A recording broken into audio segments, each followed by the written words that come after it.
Who knows what evil lurks in the hearts of men? The shadow knows. Blue Coal presents The Shadow, a man of mystery who strikes terror in the very souls of sharpsters, lawbreakers, and criminals.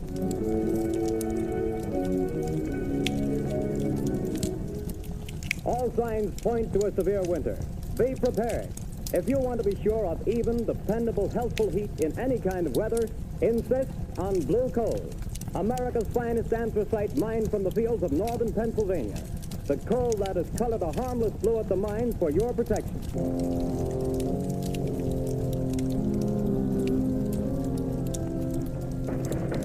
You can't take me to the jail. You can't do it. Let me out of here. Let me. Paul Gordon, listen. Huh? I can't see anybody. Who's that? I am the Shadow. Stop. We haven't much time. We must hurry, Gordon. You're in the death house, charged with murder. Yes, I'm innocent. I'm innocent. But nobody knows it. Take courage, Gordon. The Shadow knows.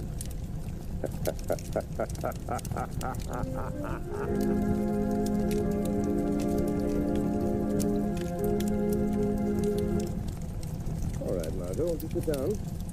I told Albo to serve our coffee here in the library. If you're going to go on the terrace. No, I prefer tea.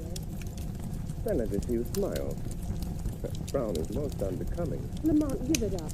Just what up, my dear? Drinking coffee? I'm serious, Lamont Cranston. When I foolishly let you know that... You remember what you said? It will be exactly 5 years next week. But there's still so much to do, Margot. Well, then let somebody else do it. Don't you realize that you can't keep on like this forever? Someone's certain to identify you, and when that someone does, someone else is certain to kill you. Perhaps, but until they do... Oh, darling, stop frowning. I don't mean necessarily to give up your work, Lamont, but this other. Let the shadow just disappear and come out openly. You're in the organized forces of law and police. Won't you realize, Margot, that my entire usefulness to the organized forces of law and police lies in my remaining outside those forces, in remaining always the shadow? Would they approve my methods? Would they believe in my science? You would make them believe. You could make them approve. And in doing so, reveal my secrets, my knowledge. Reveal them and eventually let them fall into the hands of organized crime. No, Margot. No one must ever know. No one but you. Why do you think I've devoted countless hours to investigating electrical and chemical phenomena? Why do you think I went to India, to Egypt, to China? What do you think I studied in London, Paris, and Vienna? Except to learn the old mysteries that modern science has not yet rediscovered. The natural magic modern psychology is beginning to understand, and, well, magic that wouldn't seem so natural. I studied and learned for a purpose, my dear. All right, Lamont, I realize all that. But now the entire underworld has but one objective, to erase the shadow. And to me that means... Until they know what the shadow is and who he is, what can they do? Stop and think how many criminals are either dead or in prison because of our activities. Why, even now, tonight, as we sit quietly here, somewhere, an innocent human being may be in desperate trouble. Somewhere, perhaps, there is a problem that can never be solved, except by the shadow.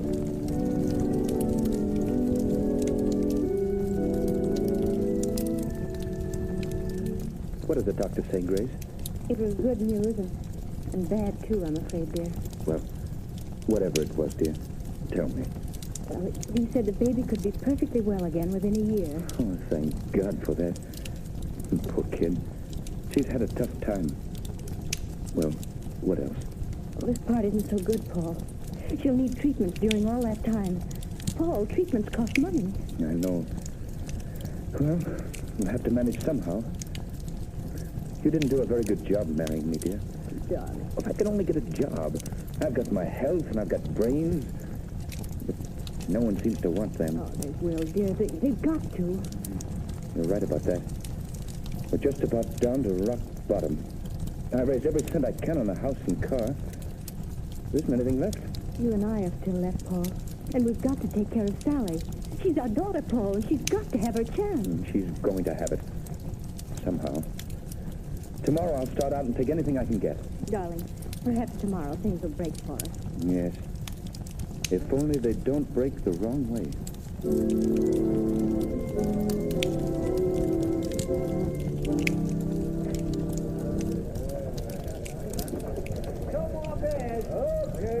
Over here. Excuse me, but are you the boss here? That's right. I'm looking for a job. Nothing doing, buddy. I'll do anything. Wait on table, wash dishes, anything at all. I don't need any more help. Well, how about delivering things? I've got a car. Nope, I don't deliver nothing. Miss. I don't need you. See. All right. Thanks. Hey, you. What? Calling to me? Yeah, sit down. Have a beer. No, thanks. I don't drink. Anyhow, sit down. Meet a friend of mine, name's Lefty. My name's Red. Look at my hair and you'll know why. Well, I'm glad to meet you both. Gordon's my name. Paul Gordon. Well, you want to talk to me about something? We might be able to help you out. Sounds like you're looking for a job. You bet I am. I need one. You know anybody that could use me? Maybe. We don't know you yet. As far as that goes, I don't know you either. See, Red, the guy's smart. Yeah, maybe too smart. Now, look here, Mr. Gordon. We need a car, and we need somebody to drive it for us. You understand? Well, I've got a car and I can drive. Is it a good car? Has it got speed? I'll guarantee you up to 80. It's not bad. It's not bad. Now, listen, kid. How about meeting us tomorrow morning at 9 o'clock? All right. Where? Well, let's see. We're going to, I got it. Right in front of the Uptown Bank. We got to go there first to cash a check. So, how about $5 a day? That's so. But you remember, be there at 9 o'clock, or you don't get no job. Don't worry, I'll be there. I'll be there at 8 o'clock.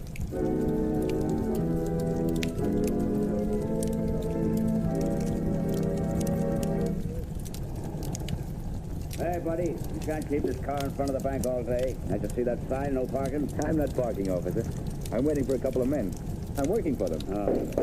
Hey, what's that? That sounds like shots. In the bank. Hey, you got him, Lefty. Here he is with the car. Come on, you. Not that much more. Step on it, fella. Hey, brother, you can't do that. God, I was joke. Let him have it, Red. Hold him off. I'll hold him. We should never have shot that cop. Can't you get no more speed out of this car, fella? She's doing all she can. Shoot at that tires, Red. Missed him. Right a windshield. Say, let me out of this. Take the car. Don't think I'm in with you. That's just what we're figuring on. Now, here comes the curve. After you make that stop. Get ready, Red. I'm ready. I'm just leaving the evidence. Put it under the seat cushion. Right. Okay, goodbye, Gordon. Thanks for the... Hey, wait, you guys. Don't leave me like this. They'll think I did it. Hey, come on back, will you? Come back. Up in the hands. Come on, get him up. All right, officer. I haven't got a gun. I wasn't in this. They made me drive the car. Yeah, keep your hands up just the same. Now throw the car, Charlie. Okay, Sarge. Now, fella, you might as well come clean on this. I haven't done anything. I tell you, I'm innocent. Hey, Sarge, I got it. Under the rear seat cushion, a bag full of bills and a gun. That's the gun that bumped off my buddy Louis. And you say you're innocent. Yes, I am. Well, it'll take more than saying so to keep you out of the electric chair.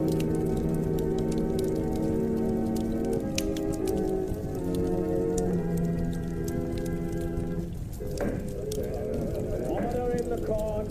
Order in the court.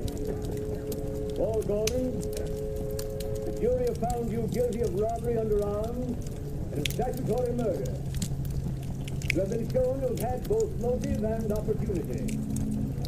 The prosecution has piled up a mass of incontrovertible evidence, and I myself have no doubt of your guilt. Therefore, in accordance with the law, I direct that you be taken from here to the place from whence you came, and that there you be put to death in the manner stated by the law. And may God have mercy on your soul.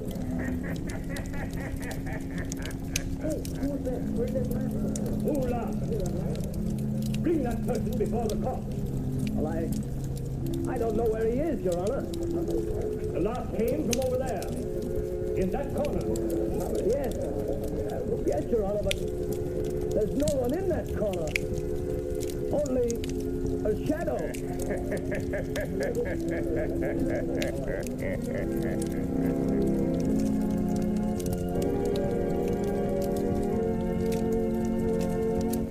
Go to sleep, dear. Mother'll be right here in the next room. Oh, God. Please help me. Help me. I don't know what to do. Yes? Who is it? My name is Margot Lane. I have a message for you, Mrs. Gordon. You're not a reporter, are you? No, I'm a friend. I've come to help. Oh, then please come in. What is it you want, Miss Lane? Mrs. Gordon, your husband has a friend who's going to help him. Here's $1,000 in cash. Huh? That's for you and Sally. 1,000? Who was it sent this to me? For that I can't tell you. But the message with it is not to lose hope. Oh, there is hope for Paul, then. The man who sent this to you never fails. Who is he? For that I can't tell you. But Miss Lane, you know him. Sometimes I wonder whether I do. I love him. But I wonder whether I know him. What do you mean? It's hard to tell whether I really know the man or only his shadow.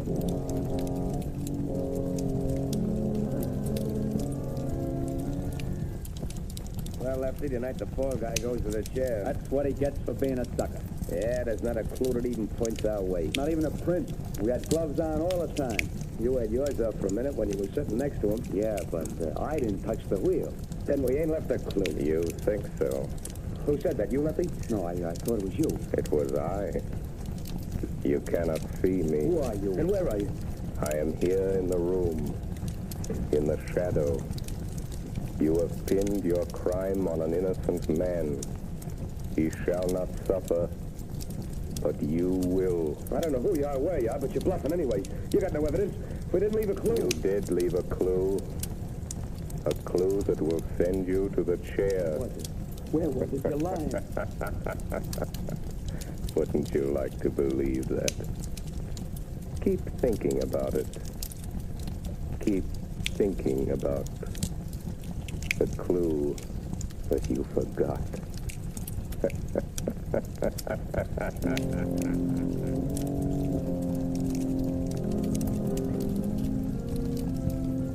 Margot Lane. Paul Gordon is in the death house and is to die in the chair tonight. I am going to him now. We can still save him. Stand by for orders. In a few moments, we will return to the shadow. But before we do, let me stress this one fact. For home heating, anthracite is best. And America's finest anthracite is blue coal. Anthracite is a healthful fuel. It gives steady, uniform heat that helps prevent colds and cuts down doctor's bills. For with anthracite, there is no quick chilling of the house, such as you get with fuels of the on and off type, or with quick burning fuels that flare up and burn out. Bear in mind that heating plants in this part of the country were especially designed to burn anthracite. So before that cold snap catches you unaware, call your local blue coal dealer. You'll find his name listed in the Where to Buy It section of your classified directory under the words Blue Coal. Call him tomorrow and order a supply of America's finest anthracite.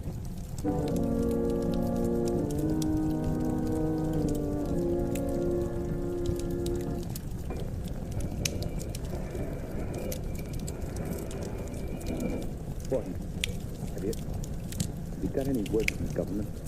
I'm sorry, Gordon. The governor refuses to take any action. Thank you. I've got to go. Tonight? At 11 o'clock. What time is it now? Almost 10. Is there anything I can do for you? No. Thank you, Gordon. Very well. These guards will move you to another cell. I'll be back in a little while. Ready, Gordon?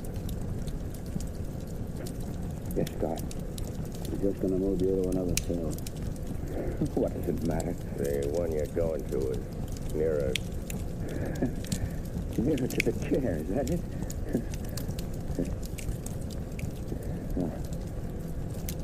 All right. Let's go. All right, Gordon. Walk to the left. We'll be right here behind you.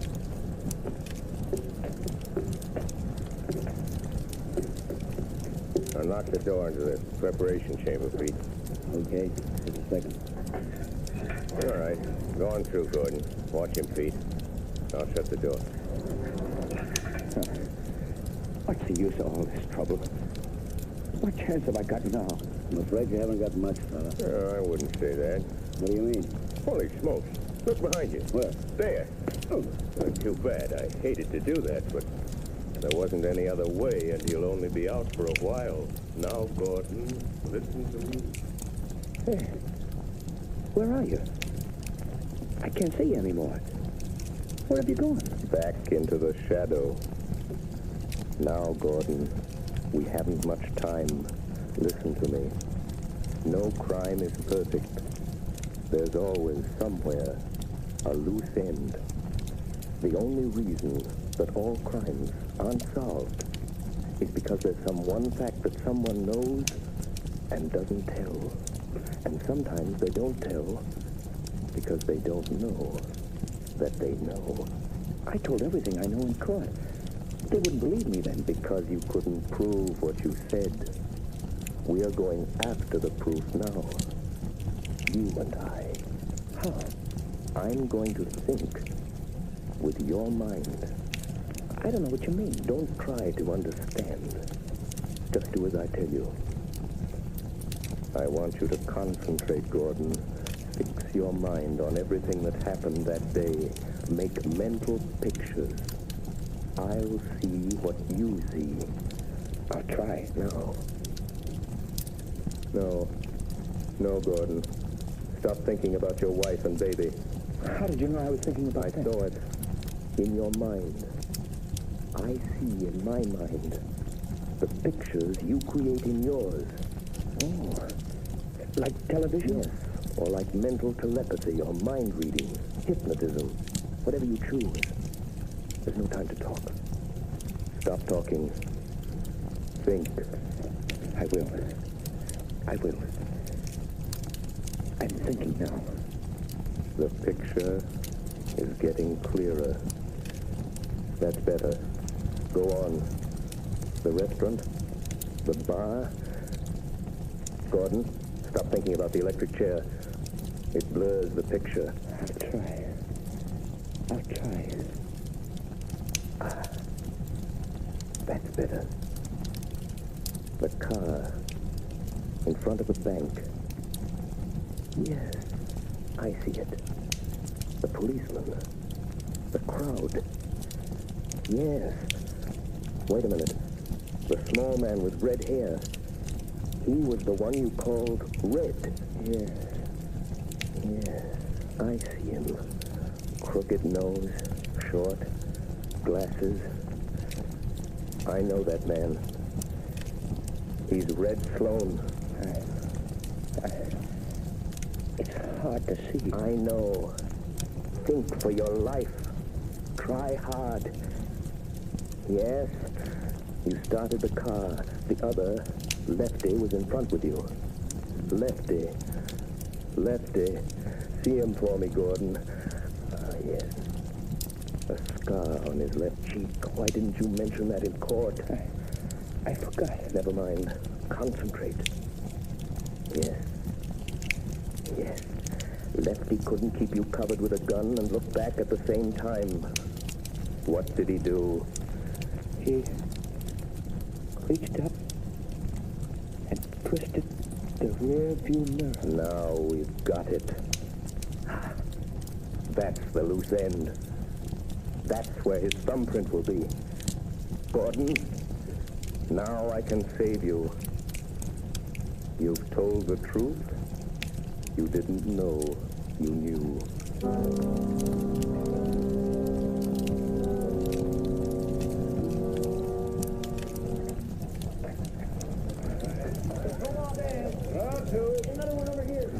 You're a fool for coming in here again. This is the place we picked up that kid that's burning tonight. What'd you want to come in here for? This is as good a place as any, ain't it? Hey, telephone for you, Lefty. Telephone. Yeah, maybe you never heard of it, but it's a great invention. But nobody knows I'm here. Well, somebody knows because they're waiting on the phone for you. It's over there on the wall. Okay. Don't be too long, Lefty. Hello? Say, what are you laughing at? Who is this? Lefty, did you ever hear of the shadow? Yeah. Say, what is this? Too bad about young Gordon, isn't it, Lefty? What do you know about The that? shadow knows. Who are you? What do you want? I want justice.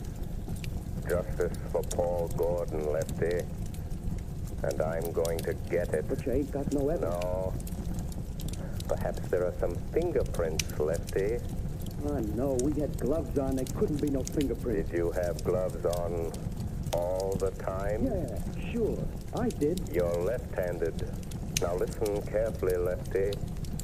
When you were sitting in the front seat of Gordon's car, your gun was in your left hand. Remember? Say, you ain't nobody, are you? Just say, how do you know? What did you do with your right hand? My right hand? You took off your right glove, didn't you? No, I didn't. I didn't. No.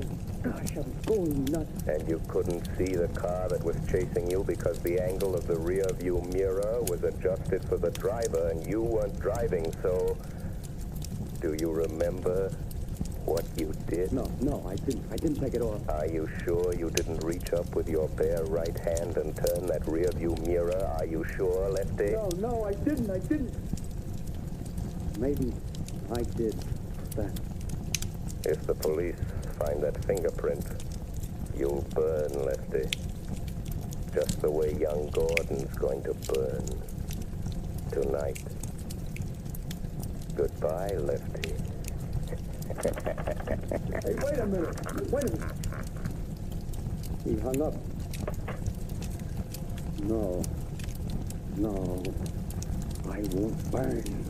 Hey, Red. It's set the gavel on it. I'll say, who was the guy Never mind that. Where's that car of Gordon's now? In his garage? I guess I heard his wife. Listen. What? I got a hunch.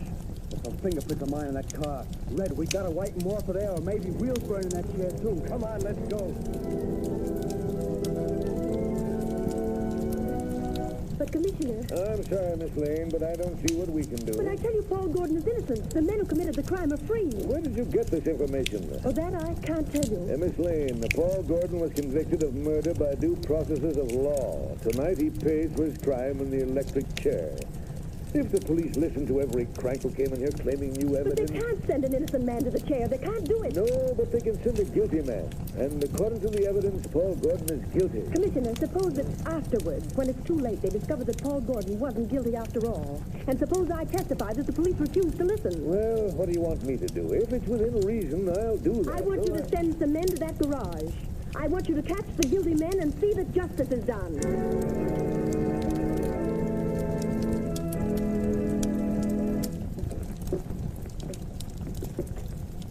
Poor man. I'm frightened. Brace up, Gordon. It won't be long. Keep your chin up, buddy. My turn next. So long, fella. Good luck. Goodbye, kid. Where is he? He promised to save me. Who, son? I don't know. It was a voice. Just a voice. He said he'd stand by. Now, steady, old man. Don't lose your nerve, Gordon. Open it up, men. No, we'll go in there. I didn't do it. I didn't kill him. I didn't, I tell you. He said he'd stand by. He won't wait. Only a few minutes more. Just a few minutes. Don't take me in there yet. No, wait, please. He said, please wait. Easy, Gordon. I'm sorry. If I go in that door, I'm gone. It'll be too late then. Take him in, men. No, wait. Oh, where are you? Where's that voice? Where did he go? Please come back. Warden! Wait a minute, men. Well, what is it? Warden, wait. The governor's on the phone. He says stop. Hold up everything. What'd the governor say? He wants to talk to you on the phone, Warden. He says don't electrocute this man. They've got the other two guys in Gordon's garage trying to rub out some fingerprints. One of them was shot and died. But before he died, he spilled it all. This fellow didn't do it. It was a frame-up. Oh, thank God he got me in time. Gordon! Gordon! Did you hear that? Yes. Yes, I heard it. That voice said he would. I'm free.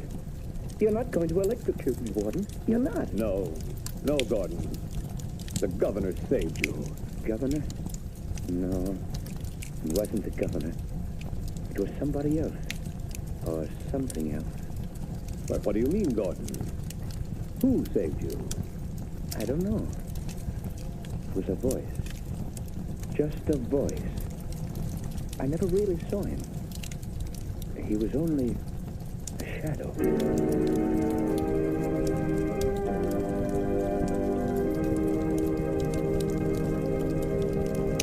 Before another adventure with the Shadow draws to a close, John Barclay, Blue Coal's heating expert, would like to say a few words. Mr. Barclay. Good evening, friends.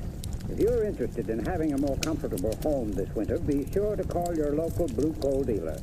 For he's more than a fuel dealer. He's an authority on modern home heating. You see, for more than 6 years, I've trained servicemen for these Blue Coal dealers. These men, known as John Barclay servicemen, have added thousands of families like yours to enjoy a greater degree of comfort and to save heating dollars, too. I'm going to read part of a letter typical of many received from satisfied customers using Blue Coal and John Barclay service. I quote in part.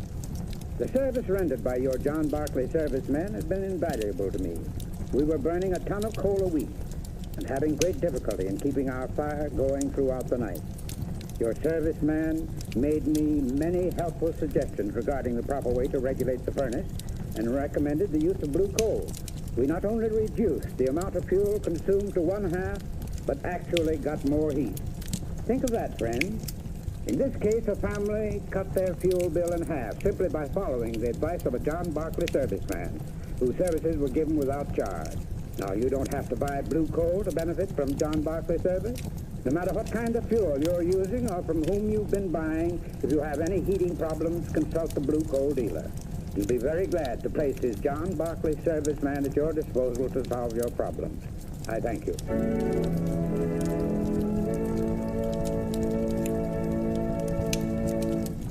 The story you have just heard is copyrighted by the Shadow magazine. Real names are never used in these Shadow stories.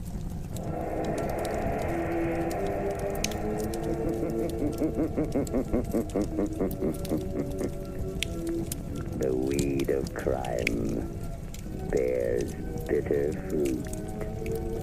Crime does not pay. The Shadow knows.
The Shadow knows.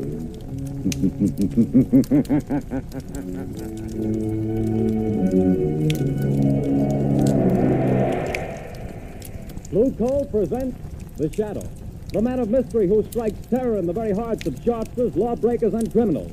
Today, the Temple Bells of Lebanon.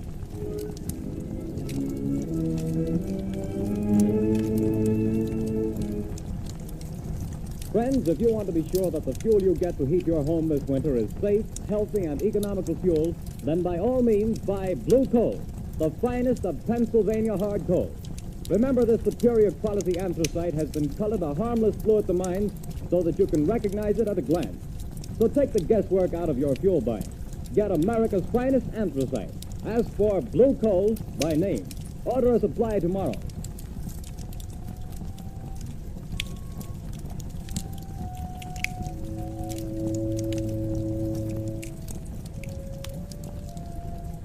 The bells, Shadow.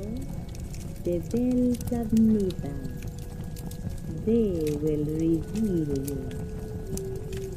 Your third mistake, Sadi. And your last. No, it is your mistake and your last. This is the end of your career as the Shadow.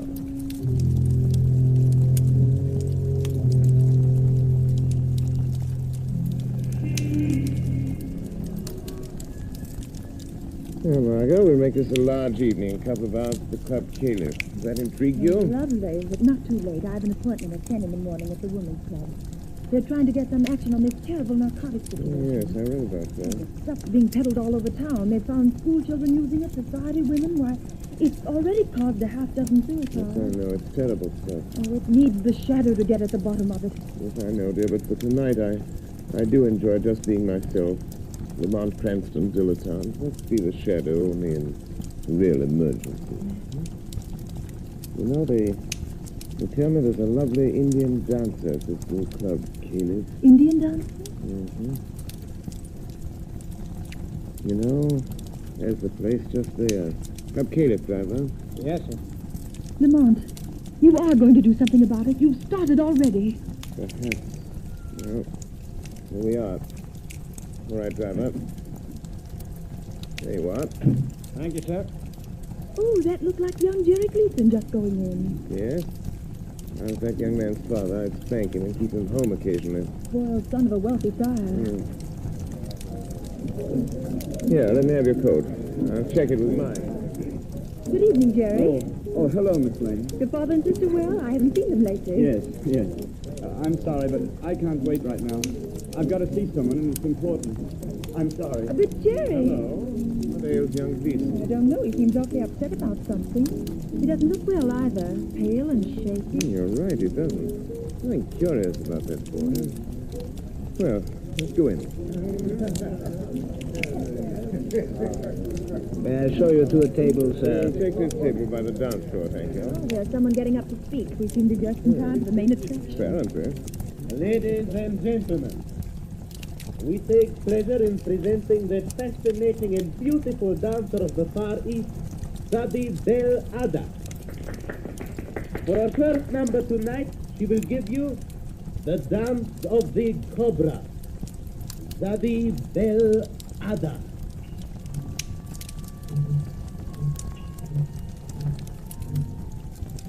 Look, isn't she lovely? Yes.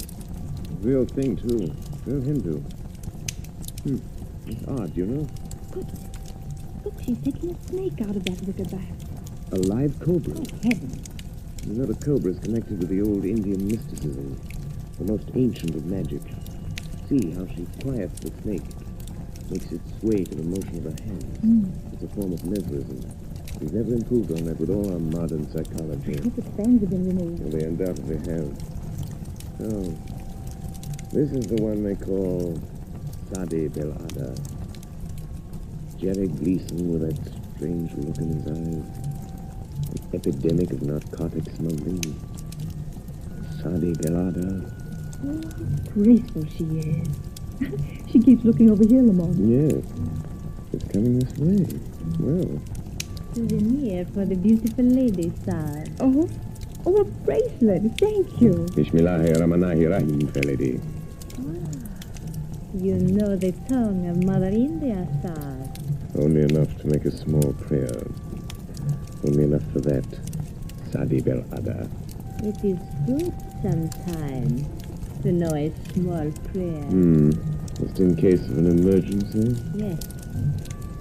You are very wise, sir. In case you should meet someone who could destroy you, sir. I see. Cela. Just what did she mean by that? I don't know exactly. Funny something. She seems to know something about me. I'm trying to recall where I've seen that face.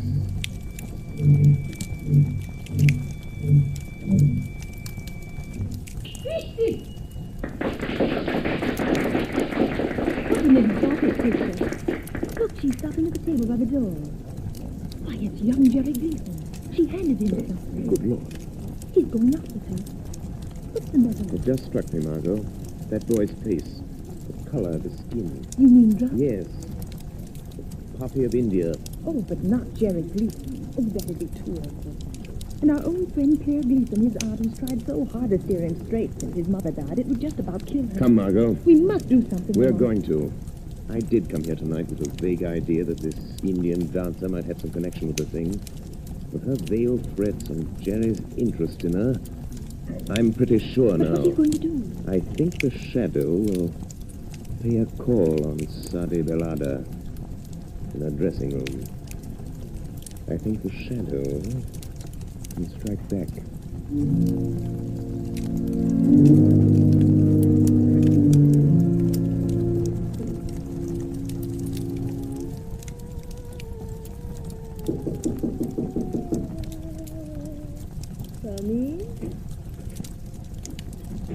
Sadi, can anyone overhear us here in your dressing room?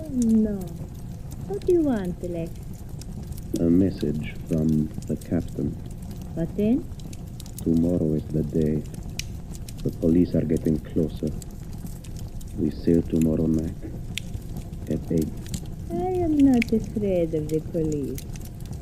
But there is somebody else I am not sure about. You took care of Jerry Gleason, I gave him his medicine and sent him home. but you bring him tomorrow night? Do not fear, Alexis. Jerry will be with me when we sail. I have a way to let him know. Good. The air blows from that window. Close it, Alexis. Too bad we have to terminate. The grand success of Sadi Belada and the Club Caliph. Yes, But as the Americans say, business is business, yes? and we still have a small business with the rich papa of Jerry Gleason. No doubt the richest part of our business, sweet Sadi. The rich man will pay well.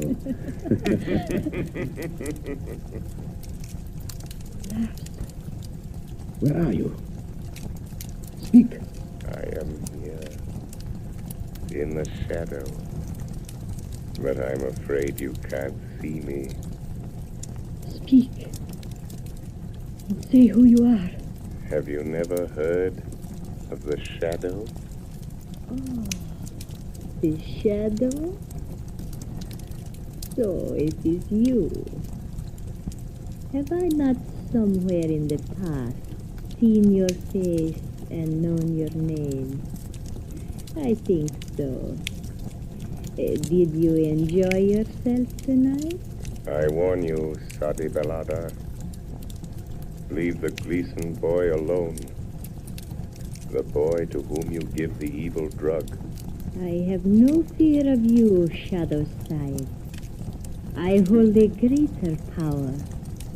I hold the power of the temple bells of Niban. Huh?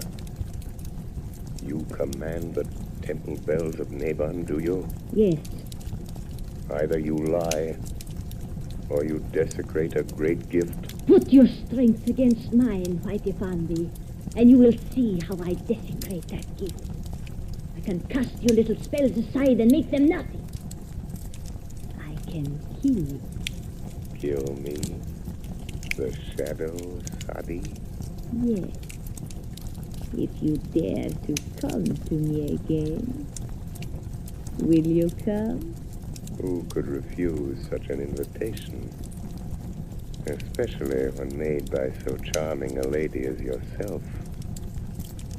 Yes, I will come. And be sure you don't mistake my voice when I do come, Sadi Belada. Well,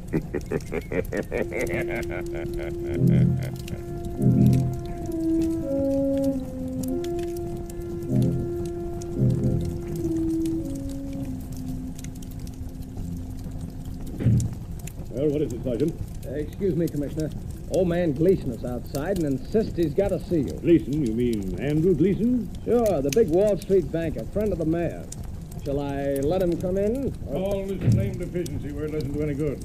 I want to see you, Commissioner. All right, Mr. Gleason. What the devil is this town coming to? Well, if you'll tell me what you're getting at... My boy is what I'm getting at. He's lying home there with the worst case of delirium tremens I ever saw. Spent the night sopping up liquor in these rotten honky-tonks. Mr. Gleason, if you think the police department's going around playing wet nurse to all the spoiled kids in this town... Is this what you came to see me about, Mr. Gleason? It certainly is. Well, I happen to have more important things on my mind right now. Then you better get this on your mind, because if you don't, I'll see to it that there's somebody here who does, and I can do it. Good day to you. Well, seems like this was a busy day, sir, what with drunken college boys and millionaires. This is another of those, Commissioner Weston speaking. Why, Don't lose your patience, Commissioner. The Shadow has information that may help you. Young Jerry Gleason is becoming a drug addict. What? Yes. A victim of this flood of drugs being peddled on our streets. It might cost you your job. Are you interested, Commissioner?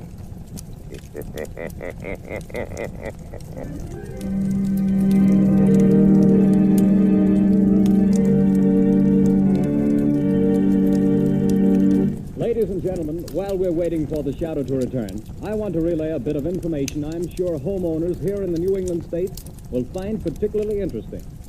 When buying your winter supply of fuel, bear this in mind. Anthracite coal is unequaled for home use. It is not a flashy fuel that burns furiously for a little while, then dies down completely. On the contrary, folks, anthracite burns slowly, steadily, evenly all day long, and so enables you to maintain an even, healthful room temperature. That's why anthracite is called the solid fuel for solid comfort. And friends, remember this. Furnaces, cook stoves, and space heaters in this section of the country were especially designed to burn anthracite. So, insist on anthracite, but get the best. Order blue coal. It's America's finest. Blue coal is mined by the Glen Alden Company, the world's largest producers of Pennsylvania anthracite. To guarantee you the greatest heating satisfaction at the lowest cost, blue coal is laboratory tested for purity and uniformity of science. So you see, friends, there's no need to take chances on unknown fuels. Order blue coal today. You will find the name of your nearest blue coal dealer listed in the Where to Buy It section of your classified telephone directory under the name Blue Coal.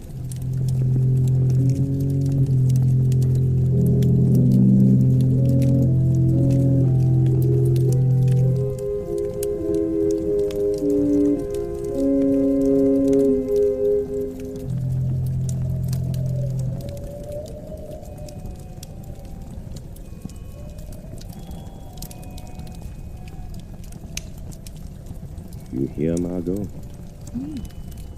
As though they came out of nowhere. The temple bells of Niban. Listen. 3 soft notes will strike, and then the spell will be broken.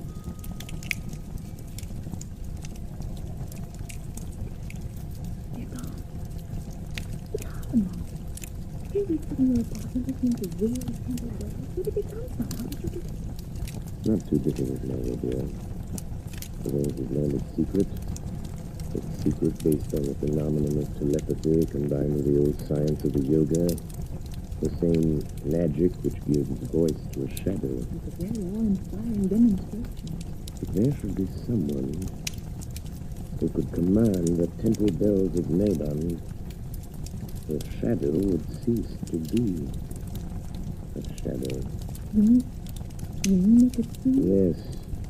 At the last stroke of the bell, I would be only what I am. Lamont Cranston. My magic invisibility, so to speak, dispelled by this greater power. And you think there is someone with this power? I'm not sure. Years ago, in India, a yogi priest, keeper of the temple of the cobras at Delhi, taught me the ancient mysteries. He taught me the mesmeric trick that the underworld calls invisibility. There was a small girl, his niece, who used to sit and listen, staring up at us with her round, dark eyes. She was very clever. Clever. I've often wondered what became of her. The cobra. You don't mean the Indian dancer at the club tent? I'm not sure, Margot. I'm not sure. But this worries me, Lamont. Aren't you going into danger too big for you? Don't worry about me, Margot. Worry about the boy and all other poor, miserable wretches in the toils of this awful drug traffic. Is young Gleason safe? Yes, his father made him go to bed. They thought he'd been drinking too much. Well, guess it's time I got busy. Have you found out anything else? One or two things. In Sadi Delata's dressing room, I found a note signed by Captain Marlin of the freighter Albora Castle. I think there's some connection there. I'm going to find out. First, though, I'm going to the zoo. The zoo? Yes. Yes, I want to borrow a decorative little reptile from my friend the curator. He's usually very obliging. Who opened that door? Look. Hanging from the doorknob. Snake. Don't touch it. It's all right. It's a dead one. A note with it. So, she's not bluffing. She does know who I am. Oh, Lamont, I'm frightened for you. What does it say?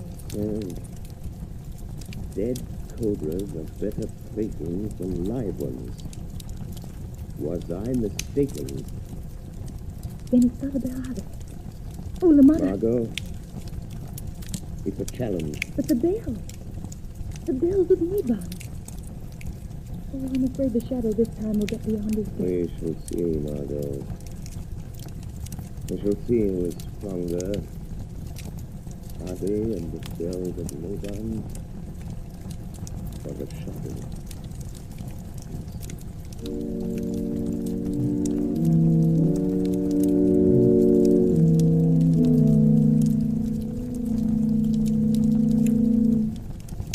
I'll show them.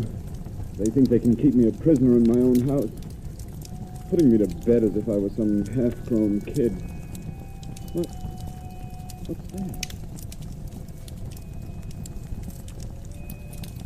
Jerry, you hear me? Is it you, Sadi? Yes. My voice in your thoughts. Listen, Jim. Come to me at the dock where we met before.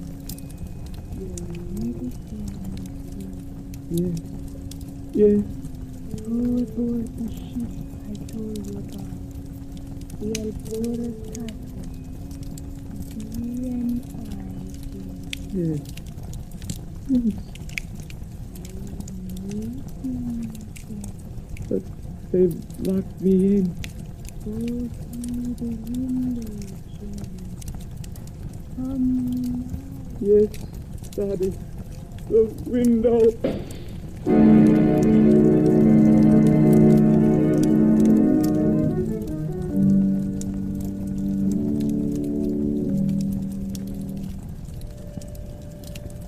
Margot Lane, stand by for orders.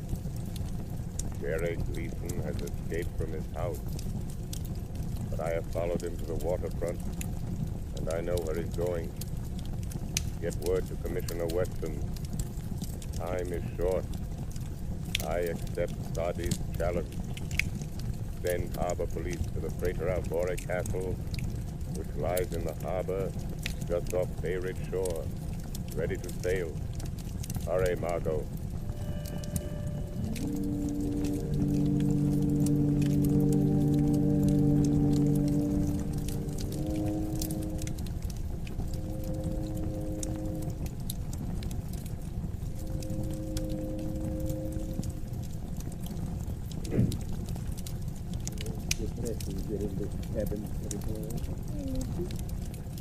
Why do you tremble so much?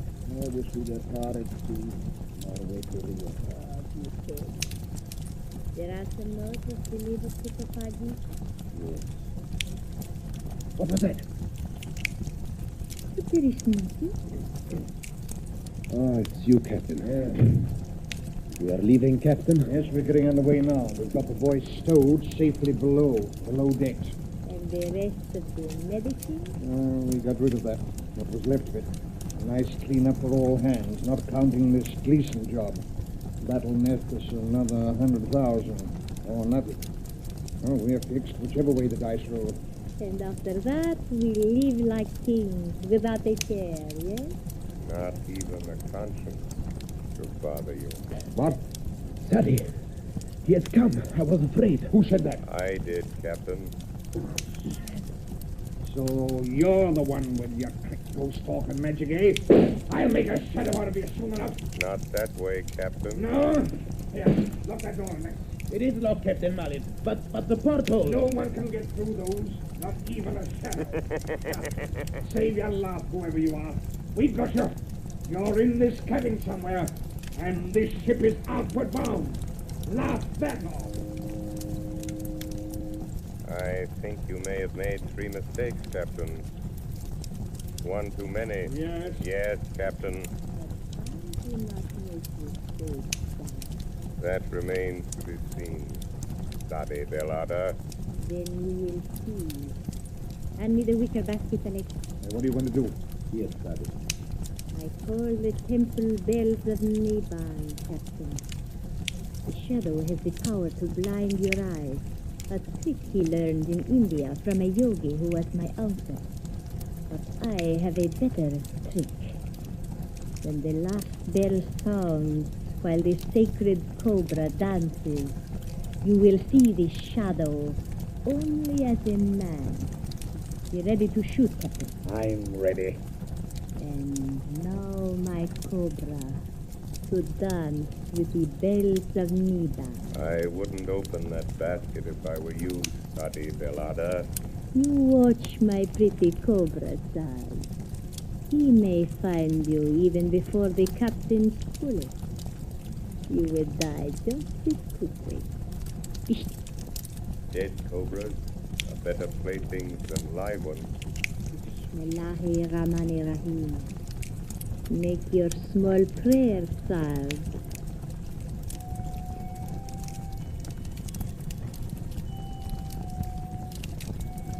And now, my pretty one, begin to dance. Be careful, Sadibel. The cobra moves toward you. My own pretty cobra. He knows me. You hear the bells, Shadow? The temple bells of Niban? I hear them. When the last bell strikes, we shall see our prisoner. And I'm waiting for that minute. But, Sadi, the cobra. Look out! He's going to strike. Alexis! Captain! Quick! Drop the basket over Alexis. Kill him!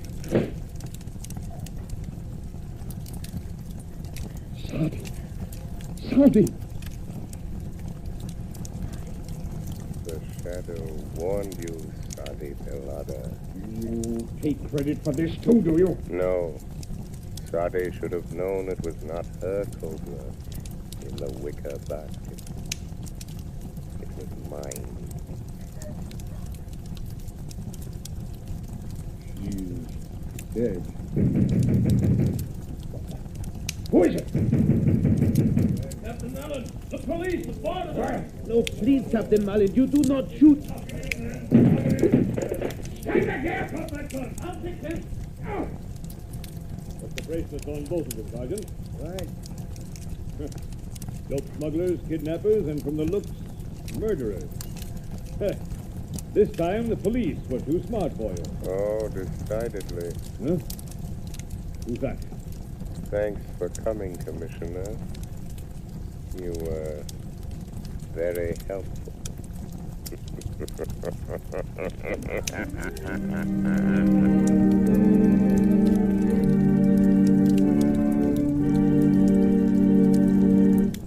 before today's adventure with the Shadow comes to a close, John Barclay, Blue Coal's own heating expert, is here tonight to give us another of his practical talks on automatic heating. Ladies and gentlemen, Mr. Barclay. Good evening, friends. Last week we discussed the importance of uniformly heated homes in avoiding cold. I told you how home temperatures could be kept uniform and automatically controlled with a Blue Coal heat regulator. I explained that the cost was only $18.95 plus a small installation charge. Now for a word about the convenience of this Blue Coal heat regulator. With one of these automatic regulators in your home, it is no longer necessary for you to adjust dampers by hand. The regulator eliminates need for frequent attention to the furnace. What do you have to do, Mr. Barclay? You simply tend to your furnace once in the morning and once at night. Just think of that, friends. You can enjoy the comfort and convenience of an evenly heated home, and yet you can come and go all day long without a thought or worry about the fire. Is it any wonder I'm so enthusiastic about the Blue Coal heat regulator? And too, although it costs only $18.95, it does about everything that the elaborate and much more expensive equipment does that many of your friends have. So, folks, why not get to your Blue Coal dealer tomorrow and ask him more about this Blue Coal heat regulator? At the same time, if you have any heating problems, discuss them with your Blue Coal dealer, too. He is the best-informed heating expert in your community. With the assistance of his John Barclay trained serviceman, he will be able to save you money and help make your home more comfortable this winter than ever before. I thank you.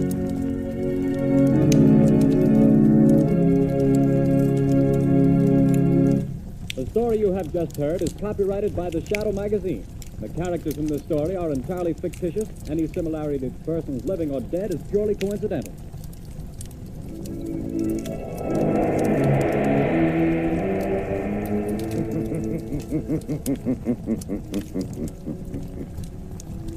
The weed of crime bears bitter fruit.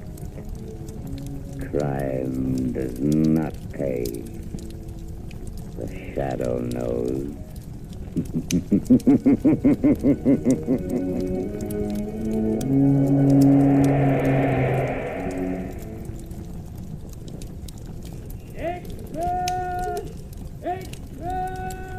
Hear all about it. Next week, same time, same station. The Shadow's latest adventure. Extra! Extra! Hear all about it. Next week, same time, same station. The Shadow's latest adventure.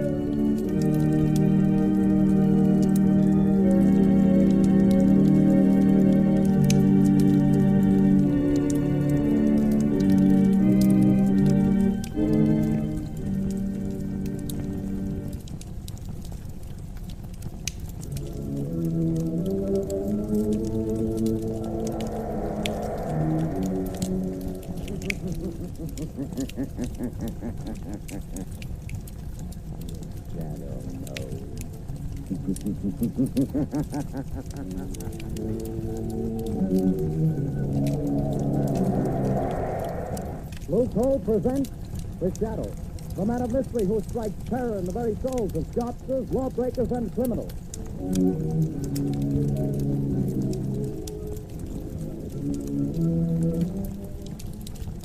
Friends, there's no longer any need for you to rely on guesswork when it comes to buying fuel. Now you can get the best fuel for home use, and know it at a glance, too.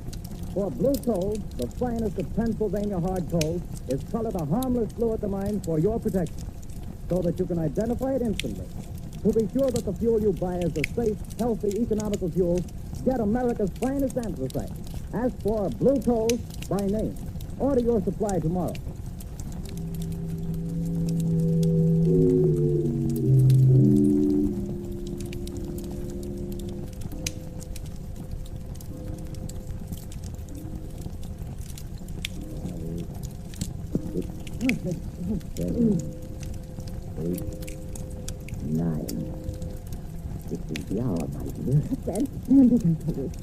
Oh, we didn't 9 o'clock to come.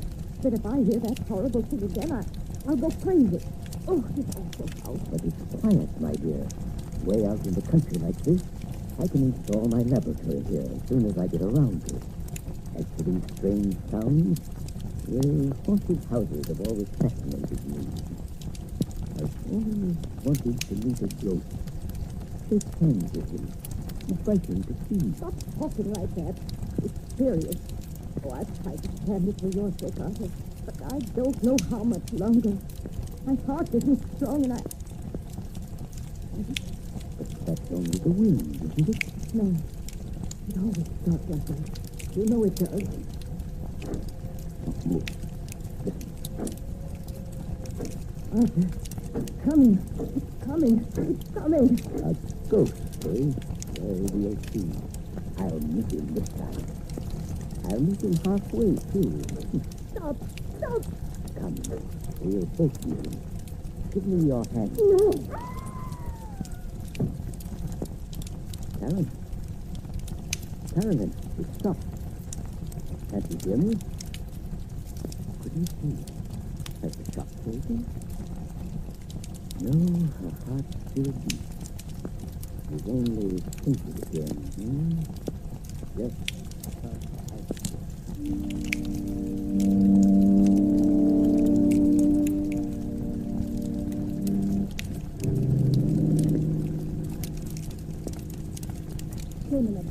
Is that big house that on the hill?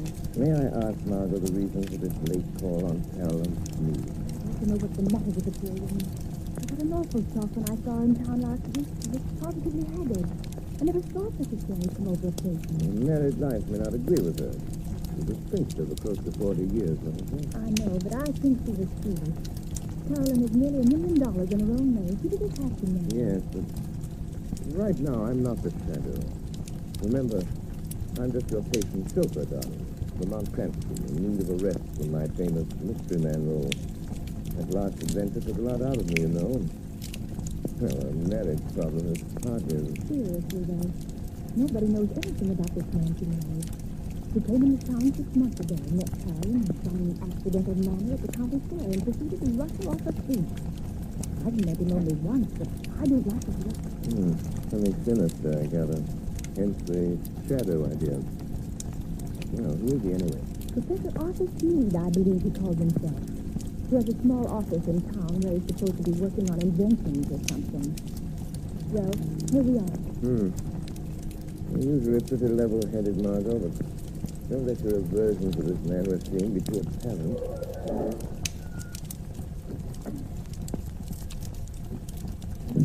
Good place, isn't it? I don't see any bell. I guess you're supposed to use the knocker. Here it comes. Well, who is...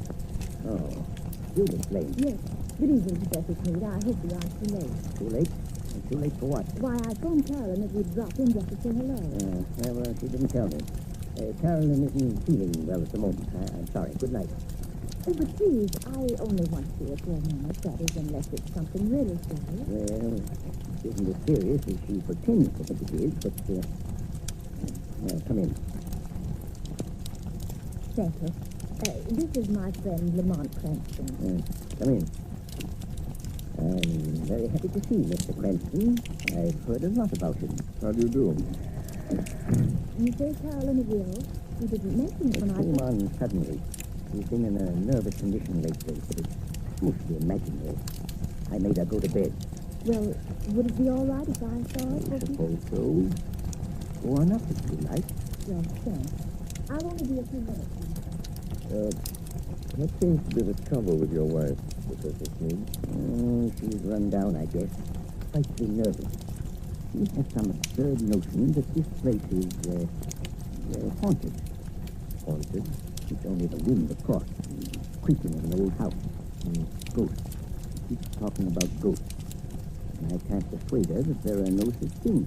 Of course, old houses have a habit of getting themselves haunted, Professor. As for myself, I'm not so sure there are such things. Surely, Mr. Cranston. Oh, not the conventional sort, perhaps. I mean people's spirits. Souls, whatever you want to call them. haunting the places where they've been unhappy. Very interesting, I'm sure. But a lot of tosh. I put no stock in it. No? Just noticing that rather rare book on the table, Professor. Neuroses of death. What? If you're interested in that, I'm sure you must be interested in growth. I understand its morbid analysis of the factors of violent death are quite interesting. What do you know about it? Oh, I read all sorts of things, Professor. Professor, please. Oh, yes, Miss Lane? Carolyn wants her everything. Oh, yes. I'll go up and give it to her. Did you find her comfortable, Miss Lane? But I think Carolyn is seriously ill. Yes, but more nerves than anything. Excuse me, just a moment. Come on. There's something wrong here. I was afraid there was. I don't know what it is, but it's something terrible. What's the matter with Carolyn? But you hardly recognize me, and she talks like one of your kind. As though she were in a grip of some deadly fear. When I suggested sending the doctor over, she shook her head. But I'm going to just the same. I can't help feeling it's that man, her husband. Yes, he isn't very pleasant, is he? His skin has an odd pallor. You see it on men who've spent some time in prison. There are many little traits of his behavior that interest me as a psychologist. A remarkable man. You don't know. I don't know. I think we'll investigate this more or less formally, Margot. I'll visit the professor tomorrow at his office in town. If there are ghosts involved here, perhaps the shadow can bring them to light.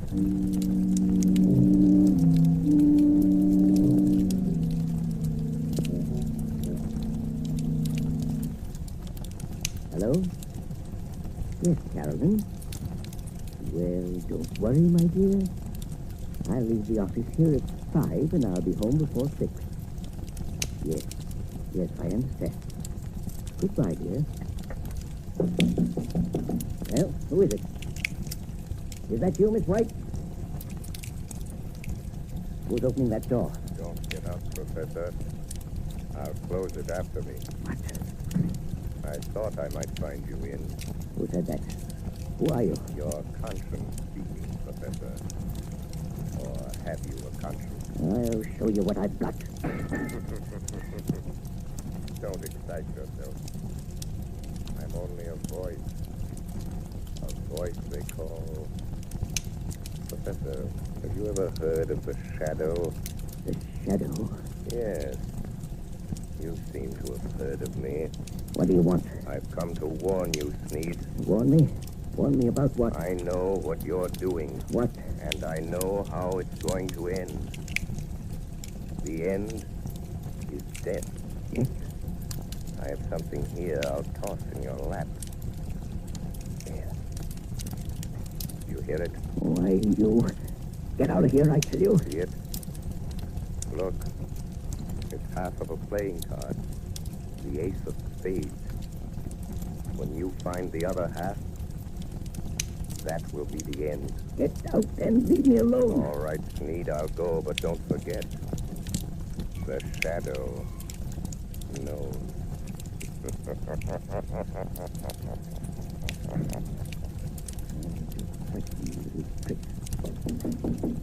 Oh, coming back, are you? Oh, you, Miss White. There are 2 gentlemen here to see you, Professor Sneed. 2 gentlemen? I'm not I expecting... guess you may remember us, Professor Sneed. Your old friends, Spike Collins and Mr. Wilson here. Yes, of course. Please take those circulars on your desk, Miss White, and mail them at the post office right away. Yes, sir. Lock that door, right? Okay. What are you staring at, Sneed? We ain't ghosts. I thought you two were doing a stretch at Leavenworth. Yeah, we were. We framed a getaway. And now we come to see an old pal. Oh, now listen, Spike. I'd help you if I could. Not. But... We've been watching you and we know your game. We ain't got no time to stall. The old dame you married is there plenty I of... don't know what you're driving at. Well, you'll know if we squawk about that dame you married out in Idaho that croaked without anybody knowing what was the matter with her. Cards on the table, Steve. This one signed our money over to you? Yes. She fixed her will in my favor. Well, what are you doing to get it? Well, she has a weak heart. I know. Playing ghosts and scaring her to death, eh? That's too slow, Sneak. I got a better scheme. We break into the house. Fatal burglary, see? In a scuffle, the old dame gets shot. Dead. It's quick. No. You can't do that. No. You'll see.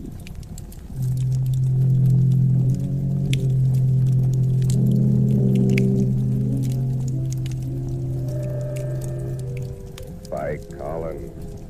Spike Collins. Wake up. Spike Collins. What? Who's that?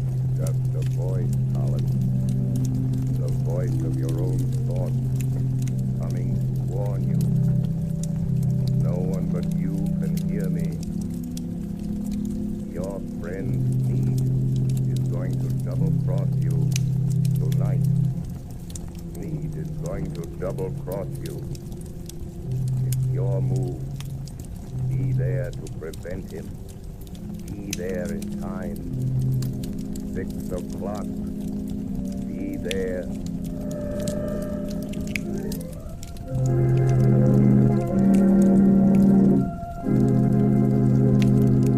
The Shadow will return in just a few moments. While we're waiting, ladies and gentlemen, I want to tell you about the ever-increasing popularity of blue coal, America's finest anthracite. Blue coal is winning new friends every day among New England housewives. They not only like the superior heat of blue coal, but they find that it simplifies housekeeping. This is because blue coal is so clean. It burns completely and does not send any particles of unburned carbon through the house to be deposited on furniture or woodwork. The drudgery of daily cleaning is reduced to a minimum with this clean fuel. Blue coal is the largest single brand of solid fuel prepared especially for home use. Each car is laboratory tested at the mines for purity and size before shipment. Blue coal is Pennsylvania's finest anthracite. So that you can personally identify this excellent fuel, it is actually colored blue at the mine. Order it by name. You will find the name of your nearest blue coal dealer listed in the Where to Buy It section of your classified telephone directory under the name Blue Coal.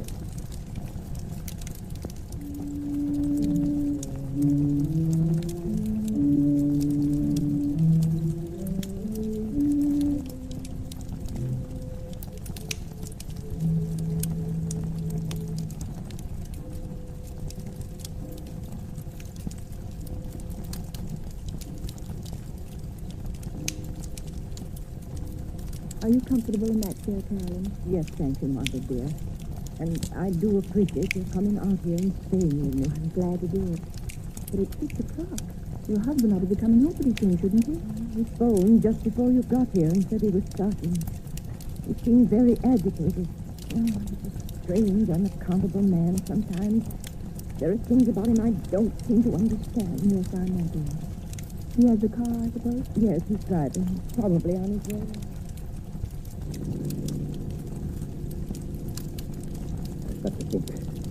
I've got to think of something.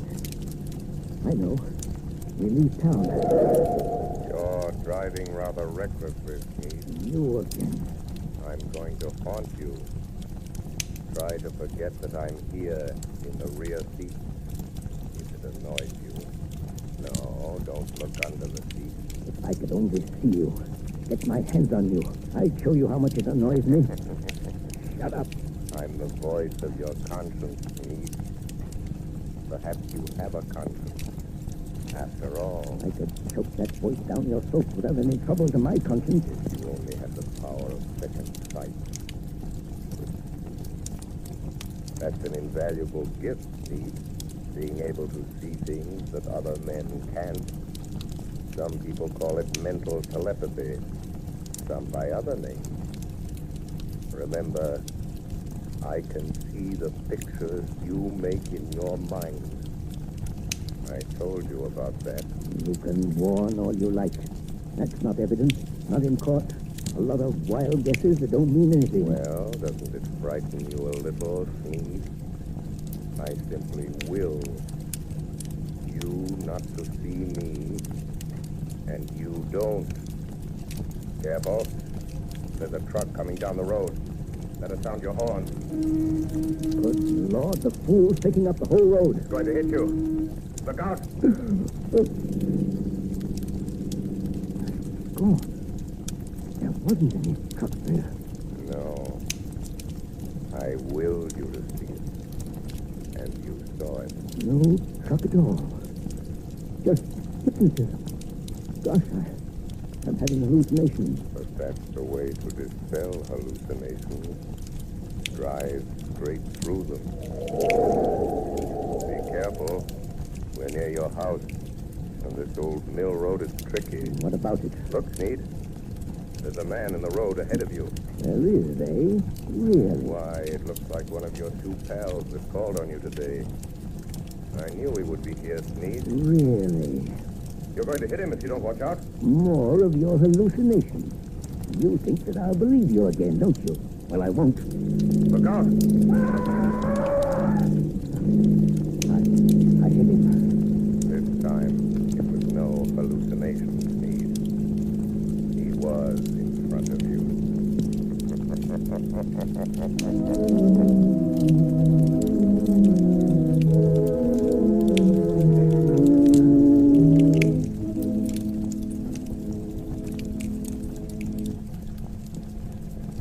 Morning papers! Morning papers! It's convict Spike Collins found dead last night on the old mill road. Spike Collins, wanted by the police, found dead. Here, son. I'll take one. Here you are, sir. What's it all about, Lamar? Found dead on Old Mill Road. But that's out of the same place. Yes, I believe it is. Notorious criminal struck by automobile and killed. He was certainly struck by an automobile. I wonder if Steve knew anything about it. He acted very strange when he got hurt last night. Strange? What way? Well, he was pale and shaky, and he hardly seemed to know I was there. He told Karen that he'd had a message from out of town, and they'd have to pack and leave. Oh, did he say when? Well, they thought they could get their trucks and things ready by this afternoon sometime. You're not going to let Carolyn go with him, Lamar. Not if I can help it. Let's see. A little after 9, I imagine Commissioner Weston is rather startled by the morning's news. I think I'll have a word with Commissioner Weston.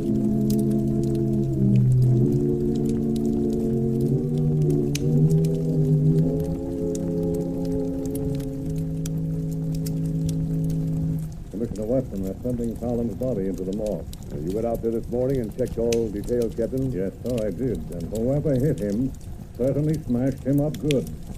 His face was all out of shape. You couldn't recognize him. But we found these in his pocket. Now, let's see.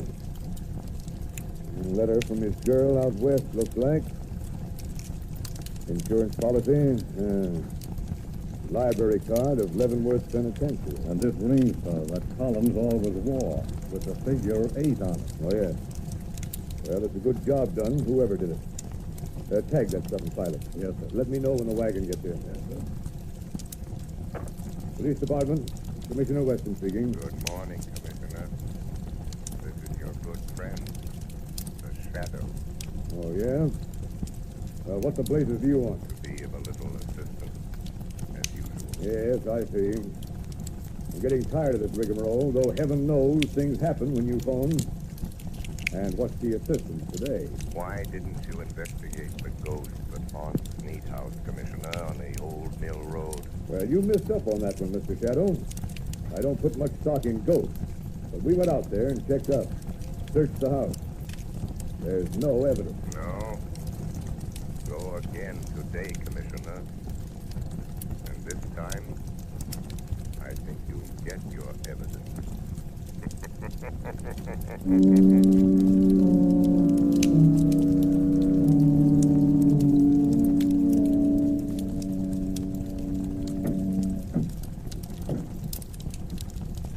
That's the last truck, Arthur. Yes. The expressman won't be here until 4. Another hour yet. Why don't you go up and lie down a while, Caroline? Yes, I will. Try to sleep a little now. You told the milkman we wanted to pay him. Coming back. Good. Well, that must be him now. Back door. Get back. Get back. What's the matter, Sneed? You just seen a ghost? Stop. Don't come near me. Snap out of it, will you? This is me, Spike Collins. You? Alive? wasn't me you hit with your car last night on that back road. I guess you wish it had been, huh? Who was it then? It was Rat Wilson. He got half tickled trying to get up his nerve for the job. Staggered out on the road before I could stop him, and wham! It was all over. Wilson, eh? So there was my chance. Him and me about the same size, his face and hands all smashed flat. I put my stuff in his pocket, my ring and what was left of his finger. There I was, dead. And all that time you was giving me the double cross. Maybe I am a ghost, but I can still deal with you, Snake. Who is it, Arthur? Just a minute, Carolyn. Listen, Spike, there's only one way to see this thing through. You and I have got to stick together. The Shadow is out for us both. We've got to get out together, away from this Shadow. Don't give me any more about the Shadow. You just get. I'm here on business. I'm going through it. Put the old lady out of her misery. Good Lord. What's the matter? There. On the table. Nothing but a torn playing card. The ace of spades. Or half of it. You've got to stop it, Spike. You've got to stop. Arthur, what's the matter? Who's this man? Carolyn. This is a friend of mine. Friend? Sure, a friend. But I don't understand. The pistol. Yeah, that's my way of doing business, lady. Your husband does it different. He's been scaring you to death, ain't he? Making you think the place was haunted. You know how he always does it? Stop it, Spike. He used to be an electrician. He rigs up a sort of electric sound box with a remote control switch. He usually puts the switch over here by the door. Yeah, there it is. What's it all about, Arthur? Ace of spades. The end. Death. When he turns the switch, you hear the ghost stand. All you have to do is turn this knob. That's the way it works, lady. But I hear it. Arthur, I hear it. Turn that thing off, you idiots. What? I haven't turned it on. You haven't. And what's making those sounds? I am. It's him. He's come. The Shadow. I am coming up these cellar stairs. I will enter and stand beside you. Where is he? Stand back or I'll shoot. When I enter, I will touch one of you on the shoulder. Stop it! Stop it! And that one will die. It's the cops. Come here, Steve. It's a plant. You call in the cops. No, don't shoot, Spike. I dig us up. You can have the bullet I was going to give your wife, you double-crossing skunk. Killed him. Come on, here we are. Go through that side room, boys. Okay. Stick him up. I got him. Now stand still on. Break your arm. Now, hand over that gat. All right. I'm through. You win. Spike Collins. Wait, Spike Collins? I thought he was... I thought you... Say, what is this? Who was that guy that got killed over here last night? Come clean, Collins. Whoever it was, I didn't do it. Who's that? Where are you? Don't be alarmed. I am here behind you, in the shadow. Oh. So you're here, Shadow, eh? Maybe you know who got killed here last night. The man killed last night, Commissioner, is a ghost. Oh, yeah? There are now 2 ghosts in this little adventure. Mr. Collins will probably make the 3rd. You really should believe in ghosts now, Commissioner. And in shadows.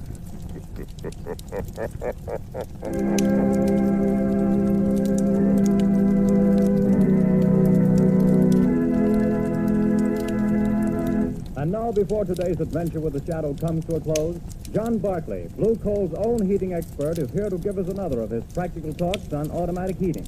Ladies and gentlemen, Mr. Barclay. Good evening, friends.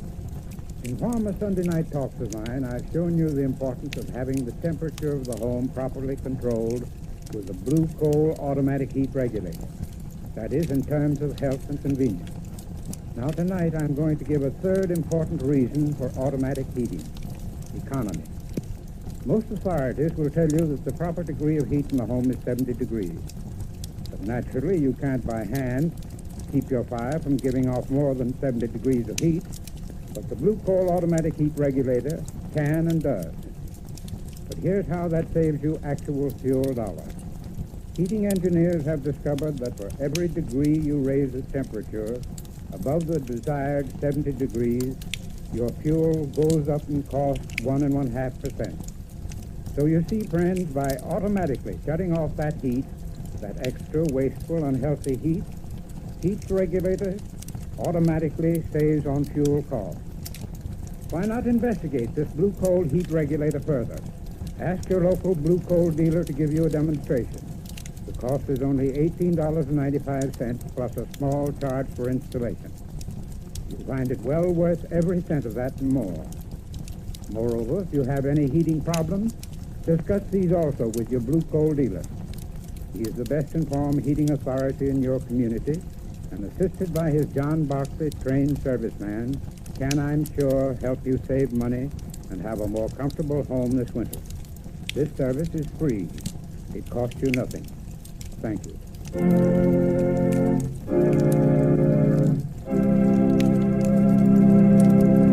The Shadow adventure you have just heard is copyrighted by the Shadow magazine. The characters in this story are entirely fictitious. Any similarity to persons living or dead is purely coincidental.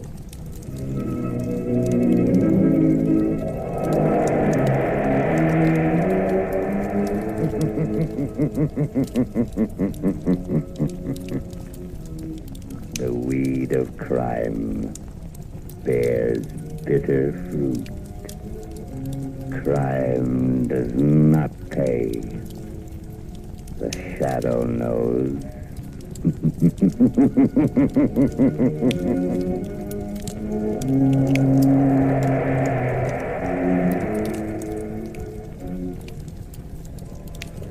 Extra! Extra! Hear all about it! Next week, same time, same station.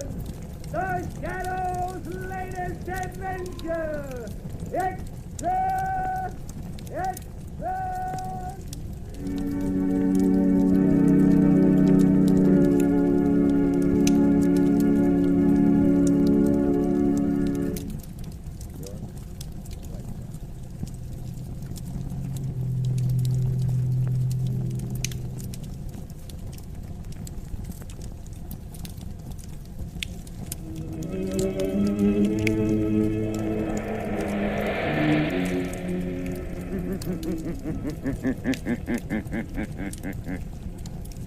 The Shadow knows.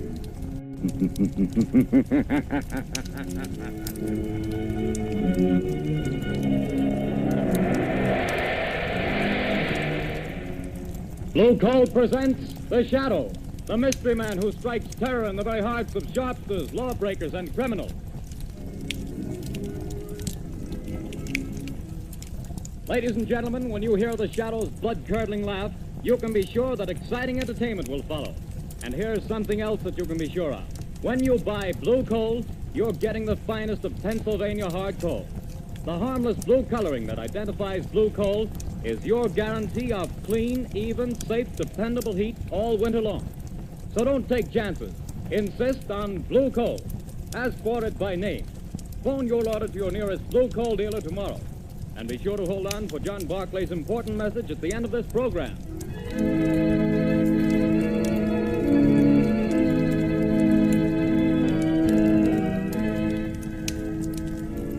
The plot murder announced for today has been postponed. Today, the Circle of Death.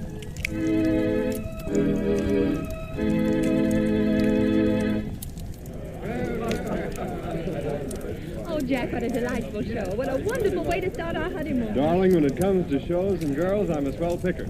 Now watch me pick a nightclub. Oh, taxi! Hey, taxi! Darling, I think you're wonderful. I've never had such a marvelous time in my life. Hop in, honey.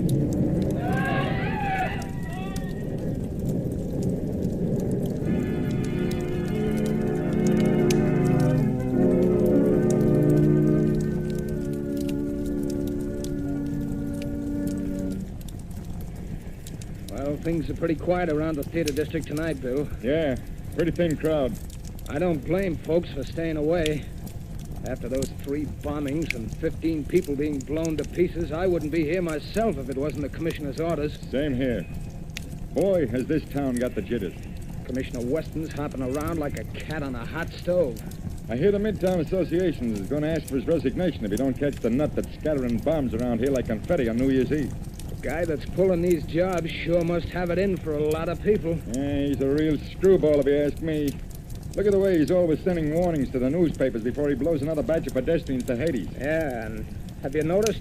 He always ends his notes by saying, I hate crowds. Yeah. Well, this is the time that crazy goof warned he'd set off another blast. Maybe his watch is slow. Things are going to pop if he pulls another job and kills any more people. Well, maybe all the cops have him scared off. Maybe. Maybe not. Bill, look at that car. Blown to smithereens.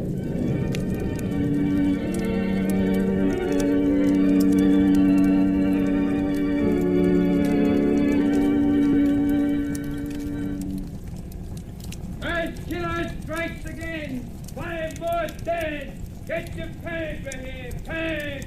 Read all about the mad maniac's latest one. It's horrible, Lamont. Horrible. It's senseless and insane, Margot. Crimes like this always are. Turn on the radio. It's time for a news bulletin. There's a switch on the dashboard. All right. On the inefficiency of the police department. Tonight at Midtown Hall, a meeting of businessmen of the entertainment world and property owners is in progress. Police Commissioner Weston has been asked to defend his department and produce results or resign. That's enough, Margaret. Washington, D.C. Now listen carefully. Yes, Lamont. I want you to go to that protest meeting right over there at Midtown Hall. Commissioner Weston is speaking, and the crowd is pretty certain to heckle his explanation of the failure of his department to catch this fiend. I'm sure of Now, it. here's what I want you to do. Keep quiet and watch your chance. Then I want you to cry out that Shadow could solve this crime without half trying. Aren't you flattering yourself? Never mind that, Margot. I have a very definite reason for doing this. A lot depends on your getting the crowd to take up your suggestion. I'll do my best, Lamont. But where are you going? I won't be far away. Hand me that leather case on the floor. Right. Here you are. Am I permitted enough womanly curiosity to ask what's in it? Just a little wiretapping device. Telephone? No. No, Commissioner Weston will be talking over the loudspeaker system in Midtown Hall. Don't be surprised if the Shadow interrupts his speech. Now remember, Margot, cry out at the psychological moment. Hundreds of lives depend on it.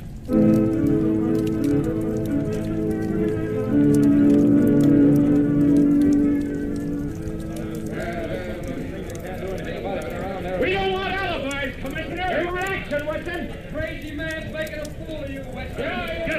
Gentlemen, as I have explained to you, every available resource of the police department has been thrown into catching this fiend.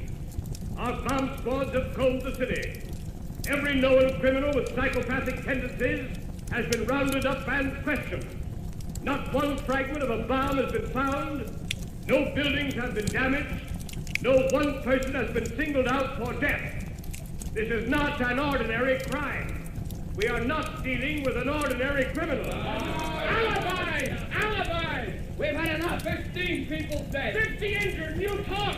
Talk! Business is at a standstill. We're being ruined. The whole city's in a panic. Get this killer or resign, Weston. Get out and let the mayor point someone to the brains and let the catch this maniac.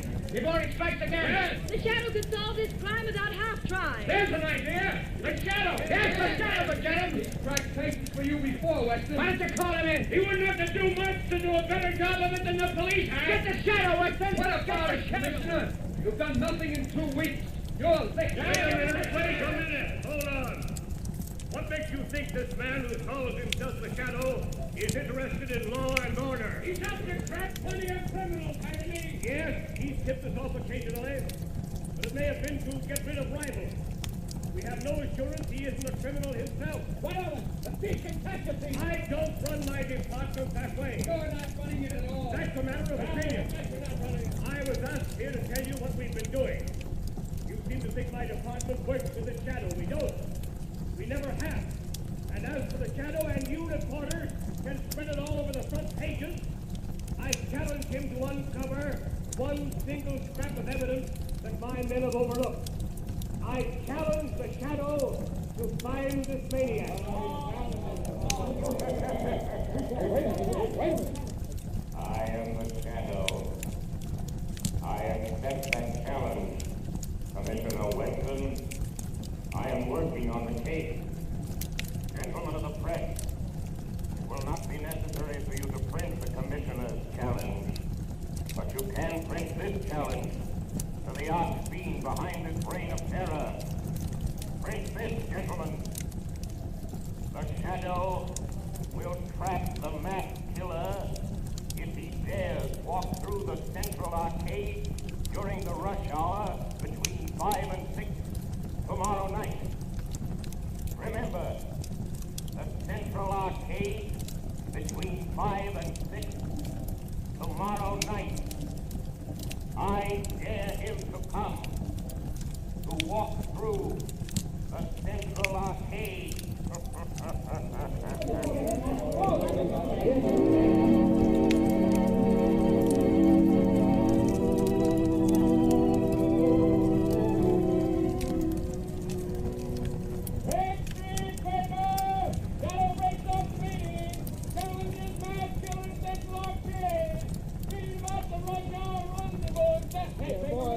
Boy, you here. Give me a paper. That's 2 cents, mister. Here's your 2 cents. Well, thanks. Here's the paper. No, not that one on top. Crowds have seen it. Well, so what? They're all the same. No. Give me that one underneath. Okay, the customer's always right. Hey, the nice moon coming by the Shadow. That's your extra paper. The Central Arcade tomorrow. So he's daring me, this Shadow fellow. He knows I hate crowds, people pushing and getting in my way, voices talking and shouting. I hate them. And I'll show them. I'll show the Shadow fellow, too. I'll fool all of them. I'll accept his challenge. I'll be there at the Central Arcade. And the Shadow fellow will know I was there. The whole world will know. After I'm gone.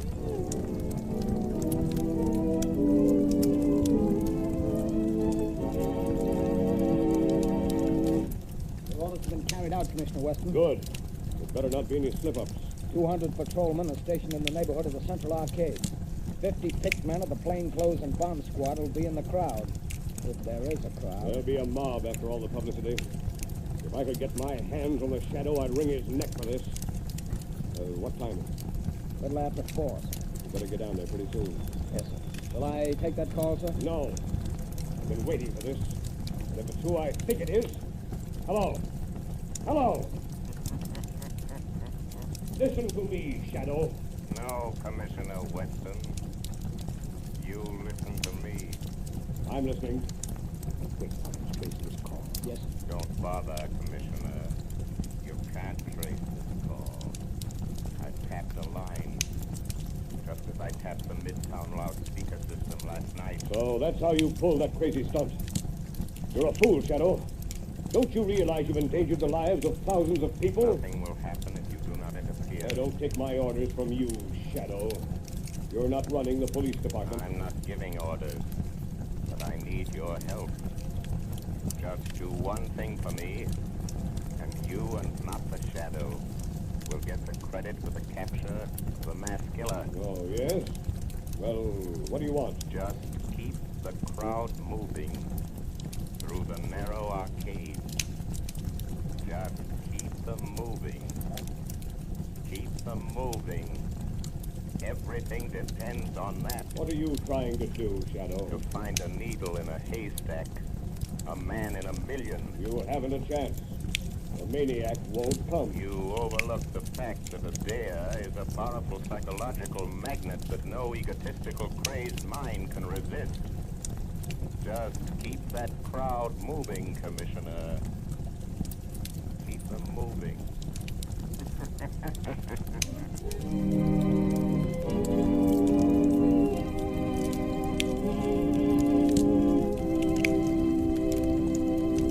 When you start figuring ways and means to save money for Christmas gifts, fuel is probably the last thing that comes to mind. Naturally, you don't want to jeopardize the health and comfort of your family, but did you know that you can actually have better heat for less money simply by burning blue coal? Here's why. Blue coal is a rich Pennsylvania anthracite, the fuel that furnaces, space heaters, and cooking ranges in this part of the country were especially designed to burn. And while other fuel prices are advancing, the cost of anthracite is not. No wonder thousands of homeowners are switching back to anthracite. No wonder anthracite is the fuel that is used for cooking purposes on the nation's cracked passenger trains. They've tested all kinds of fuels and found that anthracite is far more economical because it burns long, steadily, evenly, with minimum drafts and less attention. Now, the cream of all Pennsylvania anthracite is blue coal. It comes from the mines of the famous Glen Alden Coal Company. It's tested and retested for purity and uniform sizing. Blue coal is prepared especially for home use, and it comes in all domestic sizes: egg, stove, chestnut, and pea. So if you want clean, even, dependable heat at lowest cost, always order blue coal. Phone your nearest blue coal dealer tomorrow.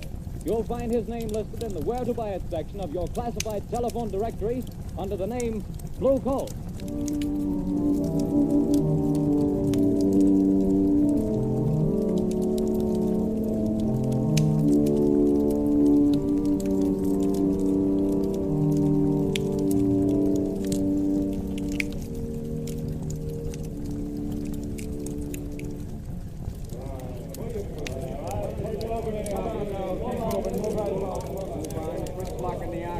Keep moving.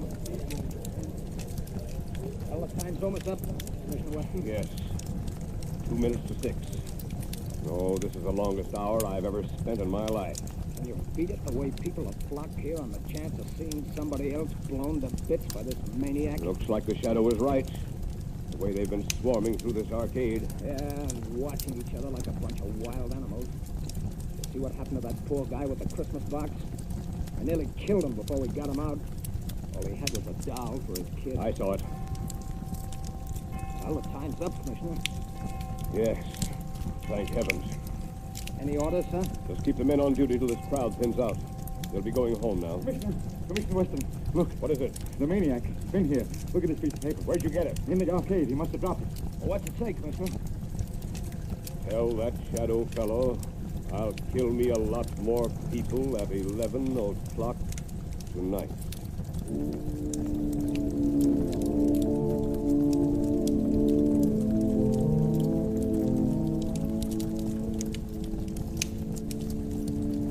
Come on.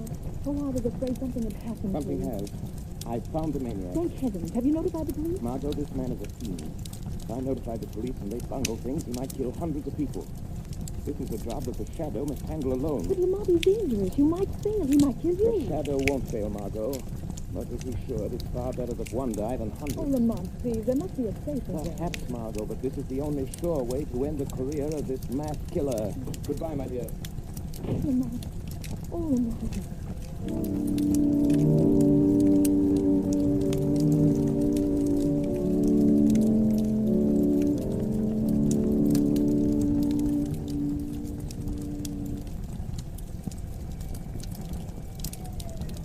Here comes the headquarters car. Yeah, Commissioner Weston's car. Plenty worried about this maniac threatening to kill another batch of people at 11 tonight. Yeah, you sure have to go out of the theater area to kill him. They won't let anybody in the district here without a police permit. Wait a minute. Here comes the guy. Hey, you! You! Oh, me? Yeah, you. Where do you think you're going? Yeah, I'm going to work. That's where I'm going. Got a permit? Got a bag. See? Says I'm a night watchman. I got to go to work. What do you watch? Where do you work? I watch things in the ground. Down there. Down where? Down under the street. Down under the planks. Oh, I get it, though. He's a night watchman down on the new subway they're building. Yes, that's it. I go down them steps. Every night I go down them steps and watch. Well, why did you say so? Get on with you. Get to your watching. Well, thank you. Joe Tonetti is waiting for me so he can go home. Every night at 10:30, I take from him the job of watching. Now, that's a job I wouldn't want to be part of. I'll find one beyond it.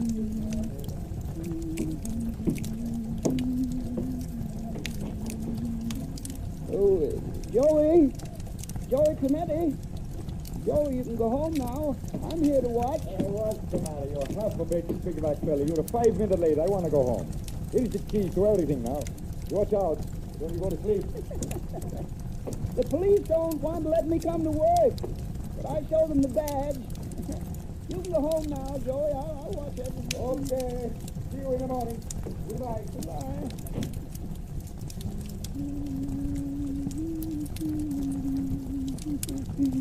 Oh, those people.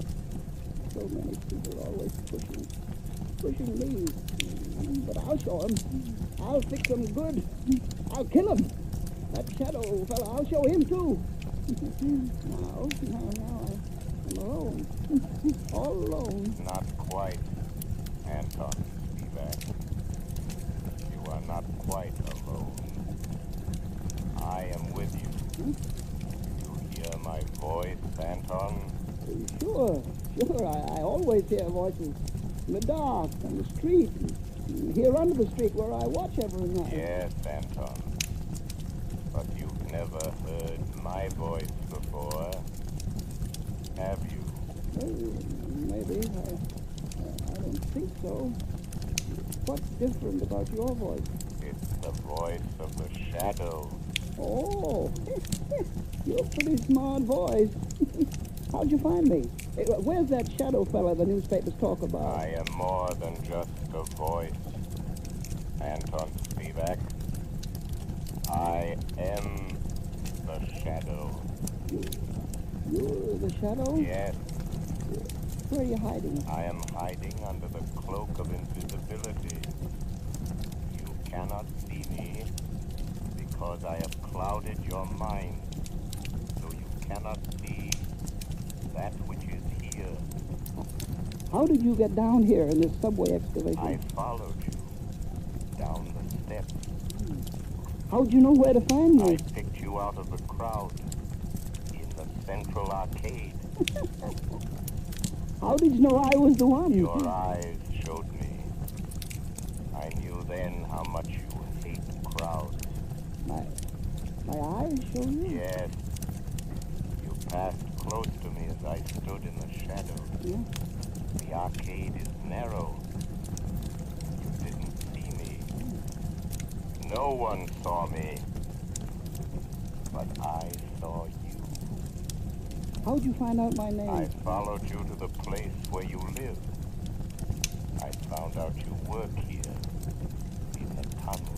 Then you followed me here from my home tonight? Yes, Anton Spivak.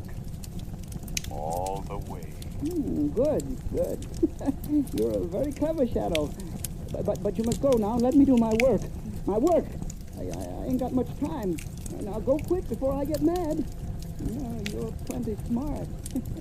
I'm glad to know you, Mr. Shadow, but no, you have to go. Yes, I'm smart. But you're smarter. You bet. Let me stay. I want to learn. You can teach me things. Then maybe we can work together. You hate people too? Yes. I hate crowds. Let me watch you and learn. All right. I'll let you watch. What are you going to do? You just watch. What's in this shed? You see? Dynamite. Some sticks of dynamite. Is this what you use to kill people with? Mm-hmm. Yeah. My precious dynamite. They kill the crowds I hate, see? Now, look here. Here's a stick of dynamite already fused. There's 1, 2, 3, 4, 5, and 6 sticks of dynamite to go with it. Now, you what? See, Shadow, I tie them in a bundle. But how do you take that dynamite to the place where you killed all those people? It's a block away. How do you carry it? That's where I'm smarter than you, Mr. Shadow. Show me. I'll show you. Look, see, it's almost 11 o'clock. Here. You see this little hook? I hooked the dynamite to it. Then what, Anton? Wait, you hear that car overhead on the board? Yes. Well, if the light is red, it will stop right over our heads. Now listen. There, you see? The light is red. Now I take this crowbar. I go up this ladder. Come on, you come with me. Yes, I am still here. Although you cannot see me. Now you watch. I pry the end of this plank back, see? And I hook the dynamite on the brake rod. I strike a match.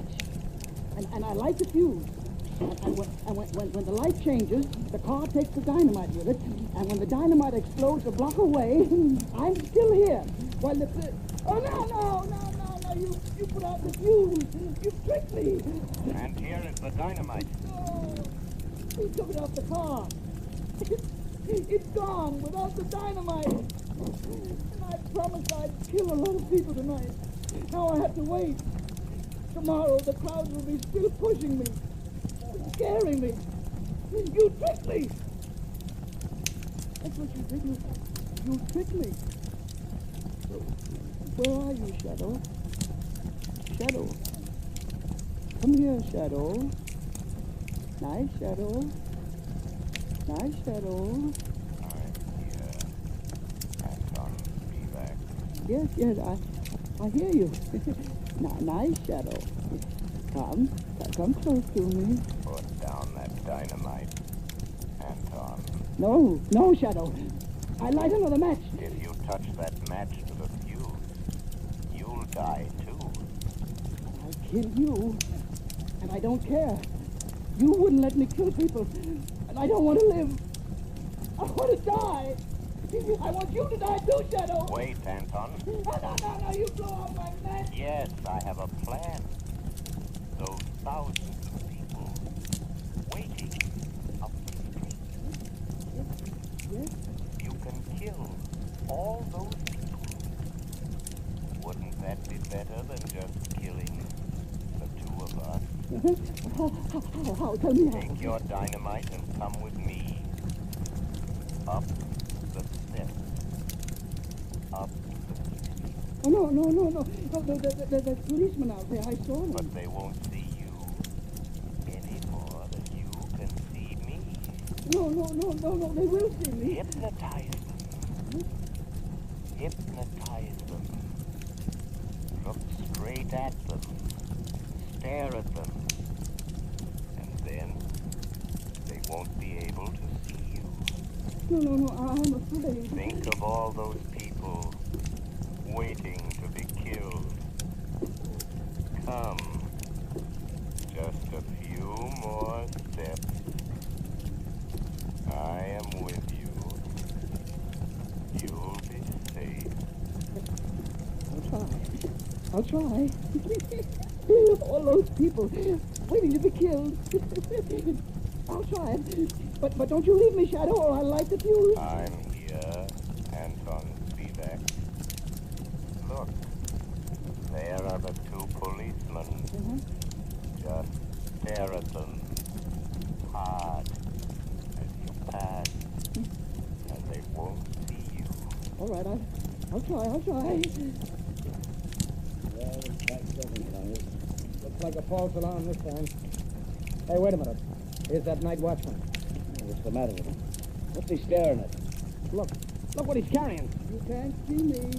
You can't see me. Dynamite, grab it. No. Take it away from me. Let me go. Hold it. No, I said no. I got him. It's a match killer. No. Oh, he lied. He fooled me. He said you couldn't see me. No. Give me my dynamite. I want to kill all those people. Hold him. No. Here's Commissioner Weston. We got him. We got the maniac, Chief. No. He tricked me. He said you couldn't see me. Where'd he come from? I followed subway excavation, Commissioner. He's a night watchman. No. He tricked me. The Shadow tricked me. Oh. Yes, Commissioner Weston. The Shadow. I found the killer, but the glory is all yours.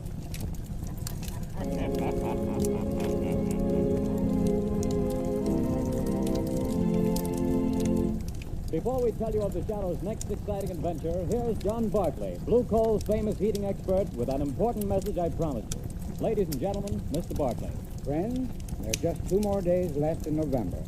That means that homeowners have only 2 more days in which to phone their blue coal dealers and get the full details on how they may have a blue coal heat regulator installed in their homes for a free trial period of 2 weeks. To me, this is the most unusual offer ever made. The free use of a blue coal heat regulator for 2 whole weeks without any obligation on your part to buy. Believe me, friends, until you've used one of these marvelous thermostats, you don't know what real comfort is. Imagine having your home warm and cozy from morning till night without once having to make a trip down to the furnace. And that's not all. You'll find you burn far less coal with this regulator, too. But don't take my word for it. See for yourself. Phone your blue coal dealer tomorrow. I thank you. Friends, for your own sake, do as Mr. Barclay suggests. Phone your blue coal dealer tomorrow and get full details of this amazing free trial offer. Prove to yourself what thousands of satisfied owners already know, that with a blue coal heat regulator, you get more uniform heat, more economical heat than the most expensive oil burner can give you. But don't wait. Phone your blue coal dealer tomorrow.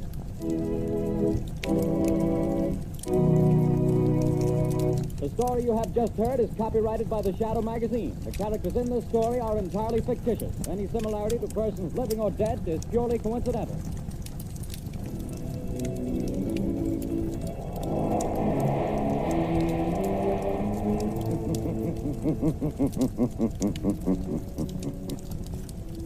The weed of crime bears bitter fruit.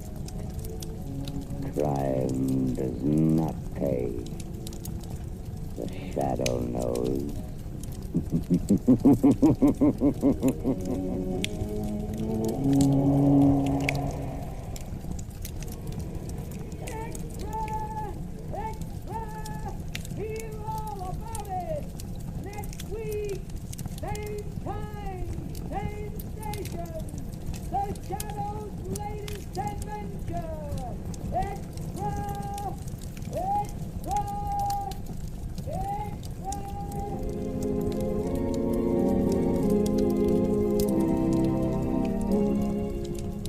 Next week, same time, same station, Blue Coal will again present another thrilling adventure of the Shadow. Be sure to listen. Your announcer, Arthur Whiteside.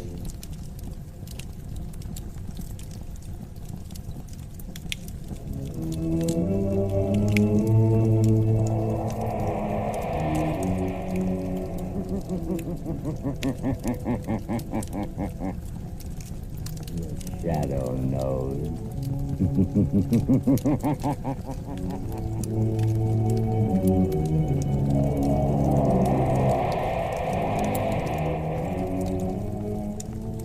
Blue Coal presents The Shadow, the mystery man who strikes terror in the very hearts of shopkeepers, lawbreakers, and criminals.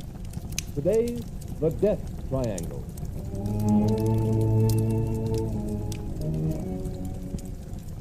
Ladies and gentlemen, The Shadow will be with you in just a moment.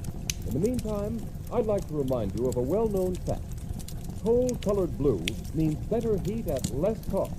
For when you buy blue coal, you're getting the cream of old Pennsylvania anthracite. The harmless blue coloring with which blue coal is trademarked is your guarantee of clean, even, safe, dependable heat all winter long. Such heat ensures the health of your entire household. So when you order coal, specify blue coal. Ask for it by name. Phone your order to your nearest blue coal dealer tomorrow.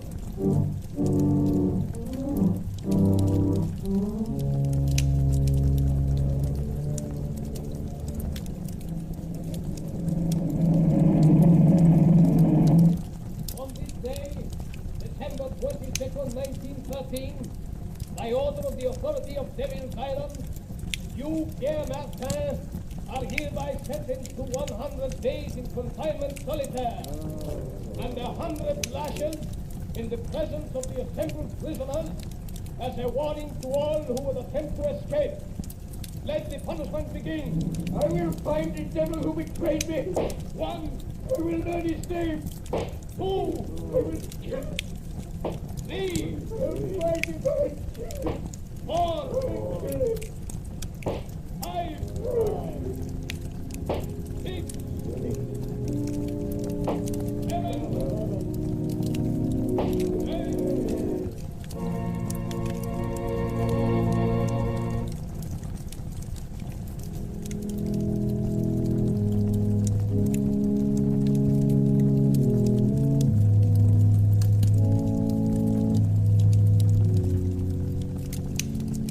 Ladies and gentlemen, we interrupt this program of organ music to bring you a special news flash from our affiliated press service. New York, December 12, 1937. The shadow has been found. Dr. James Evans, world-famous child surgeon, told reporters this afternoon that a wounded man who claimed to be the shadow forced his way into Dr. Evans' private clinic and at the point of a gun forced him to remove a bullet. The wounded man then revealed that he was none other than that mysterious character who has waged a one-man war against crime, the Shadow. Before Dr. Evans could report the case to the police, however, the Shadow mysteriously disappeared. The famous surgeon believes the Shadow has little chance of surviving his wounds. Our organ recital now continues.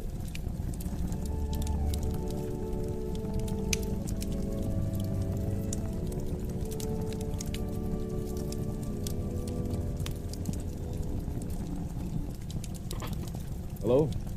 Dr. Evans speaking. Dr. Evans, the man you claim to have operated upon was a fake. The real Shadow has not been wounded. The Shadow? You are the Shadow? Yes, Dr. Evans. You don't seem surprised. I'm not. I've been hoping you'd get in touch with me. That statement I issued was false. False? Come now, Dr. Evans. A man of your high standing in the medical world does not issue false statements without very grave reasons. There was a very grave reason. I need your help. An old acquaintance of mine, Raymond Dubril, the financier, has received a death threat. Have him notify the police. No, he refuses to do that. Then let him take the consequences. Unless... Dr. Evans, have you also received a death threat? Yes, I have. Before I made this call, I investigated your past, Dr. Evans. My past is a matter of public knowledge. You were once a political prisoner on Devil's Island. You escaped 20 years ago with 3 other men. Raymond Dubril, the banker, and Pierre Martin, the concert pianist. Yes, but our convictions were reversed by a high court a year after we escaped. I know it was proved that you 3 were innocent. But what about the 4th man who escaped with you? A murderer. Jacques Cauvet. He was caught and sent back to Devil's Island. After the escape, one of you betrayed him to the police. I don't believe that. Why else should he mark you for death? Then you know Cauvet escaped from Devil's Island a second time 6 months ago? Yes, Dr. Evans. Then you're interested. You'll help? Yes, I will help. But only because your life is in danger, Doctor. The world can ill afford to lose the skill and genius to save the lives of countless children. You overestimate my importance, Shadow. But will you help? Yes. When and where does Cauvet's warning say he will strike first? At Jubril's Long Island estate tonight. How do you know this warning came from Cauvet? Jubril received a miniature music box in the shape of a coffin in the mail this morning. A musical coffin? Yes. And when the lid of the coffin is raised, the music box plays a tune. A tune Jubril, Martin, Cauvet, and myself whistled as a danger signal when we were planning our escape from Devil's Island. Where is Dubril, Dr. Evans? At his Long Island estate. Martin is staying with him, and I am driving out there to spend the night. I had hoped you'd come and help. I will help you, Dr. Evans. Tell Dubril and Martin that the Shadow will be there tonight.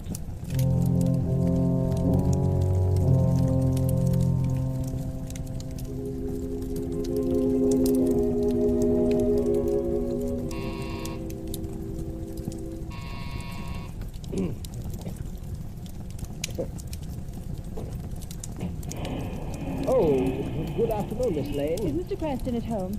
No, Miss Lane, he's not. You know where I can reach him? Well, he may be at his club. No, I've tried there. His office? Yes, everywhere. Nobody's seen him all day. Oh, is there anything I can do? Be sure and stay here in case he comes home. I'll call you on the phone later. Yes, miss. I've got to find him. I've got to. I've just got to.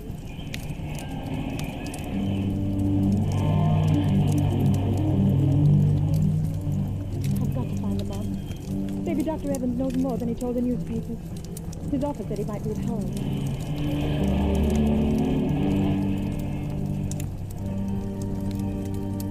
Number 33.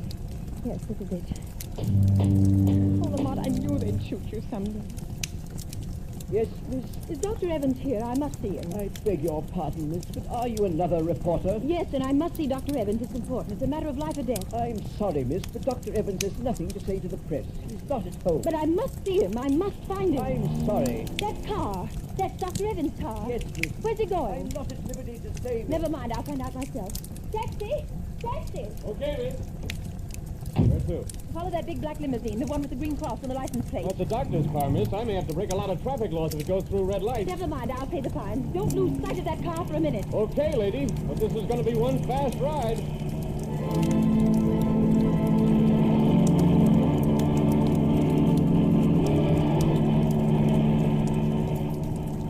Driver, slow down. That car's turning in at that estate. What do you want me to do? Go through the gates after? No. Stop here. Okay. Here's $5. Hey, thanks, man. I wonder if this is just a wild goose chase. Lamont couldn't be way out here. Not if he's wounded, dying. That car. It sounded like... Oh, but it couldn't be. It is. It's Lamont. Lamont! Evans, maybe you're doing here? Oh, Lamont, then it wasn't true. You weren't shot. Dr. Evans didn't operate on you. Oh, so you heard that news flash through. The papers are full of it. I tried to find you out the office, at home, at your club, everywhere. I'm sorry, Margot. I should have known you were, but I've had a very busy afternoon. How did you get here? I followed Dr. Evans' car. He just drove through those gates. What's happening, Lamont? Are you trying to find out why he said he operated on the shadow? Is someone impersonating you? No, Dr. Evans did that, knowing I'd get in touch with him. He needs my help in a very special manner. But why? Is someone after him, threatening him? Yes, also the owner of this estate, the banker Dubril and Martin, the concert pianist. And you're going to help them? I'm interested in helping Evans, a great doctor and a great humanitarian. His life is in danger. Lamont, now that I'm here, is there anything I can do? Yes, Margot. Wait in my car. Keep your eye on the house. If you see a light go on and off twice in one of the windows, drive to the nearest payphone and notify the state police to come to the Dubril estate. I'll watch for the signal. Fine. I suppose there's no use my asking you to be careful. No, Margot, but I'll try. I'll try to avoid really putting Dr. Evans to the trouble of removing a bullet from the shadow.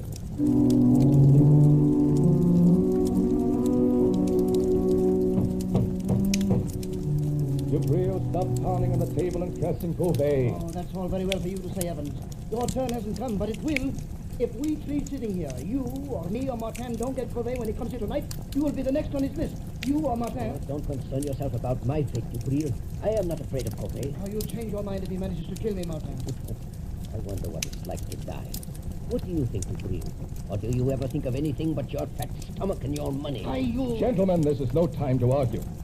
I have something more important to tell you. What is it, Evans? I hear you had quite an experience today. Operated on this man who calls himself the Shadow. Yes, that's what I want to talk to you about. Ah, there's a man, Dubril, the Shadow. He might save you from Covey. What could he do? I've had the best private detectives in the country trying to find some trace of Covey ever since he escaped from Devil's Island again 6 months ago. By the way, Dubril, I've always wondered who tipped off the police when Covey was hiding, after he helped us escape 20 years ago. Covey was a murderer. We were innocent men. And also, who betrayed me, Dubril, the time I tried to escape alone the first time? Martin, Dubril, now listen to me. A moment ago, we were talking about the Shadow. Well, he isn't dying. I didn't operate on him. I announced that, hoping the real Shadow would get in touch with me. Did he? Yes. He's coming here tonight to help us. I've always been curious to see this Shadow. You won't see him. No man has ever seen him, but he'll be here. Oh, Evans, for a man of intelligence, you're talking like a fool. The age of ghosts and mystic presences is You're past. wrong, Dubril, you're wrong. Because I am a doctor, I can readily accept the fact that the Shadow is a master of the powers of mental suggestion, of mass hypnosis. Recent experiments have proven conclusively that... rubbish. Allow me to convince him, Dr. Evans. What was that? Who spoke then? The Shadow revealed. Do not accept the theory of my power of invisibility, but perhaps you will accept the fact, for I am here. Sit down, Dubril. You look rather pale. If I am to help you, you will all sit down. Sit at that table there. I understand there is little time to lose. I must know the whole story. the truth. If I am to help you. Do what the shadow says. Sit there, Doctor. And you, there. Well, why don't you talk back, Dubril? Be quiet, Martin. Dr. Evans, I will help you if I can. But there is one gap in the chain of events leading up to this moment. I'll tell you anything I know, Shadow. Then tell me this. When and under what circumstances did Covey first threaten your lives? It was the last day we spent in the open boat in which we escaped from Devil's Island 20 years ago. Storms had blown us off our course. Our food was gone. Our water was exhausted. Covey, the only one who knew how to navigate, was... Well, he was slowly dying from hunger and thirst.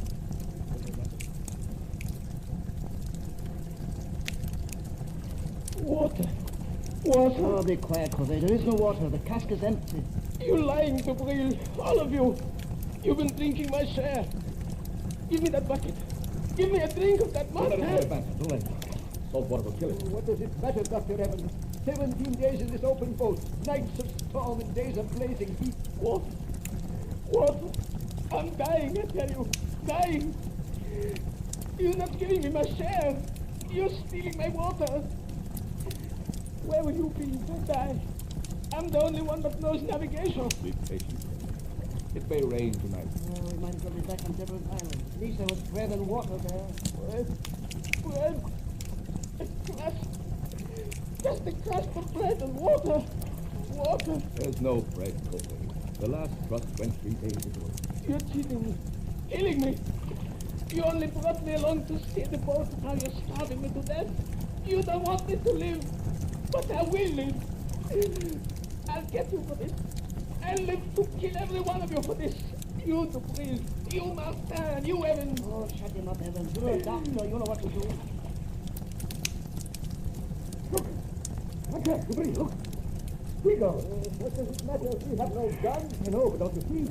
The gulls never go far from land or a ship. Oh, you're right, Evans. Look to the west. It's land. Land at last. All right. There, to the southwest. You can see the sun of the mountain. We're saved. Free at last. Come on. Sit up. Look. It's like a land. There'll be food and water plenty for everybody. You're trying to kill me. Starve me to death. But I'm going to live. I'm going to live until the last one of you is dead. Dead. So you see, that's how it all began. And now Covey is free and how to get us, Shadow. Well, it couldn't be anyone else. Covey, all right. He said to reel that thing on the table. That oblong box? Yes, Shadow. Notice it's safe. It's a miniature coffin, beautifully carved. Covey, what I would call it. He was always handy with a knife. But still it does not follow. What? Except for one thing, Shadow. When the lid of the coffin is raised, it's the music box. And that tune it's playing is a warning signal we use while planning our escape from Devil's Island. Remember, only the 4 of us use. Dubril, Covey, Evans, and myself. Oh, stop it, Evans. Stop that purple thing. Stop it, I tell you. I can't stand it. So you have a conscience, Dubril. That danger refrain recalls the past. Stop talking about it. It looks as though Covey must give me something. Don't put that conniving over me. You forget your turn, maybe next, maybe tonight. I am not forgetting anything, Dubril. You better study yourself, Dubril. I'll get you a drink. Oh, never mind. Here's the decanter. I'll pour it myself. Oh, that tune! Where is it coming from? I smashed the coffin. Good heavens, Dubril! It's the decanter in your hand. Oh, come on, change the decanter. Covey, he did it. He's here. He's been in his house tonight. Dubril, where you go? To my room. I don't trust anybody. I'll be safe there behind locked doors, alone. And if Covey comes, I'll be ready for Wait, Dubril, wait! Let him go, Dr. Evans. He shouldn't be left alone. Covey may carry out his threat. Are you sure it is, Covey? What do you mean? It must be. It couldn't be anyone else. Coffin, the decanter, are his warning. I know. But you said the 4 of you knew the signal.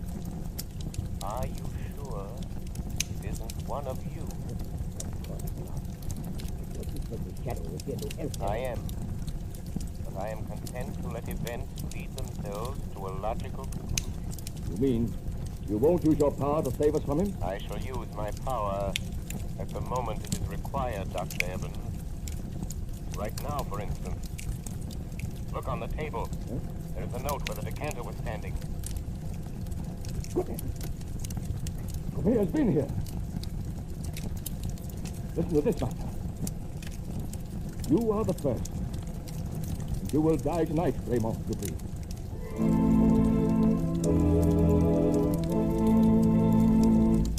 Ladies and gentlemen, the shadow will return in a moment. There are thousands of families living around snowbound Buffalo today who are as snug as a bug in a rug thanks to blue coal. You have read how the whole city of Buffalo has been literally snowed in. In that entire area, business practically came to a standstill for several days. But those families who laid in their supply of blue coal kept comfortable. The icy, biting winter blowing outdoors made no difference to them. These storms are reported to be coming eastward, so take a tip and get ready. Put in a supply of blue coal tomorrow. It is the most economical fuel that you can use. Furnaces, parlor stoves, and cooking ranges in New England were designed to use anthracite. And blue coal is America's finest anthracite. Blue coal is mined by the Glen Alden Coal Company and is especially prepared for home use. It is available in all domestic sizes: eggs, stoves, chestnut, and tea. Every carload of blue coal is laboratory tested for purity and sizing before shipment from the mine. Blue coal burns steadily and evenly, sending a full supply of heat to the living quarters of your home, even in the most severe weather. Get set for winter tomorrow by ordering blue coal. You will find the name of your nearest blue coal dealer in the Where to Buy It section of your classified telephone directory under the name Blue Coal.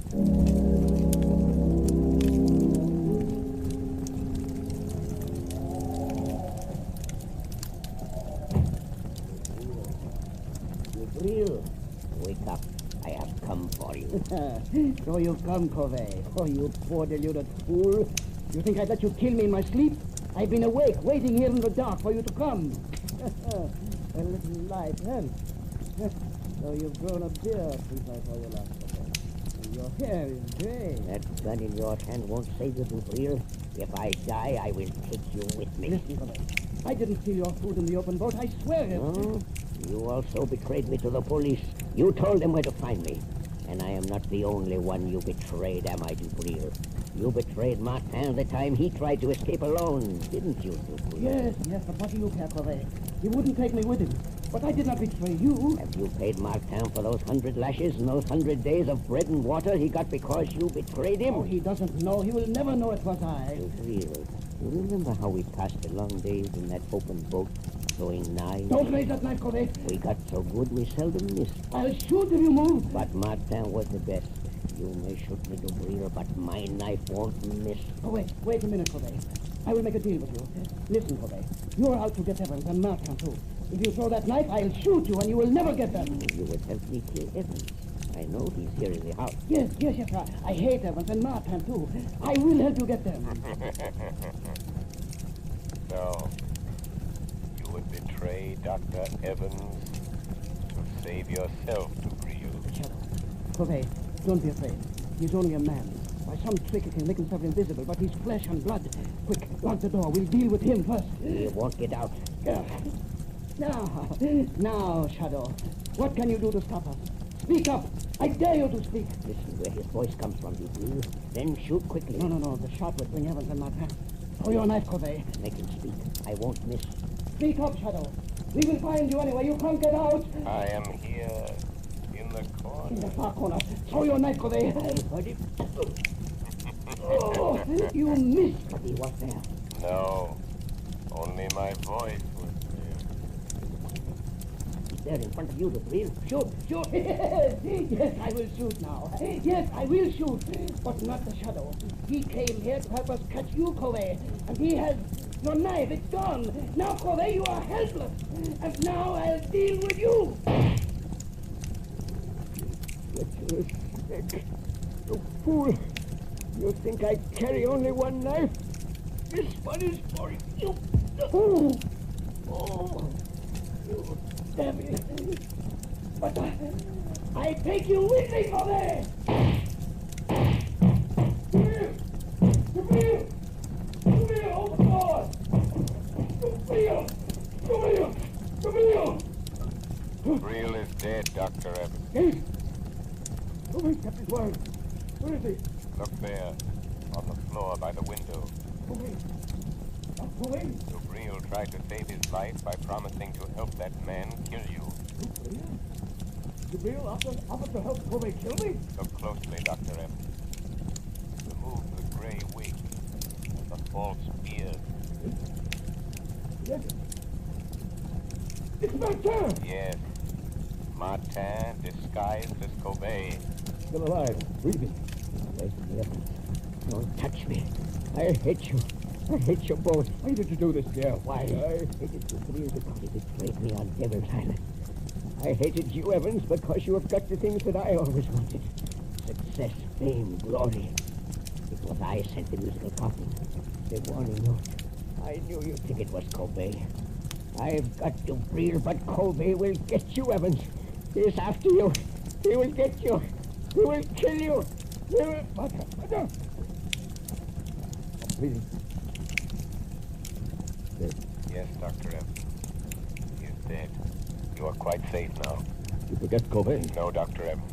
I knew, even when I phoned you today, that it was not Kobe who sent the musical coffin. What? I knew it was not Kobe. It had to be Martin or Dubril. Why didn't you stop them? Martin and Dubril were both criminals plotting to kill you. If I'd stopped them, your life would have been in danger as long as they lived, hating you always for having attained the things that life denied them. You forget, Shadow. Kobe may find me. Succeed where Martin failed. Never. I learned the whole history of all of you before I saw you. Yes? Everything, Dr. Evans. Your escape from Devil's Island after Dubril's betrayal of Martin resulted in the 100 lashes. His resolve for vengeance. From the authorities at Devil's Island, I learned the truth about Kobe's last escape. Yes, I see now. See now why he hated us. But what about Kobe? You are safe now, Dr. Evans. Safe from Kobe. The chain of logic is complete. 3 months ago, a bleached skeleton was found on a deserted beach at Trinidad. It has just been identified as the body of Kobe.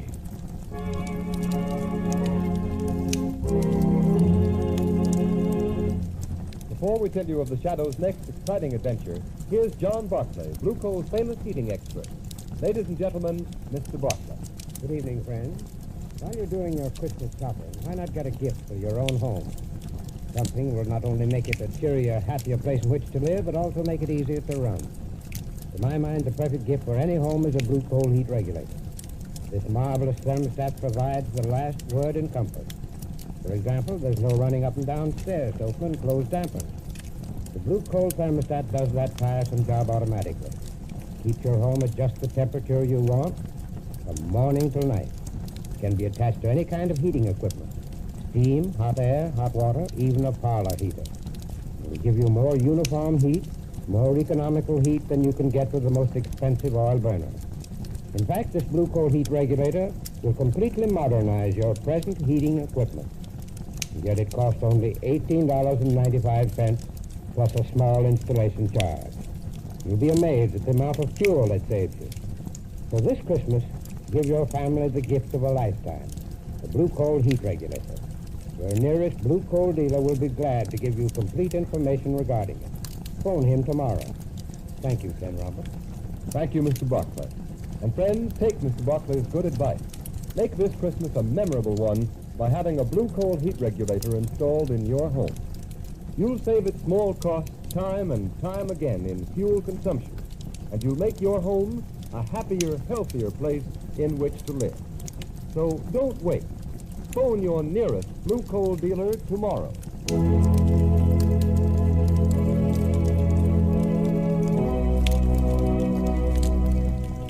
The story you have just heard is copyrighted by the Shadow magazine. The characters in this story are entirely fictitious. Any similarity to persons living or dead is purely coincidental. And at this time, may we remind you to mail your Christmas presents and cards early to secure delivery before December 24th. There will be no post office service on December 25th.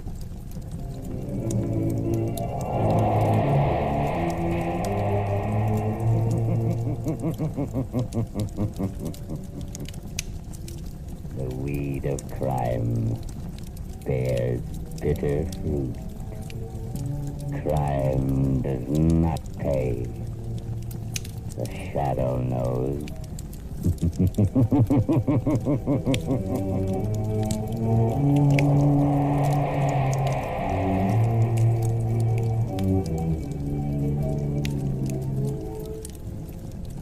Next week, same time, same station, Blue Coal, America's finest anthracite, will again present another thrilling adventure of the Shadow. Be sure to listen. Don't forget, next week, same time, same station, another thrilling adventure of the Shadow, presented by America's finest anthracite, Blue Coal. And be sure to burn Blue Coal, the solid fuel for solid comfort.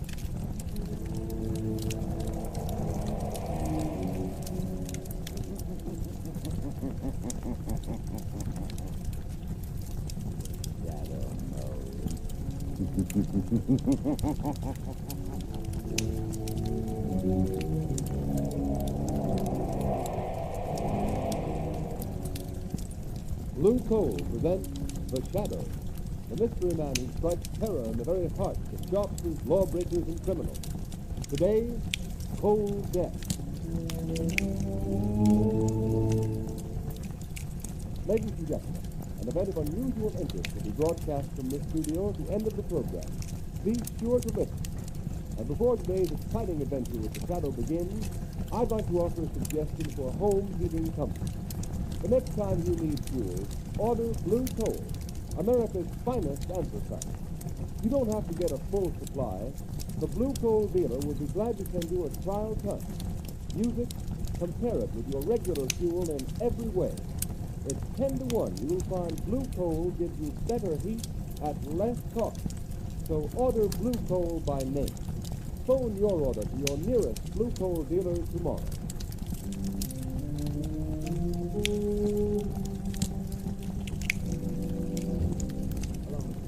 There. What do you want, Dawson? I'd go to Carverville, bring the business. Fine mess you've made of things. Oh, you've seen the story in the paper about conditions up in the village. Yes, you bring this fool. Don't you know you can't keep things quiet by manhandling a reporter? Now, wait a minute, sir. Explain. We haven't left that reporter up. He was taking pictures. I don't want any excuses.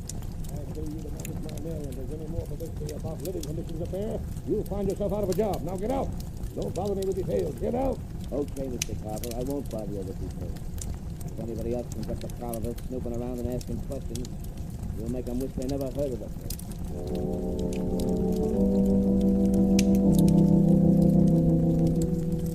Mr. Weston, I tell you it's an outbreak. Don't you agree, Cranston? It's a pretty sorry state of affairs, Commissioner. Granted, the conditions existing in this little mill village Daniel Carver owns are an outrage. Why, he ought to be kicked out of this club. What do you think, Cranston? No, I agree. If the research accounts are true, sickness, half a dozen deaths recently. The authorities ought to be able to do something about it. Apparently not. He owns Carverville, lock, stock, and barrel. Speak of the devil, here's Carver.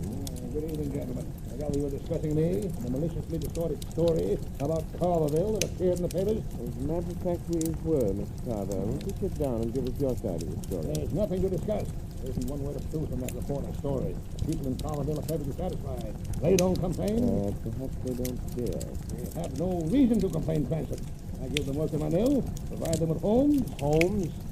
They make the worst city slums look like Park Avenue. Carverville is my affair. Well, maybe so, but this club may have something to say about your membership, Daniel Carver. This club, a bunch of mawkish busybodies.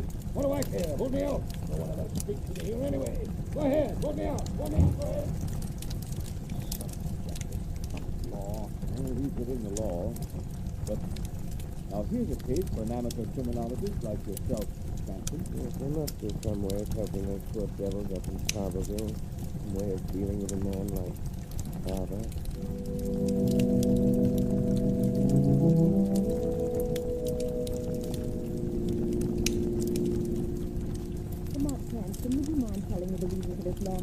zero weather. We'll soon see the reason, Margot.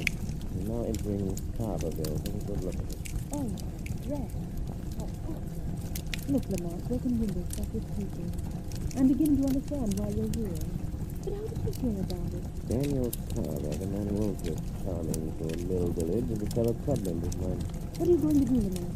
I don't know exactly until I've talked to some of these people. As Lamont Cranston or the Shadow? As a nameless social worker at the present, Margot, I have a strong hunch the Shadow will have to play a big part if anything is to be done to help these people.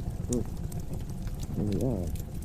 Want some gas, mister? No thanks, but could you tell me how to get to Mrs. Tucker's house?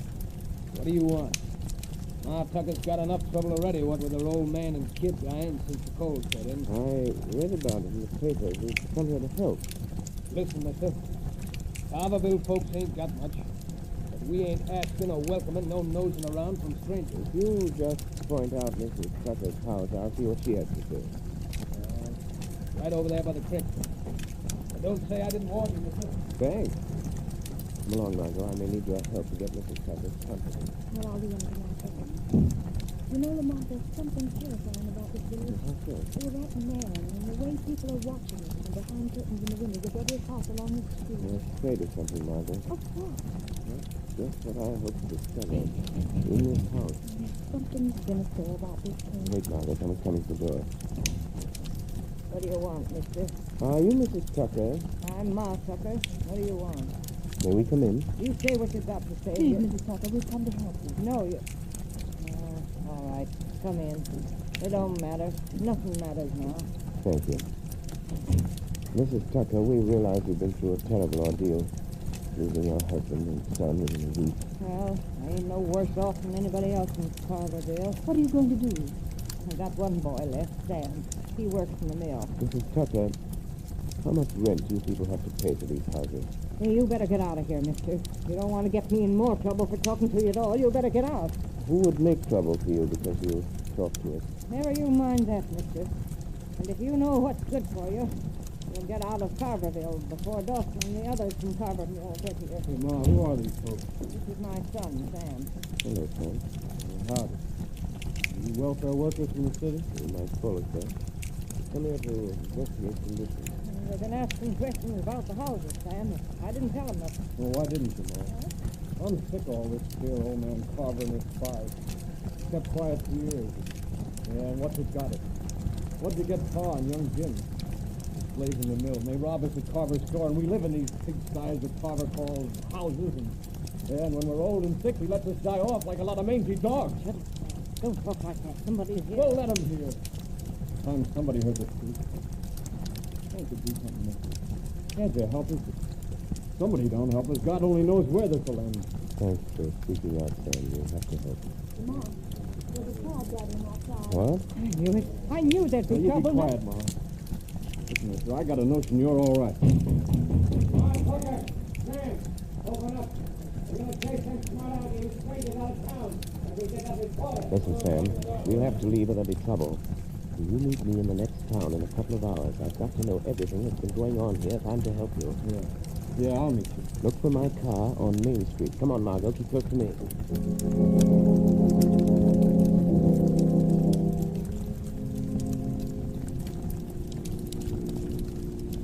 Lamont, I hope no one saw Sam have a meet up down at Gregory asking for. I hope not, Margot. What are you going to do now that we've told you the tragic story of Carverville?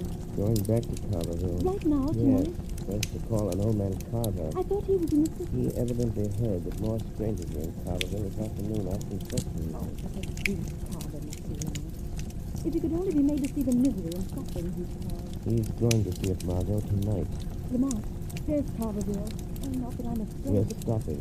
That's Carver's house right ahead there. Yes, I see a light downstairs. What are you going to do? Margot, do you remember Scrooge in Dickens' Christmas Carol? Yes, and Carver is worse than Scrooge ever thought of doing. Tonight, Daniel Carver is going to feel more remorse than Ebenezer Scrooge ever did. He deserves it. I'll wait in the car, Lamont. Bitter cold. None of those poor people down there in those flimsy houses can stand it. I'll wait here. But how are you going to make Carver with those poor people? Margot, tonight Daniel Carver is going on a sightseeing tour, personally conducted by the Shadow.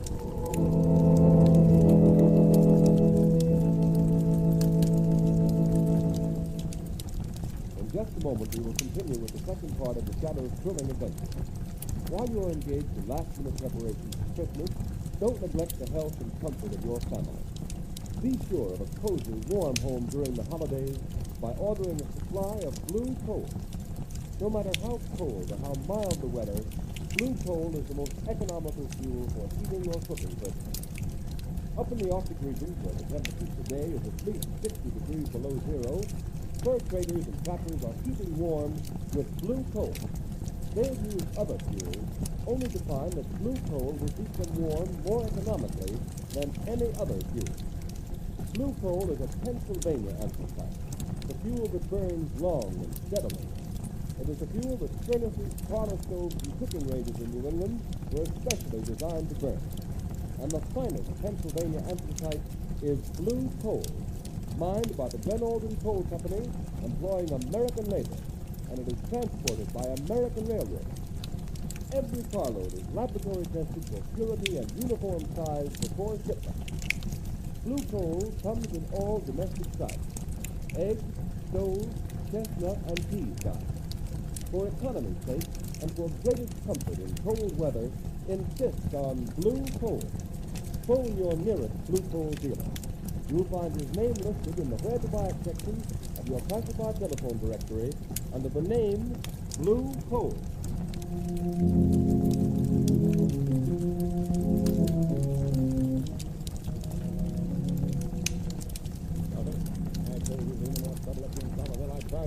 Yes, well, there ain't been no trouble, Mr. Carter.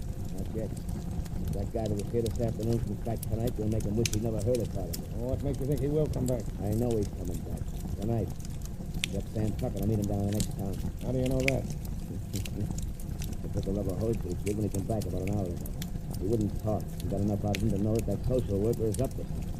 Well, I don't want any shooting and killing now. You just leave that fellow on me, Mr. Carter. He says he didn't want to be bothered with his head. What are you going to do, Dawson? Don't you worry. There ain't no law against the fellow being shot accidental and snooping around in the dark. You just leave what he says to me. Go on, sir. Fool to come up in the city tonight. Old country house. No electricity. Nothing but candles. Won't even blows the door open.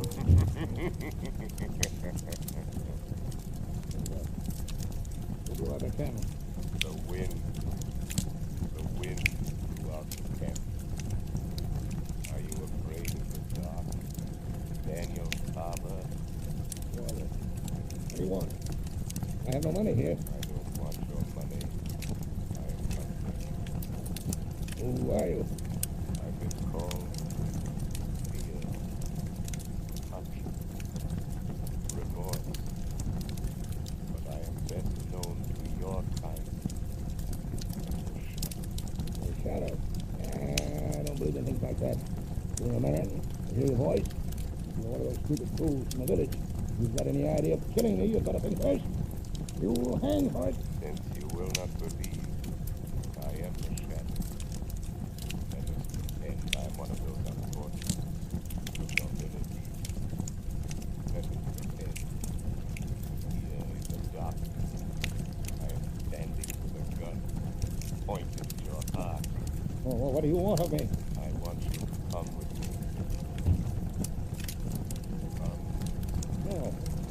No, you're going to murder me. I won't leave this house. I won't go with you. Come, or I'll use the gun you are so sure I have in my hand, even though you can't see the gun, or my hand, or me. All right, I'll come. I'll do anything, only don't shoot. If it's money you want, I'll get it for you. Get in your car. First, let me get an overcoat. It's getting cold. No. It's time you learn.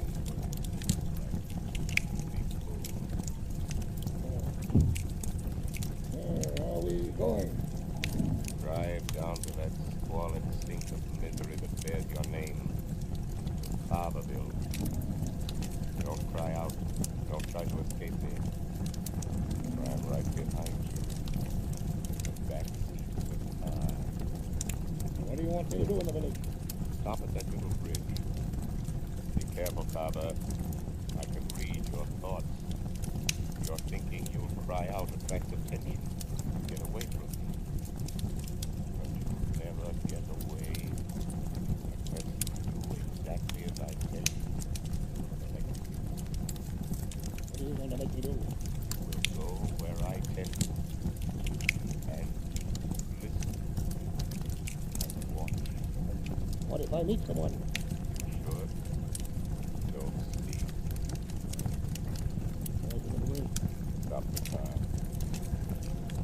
Now get out of the car, Daniel Carver. This is the Tucker house. Walk to that lighted window over there. Stand there by that broken pane stuffed with paper. Yeah, he's looking here. Better look out. There's also my foreman and some other out looking for some strangers that come shooting around here. They might be shot by mistake. That is a chance we mistake. Carver, look into that room.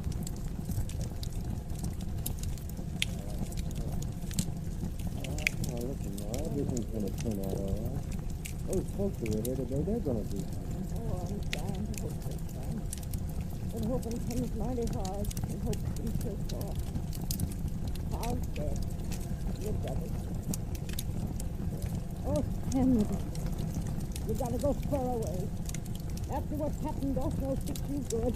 It won't be just a beating. He'll fix it. So something will happen to you at the mill. You gotta go away, son. Yeah, but I can't leave it, Mom.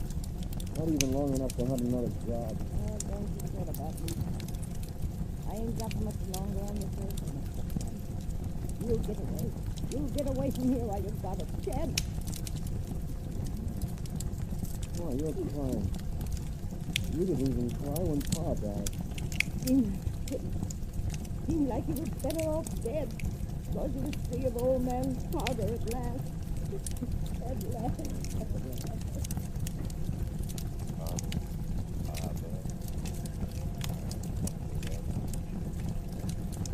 What are you trying to do? Where are you taking me now?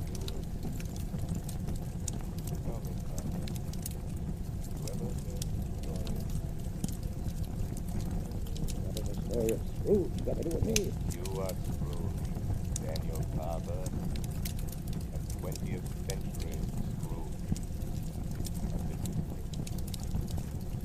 Never been used to look down the street. Hilltown. What do you expect me to do about it? You are not your brother either, are you? Let me go. My hands are freezing. Still thinking of yourself? That's a Christmas spirit, Carver. Let me go and I'll do something. Send some Christmas baskets. That would ease your conscience, wouldn't it? No, Carver. You're not going to get off so easy. I've seen enough. Where are you taking me now? Just a little way. Then, to that lighted window over there. To that house with a car standing in front of it. If they can afford a car. That is a doctor's car. Your villagers don't own cars. They don't own anything. Go to that lighted window. Look here.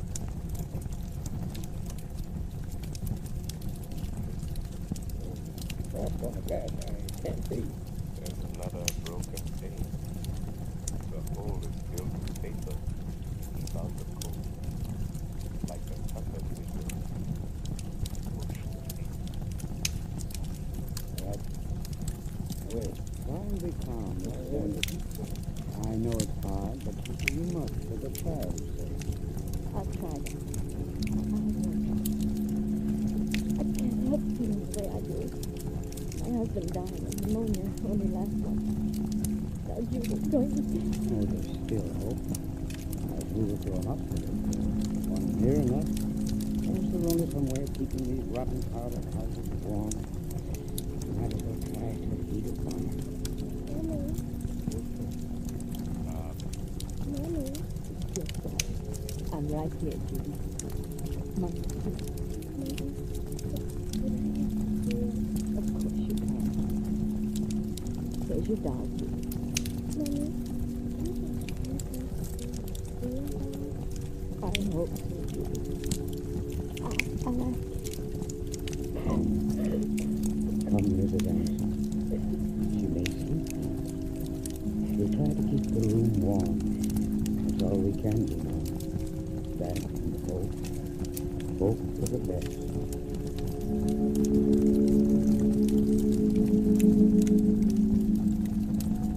Look at that child, Daniel Father. She's dying. And you alone are to blame. No, stop. Don't talk to me anymore. That child dies, Father. There will be no candle.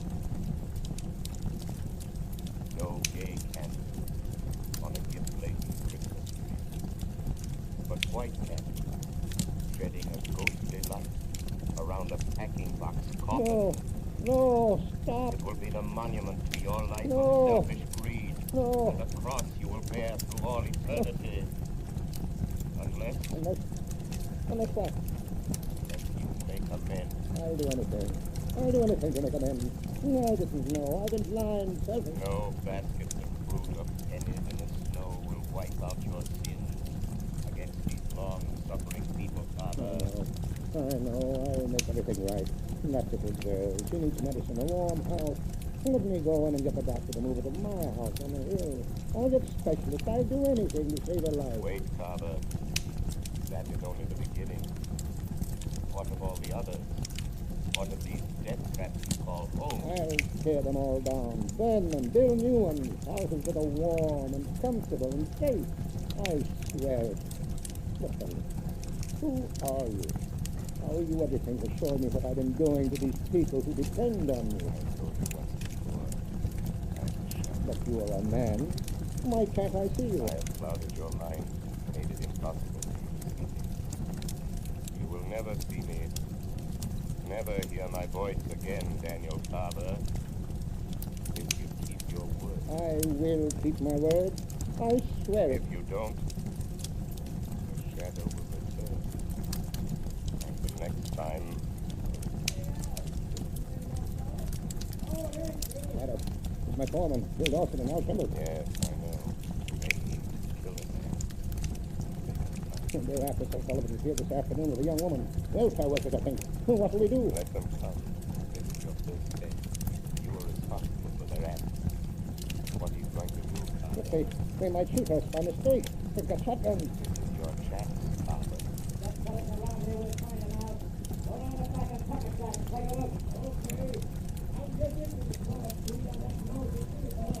Now is your chance to deal with Dawson. What are you going to do, Father? I'll show you. Just watch me. Don't shoot. Dawson, don't shoot. It's me, Father. What are you doing here? Coming to the nature blowing your head off.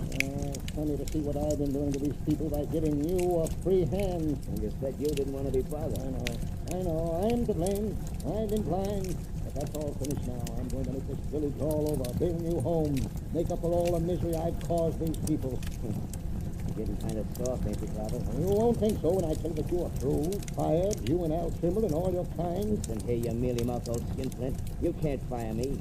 I've done your dirty work too long. You get out of Carverville, you're through, Dawson. Yeah? That's what you think. You and nobody else is firing on me. Put down that shotgun, Dawson. You'll hang for this. The devil I will. It'll be an accident. An accident like what's going to happen to that city. Dawson, don't you pull that trigger, you fool. Hey, you peg, you rat. You missed. Something knocked the gun up in the air. You didn't, Bobby. You couldn't. Something just about knocked the gun out of my hand. You are quite right, Bill Dawson. I saved you from committing a cold-blooded murder. What was that? Who said that? The shadow, Dawson. Shadow? A ghost? Call me what you like, but I am here, helping Daniel's father, helping the people of this village. Al, come on, we're getting out of here. Something just talked to me. You must be drunk, sir. Hey, what's that over there? Oh, no problem. But it wasn't him. It knocked my gun right out of my hand. Come on, I tell you, this place is haunted. There ain't no such thing. Listen to that. Where is it? Come on, tell me, where's it coming from? Who said that? It ain't Father. It did sound kind of like a ghost. I don't see nothing. Go quickly, both of you. Get out of Carverville and don't come back. Come on now, you fool. Let's get out of here. Hey, Bill, wait. Wait, don't leave me here alone. General, how you sit here? Yes, Daniel Carver. Oh, thank you, whatever you are. Thank you for saving my life. I saved you because you have much work to do. If there was only some way of repaying you for making me see the truth, you should have credit for all this. Just bring happiness to the people of this village, Daniel Carver. That will be your repayment. It's true. I'll do it. Look, Carver, the people of the village are getting up enough nerve to come out of their house. I'll call them all together right now. I'll tell them what I'm going to do. I'll make this the happiest Christmas season they've ever had. Yes, I believe you will, Daniel Carver. What happened in there? Anybody hurt? Hey, golly, it's Mr. Carver. Wait a moment, all of you. Oh, I know you have good reasons for faith. Tonight I've been shown why. Someone came to me. Oh, I don't know what it was. I don't care. All I know is he was like a spirit of God. He has shown me how to create a new Carverville, a happy Carverville, where the spirit of Christmas will shine all these years through. Men and women, a shadow has brought us light. This is the peace on earth, goodwill toward men. Friends, this afternoon we have an event of unusual importance to bring to you. The Shadow program is to be honored with one of radio's most coveted awards, which heretofore has been captured by other outstanding programs such as Jack Benny, Fred Allen, and The March of Time, the Pilot Radio Award. Mr. Harry A. Smith, President of Blue Coal, will accept this award from Mr. Sylvester Thompson, Vice President of the Pilot Radio Corporation, who will make the official presentation. Ladies and gentlemen, Mr. Thompson. Thank you, Mr. Roberts. During the past year, the Pilot Radio Award Society has been making periodic awards for various programs on the air which represent the highest achievement in their particular fields of entertainment. And so it's only natural that your program, The Shadow, should have come to our attention. So we can easily understand the reason why The Shadow has held its high place in popular favor for so many years. It brings all the thrill and flavor of mystery drama to radio audiences. In addition, the committee commends you very highly on bringing some of the finest actors of the American stage into the homes of so many radio listeners. Recognizing your noteworthy contribution to fine radio entertainment, I take pleasure in presenting to you, Mr. Smith, the Pilot Radio Award of Merit.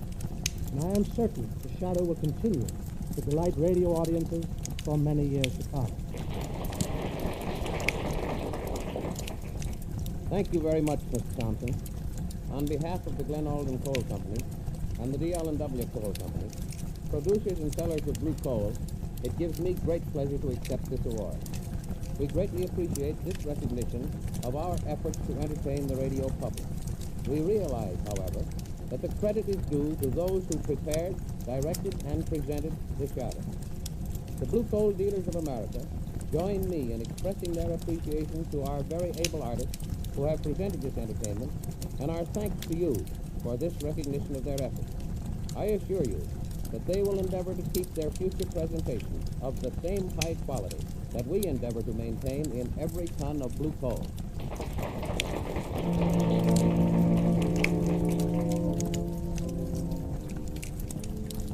The story you have just heard is copyrighted by the Shadow magazine.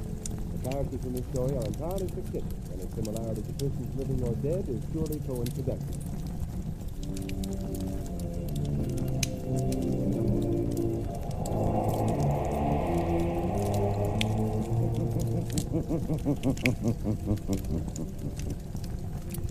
The weed of crime bears bitter fruit.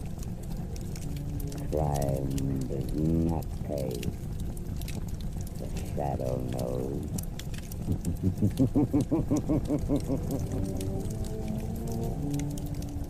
Next week, same time, same station, Blue Coal, America's famous anthracite, will again present another thrilling adventure of The Shadow. Be sure to listen. And be sure to burn blue coal, the solid fuel for a solid something.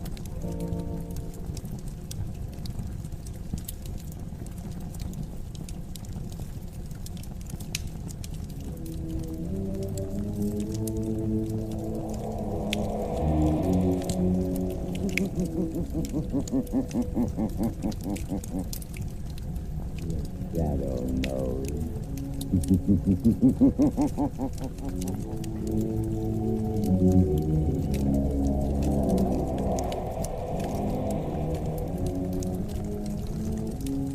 Blue Coal presents The Shadow, the mystery man who strikes terror in the very hearts of shopkeepers, lawbreakers, and criminals.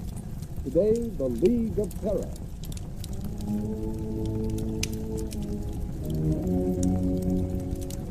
Ladies and gentlemen, The Shadow's exciting adventure starts in just a moment.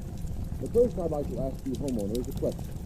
Do you want to cut down winter colds, protect your family's health during this dangerous winter season? Then burn Blue Coal for clean, safe, helpful heat all winter long.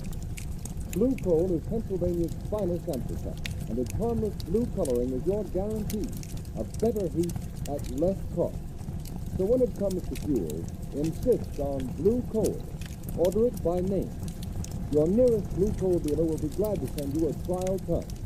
Phone him tomorrow.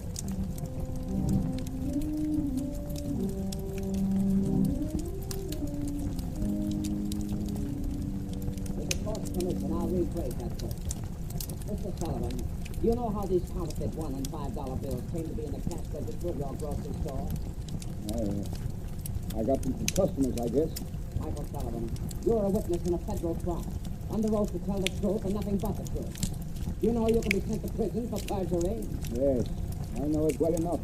Before this trial began, you testified that defendants in this case, Slater and Marino, entered your store, that they forced you to buy counterfeit $5 and $10 bills, and you passed out and changed your unsuspecting customers. Why have you changed your testimony? Why? I was mistaken, that's all. You're lying, Michael Sullivan, lie. Order in the court. Mr. Prosecutor. Yes, Your Honor. It is quite apparent that your witness has received a threat, either to himself or his family, if he testified against the defendants in this case. Since he will not repeat his sworn testimony against these defendants, I have no alternative but to dismiss the charges. Case dismissed. Order in the court.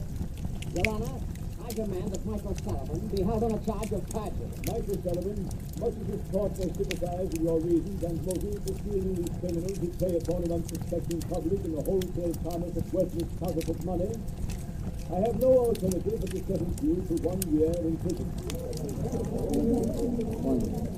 1 year in prison. But, Your Honor, there's my wife and my daughter, Mary. I'm afraid of what the dirty rats would do to them if I told the truth. I'm sorry, Michael Sullivan, but unless you testify... I can't. I tell you, I can't. Very well. The sentence of 1 year in prison must stand. Court adjourned. It ain't fair. It ain't right. I get a year in prison for trying to protect my family and the rail crooks go free. Look at them walking out of court free as the air to go on with their dirty business. Yes, the good thing these dogs are mad that Sullivan took my warning. Come on, let's get out of here. Let's take it. Lamont, of all the unfair, unjust sentences. I know, Margot. It seems cruel, harsh, but our whole legal system is being undermined by violence and intimidation of witnesses. Isn't there something you could do, Lamont, some way of helping Michael Sullivan? Sullivan isn't the only one who is suffering from the operation of this counterfeit ring. Small businessmen, shopkeepers, poor people who can't afford to get bad money. A counterfeit dollar bill probably means the difference between eating and not eating to a lot of those people over in Sullivan's. Exactly, Margot. This is operating among the poor people who can't defend themselves. Lamont, are you going to enter the place of the shadow? Later, perhaps. Right now, Margot, Lamont Cranston and Margot Lane can help by doing a little shopping in Michael Sullivan's grocery store.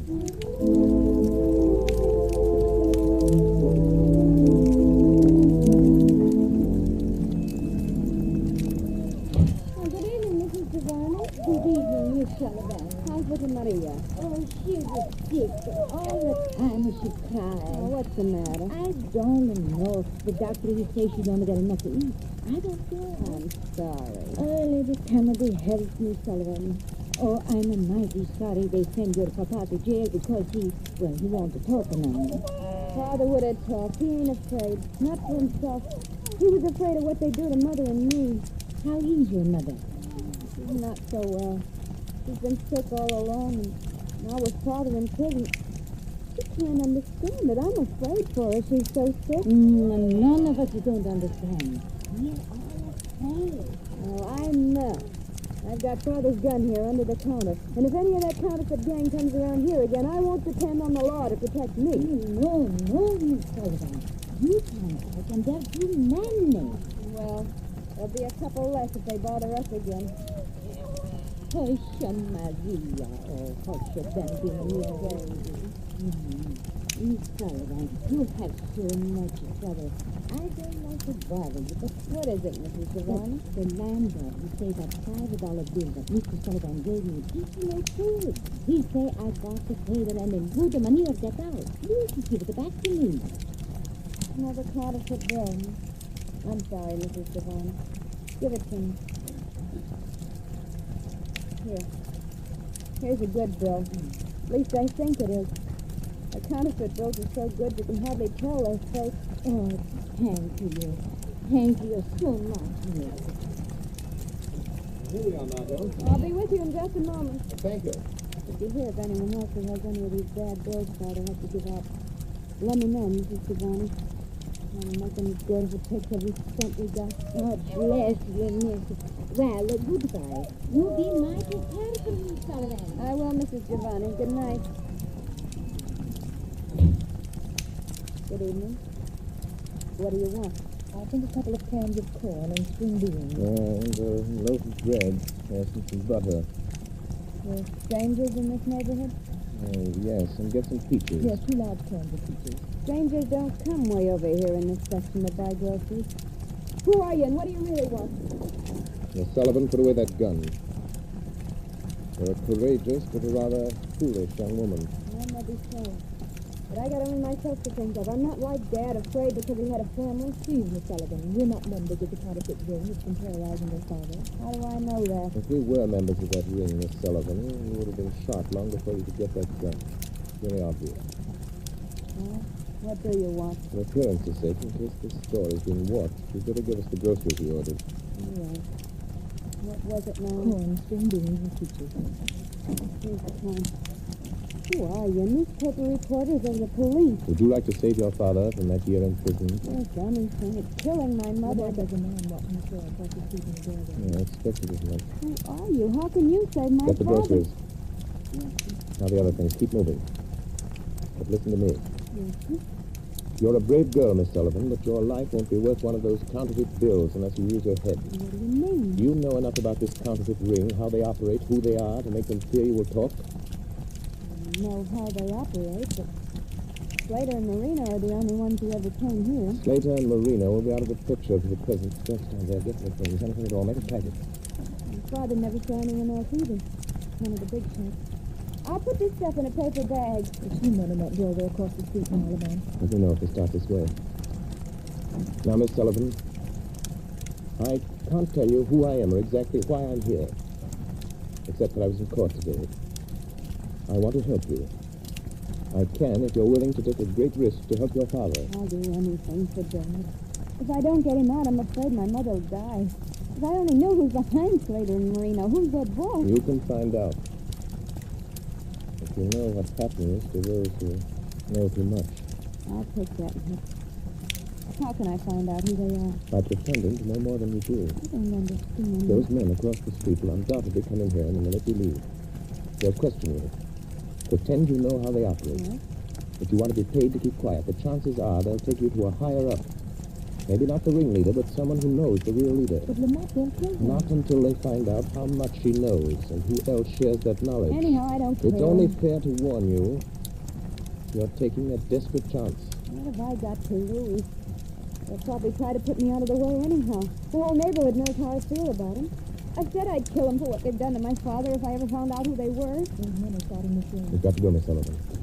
Better think over what I've said before you act. Oh, I'll do it. My mind's made up. Come on, Margot. Lamont, Aren't you letting that poor girl take a terrible risk? Margot, that girl was marked to death before we came here. What are we going to do? Look, Lamont, those men are going in the store. Margot, get a taxi and get out of this district. Be sure you're not followed. Go to my office and keep the shortwave radio tuned in on the band I was using. All right, Lamont. But won't you tell me what you're going to do? There's no time, Margot. I've got to see where they take her.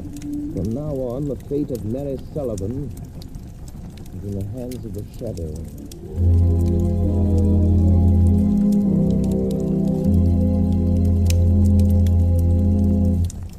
Ladies and gentlemen, the Shadow will be back with you in just a moment. In the meantime, I'd like to tell you some interesting facts. In the Dominion of Canada, where there is a temperature range of almost 200 degrees, from warm summer days to frigid Arctic nights, the selection of fuel is a serious problem. And the tremendous popularity of blue coal in Canada under these varying conditions is positive proof that blue coal gives steadier, healthier, more dependable heat than you can get with any other fuel. You homeowners here in the United States should be just as critical in the selection of your fuel. And when you choose blue coal, you will find you're getting better heat at less cost.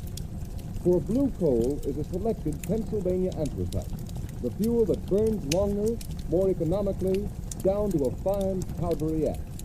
What's more, anthracite is the fuel that furnaces, parlor stoves, and cooking ranges in this part of the country were especially designed to burn.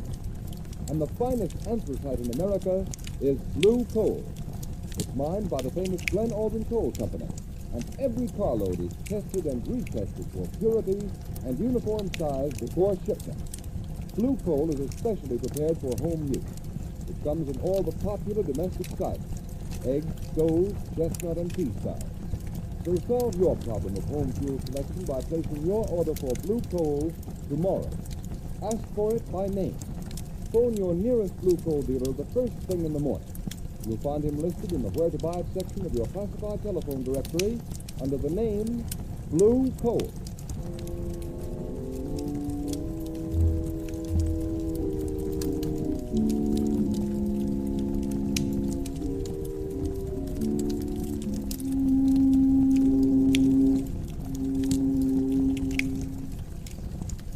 Where are you taking me? Get up. Get in, kid. Sit down and keep quiet. Oh! Come on, get up, sister. Here, I'll take the blindfold off your eyes. Why'd you bring me down to the waterfront? Because I'm cold. You better learn the same thing. Where are you taking me? Maybe this is the end of the line for you, Mary Sullivan. You wouldn't, Wouldn't you, Dad? but not without orders from the big boss. What do you know about the big boss? Plenty. Then your number is up all right, kid. And there's no funny about the big boss don't live long. You're still alive. Yeah. Because I don't even know who the big boss is, and I don't want to know. It ain't helping. Who's that? There you are. You get the Sullivan thing? Yeah. There she is. Nice looker. Listen, Rankin, she says she knows plenty about the big boss. I'll say I do. You're a liar, Mary Sullivan. You do know too much about the rest of us. You better get in touch with the big boss before you do anything to me. We don't bother him with all his details of his counterfeit racket. Well, you better bother him about this. And you know, Rankin, I think she knows something. Shut up, Trigger. I'll go get thinking around here. Maybe she does at that. I know plenty. And I'm not the only one. Say, what happened to that Sullivan dame that was in the Sullivan grocery just before we snatched her? The guy got clean away somehow. Yeah, what about the dame? Yeah, she took it bad. City trailed her, but she gave him a slip. Switched cabs and traffic signals. Maybe you better take this kid to the big boss. Not till I find out how much she knows. Come on, Slick, make a talk. You know how. All right, kid. You still what you know, or do we have to get it out of you the hard way? Go of my arm. I won't talk to anybody but the big boss. And he'll pay me plenty to keep quiet. You can't scare me like you did my father. You want Bo to keep quiet. Shut up, Trigger. Twist her arm. Give you a sample of what's coming to her if you don't talk and talk fast. All right, kid. You asked for it. No, I won't. No, she's fainted. I guess I twisted her arm too hard. Frankie, did you hear that? Yes. Yeah, I heard. It was the drop. The cops must have followed us here. Come on, let's take it on the lamb. No. Wait, you can't leave that dame here. You take it, Sullivan, kid. I'll shoot out the light. Don't draw your gun, Trigger. Don't move, Rankin. He knows who we are. There's something screwy about this. That voice is right here, but there ain't nobody with it. You're mistaken, Rankin. There is someone here. What kind of gag is this, Rankin? I don't see nothing, but say I'm getting out of here. Wait, Trigger. Trigger. Do you remember Lefty's kid? Sure. But that's thing a man in the east. He tried to shoot it out with a voice. The police got him. When he went to the chair, there was only one name on his list. Remember? The Shadow. That's what it is. It ain't the police or the feds, it's the guy nobody's ever seen. The Shadow. They say he throws a sort of spell over a guy's mind so you can't see him. Shut up, you're crazy. Yeah. It's just somebody throwing his voice. I've seen him do it before. You pop that light in the place. Wait. I'm not going to stop you. But before you go, take this message. You can't outsmart that guy. Nobody ever has, not for long. Tell the man who controls this counterfeit ring that preys on the poor and helpless. Tell him that if anything should happen to Mary Sullivan, he will answer to the Shadow.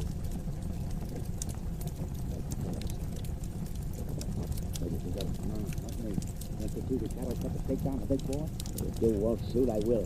I'll get him even if I can't see him. A gun won't help you. Oh, no? We'll see about that. You got it. Talk about luck. Yeah. Let's get going while our luck's still good. I don't know if I killed him or not, but I must have winged it. Come on, grab that Sullivan dame and let's get back to the big boss and tell him what's happened. Here, how? Where are we going? We got a speedboat waiting under the water. Come on, we're heading down the bay.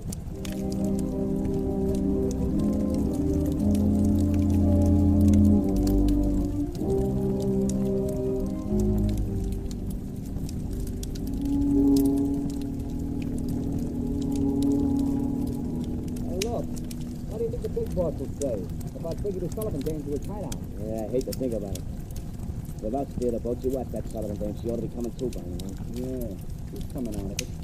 So how much farther we gotta go? Yeah, we're practically there. You see that yacht laying at anchor out there?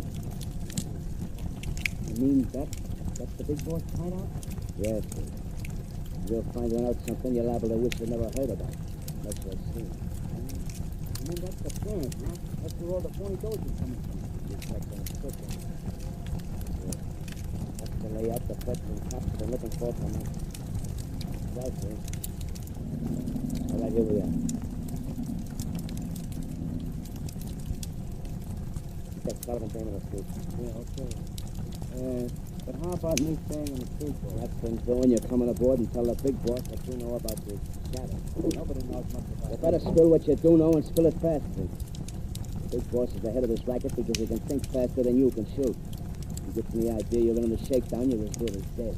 I ain't pulling no double cross. I certainly ain't like that. Shut up and bring that dame aboard. Boss knows how to handle her kind. Not just step of you get what's coming to her. Okay. Come on, sister, come on. Before the night's over, I got a hunch you and me are going to wish we'd never seen this Dixie Tub.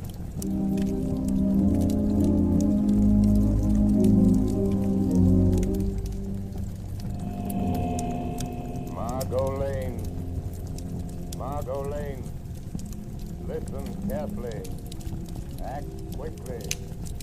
The life of the Sullivan girl depends upon it. Telephone Police Commissioner Weston. Have him notify the harbor patrol boats that they will find the leader of the counterfeit ring on board the large yacht anchored off Diamond Point. Hurry.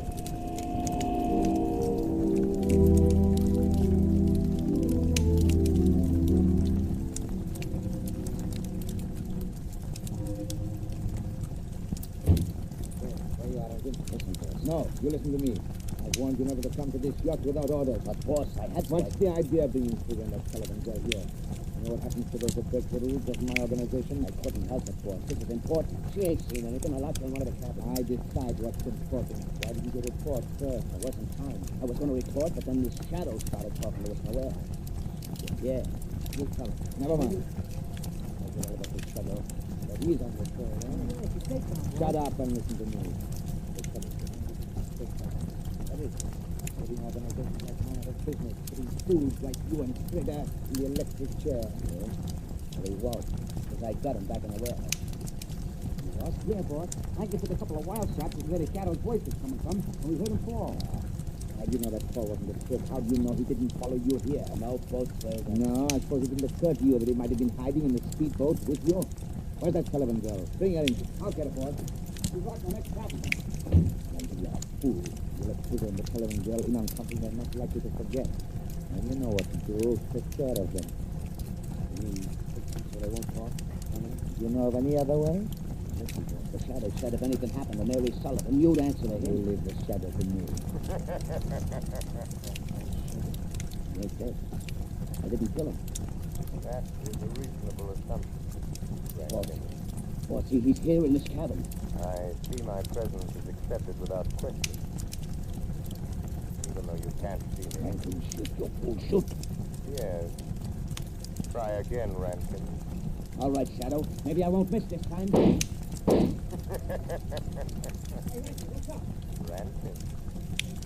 Try again. The door. He's getting out. Trigger, shoot. Rankin, shoot. Get out of the way, Trigger. Rankin, double drop. Don't eat the lead, will you? Rub me out because I think too much in it. Oh, Trigger. Pretend that Shadow wasn't shooting at you. With the Shadow, he was here just a minute ago. I don't care about the Shadow. All I know is I got a load of lead in me. Your lead, and I'm gonna... Don't shoot. Don't shoot. There, Jake. Good man. Put the policy off like I said. Take it easy. Trigger. Trigger. That man there, the big boss, ordered Rankin to kill you. Trigger, he is your real enemy. Yeah. I had a notion he might die. Don't raise that gun, Trigger. I know that one. If I go, you'll kill me. You can't kill a guy with as much lead as I'm carrying. You can't kill a guy that's already dead. Perhaps not, but I can't avoid the risk that you have strength enough left to raise that gun. Oh.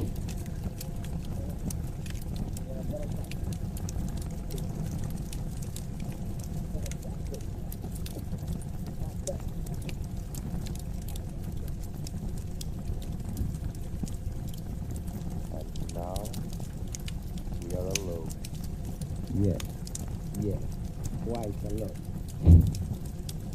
Now, I'm going to deal with you, Shadow. Your hand is shaking. That's a way for a mastermind to act. You devil. I could only see you. You won't get away. And neither will you. I've notified the police. Their boats are coming. So that's it, eh? Yes, that's it. They're coming to get the leader of a counterfeit ring. But they will find a murderer, a cold-blooded killer, locked in this cabin with his victims. That's what you think, but you're mistaken. Why are you putting down your gun?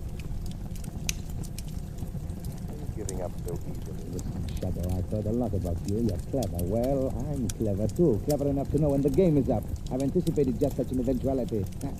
I suppose you can see this little switch on my desk. My hand's resting on it. Yes, I see it. You know what will happen if I close this switch? And I will if the police set foot on this yacht. I think I can guess. Well, I'll tell you. This switch will set up a charge of high explosive down in the hold that will blow you and me and the police to Kingdom Come. I see. If you touch me, try to stop me, I'll pull the switch. What do you expect me to do?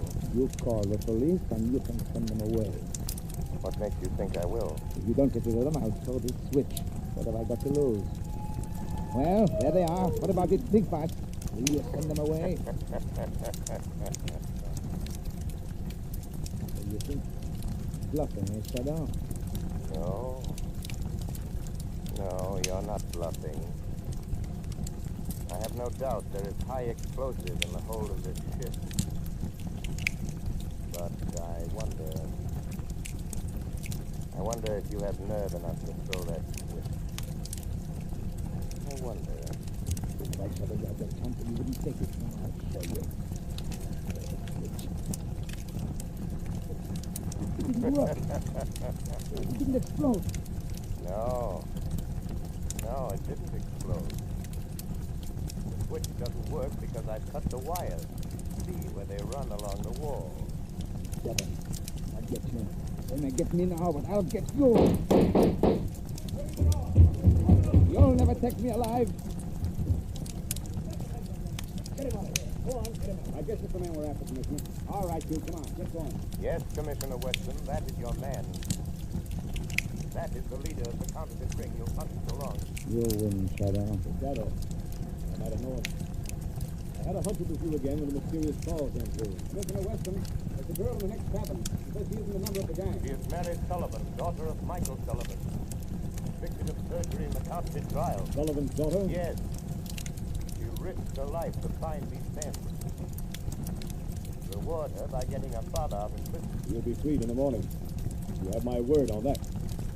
It looks like you're due a reward for this night's work, Shadow. My reward, like yours, Commissioner, is in protecting the defenseless from those who have not learned that crime does not pay.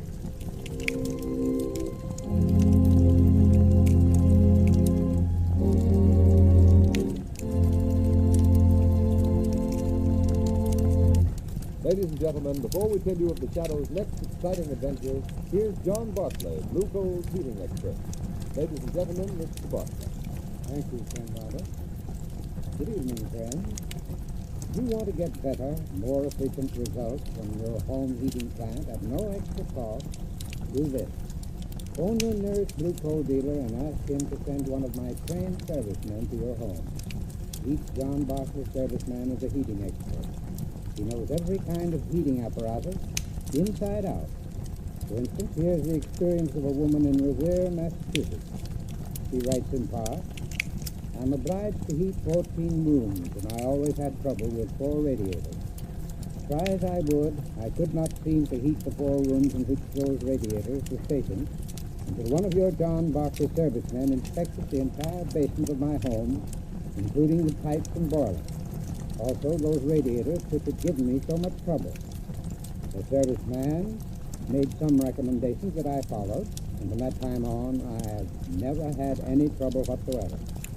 My heating difficulties are over. I'm so pleased that I feel it my duty to write this to you so that other persons may avail themselves of this most advantageous service. And friends, that's only one of many letters I've received. Why not avail yourself of this free service? Remember, you don't even have to be a customer to profit by it. Simply phone your nearest Blue Coal dealer. You'll be only too glad to send a John Barclay serviceman to look over your heating plant. And when that serviceman calls on you, ask him about the Blue Coal heat regulator. With that wonderful thermostat attached to your heating plant, you'll get more uniform, more economical heat than the most expensive oil burner will give you. I thank you. Thank you, Mr. Barclay. Friends, Mr. Barclay has just given you a valuable tip. So take his advice. Phone your nearest Blue Coal dealer the first thing in the morning. Have a John Barclay serviceman stop at your home tomorrow.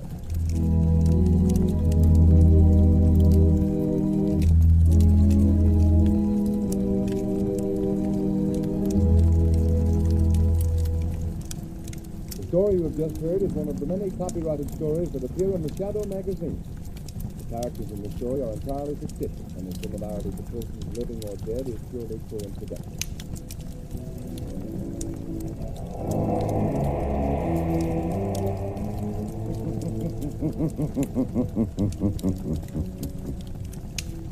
The weed of crime bears bitter fruit.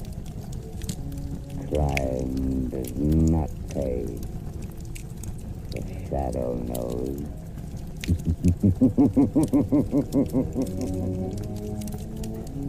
Next week, same time, same station, Blue Coal, America's finest anthracite, will present another thrilling adventure of the Shadow.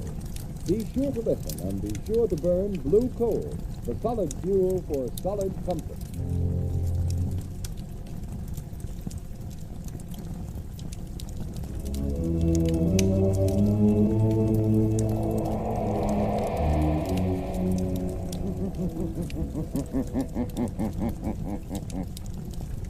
The Shadow knows.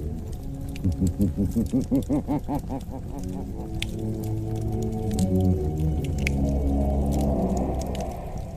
Coal presents The Shadow, the mystery man who strikes terror into the very hearts of shopkeepers, lawbreakers, and criminals. Today's story, Sabotage. Today's exciting adventure with The Shadow starts in just a moment. But first, I'd like to say a few words about health. Over 50% of all family colds can be traced to uneven heat or overheating in the home.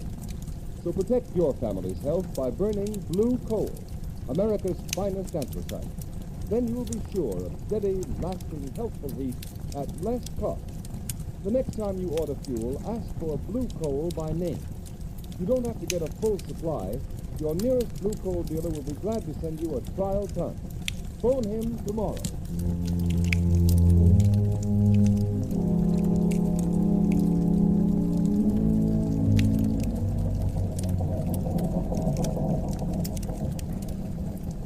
Engine room. Stand by for test number 11. Engine room standing by, Commander. Ship full speed ahead. Engine room. Hello. Hello, engine room. Chief Engineer Swain reporting. Boiler What happened, Commander? Boiler explosion, Lieutenant. Hard luck, sir. Luck nothing. You mean another case of sabotage? Yes, sabotage.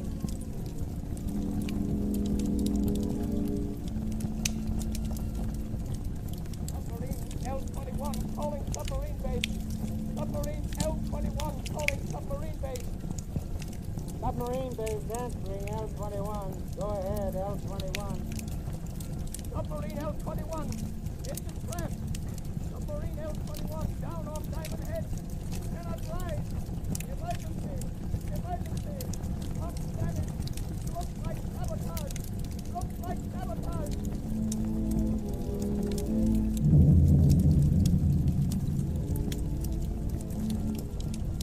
Cruiser returning to base. Cruiser returning to base. Explosion. Explosion in after gun turret. 3 dead. 6 wounded. Suspect sabotage. Suspect sabotage.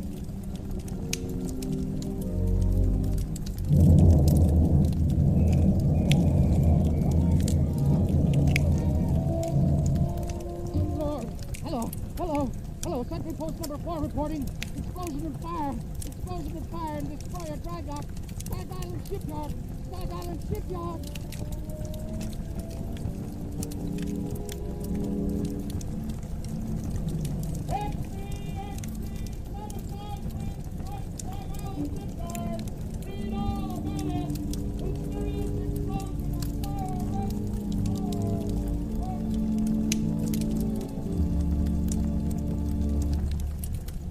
Hey, fellas, here's Admiral Keeley now.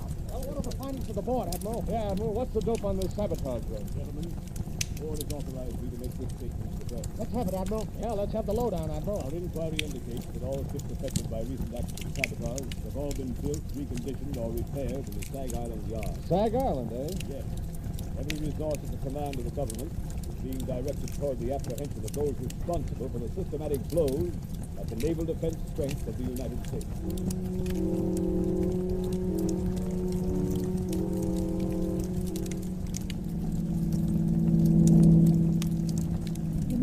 Would you mind telling me where you've been for the past 5 days? I was nearly frantic until I got your call asking me to meet you. And why those old clothes? And why haven't you shaved? I'm sorry, Margot. I've been at Stag Island. Stag Island? You mean where they're having all the trouble in the shipyard? Yes, it seems to be a case where the Shadow might be of some use to his country. You've uncovered something. Is that why you sent for me, Lamont? I'm not sure, but I stumbled on something last night. It's been a process of elimination. Where are we going? Back to Stag Island? Yes, we're almost there now. Lamont, have you anything definite to work on? It seems so hopeless. You forget, Margot, that I, as the Shadow, have a certain gift. You mean what the underworld call the power of invisibility? Yes, and the ability to read other men's minds, particularly the mind of a man who has something to hide. But you've got to find that man first, Lamont. I know. Do you mean that out of the 3,000 men in the Stag Island shipyard, you found the one man who has eluded the Secret Service, the police, and everyone for weeks? I think I have, Margot. I'll know for sure tonight. What do you want me to do, Lamont? We're coming into Stag Island now. I want you to go to the Stag Island Hotel, take a room, and set up the shortwave radio outfit. You brought it, didn't you? Yes, it's in the baggage compartment. Good. Now listen, Margot. Tune in the wave I use as the Shadow and wait. Wait all night if necessary. Got the car here, Margot. Lamont, I know you don't believe in woman's intuition. At least you pretend not On the to. contrary, I have a healthy respect for intuition. Now be careful, I have a premonition myself. Lamont, can't you tell me anything more? I can only tell you I'm going into that bar down the street. If this man is the one I think he is, we will have a very interesting visit in that bar.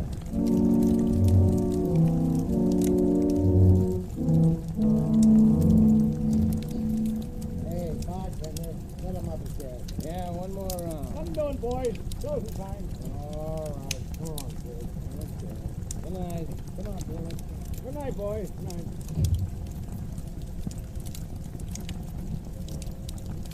Holy mackerel. 2 o'clock already. An hour passes quickly when a man is talking about himself, Mr. Butler. Wow. What have I been talking about? What have I... Say, who the devil are you, anyway?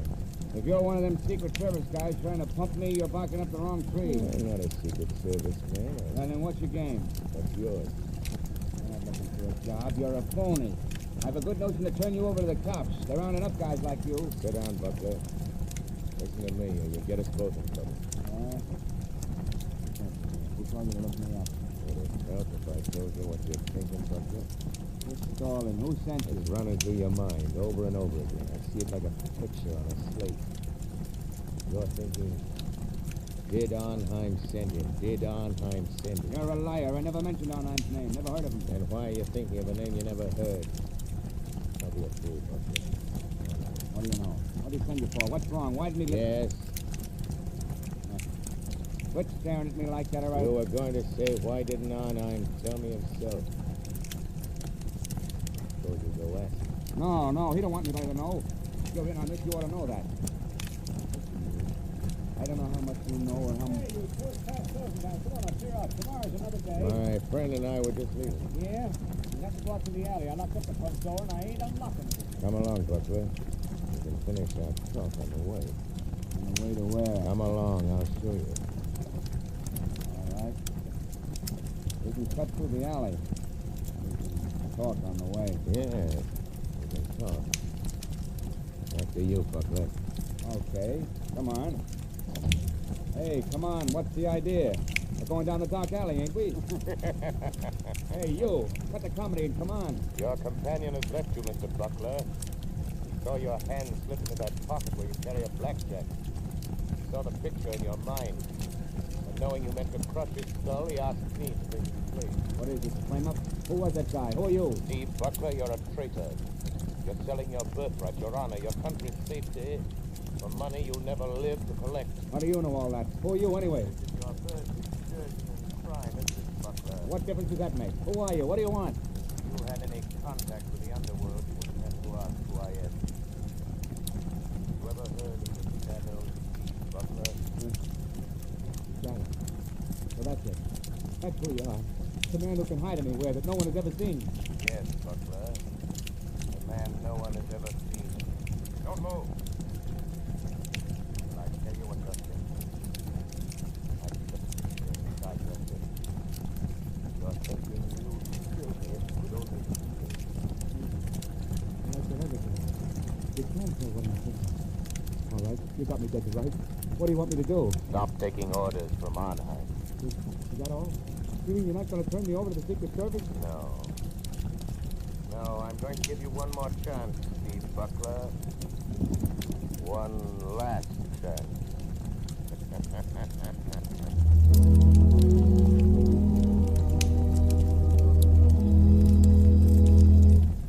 The Shadow's adventure will continue in just a moment. Meanwhile, thousands of homeowners are engaged in another kind of adventure. An adventure in home heating involving the health of your family. I am referring to the purchase of fuel. You know, if you order just any kind of coal, it's a gamble. But it's a gamble you don't have to take. Baltimore families, for example, have found out how to eliminate the risk in fuel buying. They order blue coal by name. That's why the sale of blue coal in Baltimore so far this winter is 40% ahead of sales for the same period a year ago. And this is happening in many other cities. Here is real proof that blue coal, the cream of Pennsylvania anthracite, is by actual test the best of all fuels. It is the only solid fuel actually trademarked with a harmless blue color so that you can tell at a glance that it is the fuel that gives low-cost heating. It is the fuel to buy for cleanliness. Baltimore homeowners like the steady, long-burning qualities of blue coal. This is a decided advantage compared to other fuels requiring so much attention. The Glen Alden Coal Company prepared blue coal especially for home use in 4 home sizes: egg, stove, chestnut, or peat. So I urge all homeowners throughout this area to find out what thousands of Baltimore families have already learned about the greater comfort, convenience, and economy of blue coal. Order your trial ton of blue coal tomorrow. You will find the name of your nearest blue coal dealer in the Where to Buy It section of your classified telephone directory under the name of Blue Coal.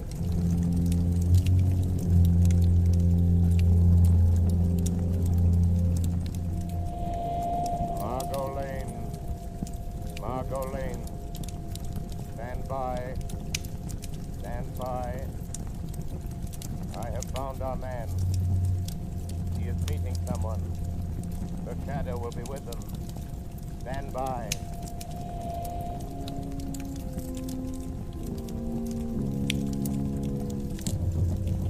Who's there?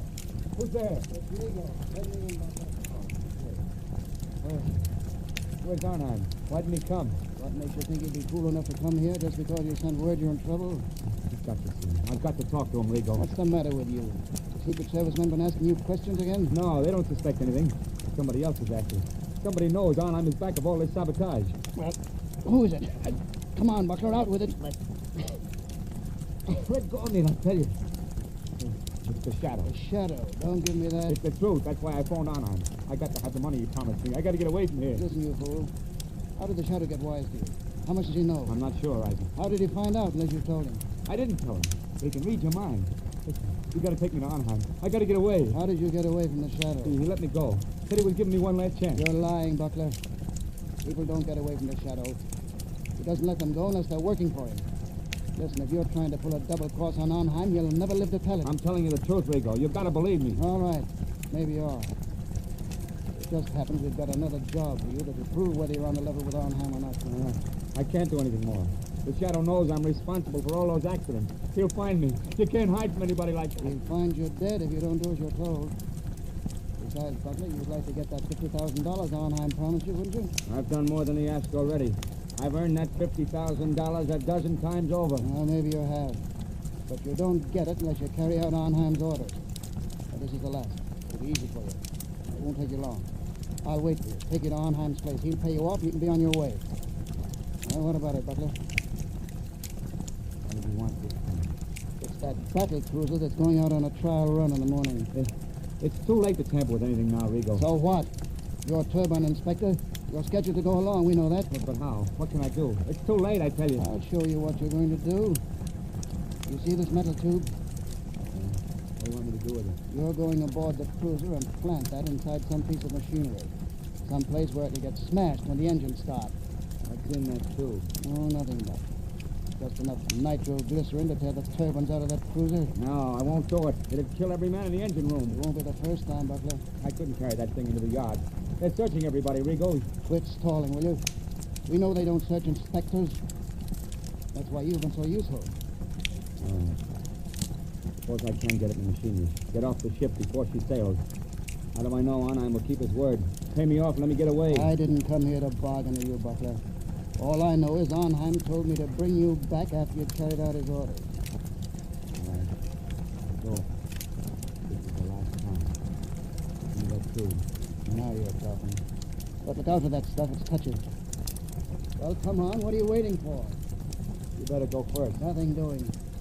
I'm making sure you get to the yard. That cruiser sails to the flood side. And don't try anything because I'll be waiting for you in my car when you come out. Well, come on.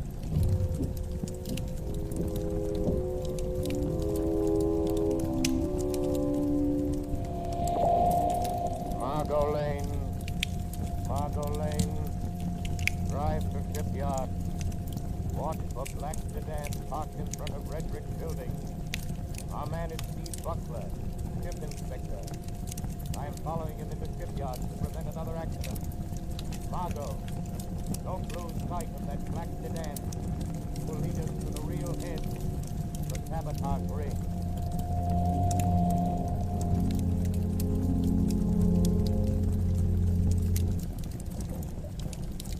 Morning, Mr. Buckler. Oh, morning, Lieutenant. Giving the turbines a bit of final inspection before we start on the trial run? Yeah, I thought I'd have a look around. Go right ahead. I have to check the gauges. Let me know if you find anything that needs adjustment. I'll let you know, Lieutenant. I'll show on. I'll show him I'm not afraid to go through with this. Yeah, now. Just wait till those turbines start spinning.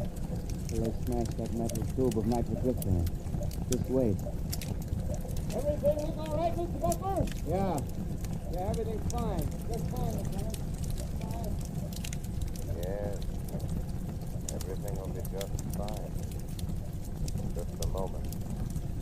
As soon as I've removed this tube of nitroglycerin, the Buckler put it in favor.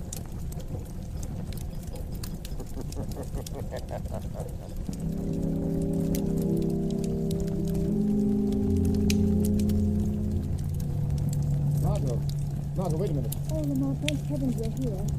There goes that last sedan. Buckler and a man named Rigo. Follow them and don't get too close. What happened, Mr. Brown? Buckler tried to carry out another sabotage job for a man named Arnheim. He's the man we want. Did you stop Buckler? Yes, but he doesn't know it. Don't have an accident, Margot. He's scattered all over the landscape. Careful, Margot. What do you mean? Just as this metal tube I'm carrying contains enough nitroglycerin to blow us to Kingdom Come if it's jolted hard enough. Where'd you get it, Lamont? From Buckler? Yes, he left it in a gearbox of the battle cruiser. Oh, so that's why you followed him into the shipyard. Slow down, Margot. You're getting too close to that car. Yes, I had to stop that murderous scheme, even if it meant losing track of Buckler and Rigo. But do you think they're leading to this man who seems to be behind all this? I'm sure of it. Look, Lamont, they're telling him that pretty safe. Quick, Margot. Go up the road and stop. Lamont, look at this sign. Redland Sanitarium. This doesn't look like a place where Arnheim would have his headquarters. That's probably why he selected it. Well, Margot, this is it. Lamont, you're not going in there alone. Yes, the Shadow is going to return this little metal instrument of death to Dr. Arnheim in person. Doctor? Yes, just look at that sign, Margot. Redmond Sanitarium, Dr. Felix Arnheim, resident physician. Please don't go in there alone, Lamont. Let's notify the state police. We can. I have the radio transmitter in the car. Good, and I want you to call the state police on the regular wavelength 5 minutes after I've gone in the house. Well, why not call them now? Margot, we're not dealing with amateurs. They're undoubtedly prepared against police raids. If the police blunder in there, they'll only find an empty house. I've got to go in there alone. Don't take that nitroglycerin with you, Lamont.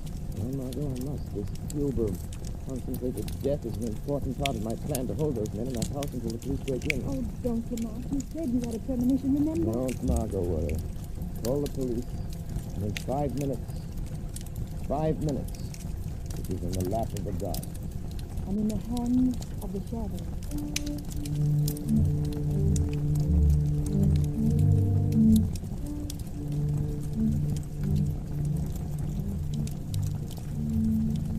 Well, Rigo? Where is that man? So you have to come to tell me you're afraid, Mr. Butler. You wish to go away. Far away. Yes, I know when I've had enough. And I want that $50,000, and I want it quick. So, have you carried out my last instructions? Yes, I have. And that's the finish. Pay me off and let me get away from here. Yeah, I'm afraid we must wait until we are sure of the success of your latest venture in sabotage, Mr. Butler. Having that nitroglycerin on the cruiser will be traced to me an hour after the explosion. Every Secret Service agent in this country will be after me. We will see that they do not find you. I'll see to that myself. You'll give me that $50,000 and let me get out of here now, or I'll... Oh, what? Keep in cover, Mr. Rigo. Don't make a move, Butler. I hate to squeeze money in the bank. What are you going to do if we don't pay you, Mr. Butler? I'm warning you. Tell Rigo not to shoot. You think I didn't know you'd try something like this? You think I'd come here without an ace up my sleeve? Go on, Mr. Butler. That's it. This little bottle filled with some of the nitroglycerin you sent me to plant on the cruiser. You know what'll happen if I throw it, and I'll throw it if Rigo shoots. Mr. Butler, you're bluffing. That metal tube was sealed and could not be opened. You're crazy. I opened it. Poured a little out of it. Rigo. I think Mr. Butler has served us long enough. He wants to go far away. I think we should trust him. No. I've done everything you wanted. You can't kill me. You'll be caught. Mr. Butler, this is a sanitarium. Many persons have died here. It's quite useful. The police think nothing of one death, more or less. Are you sure there's no knife in that body, Doctor? Quite sure. I think now, Mr. Vigo. No. No, don't!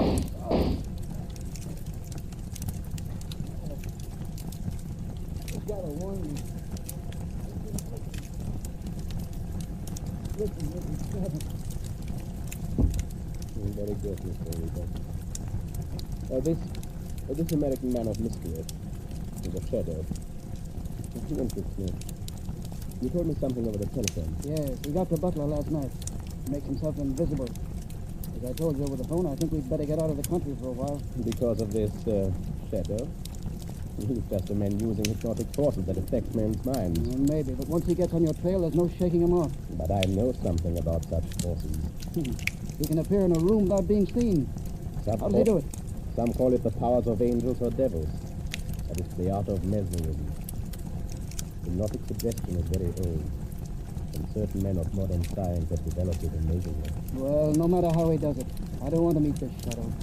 In that case, Mr. Rigo, will you be so kind as to remove that body? I dislike the presence of the dead. All right, I'll take that. I'll be in the cellar if you need me. I shall not need you. Hey, what's funny, Doc? What are you grinning about? I am looking forward to a conversation now we're going to home. Somebody coming here? Not exactly. Don't concern yourself, Mr. Rigo. This is something beyond your comprehension. Okay. I'll be on tap if you need me. What are you waiting for, Shadow? Why don't you speak? How long have you known I was in this room, Doctor? For quite some minutes, Shadow. While I'm not a master of your art of invisibility, my mind is sensitive to such a forceful concentration as you exert to cloak your presence. I see. Since you sent Rigo away, it is evident you are not afraid of me. Here is a luxury I do not allow myself, Shadow. Your career of sabotage is over, Dr. Arnheim. I think not. I have never met a man who did not have a price, Shadow. I have only one price for your kind, Doctor. Prison. You could be very valuable to me, Shadow. Don't reach into that drawer, Doctor. Gun, as I told you. A gun? And that is a crude way of settling a difference of opinion. But, money, I can say, Money won't help you. Then you leave me no alternative. You see that little wheel set into this wall? Yes? I turn it, and... Gas. Yes, Shadow, gas. The room is airtight. Has served me well on other occasions, Shadow. You can't get out. The door is locked on the outside. What good will it do you? To kill me if you also die. I'm not going to kill you or myself with this gas. What then? Just enough gas will be liberated to numb your powers of concentration. Enough to destroy your ability to remain invisible. You can't resist it, Shadow. And just the moment you will weaken, become visible, and the moment I see you, the moment I catch the faintest glimpse of a shadowy form, I shoot. The air is becoming quite heavy, Shadow. Yes.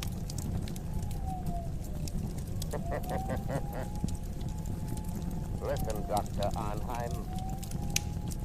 The police are closing in, Doctor. So, you don't trust your own powers. You have to have the police to help you. In a few minutes, the place will be surrounded. That is all the time I need. You will become visible. I shall kill you. And then... I take the police a little while to break into this room. When they do, they will find a dead Shadow. But I shall not be here. This door behind me leads to a passageway which leads to a bay. A speedboat awaits me there. I know about the speedboat, Dr. Arnheim. You see? The gas is doing its work. You are weakening. Your power of invisibility is losing its... What is it, Rigo? Take the police. The passageway. The speedboat is ready to make it. Hey, what are you doing with that gas? What's the idea? Wait, Rigo. The Shadow. He's here in this room. In just a moment, he will become visible. But you haven't time to wait. The police are already in the house. Don't try to escape in that speedboat. I have turned it into a death trap, Dr. Arnheim. Come, quick, or it'll be too late. Wait, Dr. Arnheim. Death is waiting for you in that lethal, a violent death of your own making. No, you can't love me. Don't listen to him, Doctor. Hurry. All right. But remember, Shadow, we shall meet again. I'm afraid not, my friend. First, let me turn off the gas. Tommy, David, you may take me upstairs. Thank you, Tommy. Right over, Sergeant. Okay. Captain, this room's full of gas. An iron door there. Try it. Looks like a ship. Sounded like an explosion down near the water. Yes, it was an explosion, gentlemen.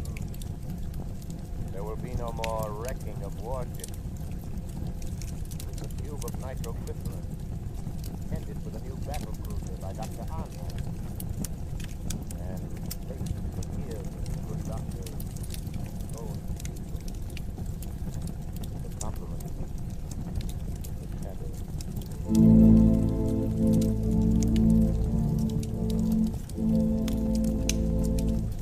Ladies and gentlemen, before the shadow leaves you, here's John Barclay, Blue Coal's heating expert.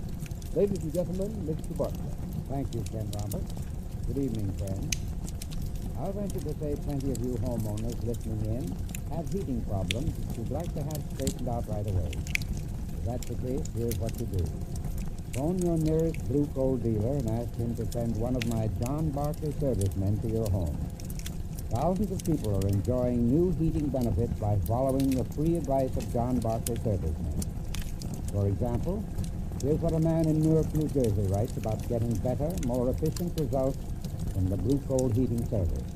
I quote, "Since doing just as we were advised by your young man, we're getting better, steadier heat than we've ever had before. At any time, I'm happy to recommend Blue Coal and your heating service.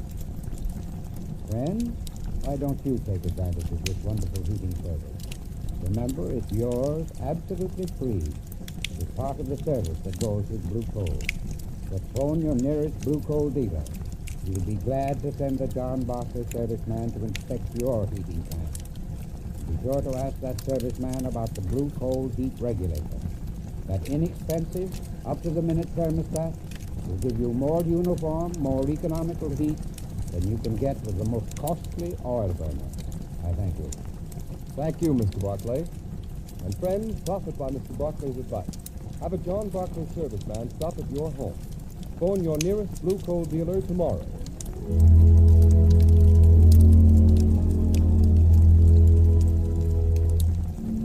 You have just heard a dramatized version of one of the many copyrighted stories which appear in the Shadow magazine. Any similarity to persons living or dead is purely coincidental.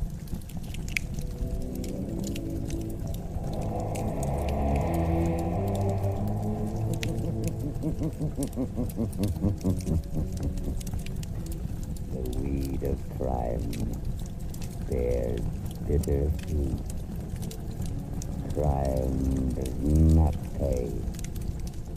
The shadow knows. Next week, same time, same station, Blue Coal, America's finest anthracite, will again present another thrilling adventure of the shadow. Be sure to listen, and be sure to burn Blue Coal, the solid fuel for solid comfort.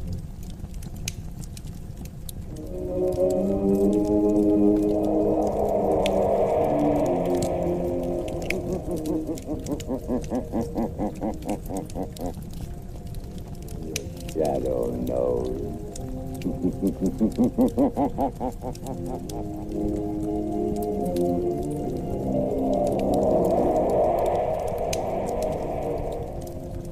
Blue Coal presents The Shadow, the mystery man who strikes terror into the very hearts of shopsters, lawbreakers, and criminals.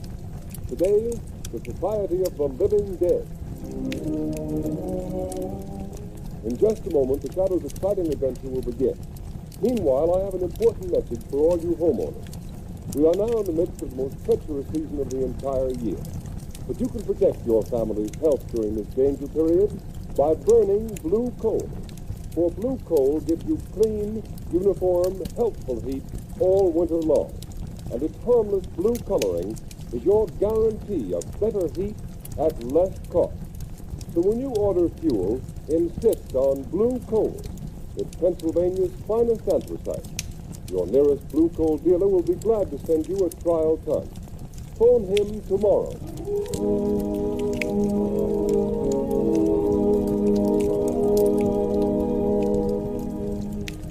Hello. David Carson, city desk. Yes, go ahead, Turner. Mr. and Mrs. Smith are being held in Holly military prison as spies. The Smiths are believed not to be American citizens. What? Yes. The Prime Minister was handed a note by American ambassador this morning. Yes, go ahead. American State Department reported investigating circumstance under which the Smith passports were issued. Good work, Turner. Keep feeding it. Hold the presses for a new front-page story. London correspondent is on the wire. This phony passport racket is being uncovered.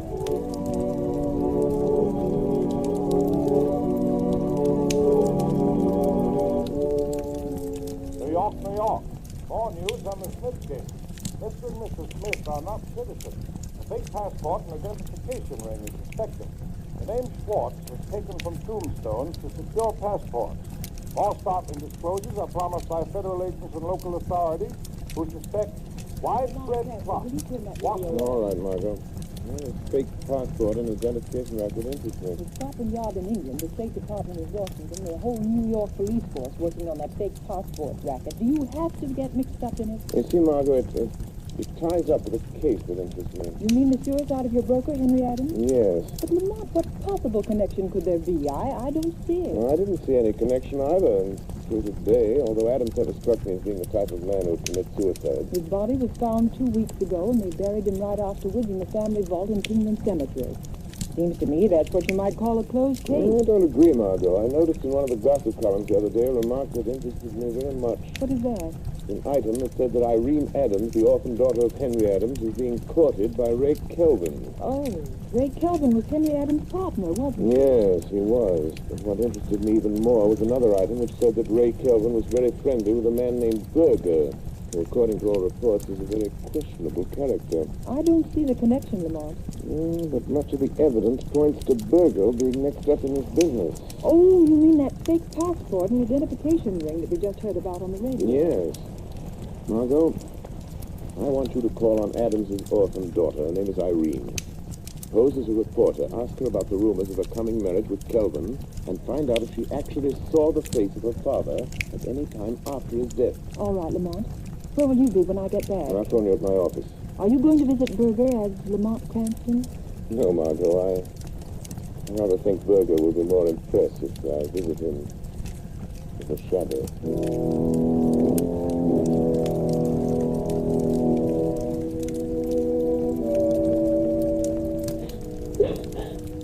I'm so sorry, Miss Adams. I know it's hard to talk to a stranger about such personal things so soon after your father's tragic death. Yes. True that my father didn't want me to marry Mr. Kelvin. It seems so unfair. Ray Kelvin was his own partner in business. But you are going to marry Mr. Kelvin. I wanted to wait. It was soon after Father's death. But Ray has to go away. To Europe. He may be gone for years. It'll be a quiet day. Oh, I see. Mr. Kelvin's leaving the country. But isn't he indicted on a stock swindling charge? Yes. Oh, but he says he'll soon have proof that he didn't have anything to do with it. Miss Adams, don't you realize that Mr. Kelvin can only clear himself by proving that your own father was the swindler? No. Ray wouldn't do that. Did you ever see your father after they found his body in the river? No. Mr. Kelvin said I shouldn't. He said it would only upset me. Do you believe your father committed suicide, Miss Adams? No. I can't bring myself to believe that of that. What does Ray Kelvin think about your father's death? Ray said it was suicide. But Dad was worried over what would happen when they tried him on that stock swindle charge. But don't you see, Miss Adams, Kelvin, your fiancé, has been implying all along that your father is a swindler. But he's going to clear himself by pinning the guilt on your father. No, I can't believe that. That's why your father opposed your marriage to Calvin. No. Why are you saying these things? You have no right. Please go. Yes, I am going, Miss Adams.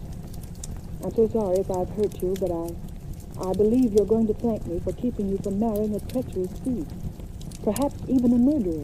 What do you mean? Who are you talking about? Your dead father's partner, your fiancé, Ray Calvin.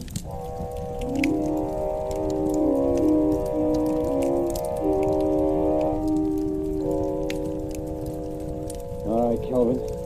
What's on your mind? Now listen, Burger, I want action. I won't be safe till I get Adams to sign a confession taking full blame for that stock swindle. Yeah. I see you got the confession all ready for Adams to sign. Yes. Stated the day he was supposed to have jumped in the river. How are you going to account for not having produced the confession until now? That's easy. I'll just tell the authorities that in going over his papers, I've just found it.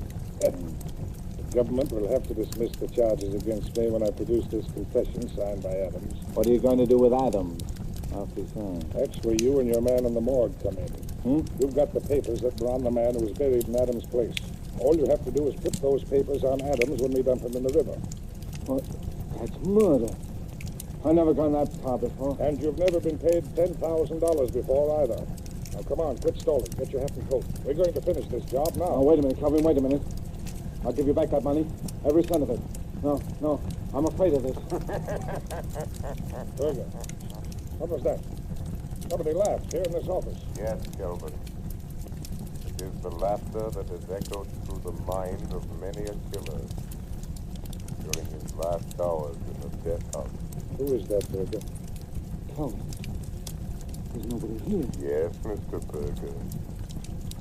The shadow is here. The shadow? Kelvin, did you hear that? The shadow. He knows. He's heard everything. We can't go through with it now. Yes, Kelvin.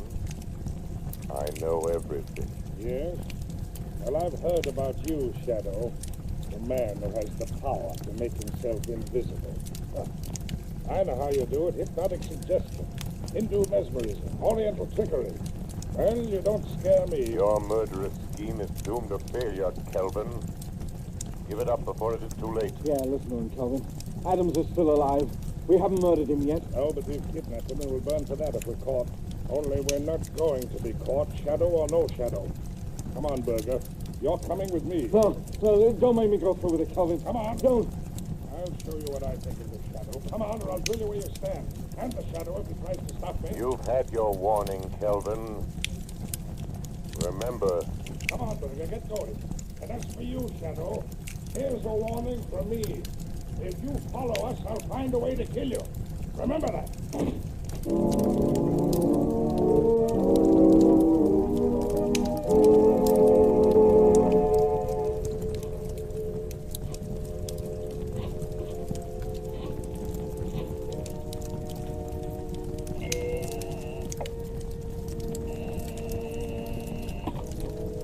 Hello, Lamont Hanson's office. Hello, Margot Lane. Lamont, I talked to Henry Adams. Never saw her father after he died. Henry Adams isn't dead, Margot. Oh, Lamont, are you sure?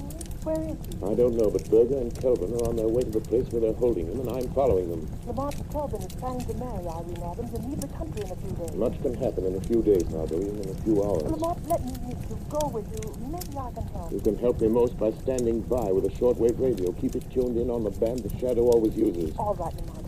But now you've discovered that Mr. Adams is alive, why don't you let the police handle it? As far as the police are concerned, Henry Adams is dead. Buried, a closed case. I guess you're right, but what about Berger and Kelvin?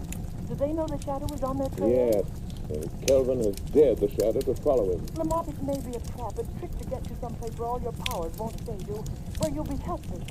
Lamont, please don't go. Please. Margot, I must follow Berger and Kelvin. If they lead me to Adams, I may need help. Stand by, Margot. Stand by until you hear from the Shadow.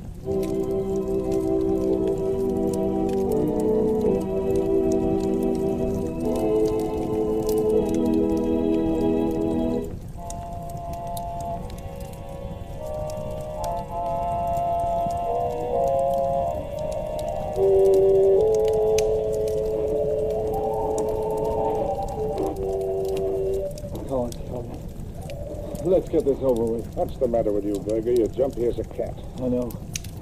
It's the shadow. I'm scared. If you had any sense, you'd be scared too. Oh, forget the shadow. Yeah? But suppose he's trailed us. Here. The Kingland Cemetery. Now listen to me, Berger. Your job is to make Adam sign that confession. The shadow has developed superstitious fear in the underworld by means of his magician's tricks. He's dealing now with intelligent people who don't believe in hocus pocus. Why, there isn't one chance in 1,000 the shadow's been able to follow us here. Yeah. What'll you do if he has? Huh? What can you do? You leave the shadow to me. I'll deal with him if he comes. Yeah. See Adam's grave vault just ahead, isn't it? Yeah. It's that underground vault on the left. Got the keys to the vault? Yeah, right here. I'll get the vault door open. Yeah. Give me a hand with this door. Oh, tiny.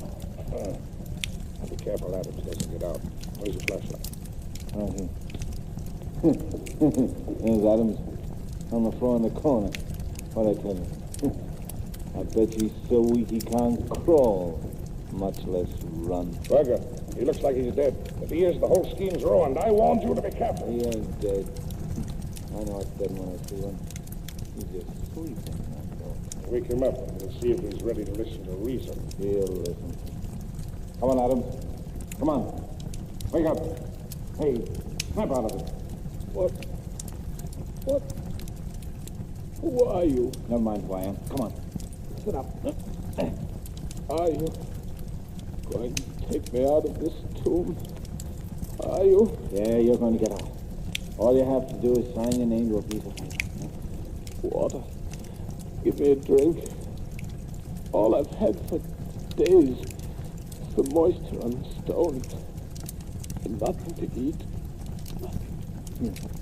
I got something better than water. Like this brandy and such. Oh, thanks.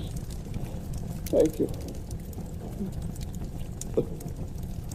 How did you find out they'd locked me up in this grave vault? I thought they were going to leave me here till I died. And then put me in that coffin there, in place of that corpse that's supposed to be me. Never mind about that now. You're going to have a chance to get out of this grave alive if you do as you're told. Listen, Berger, quit wasting time. Here's the confession on a pen. Make him sign it. Kelvin, you... I couldn't see you with the flashlight in my eyes. You, my own trusted partner. You're behind this. You've done this to me. You stole those securities. Framed me. You're right, Ed. You're innocent. And if you want to get out of this family vault of yours, you'll take the blame. Sign this confession. I won't. I'll never sign it. Oh, yes, you will. Oh, cut it out. Cut it out. Tell him. We can't find much of that in the shape he's in. You want to kill him? I won't sign it. I won't. A confession for me would clear you, Kelvin. Put the blame on me. Leave you free to marry my daughter, Irene. You made her think I drowned myself. I'm innocent of the swindling charge. You're the guilty one. You'll sign that confession or I'll break every bone in your body. Oh. I told you to go easy. Adams is out cold. Shut up. Help me bring him around. The shadow on our trail, there's no time to lose. Yeah, I know. And I give plenty to know where the shadow is right now. What would you give, Berger? Kelvin! He's here! The shadow's here in the vault! Berger, turn off the flashlight. Quick!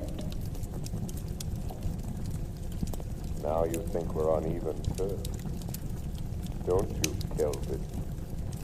You can't see me in the dark of the tomb. And you think I cannot see you? Yes. Yes, that's right, Shadow. Kelvin, what are you doing? Stay where you are, Berger. You too, Shadow. I may not be able to see you, but if you come close enough and try to stop me closing the door of this vault, I'll fill you full of lead. Kelvin, don't leave me. You're no use to me anymore, Berger. You can thank the Shadow for that. You ain't gonna leave me in here to die. You dirty, double-fucking rat. All right, Berger. I'll do you one last favor. I won't leave you to die from thirst and hunger. You'll be luckier than Adams in the Shadow. Come on, Burger. Try to get out before I close this steel door. Oh, give me a break, Tony. I'll let him go. Give me a chance. I'll make on him, you know that. Yes, Burger, I know that. Come on, I was just fooling. Oh, you mean I killed him? You mean So, Kelvin, you shot Burger and added murder to your other crime. You'll never get out of this hole to tell about it, Shadow. You've cheated me out of a chance to beat that swindle indictment. You've ruined my chance of getting Irene with her Adams money. Well, now you're going to have plenty of time to wish you'd never meddled in this. You'll have the pleasure of watching Adams die. He's almost dead now. And when he's gone, you'll have the company of 3 dead men. 3 dead men waiting for you to join them. Goodbye, Shadow. You can lock that steel door, Kelvin. But somehow the Shadow will still get out. All right, Shadow. Let's see you try it.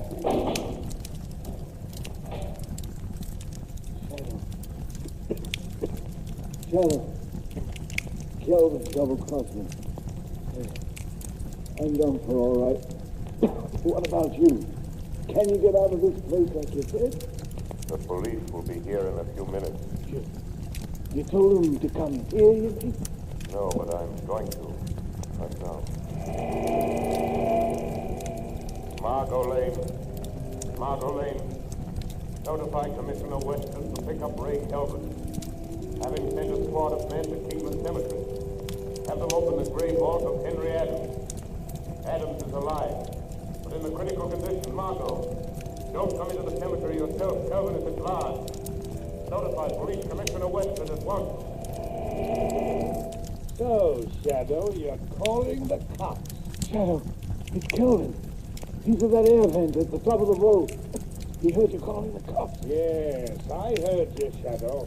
And if you think the police are going to get here in time to save you, you're mistaken. Every minute you waste in gloating brings you nearer the electric chair, Kelvin. Don't waste your sympathy on me, Shadow.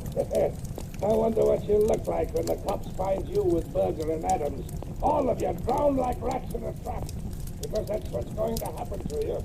You're going to drown like rats in a trap. Listen. Water! He's going to fill the boat full of water, Shadow! And it won't take long.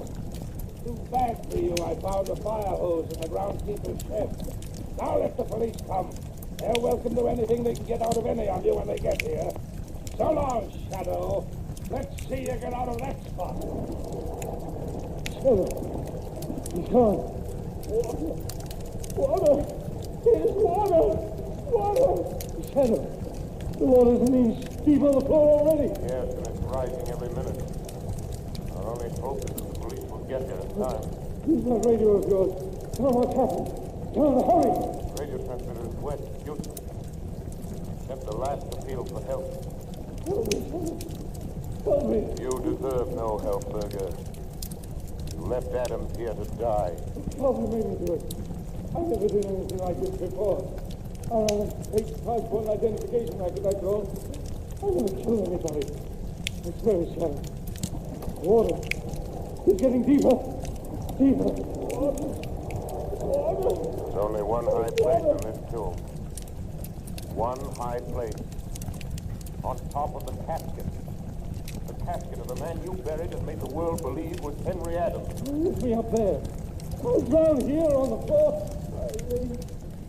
No, Burger, no. Help me. I won't lift you up. Adams is too weak to stand. There's only room for one on top of that coffin. And if anyone is to have a few extra minutes of life, Adams will get it. What are you going to do? Put Adams on top of the coffin. His life is worth a dozen like yours. Irene, forgive me. I was afraid you were going to marry Kelvin. I knew he was treacherous. A thief. Coward.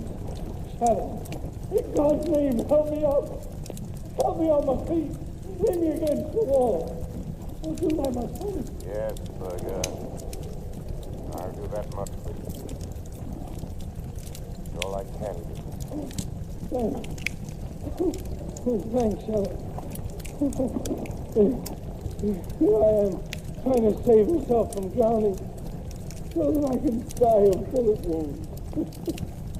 Here I am, being lifted by a man whose hands I can feel on my arms, but I can't see. Maybe it isn't happening. Maybe it's a dream. Maybe this is death. No, Berger, this is not death. This is real. You're still alive, and I am here, and Adams is here. The water is rising all around us. It's up to our waists now. What about you, Shadow? I've heard queer things about you that you couldn't be killed. Can't you get out of here, huh? Even though I have the power of invisibility, I cannot walk through solid stone walls. No windows, no other opening but that door. Try it. Try it this way. Maybe it didn't lock when Kelvin closed it, huh? Maybe. Oh, try something, Shadow. Try anything. Yes, yes. There might be a chance. I'm going to try to break down the door.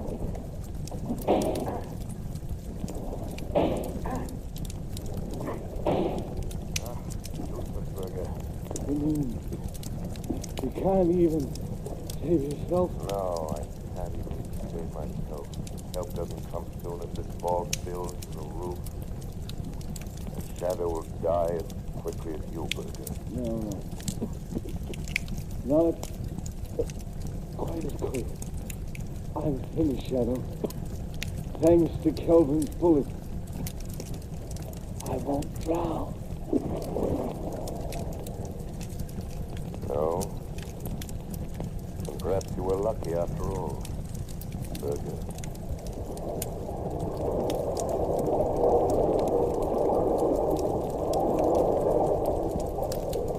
Irene, help me. Help me. Listen to me. Listen to me, Henry Adams. Listen. Help is coming. But it will be too late unless you help yourself. Kelvin is filling this tomb with water. It's up to the top of the coffin you're lying on. Listen to me, Henry Adams. You must get up. Hold on to me or you will drown. I can't. My strength is gone. You must. For Irene's sake. Who are you? What are you doing here? I am the Shadow. I came here to save you, but I'm afraid I failed. Shadow? The Shadow? It doesn't matter who or what I am. Shadow, are you still there? Still alive? So, Kelvin, the fascination of murder has drawn you back to the scene of your crime. I just wanted to make sure of you, Shadow. In that case, you'd better wait a few minutes longer, Kelvin. Who is that? Who is that talking? It sounds like Kelvin. Irene! Irene, don't do it! Don't marry Kelvin! He'll marry me. With you and Berger and the Shadow out of the way, she'll never know, Adams. She'll never know. Kelvin, do you hear that? You hear that, Kelvin? It's the police. Run for your life, Kelvin, or better still, fight them off. They're cheating you out of your triumph of death.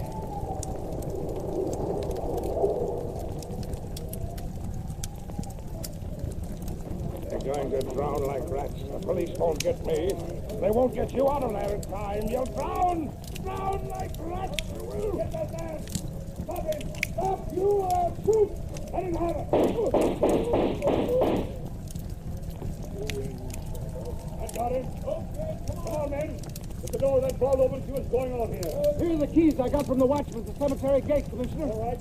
Get that door open. Commissioner, there's water spurting out around the sides and bottom of the door. Good heavens. The vault's been flooded. Commissioner, there's a 3 flushing hose attached to the hydrant that's pouring water into that vault. Cut it off! Quick! Sergeant, open that door. Yes, sir. Look out, Sergeant. Good heavens! The vault must have been filled with the roof. Quick! Throw your flashlight on the vault. Yes, sir. Commissioner, there's a man lying on top of that traffic. Come on, that man isn't dead. He's trying to get up. Here. Come on, here. Give me a hand with it. Aye. Come on. This must be Adam. It is Adams. Henry Adams. Commissioner Weston. Shadow. It's the Shadow again. Yes, Commissioner, it's the Shadow. You were just in time. So I see. What's back of all this? Henry Adams committed suicide 2 weeks ago. He was buried in this vault. If this man is Adams, who's in that sealed casket? Just one of the many unidentified men and women who find their way into the morgue, Commissioner. Foreign spies and secret agents paid big prices for passports issued in the names of those unidentified men and women. Good heavens, Shadow. But, Commissioner, the fake identification ring is smashed. And Berger, the leader, was killed. Commissioner, this is the end of the Society of the Living Dead.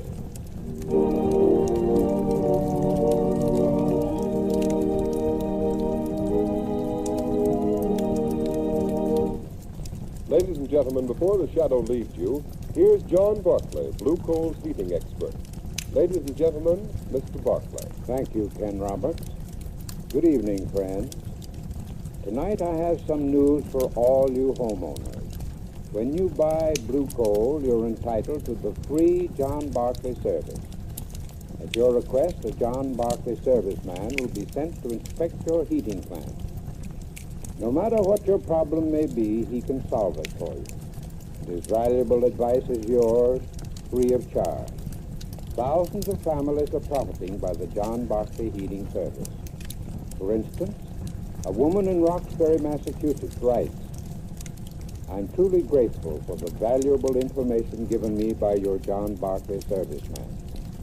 I've learned more about saving coal and looking after my furnace this year than ever before. And friends, that's only one of the many expressions of satisfaction I receive every day. So for the very best results, I earnestly recommend that you burn Blue Coal in your heating plant and take advantage of the free John Barclay heating service. Phone your nearest Blue Coal dealer tomorrow. And here's another suggestion for you homeowners.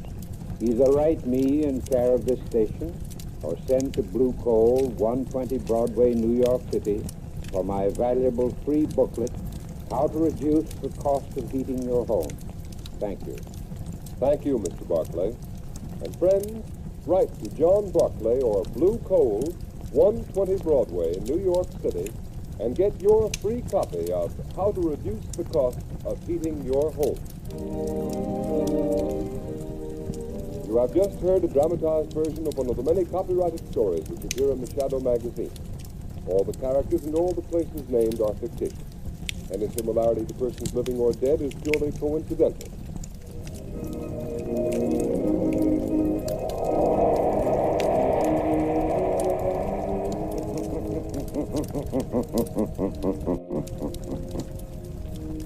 The weed of crime bears bitter fruit. Crime does not pay. Next week, same time, same station, Blue Coal, America's finest anthracite, will again present another thrilling adventure of the Shadow. Be sure to listen, and be sure to burn Blue Coal, the solid fuel for...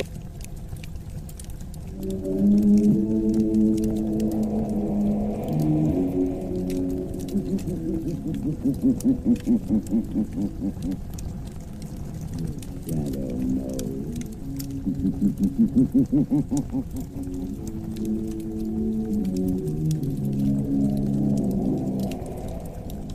Blue Coal presents The Shadow, the mystery man who strikes terror into the very hearts of shopkeepers, lawbreakers, and criminals.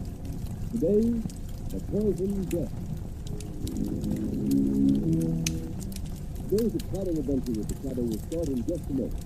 But first, I have an unusual free offer of great interest to all listeners. John Barclay, Blue Coal's heating expert, has written a book, How to Reduce the Cost of Heating Your Home. And you can obtain a copy of this attractively illustrated 24-page book absolutely without charge.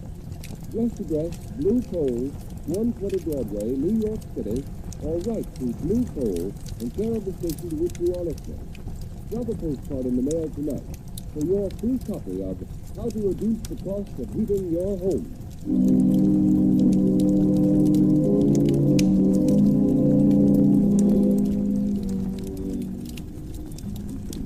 Tracy Hospital. Quick, send an ambulance to 1712 Road. My children are poisoned, dying. Oh, hurry, hurry, please, hurry.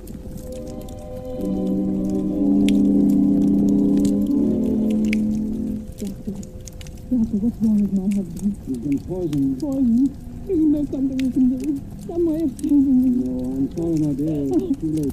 Your husband is dead.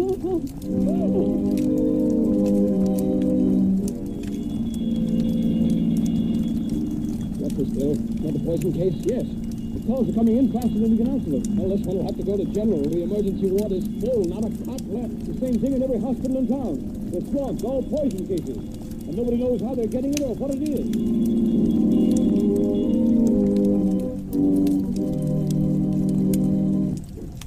Your name, Commissioner Weston? I got your message, Mr. Mayor. Sit down, Commissioner. You know why I sent for you? Yes. I hate to admit it, but we haven't one single clue to go on. I've had the entire police force working on this poison epidemic for 3 days, and we're right where we started. And the first ransom note was sent to newspapers demanding $1 million ransom of a city of over 1 million souls will be wiped out. Poison. I thought it was a hoax. Mayor, it's a wild scheme of a crazed mind. It can't be anything else. I don't agree with you. The ransom note was signed the Shadow. This same Shadow you claimed the Pope resolved so many crimes. But it was never asked for reward or credit. I don't believe the Shadow sent that note, Mayor. No? Then look at this photostatic copy of the original type that you sent. Listen to the way it's worded. For years, the Shadow has smashed rackets, wiped out criminal syndicates, stopped murderers without reward. Now the time has come for a settlement. The Shadow has saved the city millions. Now the city will pay the Shadow $1 million for the hospitals to be filled with the dying and the malls to be filled with the dead. I'm still convinced that it isn't the real Shadow who's guilty. You say that because the Shadow has helped you so much in the past. I resent that, Mr. Mayor. All right, resent it. It's up to you to get busy and find out who's responsible. The fact remains that no clues have been found. Well, I've got to have action. I'm doing everything I can. Maybe you are, but you ought to do better. Look at this report. The hospitals are filled with the dying. The morgue is filled with the dead. Hundreds of innocent people stricken by a poison the health department can't identify. A poison for which there seems to be no antidote. What is it?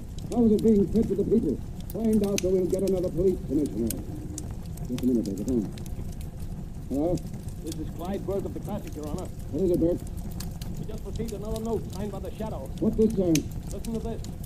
I can strike at random, but I can also single out any one of you for death. To prove it, I am going to poison Dan Brinkley, Commissioner of Sanitation. When you get this through the mail, Brinkley will be dead.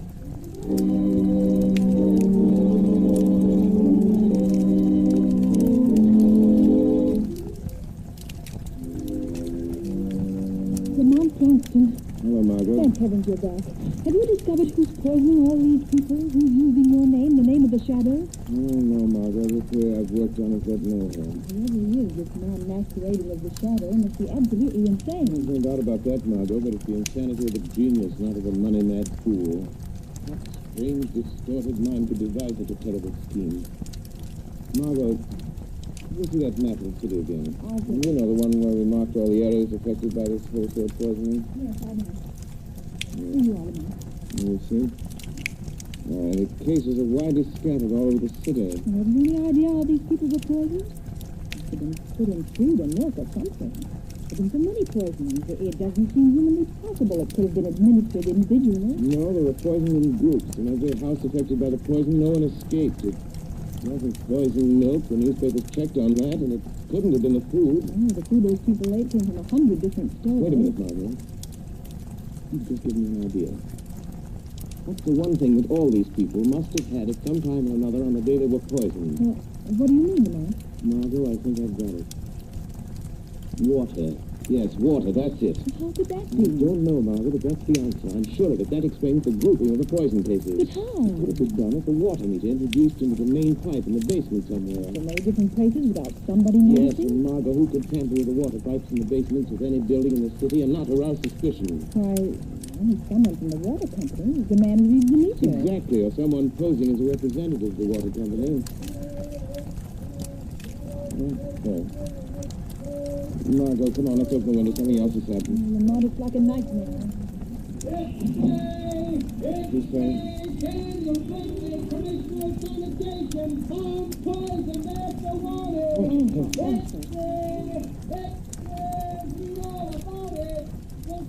Oh, close the window, Margot. Why do you suppose Commissioner Brinkley was singled out? Margot, distorted mind, especially that of a brilliant man, will very often move along a straight line from cause to effect. This case follows a line so simple and so straight that the police do not even suspect who he is, Margot. But in killing Brinkley, he deviated from his original purpose long enough to settle a grudge. This is that one mistake the greatest of criminals make. You mean it's somebody when Commissioner Brinkley wrong? Yes. But Brinkley may never have wronged anybody. To a man with a warped mind like this, an imagined wrong can inspire revenge just the same. Maybe it's someone who works under Brinkley, someone in the Department of Sanitation. Margot, the pieces of this crazy puzzle are beginning to fit together. Where's yesterday's paper, the one with the photographic copy of the ransom of some kind of man masquerading under the name of the Shadow? Oh, here it is, I'll pass it along with all the other people. Yeah, let's see. For years, the Shadow has smashed rackets, wiped out criminal syndicates, trapped murderers without a what? Murder. Look at this. The letter E, it appears 5, 6, 7, 8 times, and every time it appears out of line. And look. Yeah. Here, the letter A is blurred. Margot, it's like ABC, the obvious clue. You could only find that typewriter. Lamont, out of all the typewriters in the city, it would be like looking for a needle in a haystack. Don't you suppose the police have considered that angle, tried to find that machine? Well, perhaps they have, but without first logically working out the problem as to the one place where that machine might be, they're wasting their time. The one place is the Department of Sanitation. It's so logical as to be incredible. Come on, Margot. Get your hat and coat. You've got work to do, and there's no time to lose. But Lamont, you're not going to the Department of Sanitation at this hour. Why not? Well, suppose you were caught. Don't worry, Margot. The real Shadow won't be caught. I need your help if we're going to clear out all the typewriters in those offices. It's a job for Lamont Cranston and his assistant, Margot Lane. But if you're caught, how long a sentence can they give us for breaking into a public building? It's worth risking, and far better than sitting here building up theories and knocking them down again while this mad masquerader carries out his monstrous schemes of wholesale murder. Come on, Margot, let's go.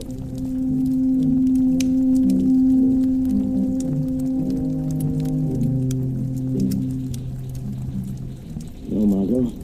No, this isn't the machine. No, it's the last one in here. Let's try the next office. Because of that commission. Must be a watchman in the building somewhere. He's down in the basement sweeping. Make sure that before a signal you to come in. Looks like another exploded theory, Lamont. We've tried dozens of machines, and none of them have the characteristics of the letters in those ransoms. Well, I'm not going to stop until we've tried them all, Margot.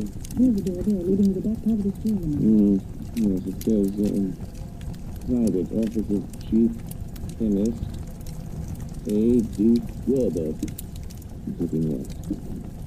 Yes, there's a machine. It's the only one in here. Try it, Margot. That's some paper. Thanks. I'll be glad to get out of this place. Type the same words, Margot. Let's see. For years, the Shadow has smashed rackets, Lamont, the ink dropped. wiped out criminal syndicates. Margot, the A blurred. Go on, finish it. Trapped murderers without reward. Now the time has come for settlement. This is the machine that typed the warning notes to the paper. Office of the city's chief chemist. In Gerber's office. It might not have been Gerber. Other people could get to this machine and use it. Margot, everything's beginning to fit together. Who would know more about poisons than a chemist? You know, I thought all along.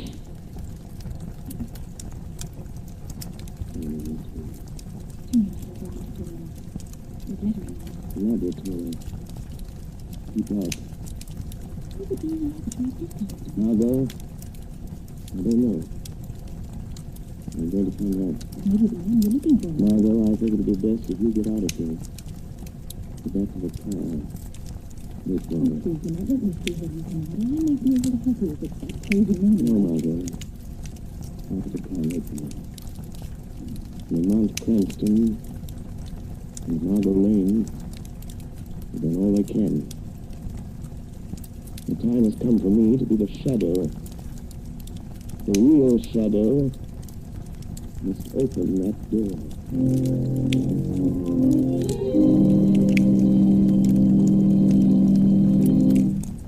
The second part of the Shadow's adventure will continue in just a moment. In the meantime, let's talk about how to save money. You will begin saving money when you use blue coal. Blue coal is Pennsylvania anthracite. It is an American product mined by the Glenolden Coal Company. Unlike many other fuels, blue coal is especially prepared for use in American homes whose heating plants were designed to use anthracite.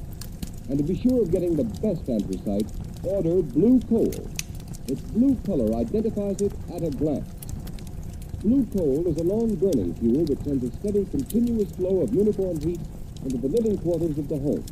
There is no waste because blue coal burns completely to a fine, powdery ash, and it is such a clean fuel to use.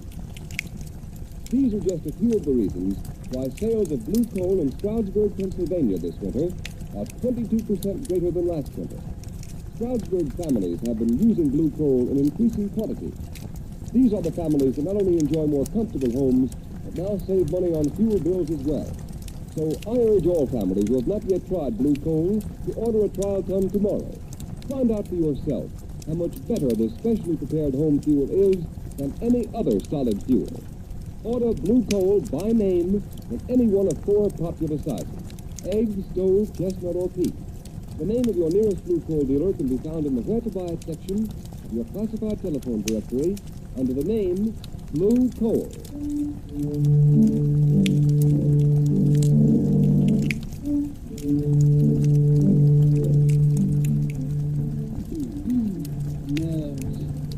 Nerves. Why should I be nervous? No one knows. I'm here all alone. Who would suspect me, Gerber, the city chemist? I'll never tell them. They'll never know that Brinkley is dead. They'll make me commissioner of sanitation. I should have had the job when they gave it to him. I guess he knows it now. Gerber, bring me that report. Gerber, why didn't you do this? Gerber, why didn't you do that? Treating me like dirt. Oh, that's over now. Over and done with. How's that door that open? The button to close it. It doesn't have to be commanded. Got to be more careful. And then might come in. Might ask me what I'm doing. What I'm making. What are you making, Gerber? Wait, what was that? Who said that? Who laughed? The shadow spoke. The shadow laughed, Gerber. Shadow? Yes, Gerber. I am the shadow. You know my name. You've been using it as a cloak to cover your excursions into the realm of murder. Oh, you can make yourself invisible, Shadow. Or are you hiding? I happen to be master of the ancient art of hypnosis. I wish I can blind your eyes to my presence. But you are really here in this room. Physically, I mean. Yes, I opened that door. I walked into this room. I am quite near you, Gerber. How did you find me? By a process of elimination. Because you made one mistake in your admirable train of logic. A mistake? Yes. When you murdered Brinkley, the commissioner of sanitation, I knew it must be someone who had a grievance against him, real or imaginary. Real or imaginary. Oh, I see. You think I am insane, Shadow? The sanity of a brilliant mind is not measured by ordinary standards. Yes, that's it. My co-workers know I'm brilliant. They don't think I'm eccentric because when anybody's around, I'm on my guard. What were you doing when I came in, Gerber? Filling this What is in that bottle, Gerber? What is that crimson-colored fluid? That is the poison, Shadow. I'm supposed to be analyzing the blood taken from my first batch of poison victims, but instead I've been making more poison. You see? All ready now. Would you like some, Shadow? I'll be glad to give it to you. What are you going to do with that bottle of poison, Gerber? Or are you afraid to tell me? No, I'm not afraid. You can't stop me. The devil himself wouldn't stop me. I'm going to drive to one of our fashionable suburbs, where all the important people of the city live. There's a high steel water tower there. I'm going to climb that tower and pour this little bottle of poison through the trap door at the top. It will be diluted in the water, carried into the homes of all those prominent people. And by tomorrow night, they will all be dead. It is fortunate I found you in time. Time for what, Shadow? In time to stop you. You can't stop me, Shadow. You're not going to leave this laboratory with that bottle of poison, Gerber. Yes, I am. And I'm going this minute, Shadow. You see this test? Yes. It's filled with acid. Acid that will burn you beyond recognition. You forget you can't see me. Yeah, but the only way you can stop me is by physical means. With your body that seems to be not even a shadow. And to do that, you must stop your cloak of invisibility. How do I know that isn't a blind to make myself become visible to you? It isn't a blind shadow. I saw a little on the floor. Think what that would do to human flesh. And you say you are human. Yes. Yes, I am. Then I dare you to stop me. At the first touch of your hands, I'll throw at you. It is better that one man be injured. You could kill another entire community. I'm willing to take that chance. All right. You see if you're as brave as you sound, Shadow. Stop where you are. No! I'm leaving, unless you stop me physically. I have no alternative but to fight you man to man. Oh, you are human. All right. Take this. I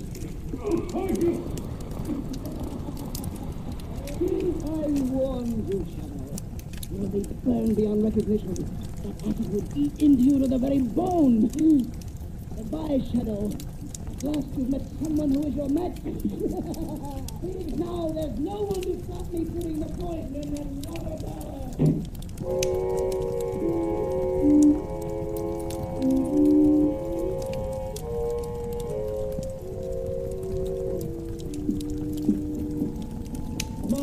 Margot. Yes, Lamont. Did you see a tall, powerful building come out of the sanitation building before? Yes, Lamont. He got in the car. There it goes, going down the street. You can still see the trail. Follow me, Margot. In heaven's name, don't lose him. That's the man, Gerber. You won't get away. Margot, it's the first aid kit in the car. Yes, it's inside pocket. Oh, Lamont, your clothes. They're smoking. And your hands bleeding. Oh, Lamont, my dear, what happened? Acid, Margot, acid. He was getting away with a bottle of poison. I tried to stop him, and he threw the acid. Oh, Lamont, your face. Let me look at your face. I didn't get anywhere in my face. I broke my arm inside. All right, I'll bandage my hands as best I can. Keep your eyes on that car, Margot. Yes. Far more important. Don't lose him. He's heading for the cupboards. This time, Gerber really means business. Margot, he set the poison for the whole community. He's trying to dump a bottle of that deadly stuff in a water tower. Lamont. Oh, you're in terrible pain. I can see it. Let me take care of you. Let me stop at a phone booth and call Commissioner Weston. Let me send out a general alarm and pick this man No, up. Margot, we have a job to do. We lose Gerber. If we stop, then the police wouldn't be any good. We find out where he's going, and then we can call the police. You're all right, Lamont. You know best. I'll try not to leave you.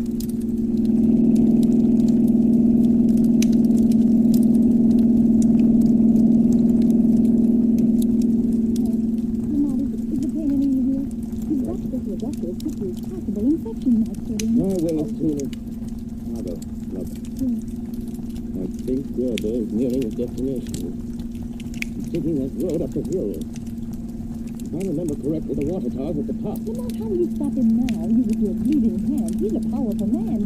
Crazy with the strength of a maniac. I've got to do what I can to delay him. He's been putting that poison in the car until you can get the police. The police?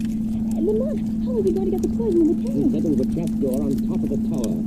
The door they used when they cleaned the Oh, tank. Lamont, that means you may have to climb that tower. Now, you can't out with your hands in that condition. It's snowing. There'll be ice on the rungs of the ladder, and in this wind, you're liable to slip and fall. I've got the chances. Stop, Margot, stop. There's the water tower. There's the car. Lamont, look, it's Gerber. He's starting to climb the tower already. Margot, come on, I'll get the police. Hurry. Tell them to get someone to shut off the water in the car in case I fail. Hurry, Margot, hurry! I'm going up there after him. All right, Lamont, Who's that? The man you thought you'd left in your laboratory. Hurt and blind with acid. And shadow. I thought I had you. All right. Keep on following you. You're a long way behind me by the sound of your voice. Yes. Yes, but you have to stop when you get to the top. I shall catch up with you. Yes. By that time I shall have poisoned the water. You forget the transport of the tank is lost. It will be rusty and easy to break. It will take time, and I shall be gaining on you. You need to hurry, Gerber. It's too bad you missed my face for that accident, Miss Gerber. Come with me on you. I heard it sizzling into your flesh. On my hands, that's all. Don't you want to feel? Then you must be suffering holding onto the ice-covered ladder. Not as much as you suffer once I reach you. All right, hurry, Shadow. I'm on the top already. Yeah, you were right, Shadow. The trap door is locked. But that won't stop me. I'm going to blow it open with my revolver. The lock is broken, Shadow. You better hurry up. I'm not far below you now, Gerber. Now I'm opening the trap door, Shadow. Yes, I hear it, Gerber, but you never put the poison in the water. I have the bottle in my hand. I'm pulling out the stopper. And I'm here to knock it out of your hand. Yes! You broke it! You spilled the poison! You spoiled my revenge! You spoiled it! But you pay for it! You're leaving blood marks on the snow with your hand. You can't get off the top of this tower. You can't get past me with the ladder. I don't need to see you to find you. The blood marks will show me where you are. Come and get me, Gerber. I'm waiting for you here on top of the tank. I know you are. You can't go any further. Or you'll slip and fall to the ground, hundreds of feet below. Don't be so sure, There. There. I touched you, Shadow. You squirm very cleverly. But I've got you. I've got hold of you. You won't get away from me, Shadow. You won't get away from the police. And I'm coming. You warned the police. Yeah. But before they get here, I'm going to throw you off the tower, Shadow. You might fall off yourself if you try to do that. If I do, I'll pull you off with me.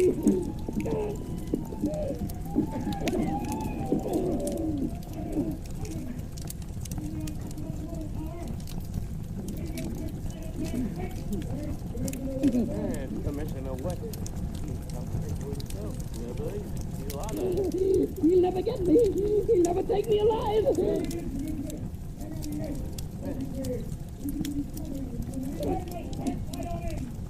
You're caught, Gerber. You're trapped. You're trapped. There's no escape.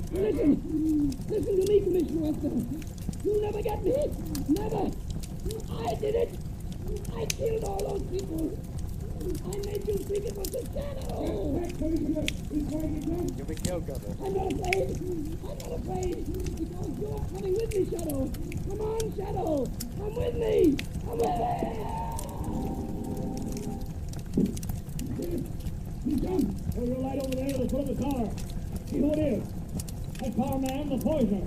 There's the body. You must be dead as a dog here. Yes. No man could fall that distance and live. Turn him over. Let's see his face. He's dead, all right. Neck's broken.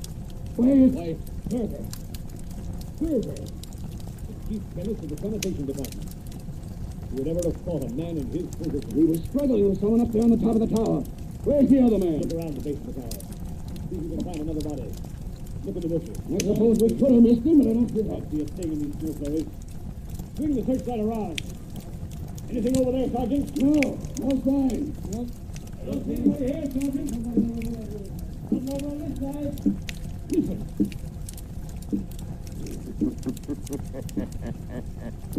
Shadow.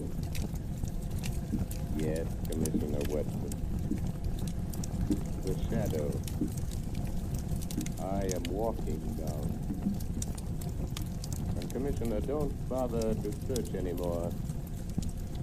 I am the man Gerber was struggling with up on the tower. So, you trapped Gerber? Yes, Commissioner. I trapped him. Gerber is your man. The man who tried to poison the people of this city into paying him $500,000. Well, you won't poison any more by the looks of him.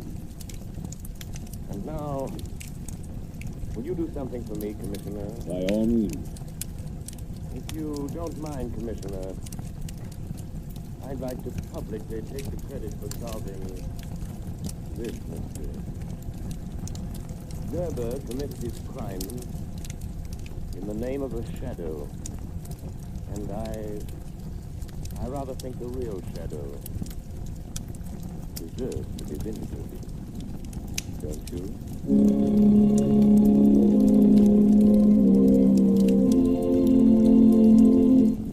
Ladies and gentlemen, before the shadow leaves you, here's John Barclay, Blue Coal heating expert. Ladies and gentlemen, Mr. Barclay. Thank you, Ken Roberts. Good evening, friends. At the beginning of this program, Mr. Roberts mentioned my book, How to Reduce the Cost of Heating Your Home.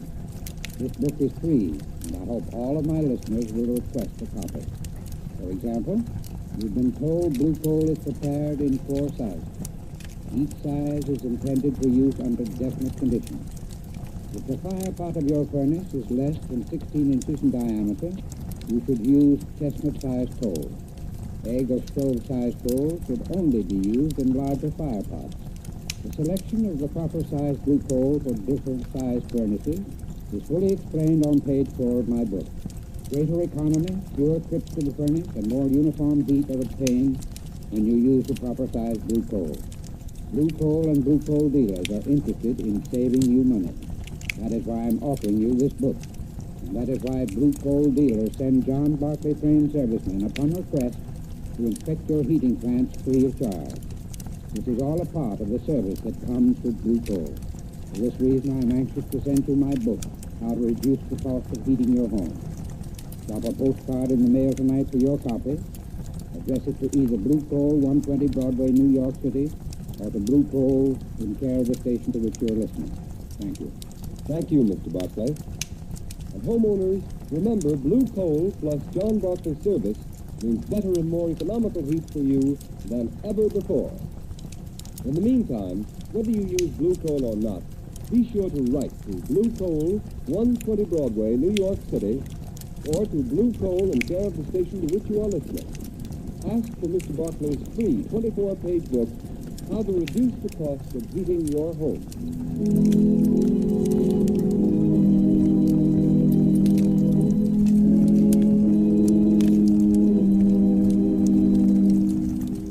You have just heard a dramatized version of one of the many copyrighted stories which appear in the Shadow magazine.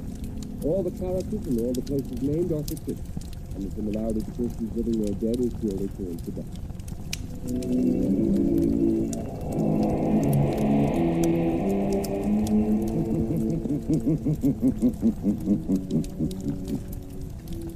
The weed of crime bears bitter fruit.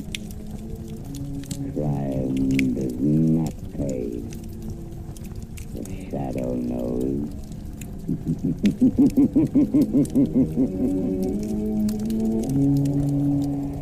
Next week, same time, same station, Blue Coal, America's finest anthracite, will again present another thrilling adventure of the shadow. Be sure to listen, and be sure to burn blue coal, the solid fuel for solid comfort.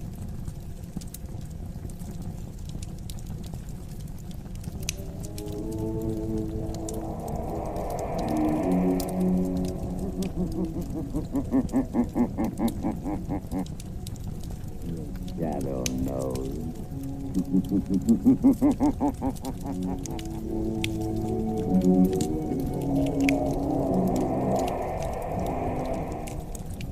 Blue Coal presents one of radio's most famous features, The Shadow.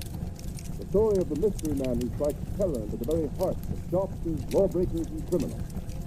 Today we present The Shadow in one of his most remarkable adventures. A modern mystery of science and crime, The Phantom Voice.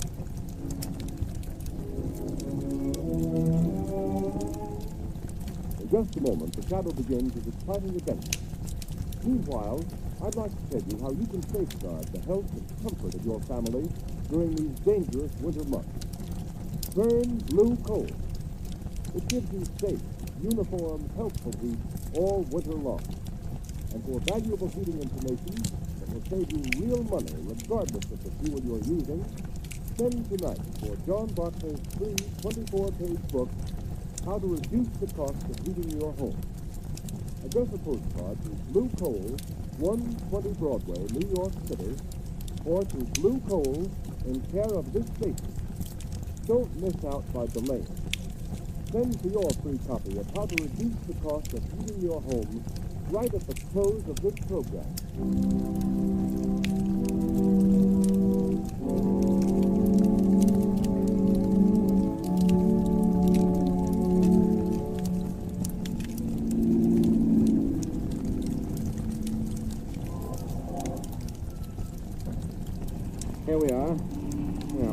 John. All right. Thank you, Lamont. This way, Margot. Lamont Cranston, where on earth are you taking me? We're on our way to the criminal court, Margot. The criminal court? Oh, a murder trial. This isn't a murder trial. Unless I'm badly mistaken, we're going to witness an assassination. What? An assassination. The assassination of the character and reputation of one of the most outstanding public men in America today. Oh, you mean Senator Durham? Yes. Yeah, I've been reading about his trial in the papers. They've certainly unearthed plenty of evidence that he accepted that bribe. Unless I've made a mistake in character analysis, that evidence is forged. Durham is more than a political figure, Margot. He's a statesman. He has an independent income. He's devoted his life to unselfish public service. Oh, he's a very wealthy man. Yes, Margot. Senator Durham has given away 10 times the amount of money he's accused of taking as a bribe. Well, if that's true, Lamont, the whole thing doesn't make sense. Why should a man like that take a 15-year prison term for taking a bribe he didn't need? That's the point that worries me. Incidentally, didn't I see that the prosecution expected to bring a surprise bit of evidence today? Exactly. That's why we're here. Come along, Margot. Court's already in session.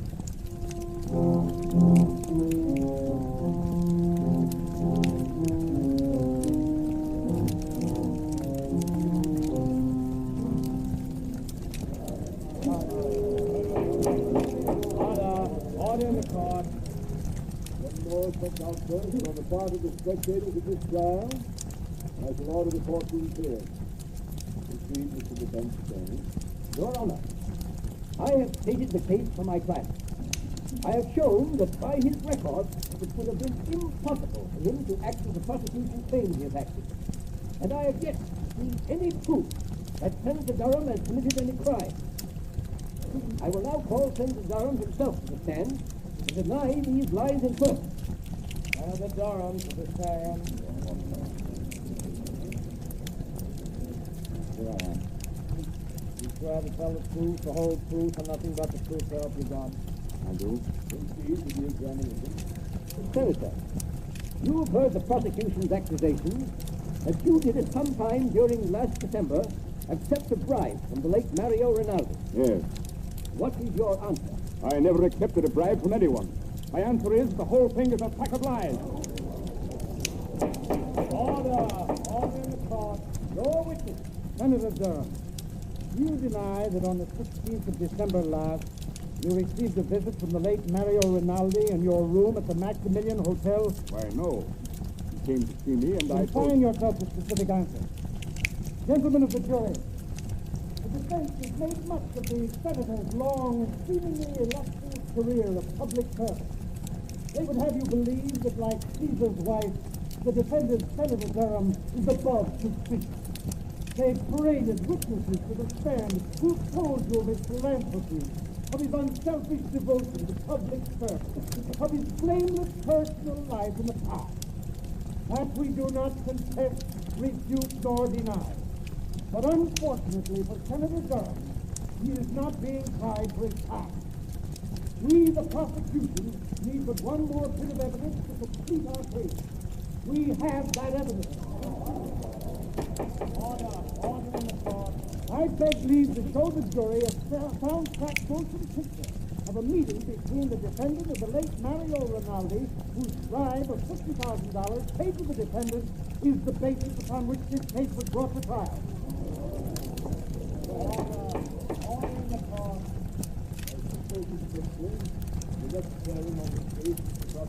It has, Your Honor.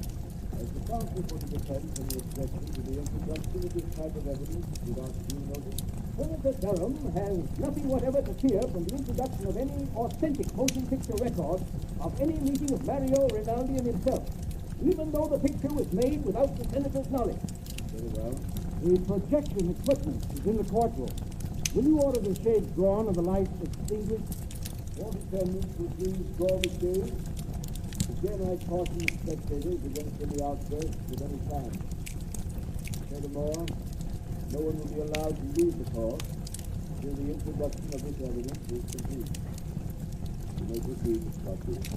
With the court's permission, we will place the screen in full view of the jury.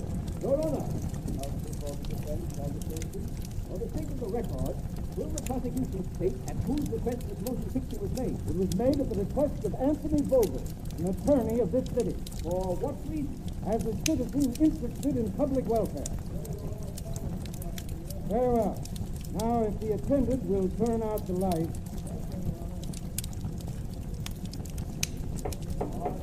Silence in the court.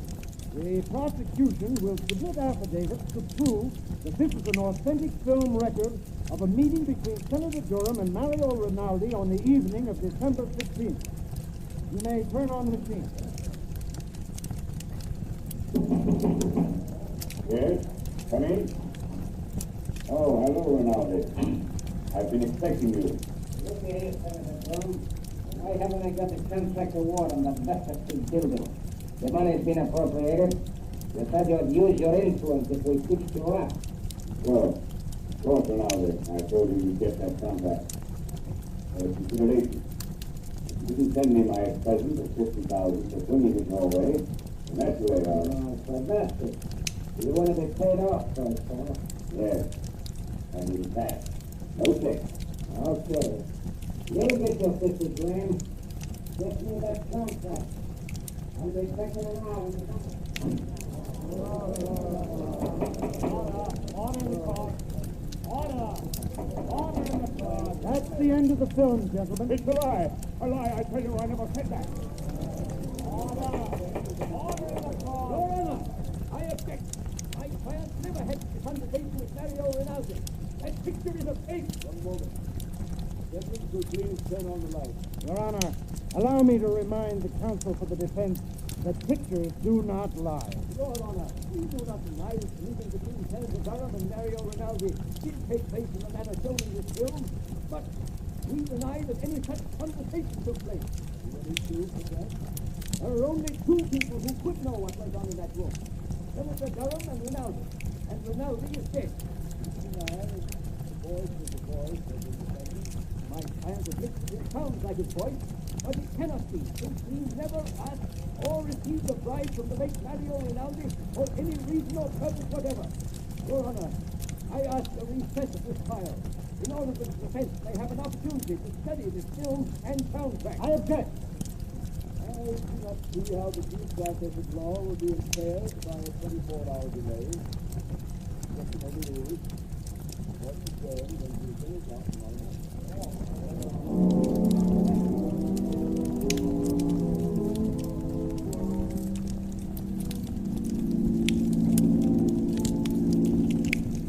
Lamont, after seeing that talking picture of Senator Durham meeting Rinaldi and possibly demanding a bribe, how can anyone doubt his guilt? Margot, the Greeks have a philosophy that ran something like this. Only believe half that which you see and nothing you hear. But Lamont, that wasn't hearsay evidence. That was the senator speaking. That was his voice. Even he couldn't deny it. No man knows the sound of his own voice, Margot. Besides, Durham never spoke those words to Rinaldi. But you saw him. You saw the motion picture. Exactly. Because I did see him speak, I know he didn't say the things that were on the soundtrack of that film. What do you mean, Lamont? Have you ever watched the movement of a man's jaw muscles when he speaks certain words? You mean you know what he really said? No. No, his face was half averted from the camera. I couldn't see his lips. I don't know just what he did say, but I know he didn't utter the words we just heard. Oh, but Lamont, it was still the senator's voice saying those other things, demanding that bribe. I swear to you. Yes, and so will the jury, Margot. Unless something is done in the next 24 hours, one of the finest men in this country. An innocent man, Senator Durham, is going to be railroaded into prison for 15 years by his political enemies. I'm stopping here, Margot. I want you to wait in the car, please. The lawyer's building. What are you going to do here, Lamont? I'm going up to the 25th floor, Margot. The Shadow has an appointment with one of the most crooked lawyers in the city. Anthony Vogel, who was so interested in the public welfare that he went to the trouble of having a sound camera planted in Senator Durham's hotel suite the night of December 16th.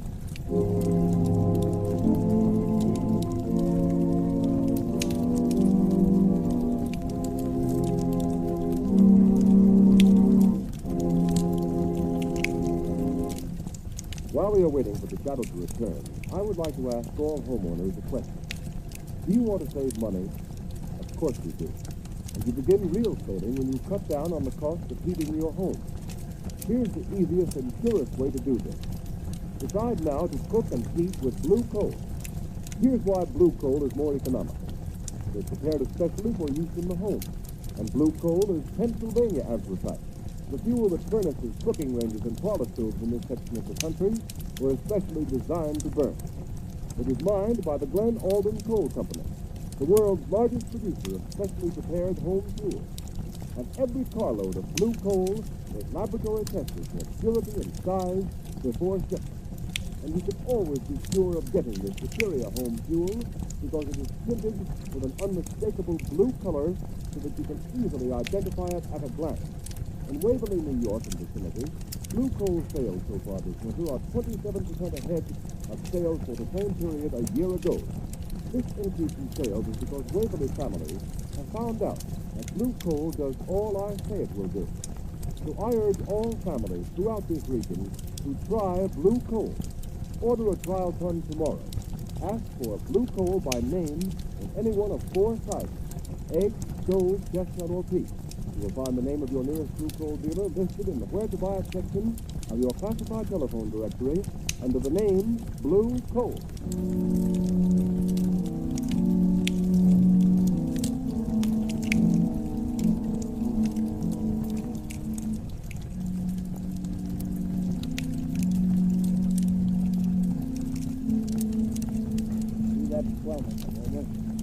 Quickly put it over.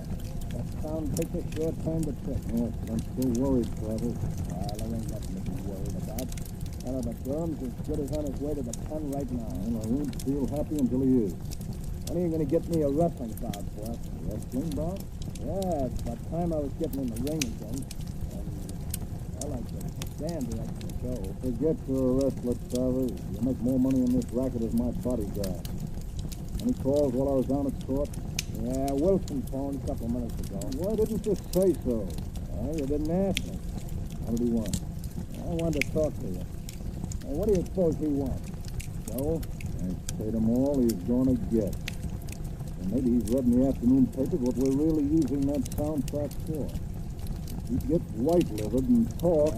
Maybe we should fix him so he can't talk, huh, boss? What do you mean? Well, he could fall out of that 15-story apartment of his accidental-like. You don't have to fall once. It might be a good plan. Okay, you want me to go over there now and take care of it, boss? No, there's no sense doing anything about him until we have to. It's the first sign of anybody getting wise to what we're doing, and we'll arrange a neat little accident for friend Wilson. Well, now let's take a look at that Wesley murder case. One case at a time, Mr. Vogel. What was that? Suppose we review the evidence of the case against Senator Durham. What sort of devil's trick is this? Who are you? I am the shadow. But I can't see you. Nevertheless, Vogel, I am the shadow. Gee, what? Somebody's talking and nobody's here. Shut up, Travis. I'll handle this. Oh. You're the shadow. You come here to play your hypnotic tricks on me. What do you know about Senator Durham's business? I know everything about it. I've been listening to your interesting conversation about this Mr. Wilson. He seems to play an important part in your case against Senator Durham. Listen, Shadow, I've heard plenty about you. I don't want to fight you. How much do you want to keep out of this? Always the 60. How much, Shadow? There isn't enough money in the world to cover up what you're trying to do, Vogel. Who is this man, Wilson? What part did he play in this scheme of yours? So you don't know. You're just trying to find out, are you, Shadow? Shadow, lock the door. Okay, boss. Melodrama won't help you, Vogel. I can only see this guy. Come on, Travis. You don't need to see him. What do you mean? Come over here. Give me your hand. I know, sir, but it don't make much sense. You'll see. All right. Stand up with me against this wall. Now, stretch out your arm. Can you touch the side wall on that side? Yeah, I can touch it. Good. I can touch it on my side. Now, walk slowly to the other end of the room and don't let your fingers leave the wall. Oh, I get it. Then the shadow can't get past it. You're quick. Now, walk forward slowly. Slow, you fool. I don't feel nothing. We're almost at the end of the road, boss. Maybe he got away. No, he couldn't go through the door. It's locked. The window is locked, too. Hey, boss, I felt something. I got him. I got hold of him, boss. I can't see him, but I got him. I got the shadow around the throat. He's a man after all. He's strong. Kill him, Travers. Maybe we can. Nope. Give me your gat, boss. I'll shoot it. Don't need a gun. It'll make too much noise. He's weakened, boss. Kill him, Travers. Give him your famous stranglehold. If he doesn't let go, he'll kill me. This is where you die. Finish him off, Travers. Gotta hurry and take care of Wilson before he gets a chance to talk.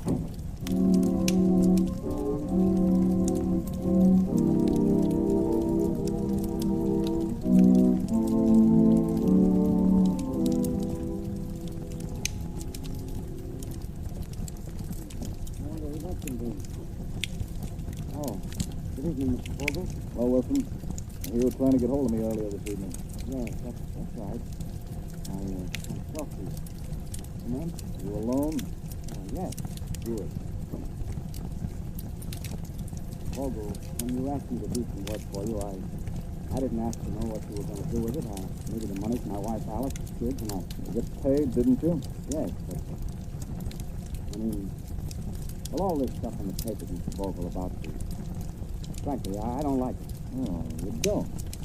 Having a little attack of conscience, Wilson? Well, doing a job is one thing, but sending a man away to prison on a false charge is something else. So I intended to tell you. Tell me what? Well, tell you that I refuse to let it go on any further. Oh, you refuse? Yes.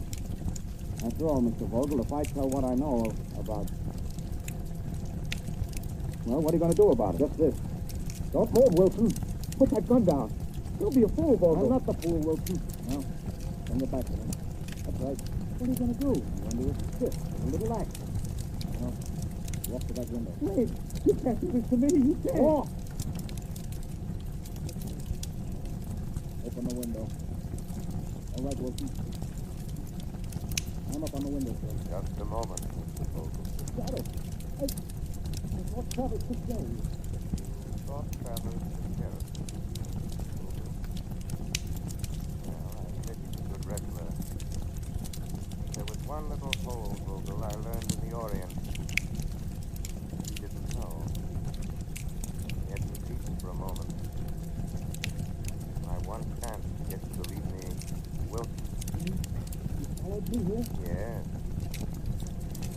I followed. It wasn't very difficult.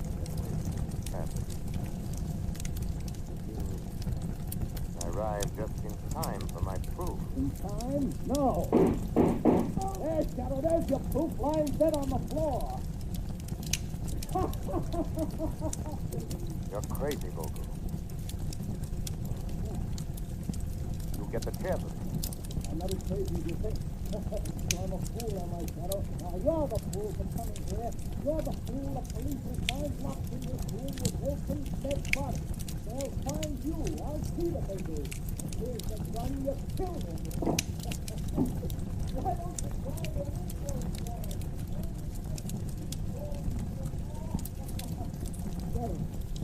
Shadow. Wilson. Wilson. No. Quick.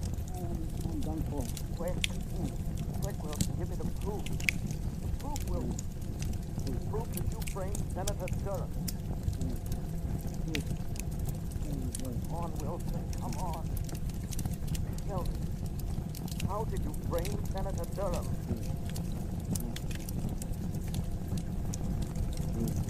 Wilson.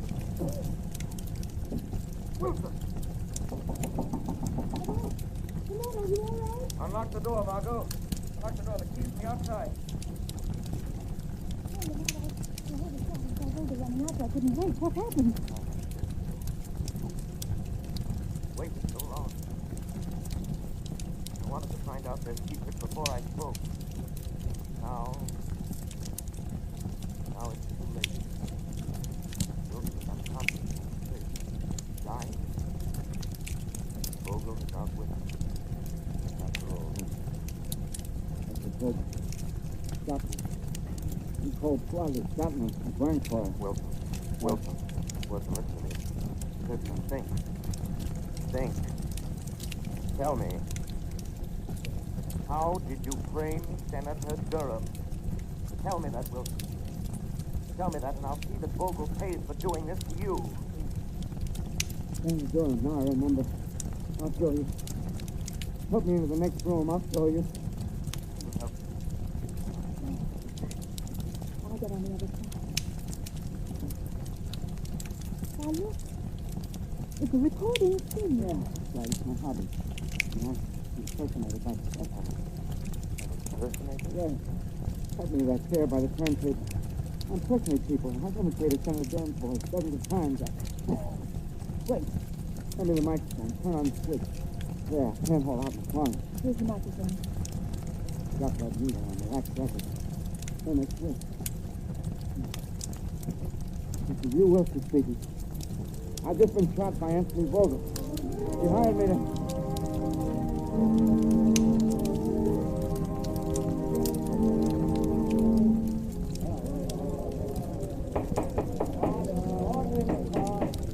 Your Honor, I move that the case against my client, Senator Durham, be dismissed. On what grounds?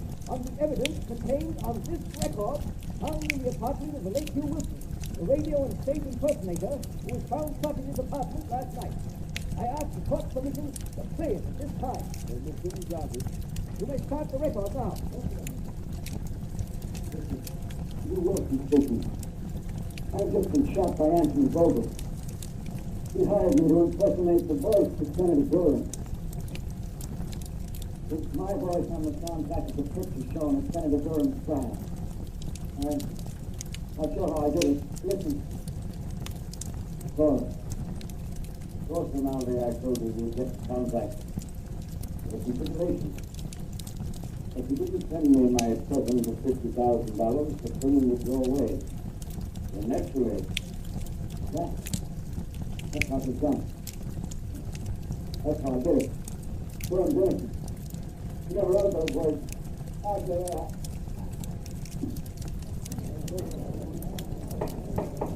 Order in the car. Amazing, incredible. Your Honor, there is one more voice on the record at the end. Listen. The voice you have heard, that of Hugh Wilson, murdered by Anthony Vogel. He is the man who sought to frame Senator Durham. But Vogel failed. Just as in the end all crime must fail, and all criminals pay the penalty of death. Order in the car. Whose voice was that? That, Your Honor, is the voice of the man to whom Senator Durham owes his vindication. The voice of the shadow.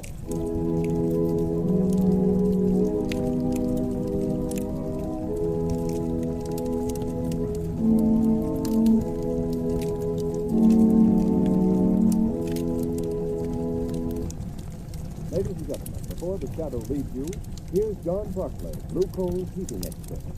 Ladies and gentlemen, Mr. Barclay. Thank you, Ken Robert. Good evening, friends. Just now, I'd like to offer you a friendly suggestion to lose no time in sending for your free copy of my book, How to Reduce the Cost of Heating Your Home. This little book is attractively illustrated, and each of its 24 pages holds valuable heating information that is of interest to every homeowner. Problems such as the importance of clean furnaces, putting coal on the fire, how to bank a fire, and how to light a fire are dealt with in the fullest detail. For example, on page 16, you will find steps to follow in getting the best results from your furnace in the morning, during the day, and at night. And friends, these are only a few of the 36 topics covered in my book. There is no charge for this book. will be sent to your home absolutely free and postpaid. It is a part of Blue Coal's famous free service. So I earnestly recommend that you send a postcard tonight for your free copy of How to Reduce the Cost of Heating Your Home. Address Blue Coal, 120 Broadway, New York City, or to Blue Coal in care of the station to which you are listening. I thank you. Thank you, Mr. Barclay. Friends, these books are going like wildfire. So write for your copy tonight. Address a postcard in a clear, legible hand to Blue Coal, 120 Broadway, New York City, or to Blue Coal in care of the station to which you are listening. Write now for your copy of How to Reduce the Cost of Heating Your Home.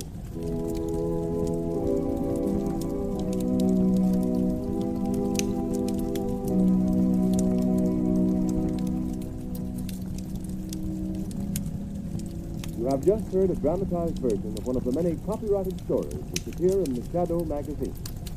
All the characters and all the places named are fictitious. Any similarity to persons living or dead is purely coincidental.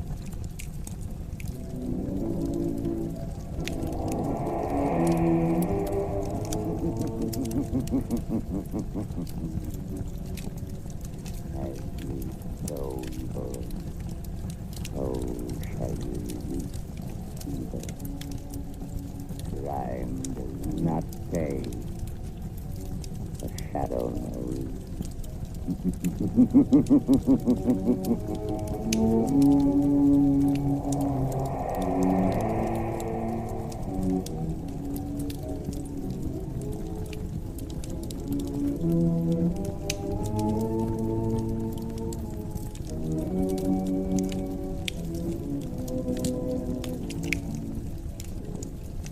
Next week, same time, same station, Blue Coal, America's finest anthracite, will again present another thrilling adventure of the Shadow.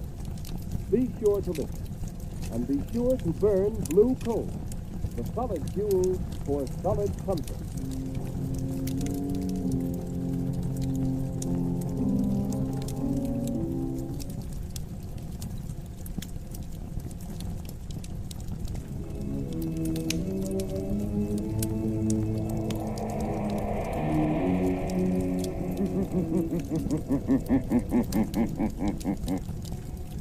The shadow knows.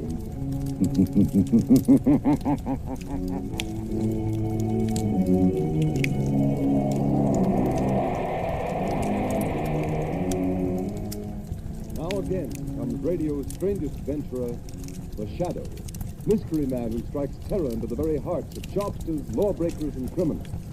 Today on the air, Blue Coal brings you the Shadow's latest adventure, Hounds in the Hills. In just a moment, the Shadow's exciting adventure will begin. Meanwhile, I have an important message for everybody. We are now in the midst of the most treacherous season of the entire year. But you can protect your family's health during this danger period by burning Blue Coal. For Blue Coal gives you clean, uniform, healthful heat all winter long. And its harmless blue coloring is your guarantee of better heat at less cost. So when you order fuel, insist on Blue Coal. It's Pennsylvania's finest anthracite. Your nearest Blue Coal dealer will be glad to send you a trial ton. Phone him tomorrow.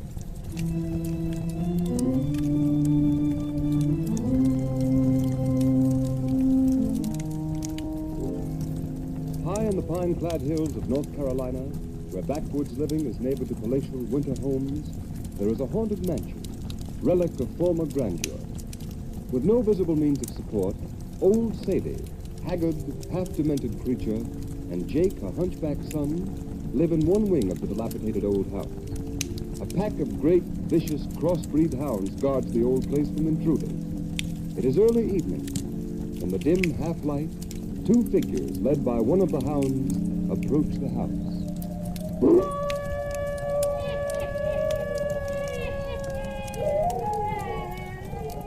I don't like it here. I want to go home. What's the matter, little boy? You ain't afraid of my pet dog, are you? Yes, I am. I'm afraid of your dog, and I'm afraid of you, too. I want to go home to my mother. I don't want to go with you. I take my dog wherever I go. He won't hurt you. Not so long as you're with me, you won't. And I'll tell him what he'd do to you if he got you alone, Jakey. My name isn't Jakey. My name is Dickie Nelson. And if you don't let me go home, my mother will be worried. Now, Jakey, don't be scared, old Sadie. I'm your mother. Old Sadie's your mother. Didn't know that, did you? You're not my mother. And I don't believe there's other little boys here like you said. You wait, Jakey. I got lots of sons now. Old Sadie will show you.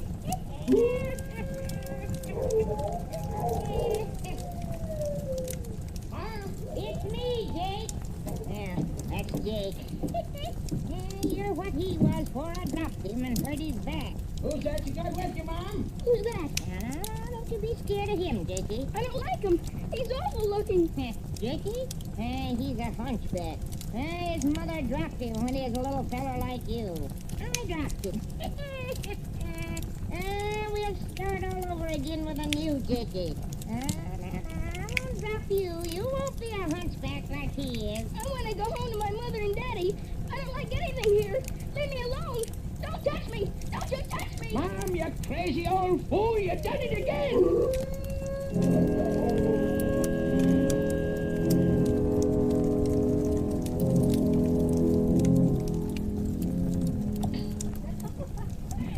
Nice drive, Lamont. Your golf's improving. So, Cranston, you don't always miss the ball, eh? Well, that's what a vacation in North Carolina does for you. Especially when you're the host, Mr. Rupert. I thought you were always on vacations, Lamont. I've never heard of you doing anything except dabbling in that mysterious laboratory of yours. Yes, just a playboy. Yes, I just dabble. A little science, a little chemistry, a little psychology. Just dabble. Someone's calling again. He's in a hurry. Well, it's the sheriff. I hope I haven't done anything wrong. Perhaps he saw you drive, Gary. Yeah? Sorry about it. What is it, Sheriff? Another child's lost. Gone over the cliff at the border trail. What, another one? Yes, sir. Little Dickie Nelson this time. Good Lord, Sheriff, this is horrible. Child lost? Is that what you said, Sheriff? Yes, sir.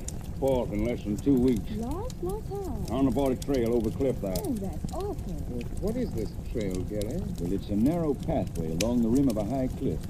Washes out so that a slip on the gravel starts to slide right over the cliff. And you mean to say 4 boys have been lost there in 2 weeks? Yes. 4? Yes, but doesn't it strike you there might be something more than just fate causing the disappearance of these children? Oh, but what? That I don't know. Gary, I'd like to look at this cliff.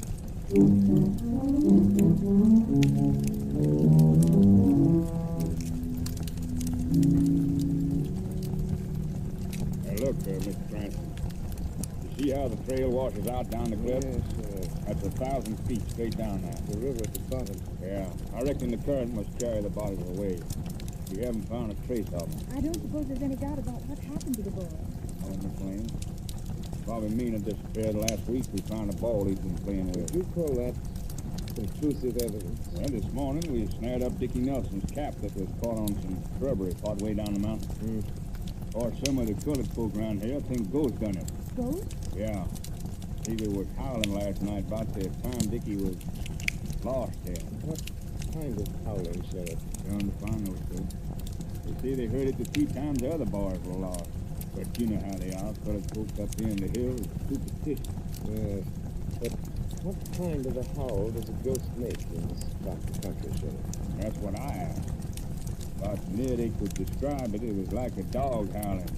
Hound dog. Well, I've generally found that a dog howling means dog. Perhaps I'd better reverse the usual procedure. The dog trailing a man. It's all very mysterious, Lamont. Yes, it is, Margot. Would you excuse me for a moment, Sheriff? Yes, certainly, Mr. Frank. Margot, I think the shadow will look at this. But how? Go back to the house, Margot. I'll wireless you. I need help. In my invisible state is the shadow. I'm going to follow the clue of the dogs. And see what it leads me.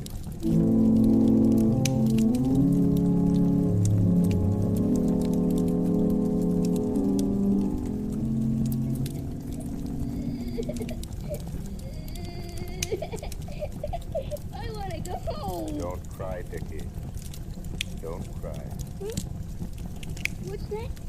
Who are you? I've come here to help you. You're Dickie Nelson, aren't you? Yes, sir, but who are you? It's so dark I can't see you. You don't need to see me, Dickie. Pretend I'm just a shadow. But you can hear me.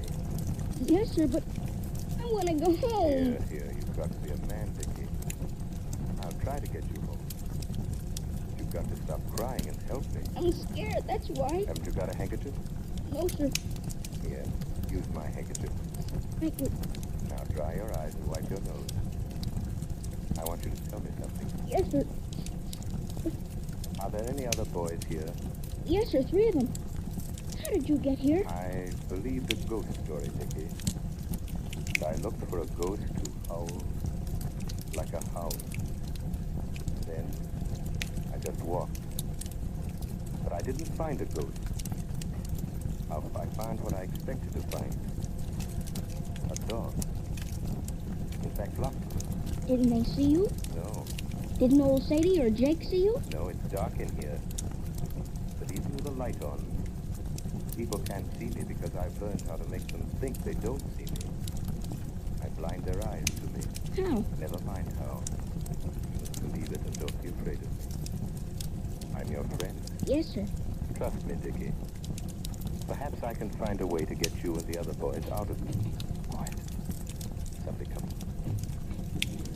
If the sheriff finds these kids here, they'll hang us, you crazy old fool. Jake, now don't you catch my baby. He's my Jakey. He's you before you came a hunchback. If you kill him, you'll be killing yourself. He's you, Jake. You keep away from me. Don't you touch me. Jake, don't touch that boy. Who's that? I heard it too. Give me that lamp. I heard it too, Jake. Nobody's in here but us. Us and the kid. He got out. No, I'm still here. Boys, ain't nobody with us. I heard it too. Well, that's nothing, Jake. I'm always hearing voices. And now you're hearing them. Now we're both crazy. Reckon it ain't so crazy a voice can scare me. I'm crazy like you, then voices ain't real. Now put this kid out of the way, and then I'll get the others. No, stop. Please don't hit me with that stick. No, Put Jake. down that stick, Jake. Put it down. No, I ain't scared of voices that ain't real. I said drop it. Who hit me? Look at that place on my wrist. Look. Well, Jake, I've been hearing voices for a long time, but I ain't never been hit by one. You done it. Oh, I did not. I wasn't near you. And it was the kid. I never moved. Well, then who? I hit you, Jake. Now I'm going to give you a chance to save yourself. Let this boy go. Bring the other boys here. I'll take them home. No, they're mine. They're mine. They're Jakey. No. I'll get rid of them my way. Please help me. I want to go home. Trust me, Dickie. There's only one thing for me to do now. Jake, this is your last chance. All right. Who's that? You reckon it's somebody looked at the kids? If it is... Jake, it must be them. The Duke and Slim coming to hide out. Listen. Yeah, it's him. Oh, Jake, he'll kill us both. He knows about my babies. Well, what he don't know won't hurt him. Shut the door to the kids' room and lock it. Hurry up, Jake, little man. Don't say a word about my baby. Don't worry. Maybe I'm crazy too, but I ain't that crazy. Well, what took you so long, Jake? Hello, Duke. Come in, Slim. Hurry up. Shut the door. Okay, Duke. Oh, what a dump this is. It's better than being in jail up north. If we didn't have this hideout, that's where you'd be. Hello, old Sadie. Come in, Duke. Up after you again. Shut up. That half-witted old dame talks too much. Hey, you staying for a while, Duke? What's it to you? I don't care. Oh, lay off the guy, Slim. Jake, and you too, old Sadie. Yeah? We're taking a little rest away from the cops, see? Turn the dogs loose in the yard around the house so they can chew up anybody that comes here looking for us. Go on, Jake, do it now. All right, Duke. Just a minute, Jake. Who's that? Somebody's in here, Duke. The voice again, Jake. They can't hear it unless they're crazy. That voice again. Yes, Jake, that same voice. And the Duke can hear it, too. Can't you, Duke? Say, what's going on here? Who is that? I tell you, it's in here, Duke. Who's playing tricks on you? Duke, did you ever hear the shadow? The shadow? I have, Duke. I know, that's the guy that talks to you, but you can't see him. Shut up, you fool. Yeah, Shadow. I've heard about you. I never believed what I heard, though. You can believe it now. Listen, Duke. I'm here for only one purpose. To save the lives of 4 little children. Oh, don't believe him. It's a lie. Shut up. I'm handling this. Go ahead, Shadow. Go ahead. Talk some more. All right. Old Sadie and Jake there put you in a tough spot. How, Shadow? Old Sadie is crazy. She's, well, shall we say, borrowed 4 little boys from places near here and made it appear that they were killed. Killed falling over a cliff. It's a lie. They was killed. I killed them and my Jiggy took their place. Duke, the old dame is back. Shut up. Jake here is almost as crazy as his mother, but he wants to kill the boys. Don't believe him, Duke. Either way, you'll be arrested for kidnapping. Hey, Duke, we don't want no part in kidnapping. Well, Shadow, what's the proposition? If you let me take the boys away back to their homes, you won't be accused of kidnapping. And give you a chance to tip off the police to where we're hiding out? Oh, no. Let him have it, Slim. Look, Duke, the door. He went out the door. He's gone, Duke. He's gone. We can't get him now. Oh, yes, we can. How? If the Shadow's a man, them dogs can follow his scent. If the Shadow is a man, you mean the dogs will trail him by his scent, even though we can't see him? She's right, Duke. But we haven't got anything to give the dogs to smell, to give them the scent. Maybe he left something in the kid's room. Let's go and see. Yeah, come on, let's see. Yeah, let's look around here. Ah, he's too clever to have left anything behind. Hey, where'd the boy get that handkerchief he's sniffling in the... Handkerchief, huh? Yeah, he never had no handkerchief when he come here. Who gave you this handkerchief, little boy? Man, What man? the man who spoke to me in the dark. You couldn't see him? No, he said I had to believe he was here, although I couldn't see him. Then it's the Shadow's Get the dogs. Get the dogs. They can get his scent from that handkerchief and trail him. The Shadow can't escape this time.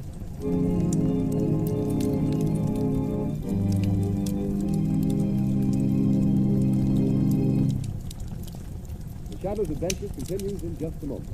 Meanwhile, I'd like to say a few words about a subject that's uppermost of everyone's mind these days, how to save money. Large savings in cooking and heating costs can be made by switching to blue coal. For blue coal is the perfect home fuel. It is the best grade of Pennsylvania anthracite, and anthracite is the fuel that furnaces, cooking stoves, and parlor heaters in New England were designed to use. Blue coal gives off a steady, clean heat that lasts longer and burns down to a fine powdery ash without giving off smoke or brine common to many other fuels. Blue coal's cleanliness will appeal to New England housewives, for housekeeping is greatly simplified when blue coal is used, because with this dependable fuel, you not only have a more comfortable home, but a cleaner house inside and out. These are the reasons why blue coal is so popular in Pawtucket, Rhode Island. Sales in Pawtucket this winter are 12% ahead of sales for the same period a year ago. Here's another point. You buy American when buying blue coal. It is mined and prepared in Pennsylvania by the Glen Alden Coal Company, especially for home use. So for economy and cleanliness, start using blue coal tomorrow. Order it by name. Phone your nearest blue coal dealer. You'll find him listed in the Where to Buy It section of your classified telephone directory under the name Blue Coal.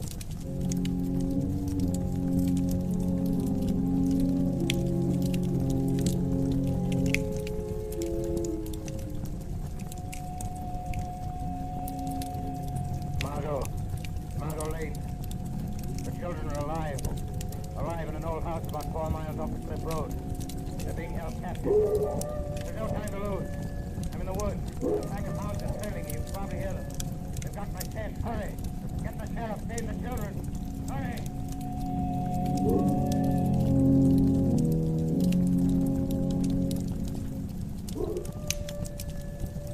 Come on, Jake.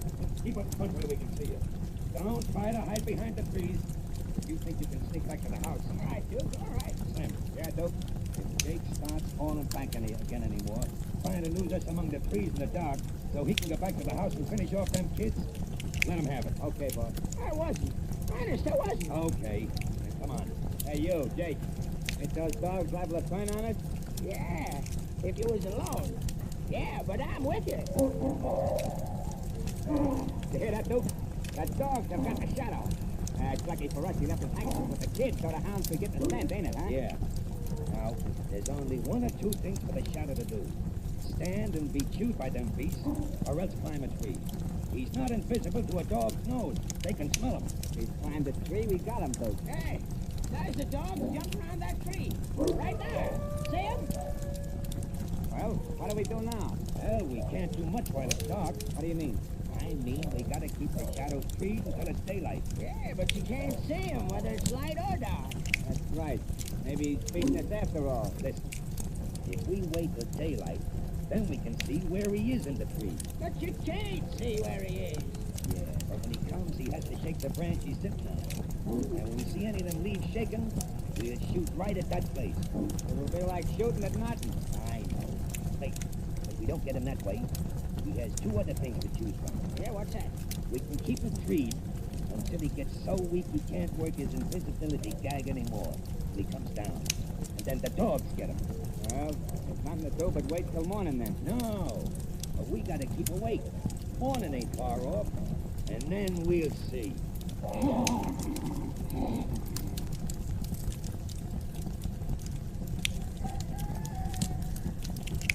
Hey, Duke, I got to thinking sitting here last night.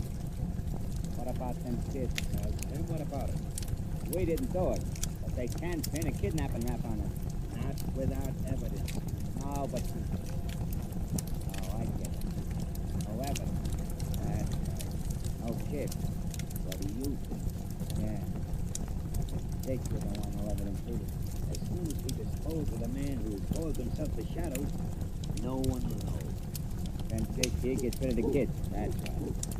Yeah, but how about Jake and old Sadie? I think they could disappear and not be missed. Yeah, that's what I thought. Hey, Duke, look. We can see the whole tree now. But I don't see nobody. No, of course not. But he's there. Now watch the air, please. There's no wind. Any limb or branch that moves may be the Shadow. Yeah. So when something moves, let him have it. I get it. Hey, but how do we know when we get him? He'll come down, Slim. Now, you missed, Slim. Take your time. Hey, what's that? I thought I saw a branch move. We're shooting at the Shadow, Jake. And when he's unconscious or dead, we can see him all right. And then... You didn't do so good yourself, Duke. Those dogs are hungry. Yeah. I bet they look nice from up in the tree, waiting for their breakfast. How can you shoot him if you can't see him? Shut up, Jake. Take your time, Slim. Morning, you. He's there. Good morning, Shadow. I hope you slept well. Oh, yeah. And you? Would it be too much for me to ask, how are the little boys? They're all right, Shadow. So far. That's good. Yeah, but I'll get rid of him. Get around the other side of the tree. I think he's low in the tree, behind the tree. Okay, Duke. We're taking care of you first, Shadow. You know too much. Well, what's funny, Shadow? I'm laughing at you, Duke. Oh, yeah? You laugh different when I get my hands on you. Why don't you come up here? Try it. I don't have to. You'll come down. You have a long wait. Oh, yeah? Can't you say anything but oh, yeah? You're really quite stupid, Duke. Oh, yeah? Well, I'm smart enough to get you out of that tree. Good. I was getting rather bored. Ah, shut up. Go back to the house and get a match. This tree ain't too big to cut down. Very ingenious. Yeah, but the dogs. It ain't safe to leave without Jake. The dogs, they won't cut you. They're after the Shadow. Jake will keep him here. Sure, I'll keep him here, sure. And hurry back, Slim. Okay, Duke. And don't let them dogs come after me. Jake will keep the dogs here. Okay, watch it. Hurry back, Slim. Hey, Jake. Call the dogs off. They're going after Slim. They don't like him. Hey, call it back. Slim, look out. Jake, the dogs are attacking us. Yeah, they're gonna eat him. I'll shoot him, Slim. Guess you didn't shoot him soon enough, Duke. Well, Jake, your dogs got Slim. I'm afraid you've lost most of them. Yeah. Ma'll be awful mad. It's only Big Tom left. But the Duke will shoot him. No, he won't. Gun's empty. You can go up that tree. Yeah. Big Tom didn't get him. Now you're both up in the tree, ain't you? No, Jake, I'm standing right here behind you. Now do what I tell you. Go over to that tree and tie Big Tom to a You can't get down. Why should I? You want to get those kids out of the way, don't you? Duke won't let you. Yeah. He won't, maybe. Yeah, he won't let me, maybe. I won't tell him what I'm gonna do. Jake, haul off this dog. Tie him up, you hear me? Tie him up. Oh, not to my tree, you dope. Take him away. Listen to me, don't tie him there, you half-wit. Well, Duke, we changed places. I'll get you if it's the last thing I do, Shadow. You're going to have plenty to do before we meet again. Jake, come back here. Yeah. You'll have plenty of time to think about that. Here are some men that may help you out. Who are they? My lord, what happened here? I don't know, sir. Say, this is the hunchback, Jake. Hello, Jake. Duke's up in the tree. Yeah, look out, Sheriff. Got him. Reckon that dog won't attack anyone else. You killed him. Now, if our friend will come down out of the tree, I'll be delighted to put a pair of handcuffs on him. I've been looking for him, his partner, for some time. From the looks of things, I won't need to put the cuffs on his partner. Well, Marco, you better go back to the car. All right. Yes, I think I will. I only wanted to see it. Yes, I'll go back. All right, men. Let's take him away. Margot. Oh, Lamont. Lamont, are you all right? Yes, but don't speak to me. Yes, Darling, I was so frightened when I got your wireless message. I thought it was the end. so did I. The boys all right? Yes, all the boys are safe. They've been taken into town. The deputy sheriff took old Sadie along. Dickie Nelson is in one of the cars up the road waiting. Oh, Lamont, I feel so sorry for that poor old woman. So do I, Margot. We will see that he's placed in an institution, not a prison. A place where she can satisfy her mother-love mania with dolls instead of other people's children. Go to the car, Margot. I'll meet you there.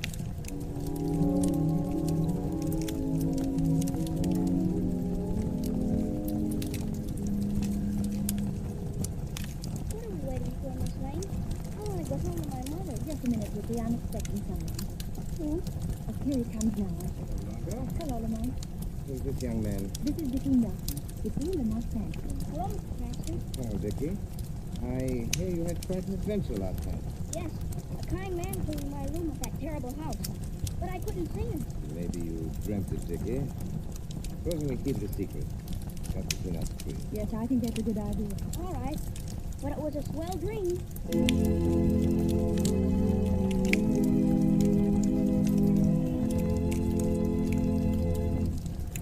And here is John Barclay, Blue Coal's heating expert, with some interesting information for you. Thank you, friend Robert. Good evening, friend.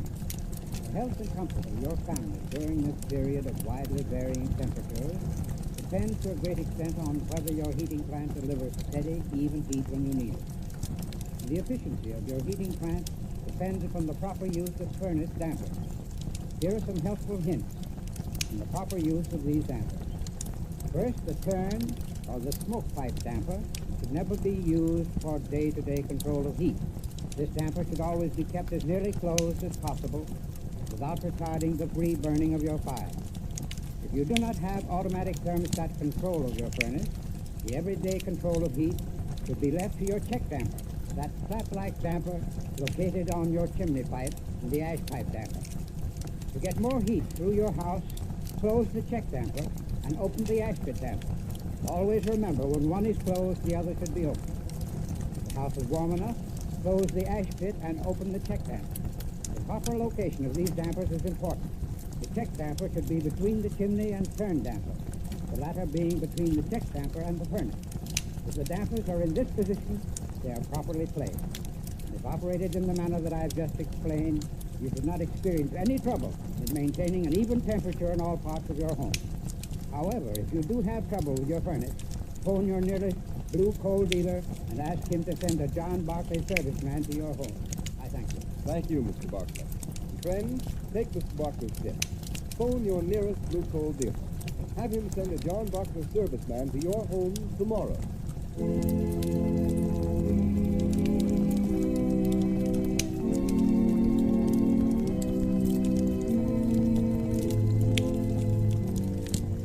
We have just heard a dramatized version of one of the many copyrighted stories which appear in the Shadow magazine.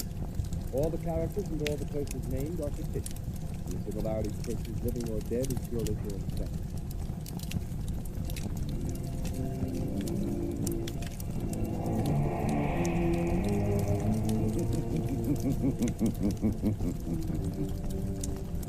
As you sow evil, so shall you reap evil.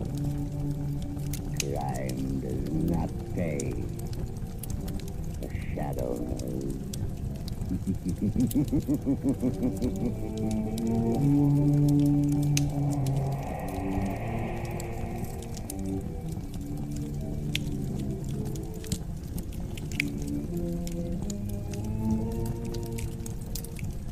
Next week, same time, same station, Blue Cove, America's finest dancer site, will again present another thrilling adventure of the shadow. Be sure to listen, and be sure to burn Blue Cove, the solid fuel for solid comfort.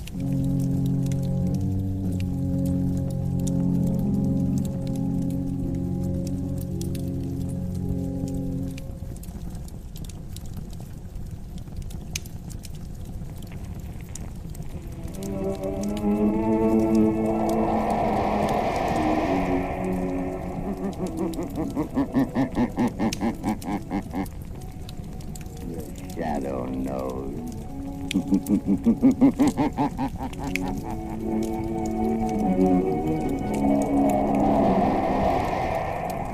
Again, Blue Coal Dealers present radio's strangest adventurer, the Shadow, mystery man who strikes terror into the very hearts of shopsters, lawbreakers, and criminals. Today, Blue Coal brings you the Shadow's latest adventure, the plot murder.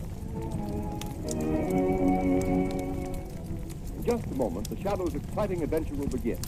Meanwhile, I have something important to tell all you homeowners. During this treacherous winter season, you can protect your family's health by burning blue coal. For blue coal's harmless blue coloring is your guarantee of clean, uniform, healthful heat all winter long. Blue coal saves you money, too, for it burns steadily, completely, down to a fine, powdery ash. So next time you're buying fuel, ask for blue coal by name. It's Pennsylvania's finest anthracite. Order a trial ton from your nearest blue coal dealer tomorrow.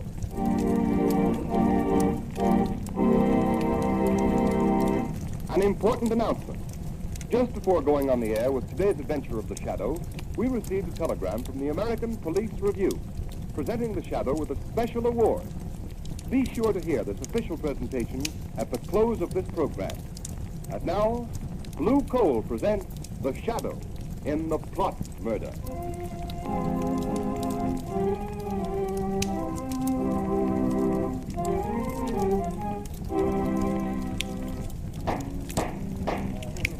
Captain Hines, read the findings of this court-martial.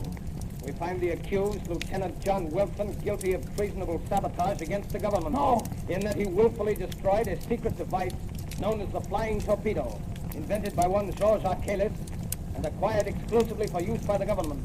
Has the prisoner anything to say before sentence is pronounced? Yes. Yes, but what can he say? He admits he broke the mechanism on the demonstration torpedo. Quiet, please, Professor Archelis. As the inventor, we understand your concern in this matter. But please don't interrupt. Well, Lieutenant Wilson? I don't know, sir. I can hear all that's going on, but I went into the... It's obvious, General Levitt, that Lieutenant Wilson is not mentally accountable. He was sufficiently accountable to enter the testing shed by virtue of his authority as an Army lieutenant and to tamper with the flying torpedo and render it useless the very day it was to be demonstrated to the government. Read the sentence of the court. Lieutenant Wilson, this court decides, subject to the approval of the President, that you'll be dishonorably discharged from the service of your country and sentenced to imprisonment for the term of... No! He's got a revolver! Don't shoot! That's the man, Professor Archelis! He's wounded, Professor Archelis! All the doctor, take Lieutenant Wilson back to his cell.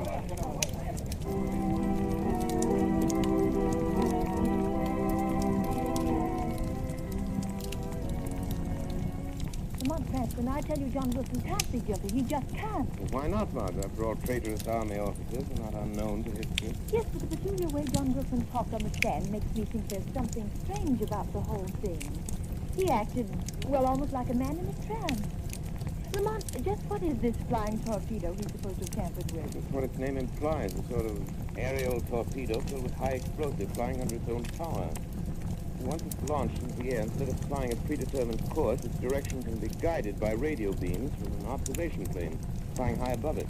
You can imagine its tremendous effectiveness in warfare, deadly accuracy in hitting even a fast-moving target like a troop train or a supply ship. Sounds tremendously important. Who invented it? This man Arcalis, who was demonstrated last week at the proving grounds before a large delegation from the capital.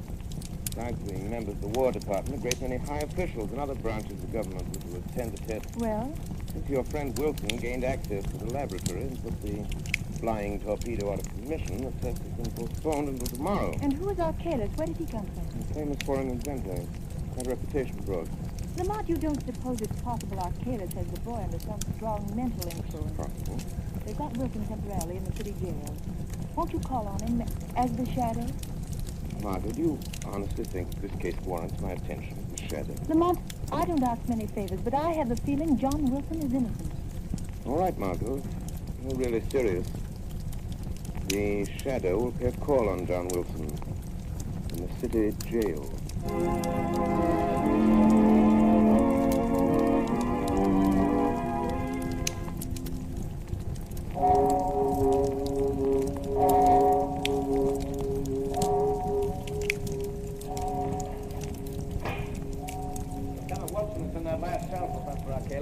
Thank you, God. This pass that General Levitt gave me. Do you take it or do I keep it? You better keep it, sir, in case you want to use it again. Yes, that's right. You'll have to talk to Wilson through the bars. No one's allowed in his cell. Thank you. I have no desire to go in. I already have one arm in a sling due to the young man's temper. There's only one or two questions I want to ask him, then I leave. Well,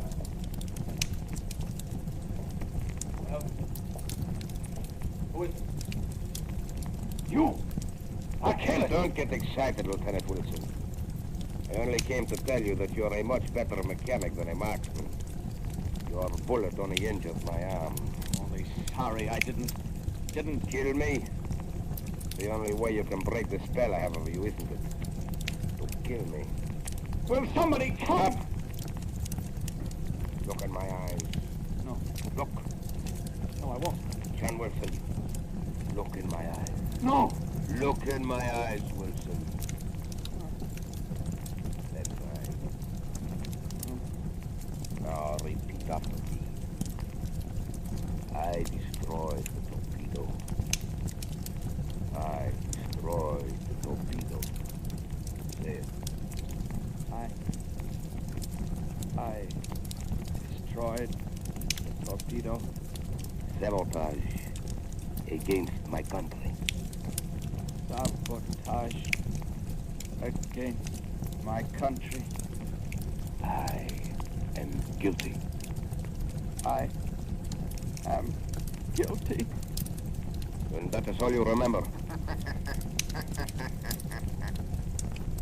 Are you sure that's all he remembers, Professor Arcalis? Who said that? Guard. You are there? No, not the guard, Professor. Waiting at the end of the passage. You hide somewhere. In the next cell, perhaps. No, I am here. In the shadows, Professor Arcalis. Perhaps you've heard of me. Who are you? The Shadow. The Shadow? Help me. Help me. I am your friend, John Wilson. Think now. Concentrate. What is it you're trying to remember? It's that torpedo. Dangerous. Wilson, keep quiet. Steady now. Think. Think. You can break through that spell.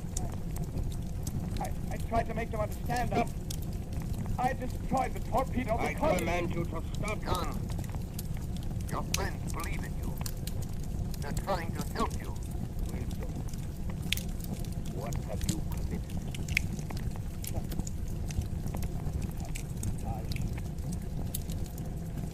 Country.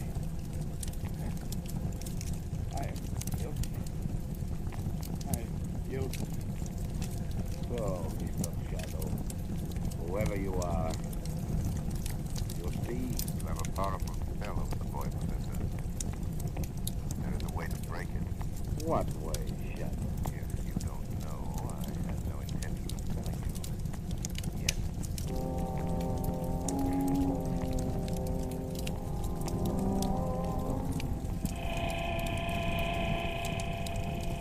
Margot Lane.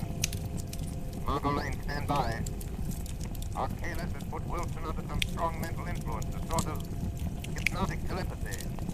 The boy's subconscious is dominated by the thought Arcalis plants there. We must weaken Arcalis' hold on Wilson's mind so we can find out if he's guilty or not. Stand ready for another call. Tonight I'm going to pay a surprise visit to Professor Arcalis at his hotel. I have a feeling that if we're not successful in getting Wilson to talk, this country of ours may suffer a terrible disaster.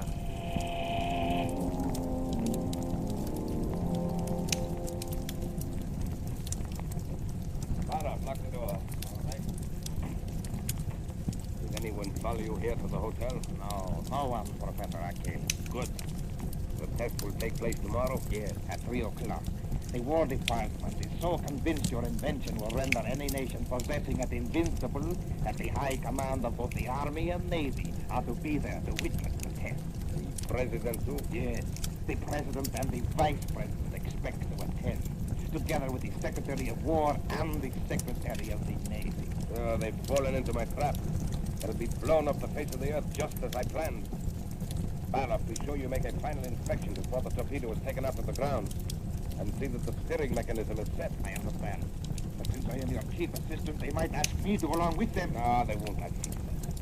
Their bungling army mechanics think they understand the flying torpedo perfectly. So to satisfy their pride, I've let them take complete charge of the demonstration. Good. Don't worry, Barloff. And afterwards? Afterwards, with the guiding brains of the nation wiped out at a single stroke, the country will be thrown into confusion, disorganized. So we'll have nothing to fear. I see. There are only two things that bother me slightly, though. Lieutenant Wilson, for one. Wilson? Did he really discover the secret trick of the steering mechanism? Yes, he knows what we intend to do and how we intend to do it. You should have disposed of him at once. I thought of that. I was afraid it would arouse suspicion. I'm keeping Wilson under mental hypnotic control until it's too late for him to stop us. Would it be better if he was dead? Perhaps. I can still visit him at the prison. What is the other thing that bothers you, Professor? Only a shadow, Barloff.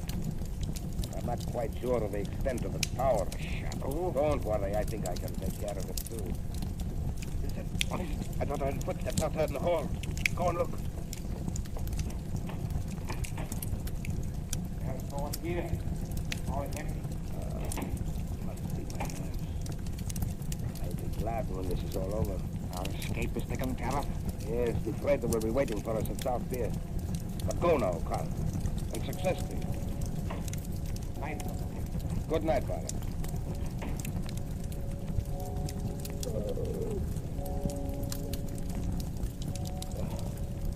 The shadow. I can't put my willpower against the shadow, then I deserve to lose. And I've never yet... Good evening, Professor Arcalis. You... Shadow, you've come? Yes, Professor. Why do you hold Lieutenant Wilson in a hypnotic spell, Professor? I don't know what you're talking about. We shall see. Now I have something else to tell you. What? Wilson knows something about you, Professor. I'm going to find out what it is. All right, Shep. You know a little, but you'll never learn more from Wilson. No one can break the spell, not you, nor all your childish magic. You forget. Greater magic, Arcalis. What? Death. Death? Yes, it's on the way, Professor. I can promise you this, if any blood is shed, it will be yours, not the Shadow's.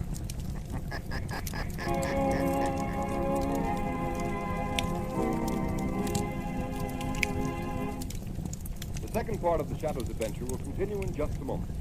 Meanwhile, here's some interesting information. Every day, more and more families throughout this area are saving money on their heating and cooking bills. These families are getting better and more economical heat than ever before with blue coal.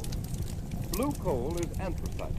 It is an American product mined by the Glen Alden Coal Company, who are deeply grateful for the purchases of blue coal by families throughout this area.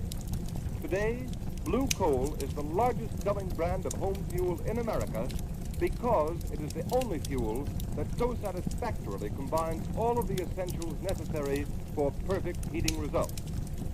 superior in quality, cleaner than most fuels, and economical because it burns long and steadily down to a fine powdery ash.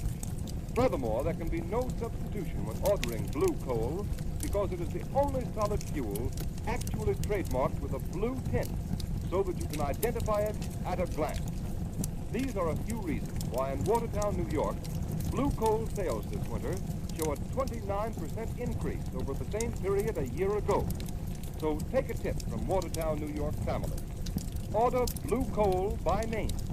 You will find the name of your nearest blue coal dealer listed in the Where to Buy It section of your classified telephone directory under the name Blue Coal.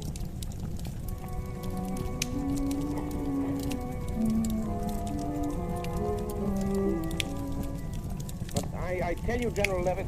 Excuse me, Cranston. Go right ahead, General. Hello? General Levitt speaking. Oh, yes. Good morning, Captain Hyde. That's fine.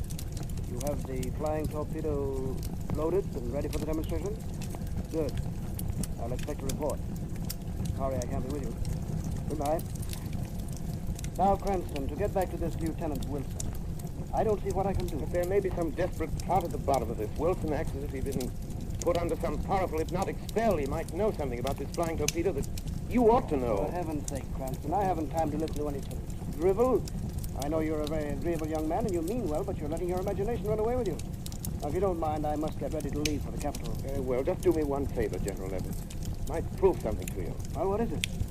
Suggest to Professor Arcalis that he be present with the other official visitors at the proving ground. The demonstration starts. Of course, Professor Arcalis will be there. Why shouldn't he be? That's what I'd like to know. Unless I'm very much mistaken, General, Professor Arcalis has made arrangements to be far, far away from the scene of his triumph. George Cranston, I believe you know something. Excuse me, sir. Yeah, well? There are two gentlemen here to see you, sir. Professor Arcalis and another man. Oh, all right. Show them in. General Levitt will see you, sir. Thank you. I'm sorry to interrupt you, General Levitt. That's all right. This is Mr. Cranston, Professor Arcalis, and Mr. Barlow. How do you do? If you don't mind, Mr. Cranston, I'd like to speak to General Levitt alone. Not at all. I'm sure you have weighty matters to discuss. Good day, gentlemen. Thanks, Cranston. Goodbye. Oh, orderly. Yes, General Levitt. Is my luggage ready? Yes. Fine. And take the next train. There's one leaving in 20 minutes. Can you make it? Yes, sir, if I go now, sir. Go ahead, then. I'll close the office. I'll meet you in the capital tomorrow. Yes. Well, what brings you here, Professor? Sit down, Mr. Barlow. Thank you, sir. Barlow here has just returned from the proving ground, General. He supervised the loading of the torpedo early this morning. Everything was all right, I hope? Perfect. Your army mechanics seem very proud they're going to handle the torpedo by themselves. Of course, we'll be anxious to know how it comes out.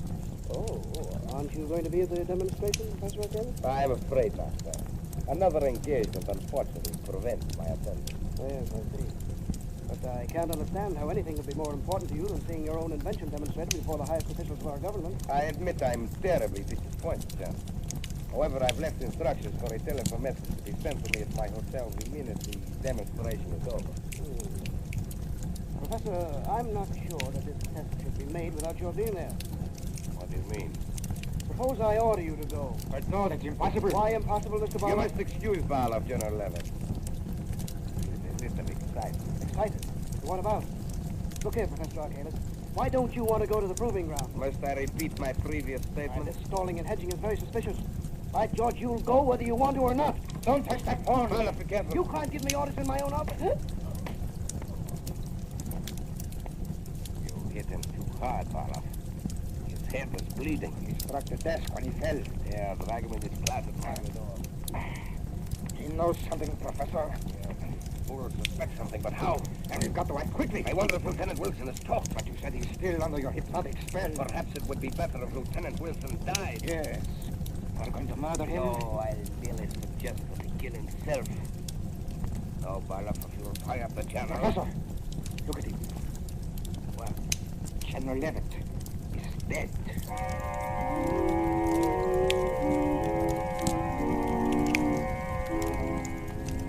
Well, that's General Levitt's office, Margot. No one seems to be here, Lamont. Oh, that's odd. General was here less than an hour ago. General! General Levitt. Look, here on the corner of the desk. Blood. Word to Commissioner Weston at once. Tell him something has happened to General Levitt. Yes, anything else? Yes, tell him to send a squad of men to South Pier. I overheard Professor Arkalis and Barloff talking about meeting on a freighter there. Where are you going? I'm going to the jail. I'm going to make one more desperate attempt to get John Wilson to talk. We've got to find out what this is all about before it's too late.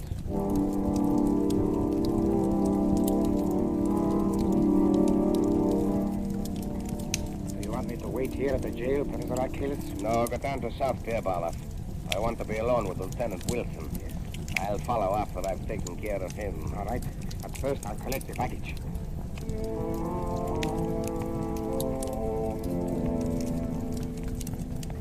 But you remember only this, Lieutenant Wilson. See always my eyes in front of you. Yes, you will forever do what I tell you to. Stop! Leave me alone! No, never. Look, Wilson. See what I have? A knife. Here. Take it. Now listen to me. You are disgraced.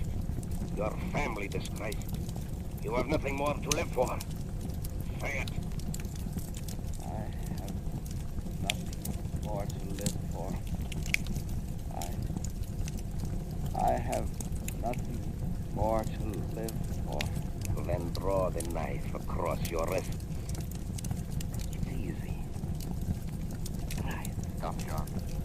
Don't do it. Shut him. He's trying to make me... Keep away from me, Wilson. I've got you Let by go the of me, arm, Wilson. Arkalis.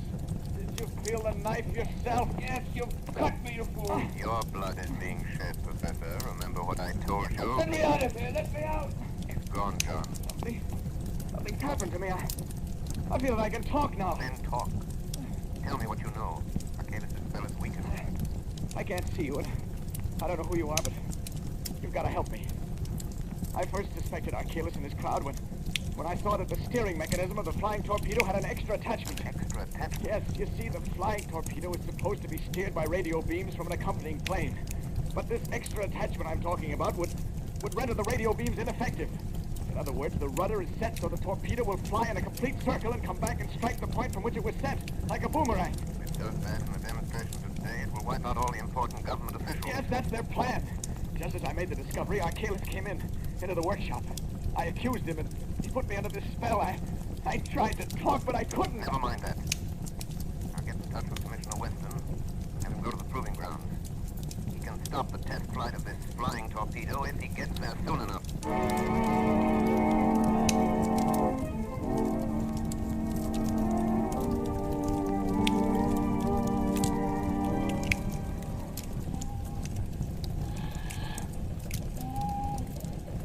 The idea of having us wait around here at the South Pier, there don't seem to be anything stirring. Who are the guys we're supposed to pick up? Two birds for the name of Professor Arkalis and Barloff. Foreigners, huh? Yeah. What are they going to do, make a getaway? I don't know. Commissioner Weston just said to make sure we got them, that's all. If it had been that important, don't you think the commissioner would have come down here himself? Well, he was coming, but he got a last-minute call to go over the place where they're trying out that new flying torpedo. Oh, yeah, I read about that. All these inventions... Now, wait a minute. Somebody coming down the dock. Hey, you! Hey, stop where you are, I'll shoot! What's this all about? Nothing. Where are you going? That is my business. What's your name? Come on, what's your name? Are you Barloff? What is it for you? Answer me, are you Barloff? Yes. Well, that's all we wanted to know. Come on. Where are you taking? I have done nothing. He's got a gun, Sergeant. What?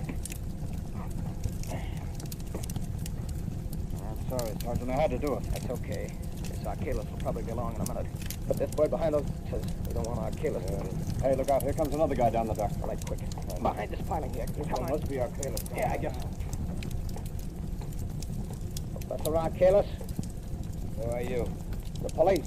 They want to ask you what... Well, you can't get me to talk. You'll never make Look me... out, Sergeant. He's got a gun there. Drop that gun, You Arkalis. can't take me. The police can't touch me. You asked for it. Oh, you nailed him, Sergeant. He get you? Oh, I'm okay. Here comes the parole. Must have heard the shot. Oh, they didn't have time. Oh, Commissioner Weston? Yes, Sergeant.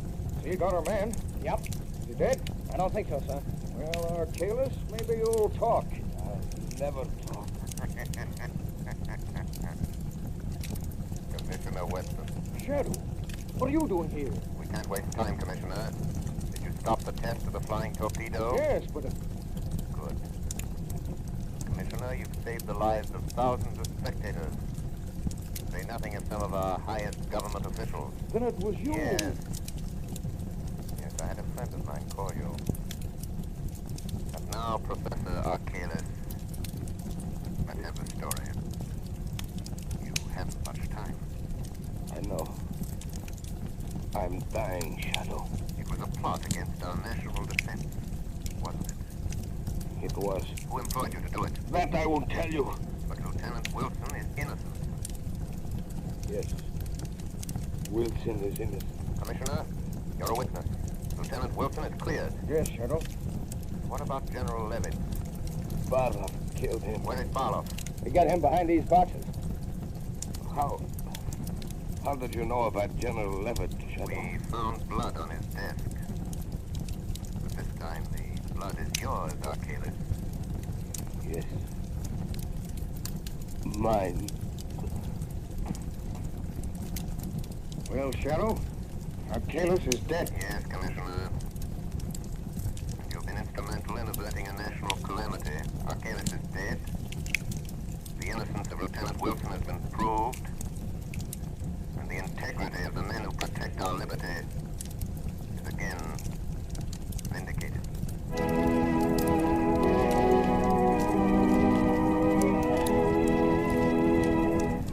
And now here is John Buckley, Blue Coal's heating expert, with helpful heating hints for you. Thank you, Ken Roberts. Good evening, friends. I've received numerous letters from homeowners asking what they can do to prevent chimney loss, wasted heat that goes up the chimney instead of through the pipes of your heating system. It's really a simple matter to prevent this, and you will save money on your fuel bills, too. The next time you refuel the fire, move the handle of the turn damper, that plate-like damper inside the smoke pipe, 1/16 of an inch toward the closed upright position. Then if the fire still burns too freely, close the turn damper another 1/16 of an inch. Repeat this operation until you've found the correct adjustment. Once you've found this ideal adjustment of the turn damper, mark the position on the smoke pipe with a piece of chalk or something that can be plainly seen. Then leave the damper set at that mark. Remember, the nearer the turn damper is set to a closed position, the smaller the chimney loss and the greater the volume of useful heat. If you follow the suggestions that I give you every Sunday on this program, they should enable you to heat your home with the utmost efficiency and economy. However, if you're experiencing trouble with your heating plant, call your nearest Blue Coal dealer and ask him to send a John Barclay trained serviceman to your home to inspect your furnace. This service is free to all Blue Coal customers. I thank you. Thank you, Mr. Barclay. And here's the official telegram advising of the award the American Police Review has made to the Shadow program. Quote, the American Police Review salutes the producers and sponsors of the Shadow for their contribution to the cause of better law enforcement. 13,000 police executives throughout the United States read the review. So our purpose is to help them find the best tools and methods to combat crime.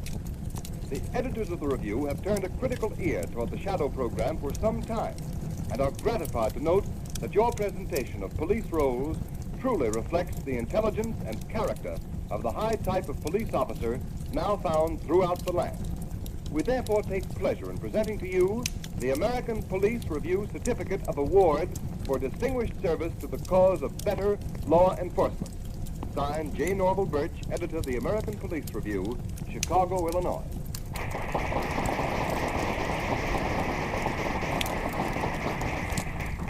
And so, on behalf of Blue Coal dealers and of all those who assist in the weekly programs of the Shadow, we tender our thanks and appreciation to editor J. Norval Birch and the American Police Review for their splendid testimonial.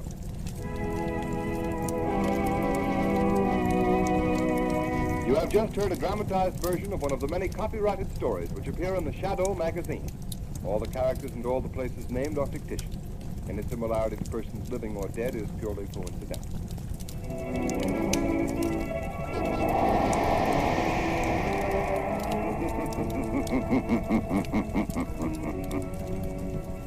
As you sow evil, so shall you reap evil.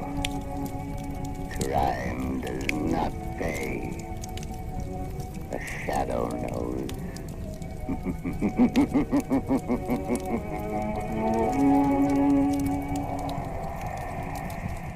Next week, same time, same station, Blue Coal, America's finest anthracite, will again present another thrilling adventure of the Shadow. Be sure to listen, and be sure to burn blue coal, the solid fuel for solid comfort. This is the Mutual Broadcast.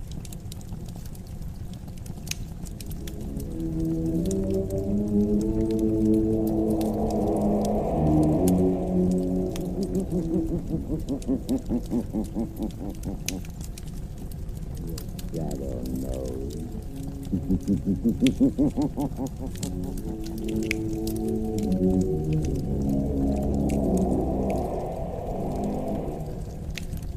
Again, Blue Coal Dealers present radio's strangest adventurer, The Shadow.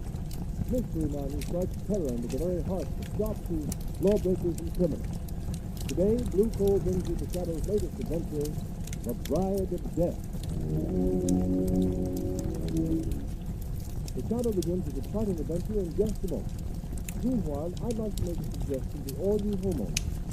To protect your family's health and save real money in the bargain, burn blue coal.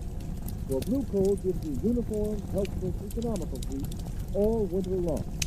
Its harmless blue coloring is your guarantee of better heat at less cost.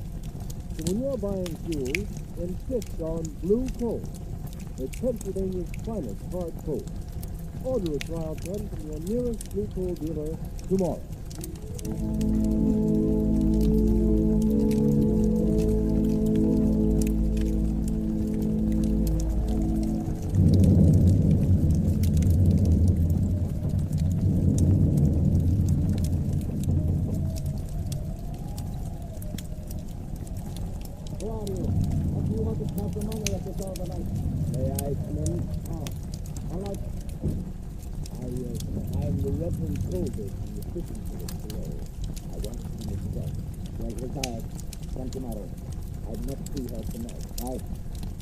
Daughter Isabel is here. She's Mrs. Doctor's companion, but I've come to take her home. Ah, because Isabel, she does not wish to leave. I've come to fetch her. I'm a man of the cloth, a man of peace. I will not leave without her. Let me by. Papa, Isabel, stop him. At your command, Mr. Oakley. Take your hands off me, you heathen devil. Would you not? Did you not? Mrs. Doctor. You break into my house this way, I've been told this. Because I will not have my daughter stay in a house that harbors evildoers and suspects. There's talk in the village of human rites performed by this man who calls himself Prophet of the Ancient One.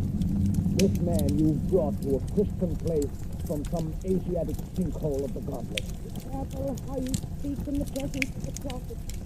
You mean that man there? Yes, Minister. I am the prophet. Prophet, where is my daughter Isabel? She is leaving this house on the cliff tonight. The Reverend Colby, she does not wish to go. Send him, Mrs. Hackney. Your daughter Isabel does not wish to go. Good night, Reverend Colby. I do not believe you. Let me see her. Let her tell me herself. She does not wish to see you. Get beyond the iron gate quickly, for in 5 minutes my servants will release my straying guardian. I'm not afraid of that unholy pack of black panthers of yours. They are dangerous, Minister. Trained in my native land. Trained to hunt and kill animals or men. So now. Very well. I'm going, but I'll be back. I'll be back. Prophet, why do the panthers scream? Home upset.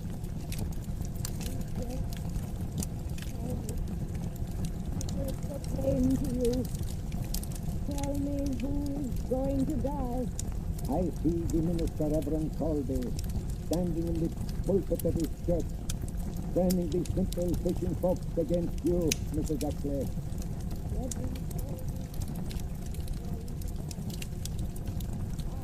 The wrath of the Ancient One was stricken down with the voice of thunder and the tongue of fire.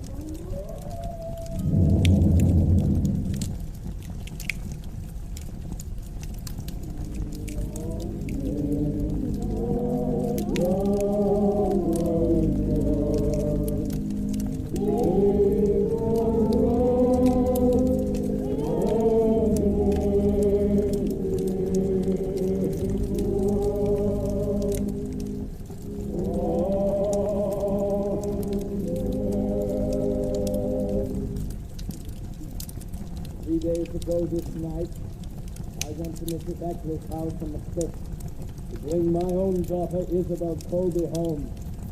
I could not see her, could not speak to her. She is lost to me, and therefore let my own sorrow be a warning to those of you in this village whose sons and daughters may go to that house of the devil, to this man who dares desecrate the name of prophet. Now, let us offer a prayer. O rich in worldly good and worldly knowledge, and so long one of us, kindly and generous until of late, and now ailing in mind and spirit, who hath turned from God to follow the pathway of a disciple of Satan, let us pray. We beseech thee, have mercy on this poor lost one who has strayed from home.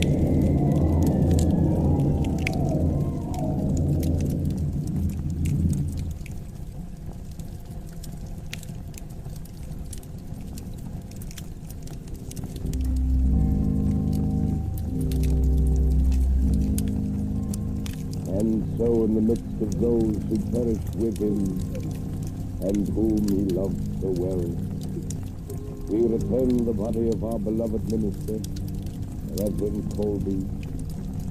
Return him to the earth, ashes unto ashes, dust unto dust.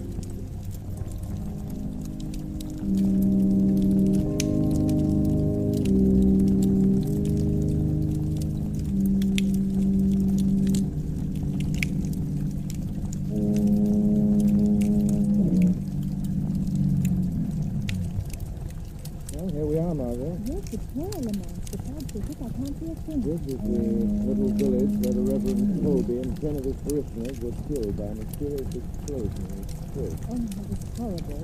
But Lamont, it happened days ago. What can we do? Murder has been committed, Margot. Wholesale murder, and the killer or killers are still at large. But according to the newspaper report... Yes, I know. The paper said the authorities have been unable to uncover a possible motive. Investigation is hampered by the refusal of official folk of this quaint little village to cooperate. Perhaps they're afraid to talk, Lamont. It's surprising what people can do. What about this rich Mrs. Ashley you were talking about, Lamont?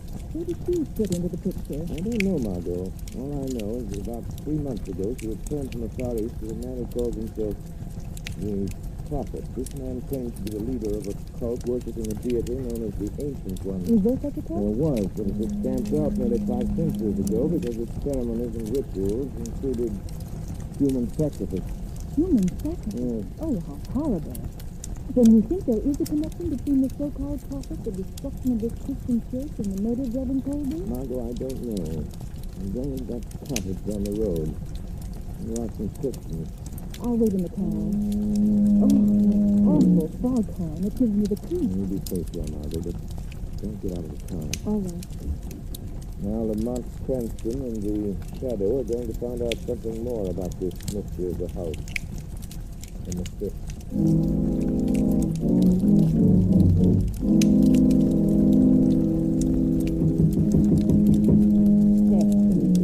Come on, door. Don't answer. And why not, Marthy? You think it's a ghost from the marshes or that devil from the cliff house? Who's there? Don't open the door, sir. Stranger, I've lost my way in the fog. Tell him there's but one road back to the mainland. Leave this to me, Marthy. Where are you heading for, stranger? Tell me how to get to Mrs. Ashley's place, Calvin Manor. Yes, I could, but I... Whoa, wait! Don't close the door. want to ask a few questions. Questions, eh? Well, ask them, but I'll not warrant an answer to anybody going through that house. You needn't be afraid of me. I'm Captain Smith. 50 years I've stood before the mast, and I'm not afraid of man, devil of the sea. Who be you? I tell you this much, Captain Smith. I'm here to put an end to the thing that made your wife afraid to let you open the door. I can see you out there in the dark, but Dad. Huh? Those campers, they've come down to village again. What? Who got it? The prophet. Step into the house, Major. They'll tear a man to pieces. What is the matter? The blue light. It's him coming in the gate. He always says it's him, the one that calls himself the prophet. Well, let him come. You get in the house, Major. Mercy, you better hear. Where is that fellow gone? He was here a second ago. Oh, I don't know. Maybe he runs for it. What do you suppose that prophet fellow wants of us? Get away from the door, Matthew. I'll see the way to him. What do you think? Stop where you please. I'll not have a light for you in my house. I'll send the photograph. This far is down the road. The spirit of the ancient one told me of his coming. Who was this stranger? Where has he gone? To all your questions, I'll give you one answer. If get to your howling beasts and your heathen godless self back to the house on the cliff, or I'll blow you to the very door of Hades. No man Get out! Very well, Captain. Since he will not tell me, I will find him. My servants are watching the car. We will find him. We'll lead all the unnecessary powers of things to find a man in this part. Good night. I'll find him. He can't be far away. No. Not far away, but close to you. The dark shadows of the swirling mist. I am looking for a man with blood on his hands. The blood of a minister and 10 innocent people he murdered. Are you a man hiding in the fog? Do not try so hard to pierce the fog.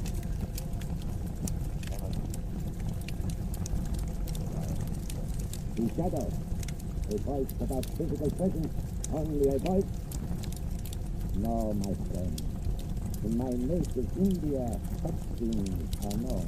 But not here. The powers of mesmerism have spread beyond the gray monastic walls of the yogi city. Modern science has advanced their ancient art. Perhaps, but I am still stronger than you. Strong enough to do what I have set out to do. What is that? I will not tell you, Shadow. And no one, not even you with your borrowed powers, shall stand in my way, for I am the prophet. Prophet of the ancient one. He got up and turned to the automobile, and the young woman is there waiting for him. Oh! Look at you, Shadow, that you are the stranger who speaks, that your companion waits for you. Abacha. So quickly I will follow. Seek the girl. She will be useful to us. Very useful. If I cannot reach the Shadow, I can reach the container. Do you hear, Shadow? Stay far if you can. You say you are a man. If that is true, then my chancers will smell you out whether they can see you or not. There's the car. Akka, seize the girl.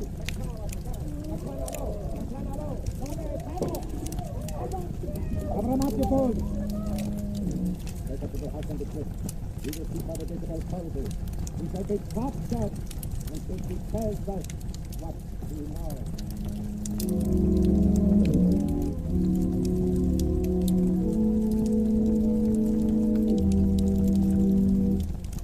At the beginning of this program, I made you a suggestion. To get your family's health and save real money in the bargain, burn blue coal. Now here's the reason for blue coal's superiority. This fine home fuel is selected Pennsylvania anthracite, an American product mined by the Glen Alden Coal Company. Anthracite supplies clean, uniform health and heat from cellar to attic, burns steadily and sweetly, down to a fine powdery ash. So you see, anthracite combines all of the essentials necessary for perfect heating results. What's more, anthracite is the fuel that furnaces, parlor stoves, and cooking ranges in this part of the country are especially designed to burn. And the cream of all anthracite is blue coal. No wonder it is the largest selling brand of common fuel in America. No wonder blue coal sales in Auburn, New York this winter show a 15% increase over sales for the same period a year ago. Blue coal is especially prepared for home use. Every carload is laboratory tested for purity and uniform size before shipment from the mine. Every piece of blue coal is trademarked with an unmistakable blue tint so that you can identify it at a glance. So when you're buying fuel, take a tip from Auburn, New York homeowners. Ask for blue coal by name. You can get it in 4 popular home sizes: egg, stove, chestnut, and tree. Order a trial tent from your nearest blue coal dealer tomorrow. You'll find it listed in the Where to Buy It section of your classified telephone directory under the name Blue Coal.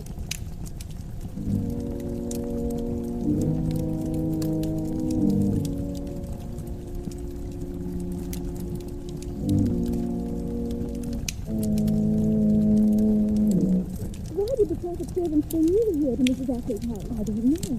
But who are you and why are they keeping you locked up in this room? I'm Isabel Colby. My father is Reverend Colby, the minister of the little fishing village down the coast. He's dead. We've murdered him. Yes, I know. But you, why are you here? I used to be Mrs. Apple's companion and secretary. Then he brought this man, the prophet, to the house.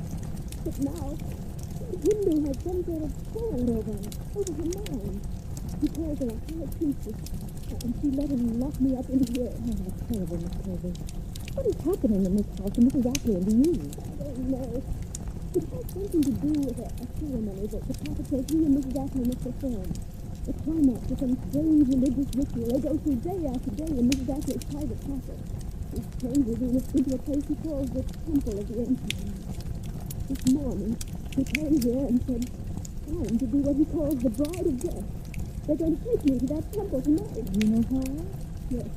To kill me. Oh, no. Mrs. Ashley is the high priestess is going to sacrifice me to that horrible deity they worship. Don't give up, Cousin Isabel. There's still a chance we'll get out of this place, won't we? I'm not having to come before it's too late. Maybe we could... Papa, unlock the door.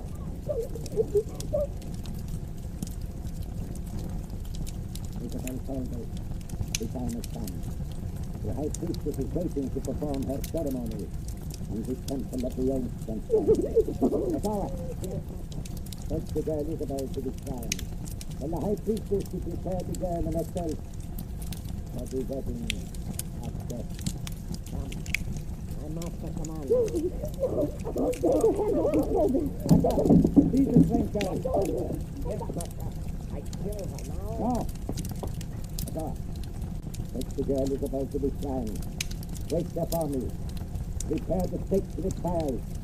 Purify the sword of the ancient ones. The sacrificial altar is ready. And death is waiting for his bride. Yes, my... Oh, you're going to murder me like you murdered my father. Now, strange girl, I will deal with you. No problem. You will deal with me. The shadow. You, the shadow here? How? There are panthers chained at every door. It would be the prophet. I knew the shadow would come. I knew he couldn't be found. No, you do know this shadow. This freaking coward who fears to show himself. Who hides himself in the shadows. Shadow. The prophet is going to kill Reverend Colby's daughter. He's going to make Mrs. Ashley kill her in some fantastic ceremony. Yes. In a few minutes he will be dead and you cannot stop it. Never speak. Some the failing mind of Mrs. Ashley with drugs. May to do your will, sign a fortune over to you. Your knowledge will not help you now, Shadow. You plan to have Mrs. Ashley commit murder, turn her over to the police, blame her for the death of Reverend Colby. With a fortune in your hands, discard your role of prophet and disappear. You are clever, Shadow. Yes, but here's my plan. It is a pity that their mind of yours will soon be lost to the world. Within an hour, after Mrs. Ashley has obligingly murdered the girl Isabel, this house will burn. A tank of gasoline in the cellar will explode. And this will be the funeral pyre of the Shadow and his beautiful young companion. But I must go now. They are waiting for me. You are not going through that door. Locked. You lie. You did. Aka! Stop! They cannot hear you. They're waiting for you in the temple, and I have the key to the door. You are not too clever, Shadow. Give me the key to the door and I shoot the smell. Take that gun away from my head. Try to see if I'm that paper quick. Don't give him the key. I'm not afraid of him. I shall count to 3, Shadow. If I don't get the key, it's a pity. But this beautiful girl shall die. 1. You wouldn't. 2. 3. Ah. You are wise, Shadow. I'll show you the shadow can do more than warn, threaten. Take that.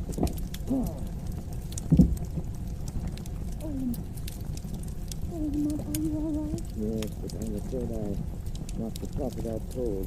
Now, go take that key, get out of here, down the hall with the door, take the prophet's gun, drive to that cottage I visited tonight. Get Captain Zepp to call the villagers. Tell them they can help to avenge the murder of their friend. What are you going to do? They'll make clothes again so I can get help. Never mind, you hurry and get help. All right, I'll go. I'll get Captain Jesse to round up the people of the village, and then I can die. Very well, Margot, I may need your help. Come back to this room. I'll be back in a minute.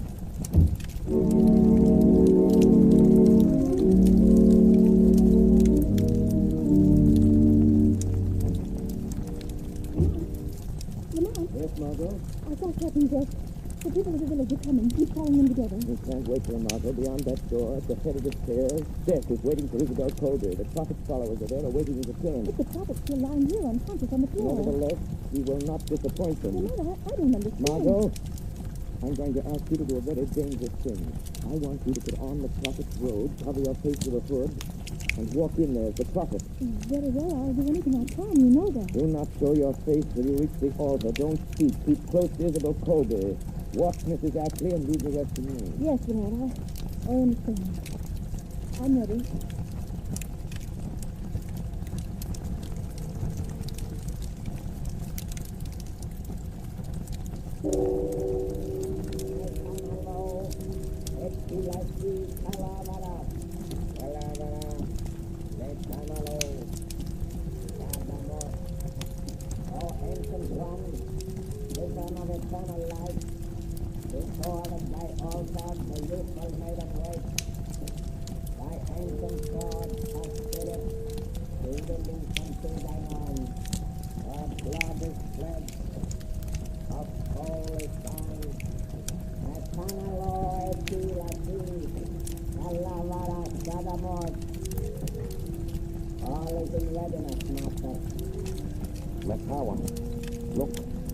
The hood covers the master's face.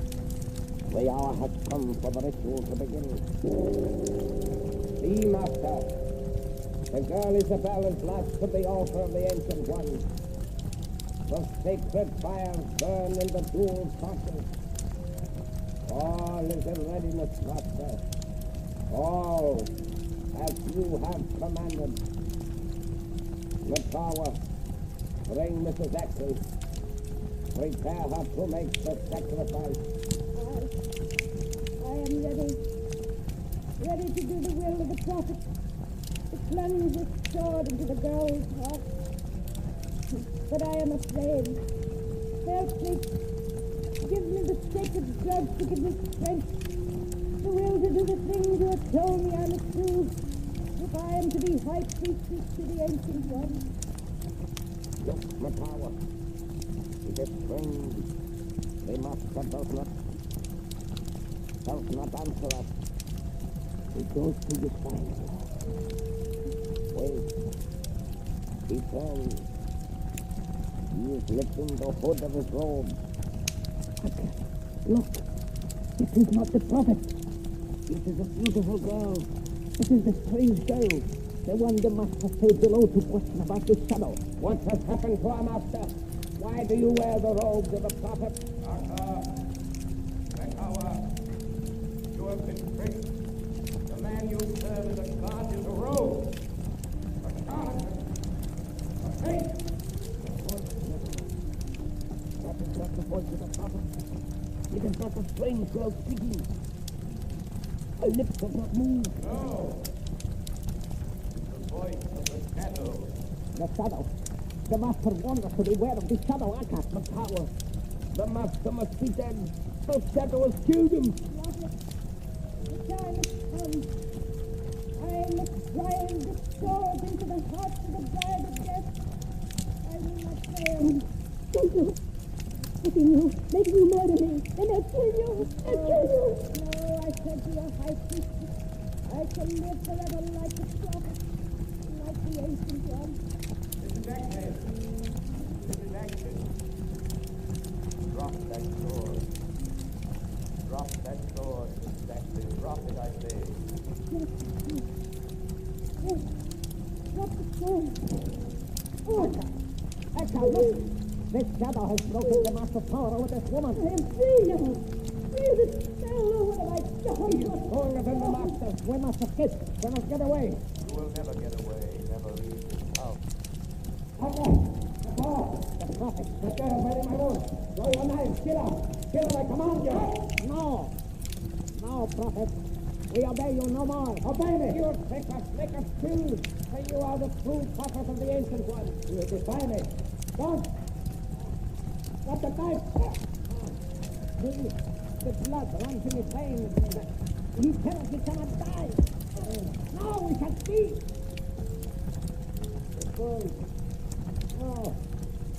No, the shadow will destroy you. Yes, sir. The shadow spoke the truth, Macabre. He was not the true prophet.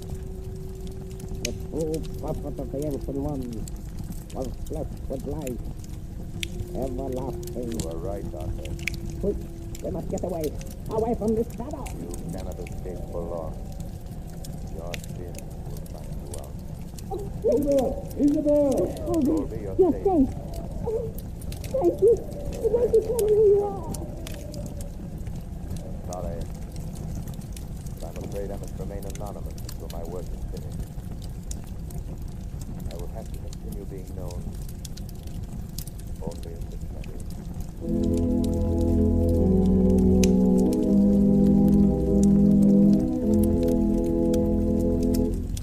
Now here is John Barclay, Blue Cove heating expert, with a few words of heating advice for you. Thank you, Ken Robert. Good evening, friends. During the month of March, when the weather is very changeable, a cold spell and a warm spell, some homeowners get the impression that they're economizing on fuel by putting only a little coal on the furnace fire during milder days.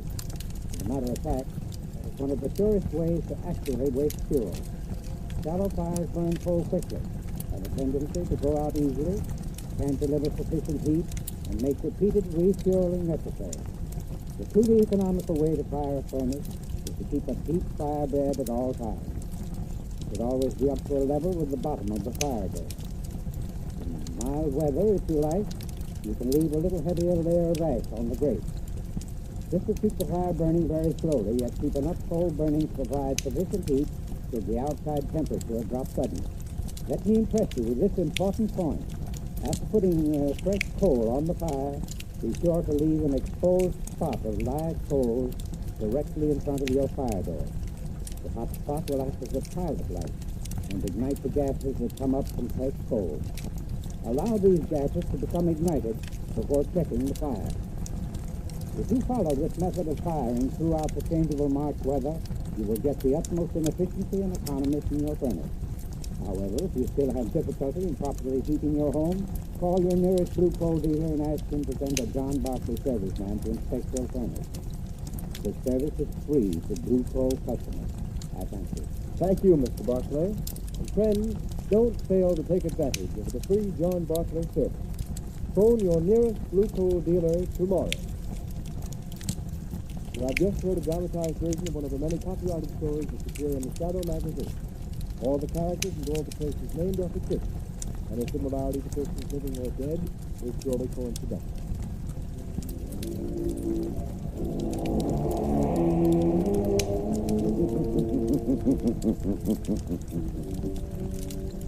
As you sow evil, so shall you reap evil. Crime does not pay. The shadow knows. Next week, same time, same station, Blue Coal, America's finest anthracite, will again present another thrilling adventure of the shadow. Be sure to listen, and be sure to burn Blue Coal, the solid fuel for solid comfort.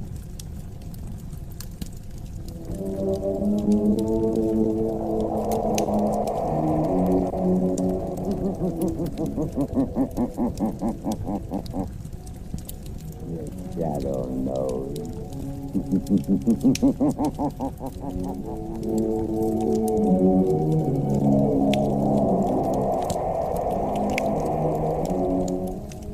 Again, Blue Coal Dealers present radio's strangest adventurer, The Shadow, mystery man who strikes terror into the very hearts of shopkeepers, lawbreakers, and criminals. Today, Blue Coal brings you The Shadow's latest adventure, The Silent Avenger.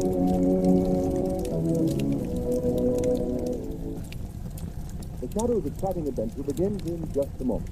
But first, I'd like to remind you homeowners that right now, when winter is changing into spring, is the most treacherous time of all the year.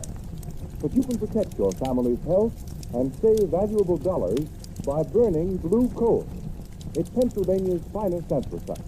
Order a trial ton from your nearest Blue Coal dealer tomorrow.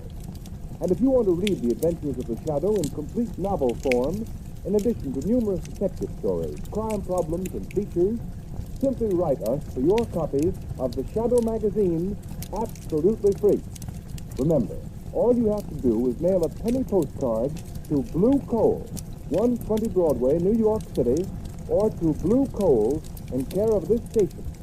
Send for your free copy of the Shadow magazine tonight.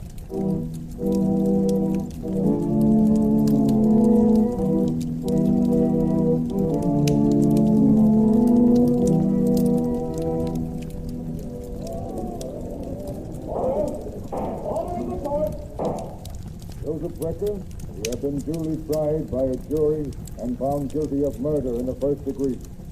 You now appear in this court that sentence may be passed upon you. But before I pronounce sentence, have you anything to say? Yeah, I have. Before you pass sentence on me, I'm going to pass sentence on you.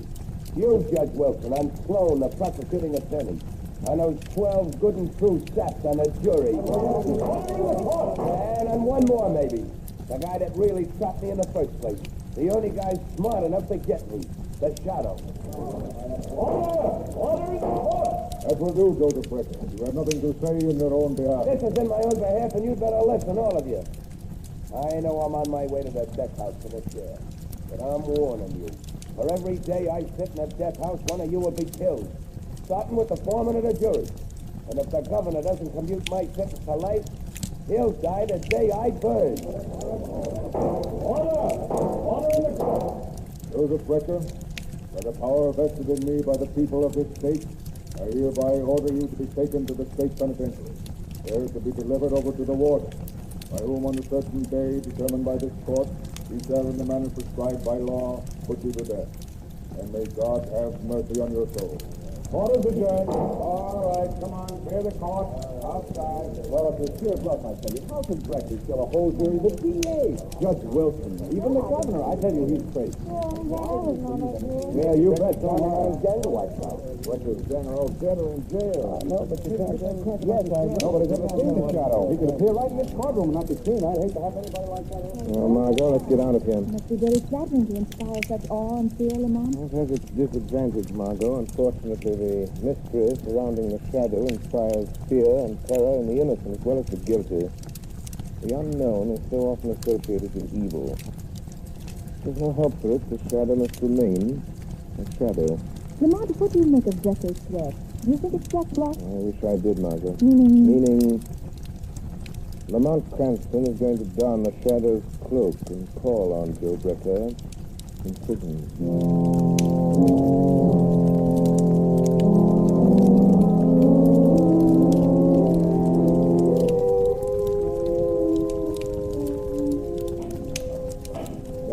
See you, Brecker. Okay. Hello, Danny. Hello, Joe. You got 5 minutes. Better make the most of it. Deputies are here from the state pen to take you bye-bye to the big house. I'll be back. All right. Come on in, Danny. Sit on the bunk. I want to talk to you. There ain't much time. Hey, It's like a cage where they keep animals, huh, Joe? Lay off that, Danny. Okay, don't get sore. Sit down here and listen to what I gotta say. Are they gonna kill you, Joe? Yeah, but they're gonna pay for it, every last one of them. You know who they are, don't you? I told you over and over again. Yeah, Joe, you told me. And you know what you're to do. You remember everything I told you. Don't you, Danny? Yeah, Joe, I remember. I won't forget. When the newspapers say they put you in a death house, I killed one of them. That's right, Danny.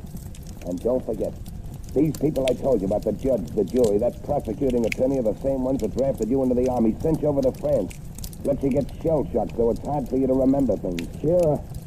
I won't forget. Hey, will it hurt much when they kill you, Joe? Stop that, will you? Okay, I just want to know. You just keep your mind on the jury and Judge Wilson. Maybe even the governor. You'll get them all, eh, Danny? Yeah, Joe. They won't know what hit them. That's that stuff, Danny. Now, just one more thing. There's a guy that may get after you.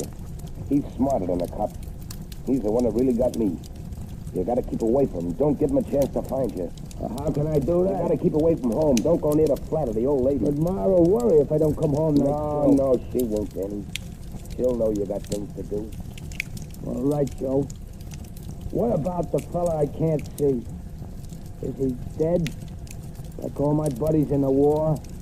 The ones that talk to me in the dark? No, Danny. This guy's different.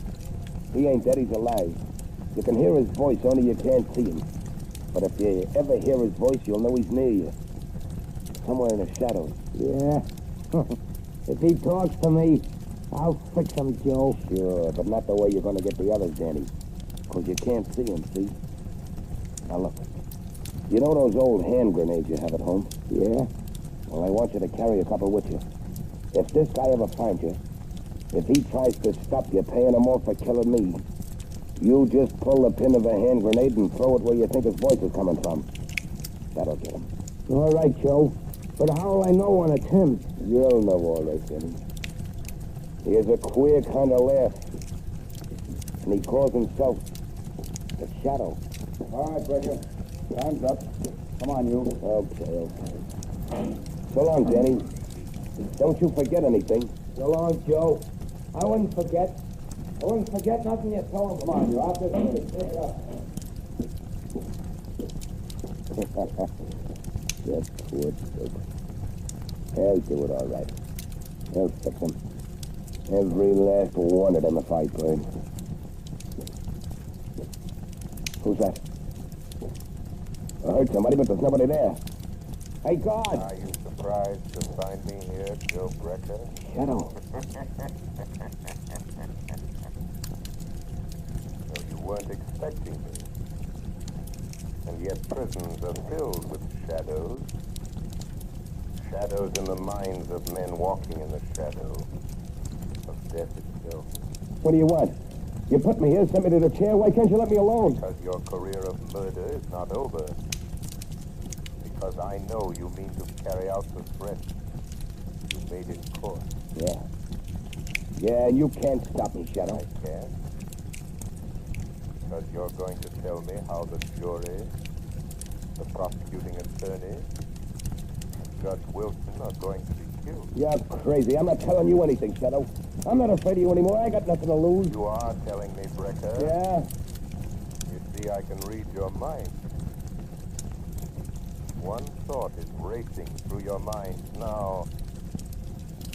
Hear it in your eyes, etched on your brain. You're lying, trying to trick me into telling you. All right, I'll tell you what you're thinking about. You're thinking of a man. He acts strangely. Shell-shocked. No. Am I right? No, stop it. This man is very close to you. I've got it. Your brother, his name is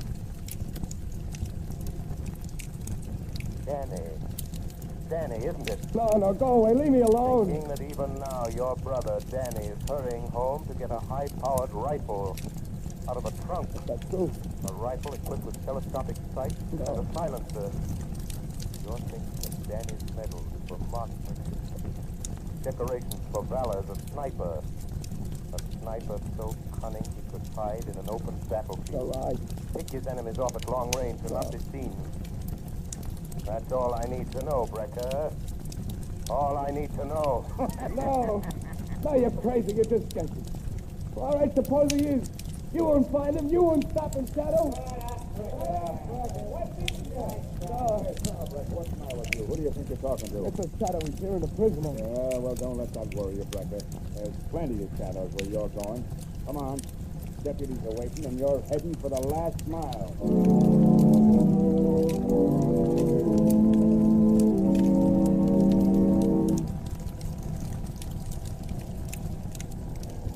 Look, Mr. Hanson, every one of you jurors are in danger. You shouldn't be here on the street. This death threat may seem like a lot of hooey to you, but I've been assigned to guard you. And if anything happens, they'll send me back to pounding the beat. Well, I'm sorry, Inspector, but I've got my business to attend to, and I can't hide in my office. Hanson, what's the matter, man? What's the matter with that man? What's going on here? Keep back, get back on the... who are you? Greg, homicide squad. Man's been shot. Oh, you're crazy. I didn't have no shot. Neither did I. Just the same, he's got a bullet right between the eyes. Looks like Joe Brecker is keeping his word.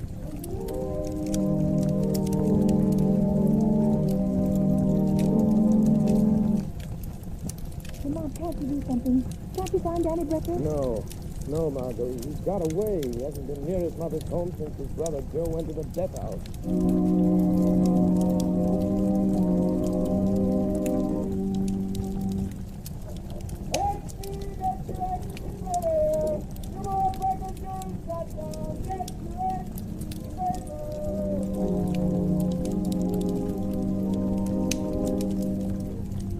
Got to find Danny Brecker. He's somewhere. Hiding somewhere. Waiting to strike again. I've got to find him.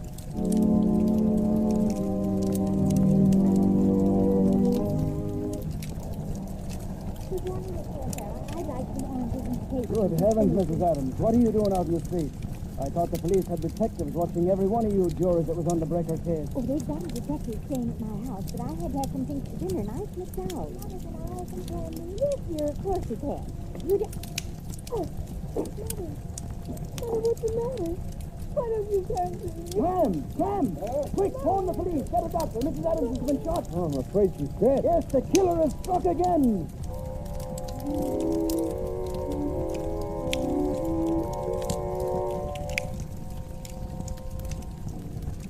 Judge Wilson, Miss Harvey? Judge, don't you think it'd be, well, safer with a killer still at large if you had those window curtains closed? Oh, that's not necessary. This apartment's on the 20th floor. Yeah, I know, Your Honor, but just the same, I'll answer. Hello? Yes, Judge Wilson is right here, Your Excellency. The governor's on the wire, sir. Here you are. Hello? Yes, Governor. Yes, of course you couldn't commute Joe Brecker's sentence. If you did a thing like that, even to save the rest of the jury, there'd be no more law and order. But look, Governor, don't you think it'd be wise for you to cancel your engagement to ride in the parade tomorrow? It'd be in an open car and a perfect target. And Judge Wilson! Governor! Judge Wilson has just been shot. He's dead.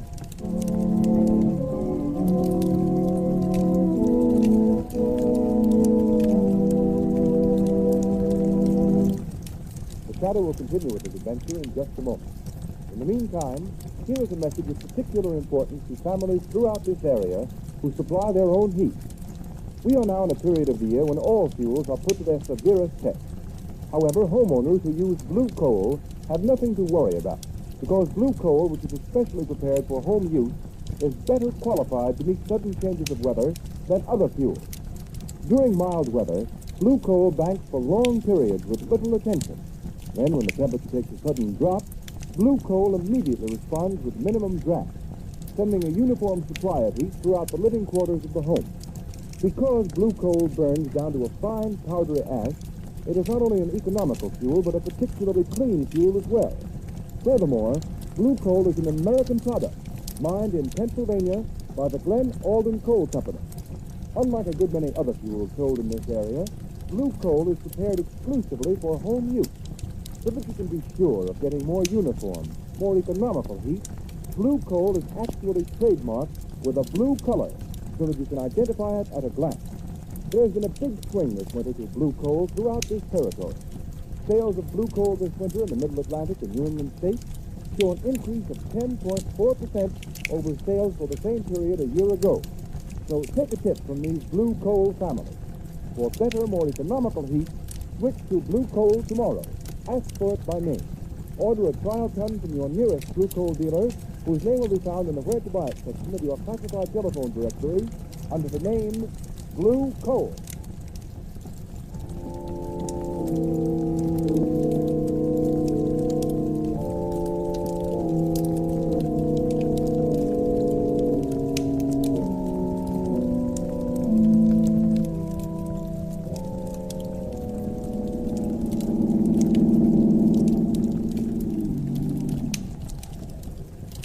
Good work, Margot. Hello, Lamont. Took you long to get here. I helped you out of the car. I was waiting for your call, Lamont. As a matter of fact, I've been waiting for days. Where have you been? What are you doing? The same thing the entire police force this city's been doing, Margot. Chasing a will-o'-the-wisp. Are you sure it's still Becker's brother, Danny? Yes, but everything's any doubt of it. But the police can't find him, and I haven't a single clue to go on. What do you know about him? Look up his record. He was shell-shocked during the war in France. He was an expert marksman, a sniper. Society trained him to kill men. They told him they were enemies, that he should kill them off. Now, with a shell-shocked mind, he's remembering what society taught him. To kill. Yes. And another thing, for the people who've been through that experience, life is cheap. Yes, but these poor people who shot and killed, the jurors and the judge, they were only doing their duty. They're innocent. Yes, individually they're innocent, Margot. Individually we're all innocent, and yet all guilty. Because this Danny, Joe Brecker's brother, is a product of our own folly. Teaching men to kill in time of war, yet expecting them to respect life in time of peace. Lamont, why did you want me to meet you here? I want you to do something for me, Margot. I want you to go into that brownstone house out of there. Joe Brecker's mother lives in the basement. Yes. Joe is scheduled to die at 5 o'clock. It's just 10 minutes from now. All right, Lamont.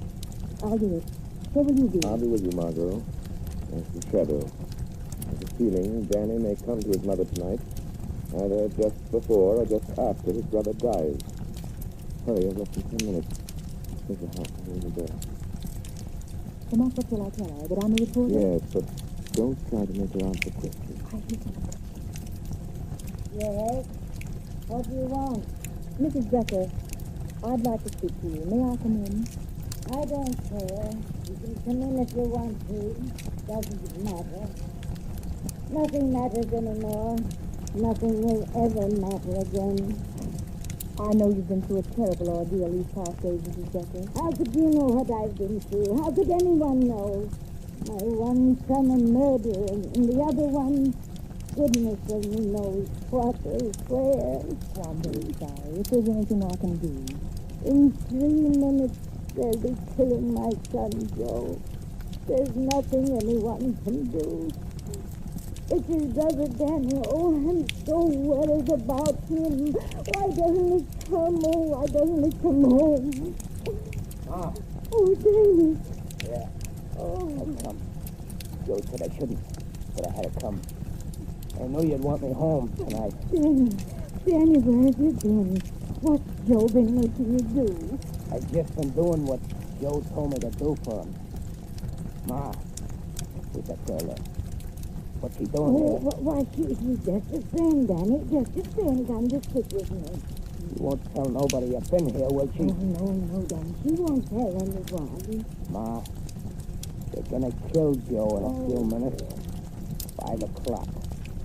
And then I gotta go out and do one more thing for Joe. Look, it's almost time. Oh, no. Oh, Danny, no. You can't. I won't let you. Let go of me, Ma. No. Let go of me. Danny. I gotta do what Joe told me. I gotta keep my word for Joe. No, Danny, listen to me. I know we've been killing those people, shooting them. Oh, you've got to give yourself up, Danny. They won't hurt you. They didn't know. You didn't know what you were doing.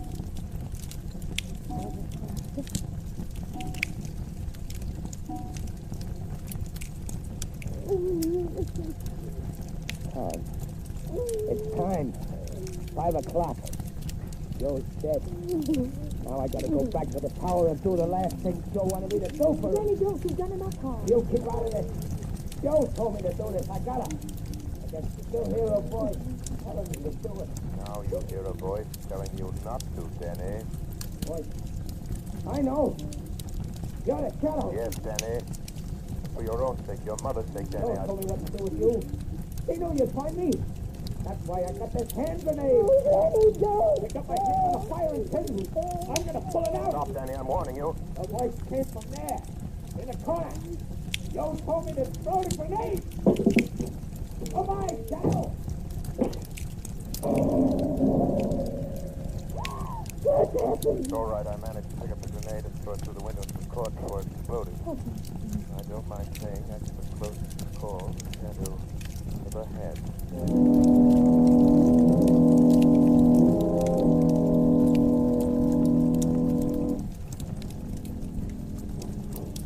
Lamont, how long have you been here in your office? What's happened?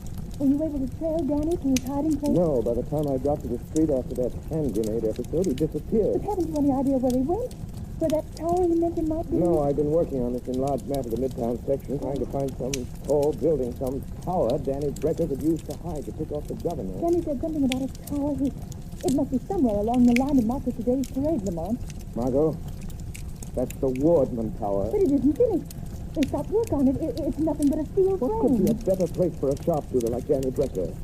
There's no work going on there, just a watchman down on the street level. Margot, it's a long shot, but it's maybe the answer. Come on, there's a minute to lose. My car's downstairs, Lamont. I'll drive you over there. But what if he isn't there? What if he's somewhere else, waiting to strike? In that case, Margot, I'm afraid we'll have a new governor of this state.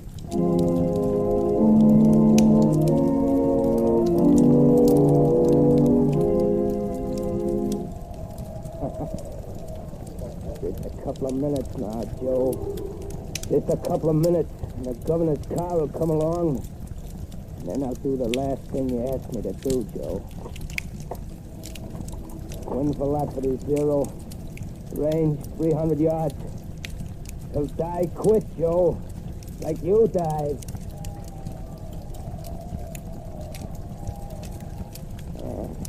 The governor's coming now, Joe.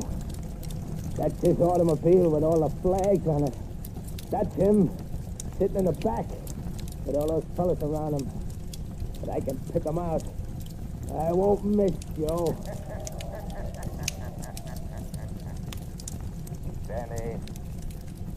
Danny Brecker, listen to me. What was that? Who said that? Who laughed like that? Don't you recognize the shadow, Danny? But Joe said, he said the hand grenade would fix you. See, Danny, your brother was wrong. Put down that rifle, Danny Brecker. How did you find me way up here? How did you know I was hiding up here among these steel girders? Just like I used to hide in the trees in the war. That doesn't matter, Danny Brecker. All that matters is that you must not kill any more people. But I got to. Just one more, Shadow. Just one more. The governor. Down there in that car. I promised Joe. No, Danny. You will never keep that promise. Put down that rifle. Put it down, Danny. Lay it down on that steel girder and crawl back to the catwalk. All right. All right. I'll put it down. I'll put it down. Where are you, Shadow? I still got another grenade. Talk to me, Shadow. Say something so I can tell where you are. Crawl back to the catwalk, Danny. Crawl back to the catwalk, I say. No. No, I won't. I won't. You can't make me. Come here and get me if you want me, Shadow. I don't want to have to do that, Danny. Don't you come near me, Shadow. Don't you touch me. If you do, I'll drop this hand grenade. I'll throw it down there among all those people. I'll kill dozens of them. There. I'll pull the pin. I'll throw it. Danny, listen to me. Hold that hand grenade, Danny. Hold it tight, Danny Brecker. See your fingers tighten about it. Your mind obeys mine. Do you hear me, Danny? Danny, hold it. Don't throw that hand grenade. Hold it. Hold it tight. Don't throw it. Don't drop it. Don't drop it, Danny. Don't drop it, Danny. Don't drop it, Danny. Don't drop it.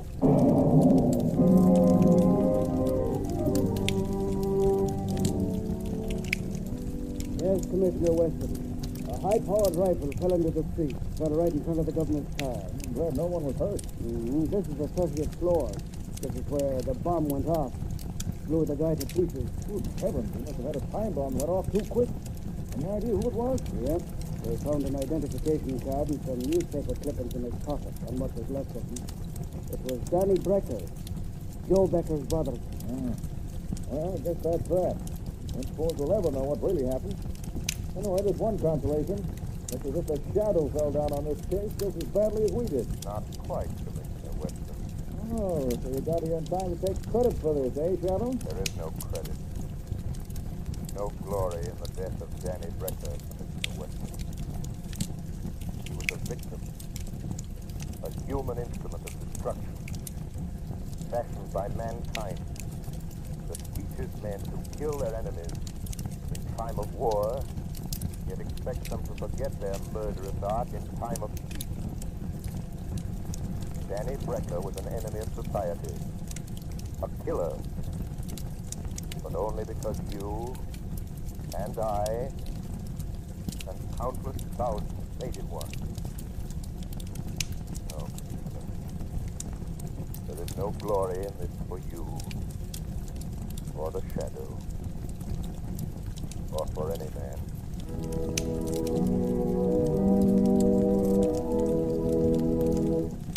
Now, Mr. John Buckley, Blue Coal's heating expert, has a few words of valuable information for you.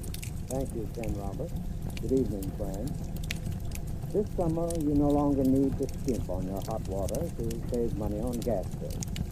Now it's possible for you to have from 3 to 5 times more hot water than ever before without any increase in cost.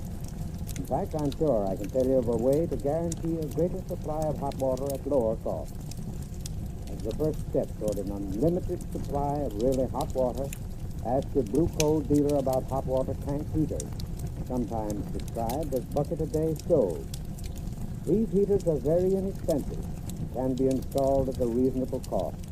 Today, these heaters can be installed with an automatic draft regulator, which greatly increases the heater's efficiency and further reduces the fuel bill. Heaters equipped with regulators not only help to maintain a supply of uniformly hot water, but they also make the operation of the heater practically automatic.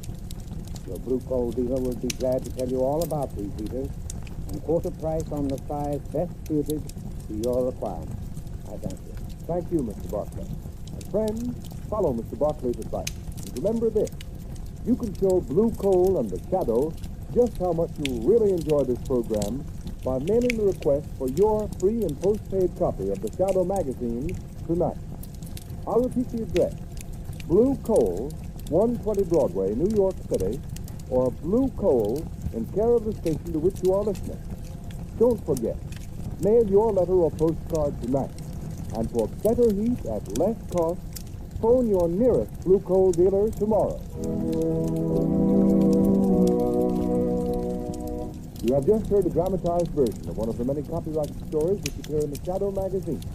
All the characters and all the places named are fictitious. Any similarity to persons living or dead is purely coincidental.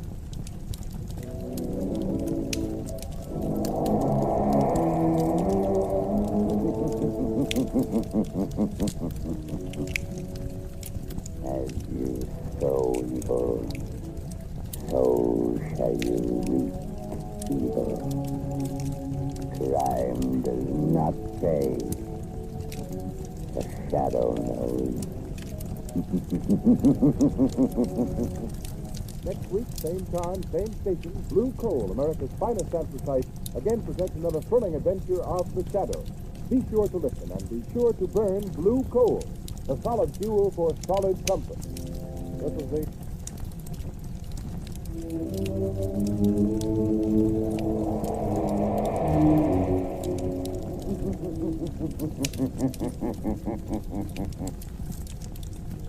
Shadow knows.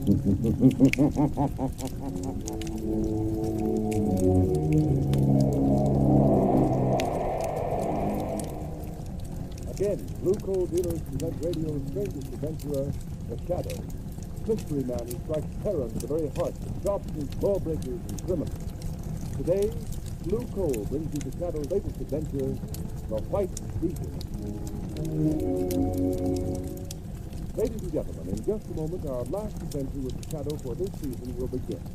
In the meantime, let's give a thought to the special heating problems of the spring season. Springtime means warm days, cool days, showers, and uneven temperatures that bring cold and sniffles. So guard against uncertain weather. Burn blue coal in your heating class, for blue coal protects against varying temperatures. Its harmless blue color is your guarantee of steadier, more dependable heat at less cost. So when you're buying fuel, insist on blue coal, Pennsylvania's finest anthracite. Order a trial ton from your nearest Blue Coal dealer tomorrow. And listen for the Shadow's important message at the end of the program.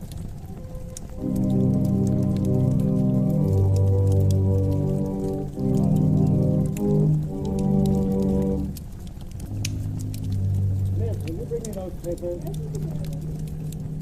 Which one of you is William Devon? Right here. What can I do for you? We want you, Devon. Pick him Huh? up. Drop that leg and get your hat. I bet you'll come and set him against the wall. Let's go. Hey, what do you mean barging into my office? Doors are closed. The White Legion wants you, Devon, and we go in wherever we have business. Move. Why are you? Shut up. On the left of you, stand back. We're the White Legion, and Mr. Devons is going to learn a lesson he'll never forget.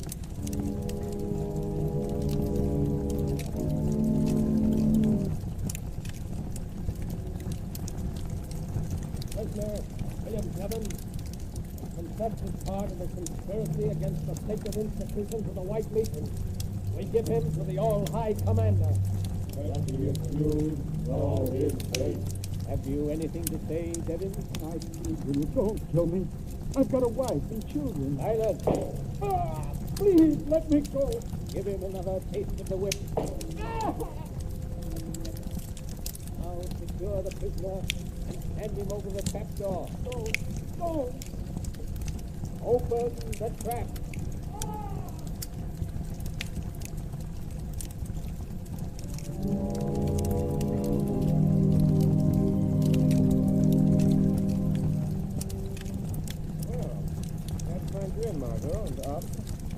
I'd rather the mall. But isn't 10 o'clock a proper early for you? Not this morning, anyway. We already paid a call on Commissioner Wasteland on the way over. That's his message, usually. What's the trouble now? Got quite a few thinkers now. One of them is William Devon. William Devon? Isn't he the chief of your market? He was.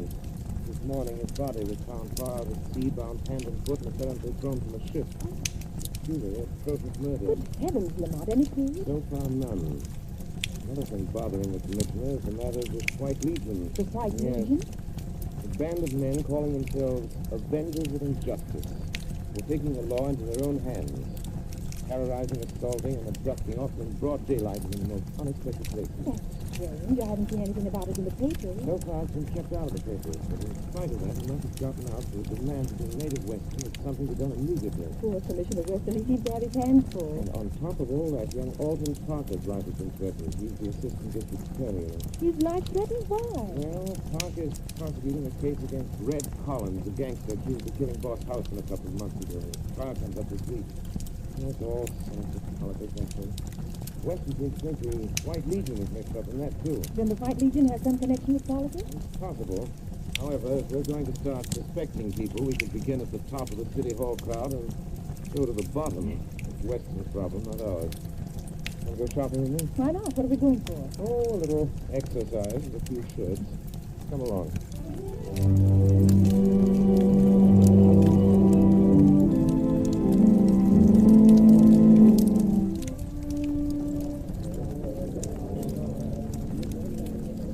embroidery the next aisle over, madam. Look, darling, don't you think this airplane luggage is just the thing for our trip down? Oh, it's nice, dear. But I can't be so enthused about this trip somehow, Alton. We've planned so many times before, and now this moment is happening. Oh, I'm terribly worried now. Oh, now, please, Helen. District attorneys are always getting stressful letters. They don't mean a thing. Yes, but... And Mr. Lawrence promised just as soon as this Red Collins case is finished, I can pack up and go.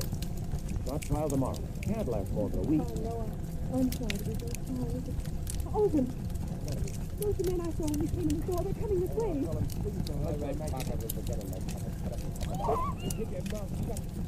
Stand right here. What are you trying to do? I'm White Legion wants to ask you some questions.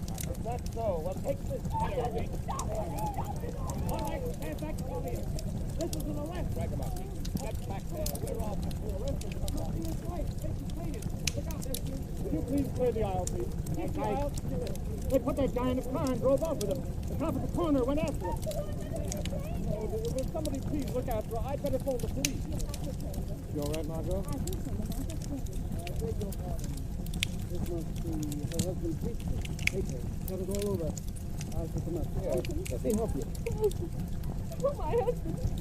Save me. We've notified the police. Who is your husband? Alton Park. Those men are taken away. They're from the White Legion. I heard them say it. Oh, please, bring them. Come to the first aid room, madam. They're sending over detectives. Well, excuse me, Mrs. Parker. I'm Hardley Clay, owner and publisher of the Globe. Is this your husband's briefcase? Yes. Well, I'll be very glad to deliver it to the district attorney's office if you say so. There may be valuable papers in there. If you will, please. Thank you. Now, if you come right this way, please. Thank you. Excuse me, Mr. Clay. You? Oh, well, what do you make of this? What he says is true. It's more of the White Legion's handiwork. Oh, you think so? I understand they were mixed up in the murder of both housemen. That's pure hearsay. There's no real evidence. Still, Red Collins is going to trial for shooting both housemen, and Alton Parker is going to prosecute. It all hangs together, doesn't it? Yeah, I suppose so. Anyway, I intend to take this matter up editorially in my paper this very afternoon. The Globe has kept away from the White Legion up to now. So much politics mixed up in it, you know. Yes. But this is terrible. I'll see what Commissioner Weston is doing about it.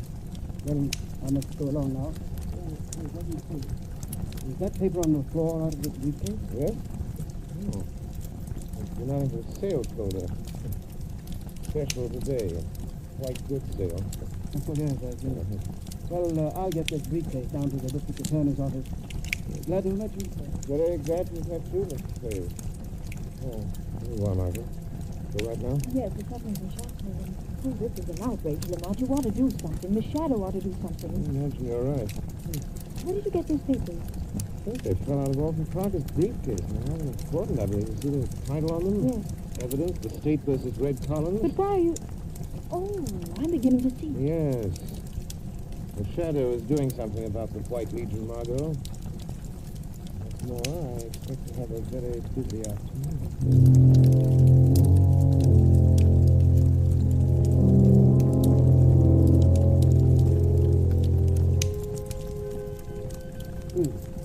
A message from the commander, isn't it? Yeah, I've got it, Mr. Clay. S-U-N-M-A-R-2-0-1-1.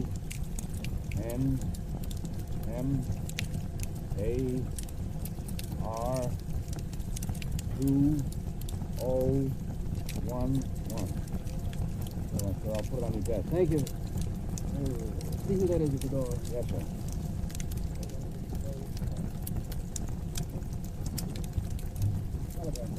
Telegram.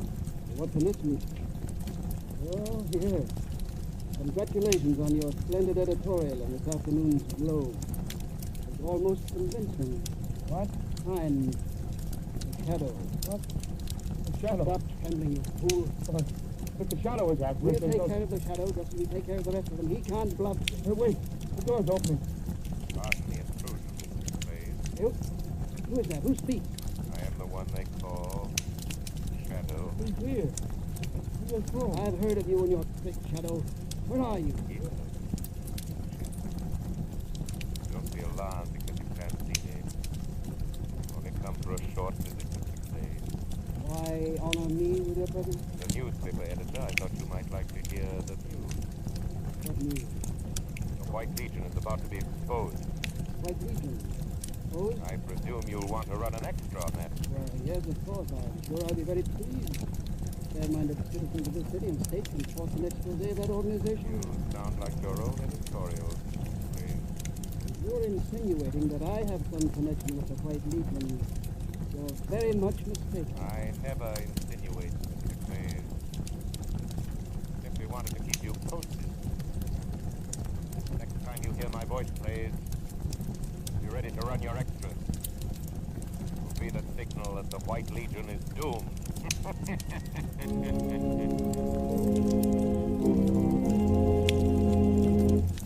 Before the Shadow continues its adventure, I want to give you a message from blue coal dealers throughout the country. Announced earlier, this is the final Shadow broadcast of the winter series. Blue coal dealers take this opportunity to express their great appreciation for the many letters they have received praising these broadcasts. They are also deeply grateful to New England families who have favored blue coal for the volume of business which has created a sensation in the fuel industry in New England this winter. We are, of course, happy that so many families have learned through experience that blue coal, an American product, is Pennsylvania's finest anthracite. It is the best quality fuel that can be used. For not only is blue coal safe, clean, and convenient, it is economical, too. The Glen Alden Coal Company, who mine blue coal, have prepared it especially for home use. No wonder blue coal sales in New England have increased more than 28% this winter compared to the same period a year ago. You may be sure that the high standards of quality which have been responsible for this increase in business will be maintained at all times. So take a tip from blue coal families, and for better, more economical heat, switch to blue coal tomorrow. Ask for it by name. Order a trial ton from your nearest blue coal dealer. His name is listed in the Where to Buy It section of your classified telephone directory under the name Blue Coal.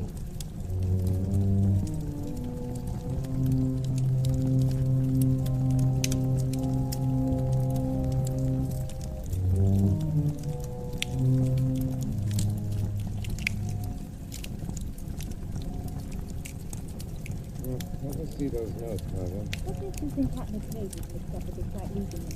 The deductive reasoning, Margot. I've noticed that since this White Legion stuff has broken the papers, Pay's paper, the Globe, has been deliberately playing it down. Pay's editorial policy seems to be that the atrocities of the White Legion have been greatly exaggerated. Exactly. Pay seemed rather confused when I appeared to him this afternoon as the Shadow. Let's see what that is. What you got there? The copy I made of the memorandum that was on Pay's desk. Let's see. What does it mean, these two words? Convocation Water Chapel. And this string of letters and numbers. SUNMARCO11. Doesn't make sense. Yes, it does. SUN is Sunday. MAR is March. And then 20 and 11, Convocation Water Chapel, Sunday, March 20th to 11. But that's today. Yes, probably at 11 tonight. Well, the idea that the Water Chapel is the place where they're holding Alton Carter prisoners. We'll find out. In the car, meeting in the block next to Clay's house at 8 o'clock, Margaret. Yes. If Clay's is going to that meeting, we'll follow him.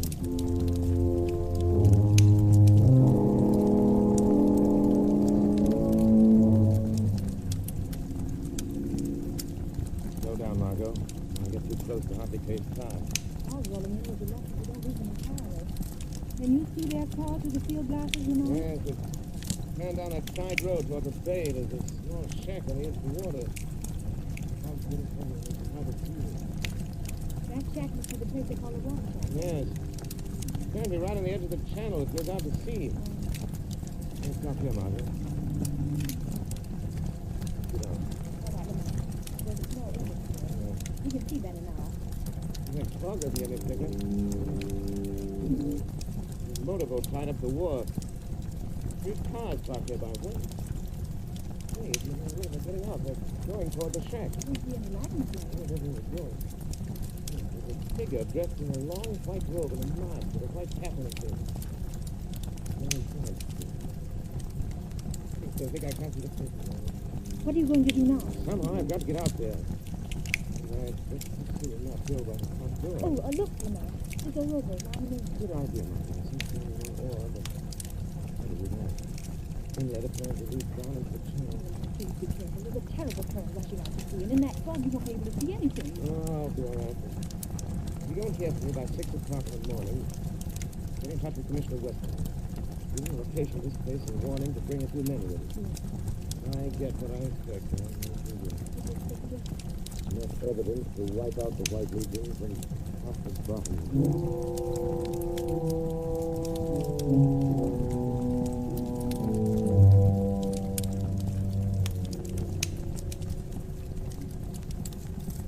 All right, Parker, get yourself ready to meet the judgment of the White Legion. What judgment? A judgment of death. I'll be back for you in a minute. Judgment of death. Who's that? Quiet. I am the shadow of the hill. Shadow? Get up and look at me.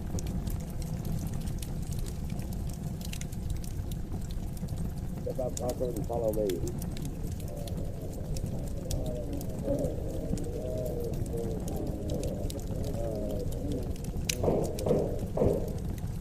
Meeting of the comrades of the White Legion will come to order. First offender, present the accused. The accused stands before you, all high commander. First recorder, Prisoner Elton Parker, having committed acts against the order of the White Legion, acts that we consider detrimental to the good of our city, we have signed his order of punishment. With the consent of the comrades, we give him into your hands. Let the accused know his name.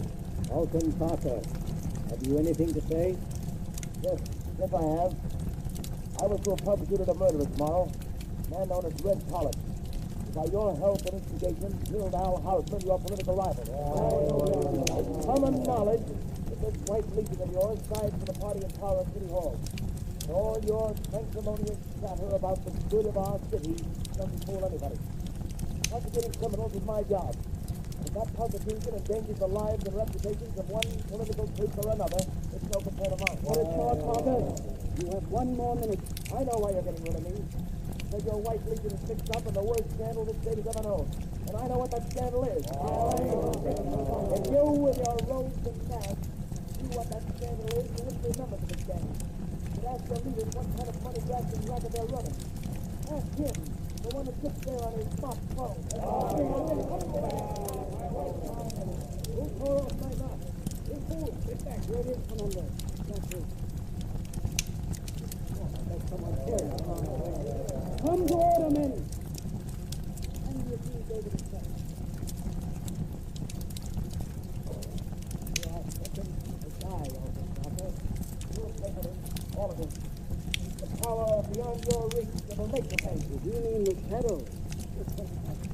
When the time comes, we'll deal with the shadow in a way we won't forget. Pilot, I'm ready at the strap. Give me that rope. I wanted to show to Mr. Parker myself. Ready? Good. In another half hour, Alton Parker's body will be far at sea. The vengeance of the White Legion is now completed. We've called the shadow's bluff.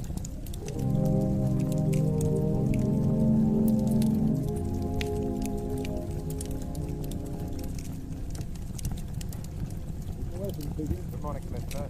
Hey, you, Shadow. This morning they're bringing Red Collins to trial for the murder of Lord Houseman. You think I don't know about... Commissioner of Sturgeon. Trial starts when a man takes the weekend and horses. Does anyone in or out without your authority? Take yourself by the main entrance. Have a surprise. What's the idea? I'll do it if you tell me what... I can't tell you anything more now, Commissioner, except this. Don't do it. You'll regret it the rest of your life. Well, I don't know what you're planning, but it better be good. Oh, it'll be good. Promise, yes.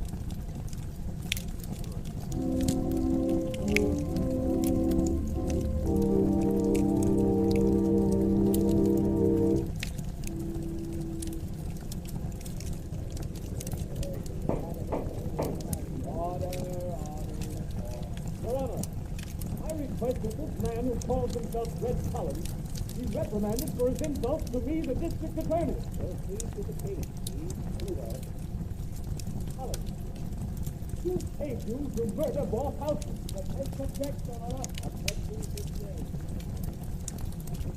Perhaps you'll answer this question, Collins. Were you ever a member of the White Legion? I was not. I told you that once before already. The first request is the prosecutor stick to the case in hand. The murder of Al Howe. A case in hand, as the defense and everybody else knows, goes far beyond the prosecution of this gangster. I intend to prove, Your Honor, that this man Collins killed Al Houston. The notorious gang known as the White Legion. The same gang who caused the mysterious disappearance of my able assistant, Mr. Alvin Parker.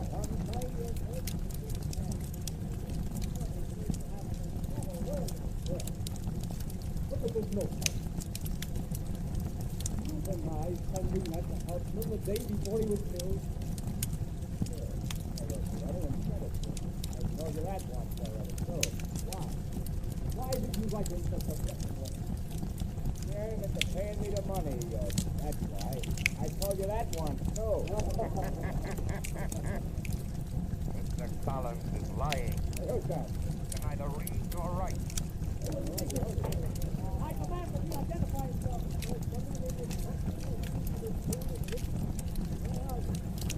I am the shadow, Judge Russell. After unsworn testimony that may interest you, the men who paid Red Collins for this murder are in this room. They are the leaders of the White Legion. We have secretly built the city treasury of over $10 million in the past 3 years. Their hands are red with blood. I protest against your ridiculous procedure. One of those men is sitting here in this courtroom. His name has been honored in the past. He is a murderer. His name, Archie Clay. Sanctimonious crusading editor. Law, taken away from himself. If there is any further disturbance, I will order the court to clear. No question. I instantly constituted. This fellow accuses me. Let him present evidence. The evidence is ready. You are making a fuss. This court of justice, whoever you are. I will continue to hear it. Let it get a talk. I have talked enough. Now call your attention to the young man who was just entering the door, Commissioner Weston. Dr. Parker! It's Parker! The assistant district attorney has disappeared. I command the suspension of this trial. No! This trial won't be suspended when I present the evidence of the victim. You couldn't find that evidence, could you, Mr. Clay? Just in my business. Killing me wouldn't have destroyed it, because it's right here. After I was kidnapped in the store, these papers were sent to Commissioner Weston. Enough evidence to send Red Collins to the electric chair. Put an end forever to this murdering gang of hypocrites who call themselves the White Legion. I order the arrest of Hartley Clay. Commissioner Weston. Right here, Mr. Parker. Stick out your hand, please. You realize what you're doing? Yes, I'm putting a pair of handcuffs on you, mister. You'll be locked up and charged with the murder of William Devon, among others. Go to it, Parker. Run out the right hand. I relinquish the case. Now I'm in the suspension. Presentment of new charges to the grand jury. Those charges will show that the city's funds have been tampered with. They will name the 6 fields of the White Legion, including its all high commander, the brains and moving force of its murderous atrocities. The man who sits on the bench at this moment, Judge Matthew Russell.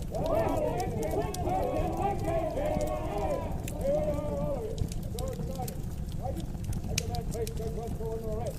I'll pull him in at the defense table. Quiet, please, quiet. Quiet. One thing more. I want to pay this public tribute to the one who, more than any other, is responsible for this triumph of justice. The one who calls himself the Shadow. My fellow citizens,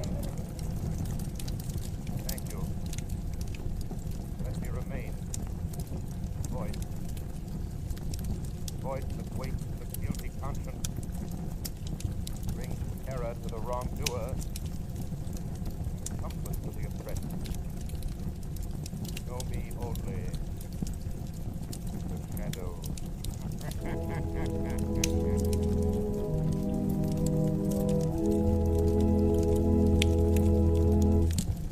Now, ladies and gentlemen, we bring you John Barclay, Blue Coal's heating expert. Before we hear Mr. Barclay, we want to remind you that at the close of the program, Shadow himself, an interesting message for you. Be sure to listen. And now, Mr. Barclay. Thank you, Ken. Now a word about heating hot water this summer.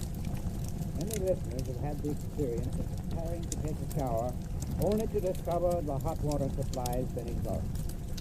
Now, this condition could not exist in any home. There can always be an unlimited supply of hot water when you heat it with the efficient and up-to-date hot water tank heaters manufacturers are turning out today.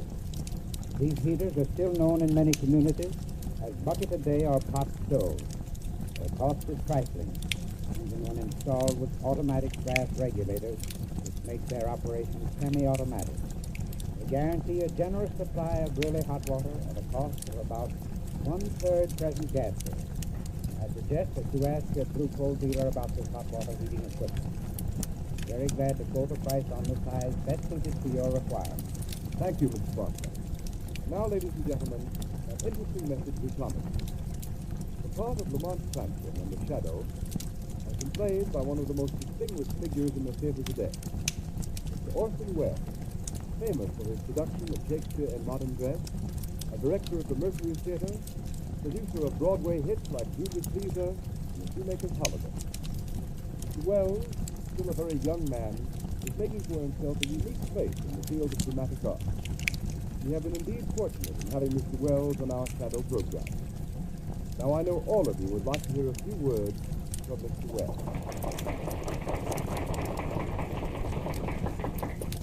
Good evening, ladies and gentlemen. Words can hardly express my great enjoyment in doing this program today. Now, before I leave you, I want to thank our sponsors, Blue Coal, for giving me the opportunity of doing this show. I want to thank our cast for the wonderful work they've done throughout our entire season. Above all, I want to thank you, our listeners, for your loyalty. We all hope you've enjoyed listening to the shows as much as we have playing them. You know, in the theater, we can see our audience. We're able to tell how well we're received by the applause we get. Fortunately, we have no way of knowing how much you've enjoyed us over the air. May I make a suggestion? Certainly, Agnes Moorhead, or actually Margot Lane. There is a way. If you've enjoyed this program and would like to let Mr. Wells and all of us know about it, simply phone your nearest Blue Coal dealer and tell him so tomorrow morning. Tell him how much you've enjoyed the adventures of the Shadow. Very fine idea, Agnes. Now, ladies and gentlemen, good night. Good night. Thank you, Mr. Welles. And let's all take Agnes Moorhead's suggestion and give the cast the volume of applause they deserve. Phone your nearest Blue Coal dealer tomorrow morning. Tell him how much you've enjoyed the adventures of the Shadow, and that you'd like the Shadow program to resume again in the fall.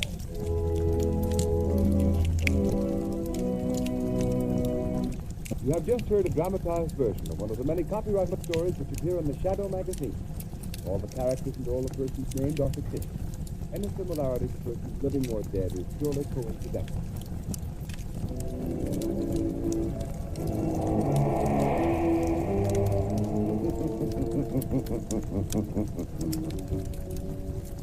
As you sow evil, so shall you reap evil. Crime does not pay.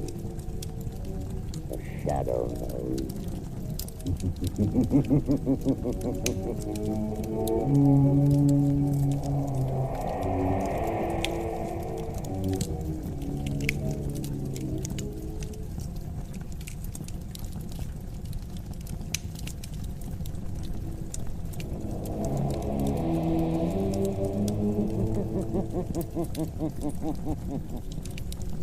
Who knows what evil lurks in the hearts of men?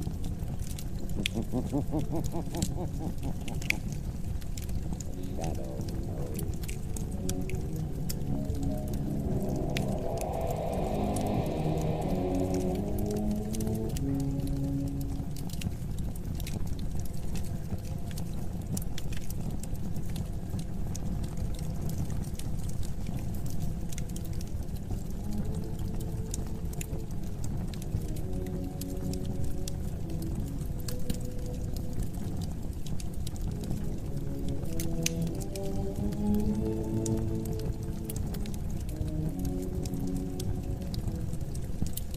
Ladies and gentlemen, the Shadow's exciting adventure starts in just a moment.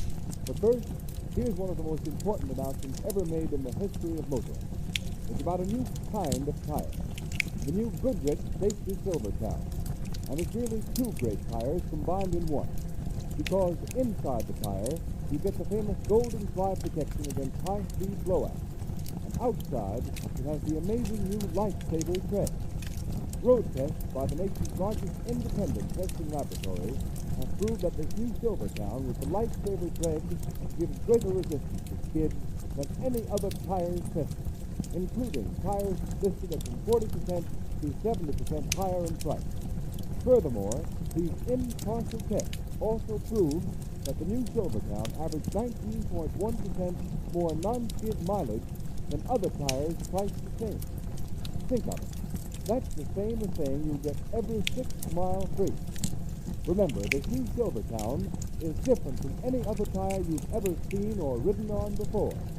And when you first test its grip on a wet, slippery pavement, you'll realize that you've never before had such a remarkable protection against dangerous skids. For safety's sake, ride on the new Goodrich, spelled Goodrich, Goodrich Safety Silvertown.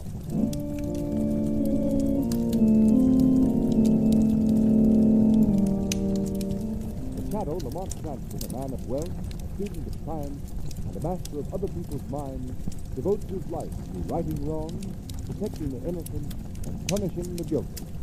Using advanced methods that may ultimately become available to all law enforcement agencies, Cranston is known to the underworld as the Shadow. Never seen, only heard, as haunting the superstitious minds as a ghost, as inevitable as a guilty conscience. The Shadow's true identity is known only to his constant friend and aide, Margot Lane. Today's story, The Hypnotized Audience.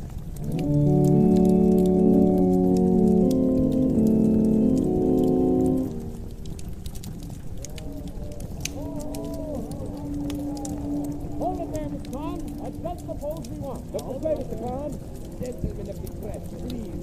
My master Zerger Khan has already answered too many questions. Oh, you needn't get tough about it, Sultan. You must excuse my servant, Army gentlemen. Your reception, it is overwhelming. Oh, that's all right, Mr. Khan. He fears I may be too tired to dance tonight. Are you really going right in the boat from theater? Yes, that is the plan. Now, I must beg to be excused. I must get ashore. Okay. Come along, gang. Thanks, Mr. Khan. Master, they took so many pictures. All be better. Then Zerger Khan is merely a famous Oriental dancer and mystic. It would be amusing to see what they would think if they knew our real purpose in giving this recital. Yes, Master. Come. Steady there. Easy down again. Master, they come. Look, the Princess Zada. She came to the pier herself. Zada? Where is she? Over that way, see? Standing alone behind the barricade. Yes, she sees us.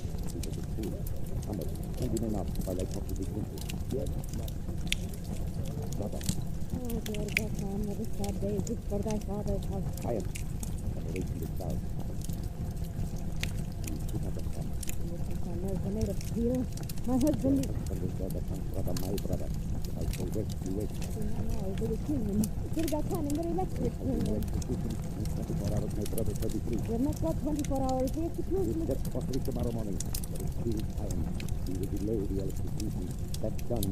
Tomorrow there will be a daybreak. My brother will escape. Listen to me, Zada, listen. My lord. Will be a dance with Zadu. And tonight the honorable governor will grant this day of execution to our husband, Princess Zada.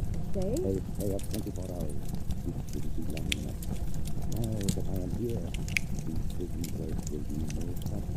The governor will not grant the stay. My husband really died. Hakim will not die. And Zada cannot forever. The act in a special way. Zada's governor is not even king of this. He's not in the Gatan. They will guard this governor. My power, Zada, there is no God. Go to the house in the country. Wake up on me. If you fail. Fail. And Zada can dance. There is no thought of failure. And tonight, Zada, he dances for his brother's life.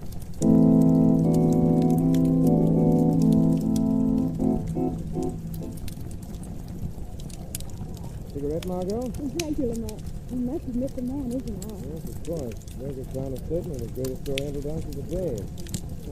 These dances, they have this strange, mystic fascination of youth. I just love Oriental. Everything Oriental's perfect, you know. That woman's forgotten all about another Oriental. They're trying to die, only a few miles away. You mean Joseph Hakeem the murderer? Exactly. No one applauded his display of Oriental culture, and he's in the same section as Burger Town and at the same time. But Lamont Hakeem was brutally murdered. Certainly. He could die tonight in the electric chair, nevertheless. He's a product of the same civilization as the artistic Burger Town. Oh, look, there's Police Commissioner Weston. Yes, I saw him in his box. Coming over here. Hello, Commissioner Weston. Uncle Lane. Hello, Cranston. How do you like to show? I wouldn't be here if it wasn't for the government. Governor Barnes? Governor isn't here. Not yet. We rescued him and everything. We couldn't get away early. He's coming for the last half of the fight. You mean Governor Barnes is actually leaving the State House tonight? Yes. Barnes is hipped on seeing this Johnson fellow. So he's wanted by the prison. Now, that's taken care of. I have one of my men keeping a special wire open here to the theater. What's the present case? Was it, Commissioner? No, sir. Plain, cold-blooded butchery. What comes from the bank? Yes, Mr. Weston, but this much? Not too much, Governor. Still information. Margot Lane, young Cranston. Tell me, is this the Burger Town going to take care? Yes, you're dead. Right. Well, I must get to my boss. They coming? Yes, Governor. It's just, We'd better get back, Lamont. There goes the buzzer. All right, Margot. But after that first half of the program, Burger Town's got to be wonderful. What can he do to top it?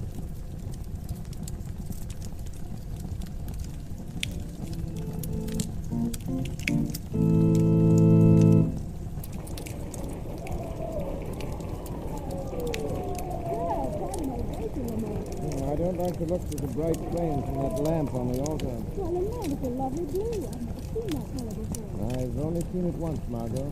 Something rather curious happened that time. He's getting ready to dance again. Yes. Listen to Weston's rock, see? Sitting in the rear. There's a fine dance, too. Ladies and gentlemen, now I will recite for you a mystic prayer. It is for ancient believers of India. There is no translation for this prayer. You must not lie down. Interpret it for you. Oh, this is something new. Let's listen.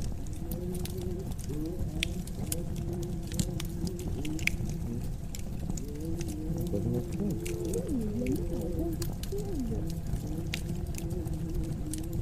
Margot. Yes? Margot, that's hypnotism. She's trying to hypnotize the audience. Wonderful. Margot, listen. Listen. Have you hear me? Lovely song. Margot, use your will, Margot. Your will. Margot. Margot. Good Lord, everyone is. An entire audience. Even I can feel into it. Not hypnotism. Why? Why is Burger Town waiting in here on all these... Margot, listen to me, dear. Listen. Fight against it. Fight. Give me your hand. Now. Come back, Margot. Come back. What's the matter? Steady, my dear. Burger Town's giving a remarkable exhibition of mass hypnotism that door. Yes, the whole audience spellbound. Don't listen. Don't look at that blue flame. Look up in the boxes, anything, Western. Dignity. Lamont, what is it? Look. Margot, two men just grabbed Governor Barnes. Yes, they're dragging him from the box. Stop, Weston! Everyone, listen to me! The governor has been kidnapped!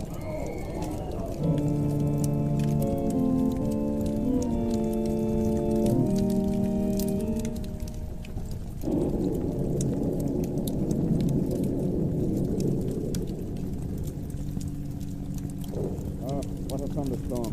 Let's step on it, Margot. This can't be inside of Burger Town's car. Sorry, Lamont, I won't. Johnson, I've got to get back to town. Station of the country is ridiculous. We're turning off the highway. Why is the Burger Town kidnap Governor Barnes? Look, Lamont, there's a house on that hilltop. That's where Burger Town is headed for. It's an ideal place to hide the governor, Commissioner. Well, we can't raid every lonely house in the country. Hurry, Margot. We've got to get into that house. Yes, Lamont. Margot, look out. Stop.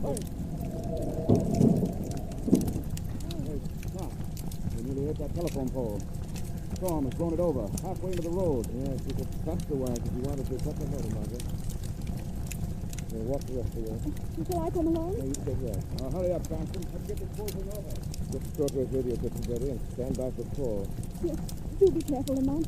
Greater Tom's a powerful and dangerous man. Yes, my dear, but so is a certain friend of ours, the Shadow.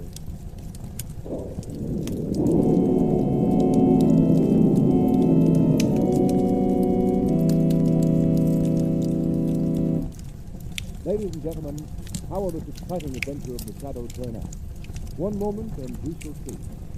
Meanwhile, motorists, think of the chances you take on wet, slippery roads with smooth, worn tires. If your car suddenly swerved out of control, could you stop? Who knows what hazards await you? The Shadow knows. Beware. Thousands of people were killed or injured by skidding cars last year. Yes, and Goodrich, too, knows the dangers of skidding. That's why Goodrich spent years developing a new kind of tire to give the greatest protection ever offered against skid. It's the new Goodrich Safety Silvertown with the Lifesaver tread. Every inch of this new Lifesaver tread is especially designed to dry the road under your car. In fact, motorists, the spiral bars of this tread act like a battery of windshield wipers. They sweep the water right and left, force it out through the deep grooves, make a dry track for the rubber to grip. Don't buy any tire until you've at least seen this new Goodrich Silvertown with the Lifesaver tread. Ride on it. Feel its grip. Feel it stop you quicker, safer than you've ever stopped before. Then you'll understand why a Silvertown stop may save your life.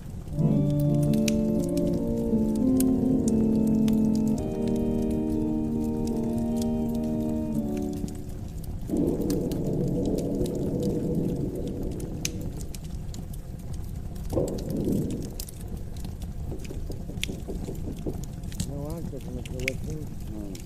Wait a moment. Someone's coming now. I want to see Dr. Tom. The master is dead.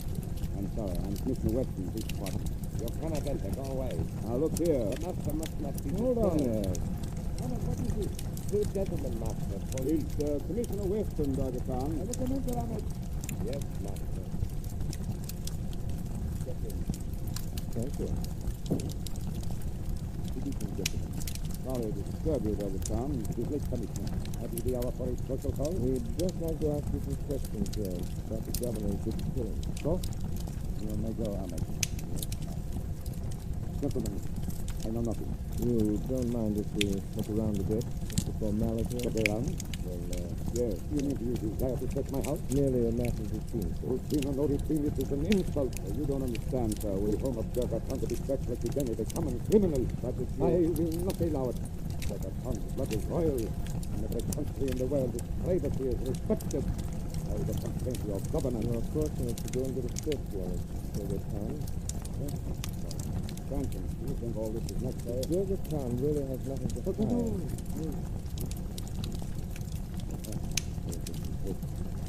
You do, I suppose, part of your customary routine in this case. Yes, sir, yes. Nothing personal, you understand. In that case, talk.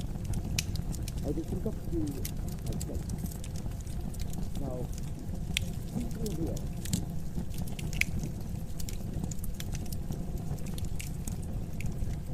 Wait till I switch on the light. Step in, gentlemen. Hey, some layout. Copy of the inside of a temple, isn't it? Yes. You see, I have fitted the ceiling with an altar. What's that curtain behind you all this way? That covers the sacred flame, Mr. Cranston. Wait, I will unveil it. No, Cranston. There's so much of it. Yes, it is. Oh, this is beautiful. Look, gentlemen, it's sacred flame. Yes. That looks very familiar, Dr. Tom. Familiar? In what way? Mr. Cranston here had a rather strange idea about the governor's kidnapping. He linked it up with hypnotism. Hypnotism? What hypnotism? Oh, it's just an idea, Cranston. 1 minute, Miss Ness. Dr. Tom, the Oriental prayer of yours, you seem to have, well, is it lot of influence on me. In fact, on the whole audience. You must be mistaken, Mr. Sampson. Dr. Khan is a gangster, not a hypnotist. That's what I said, but that's prayer. There, you harmless, my friend. Look, there's a Khan will try to tell you quickly. It is a simple petition to one of my country's gods. Listen, gentlemen.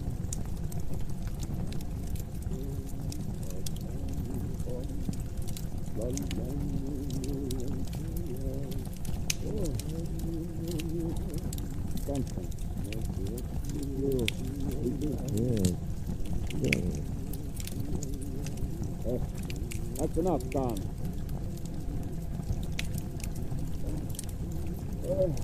Stop, I said. Stop.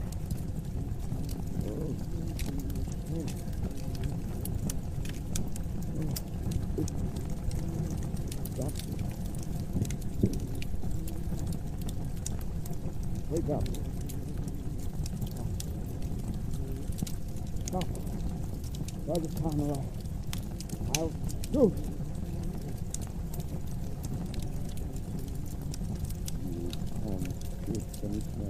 I could get on the fence and you can only fall.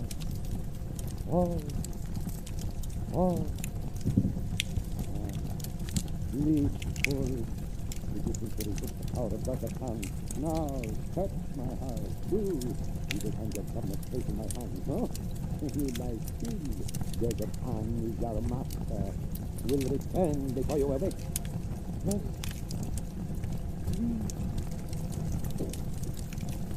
So, you think you can cast your spell over me, Dr. Khan? Never. Now let it be a war of wills. You against the shadow.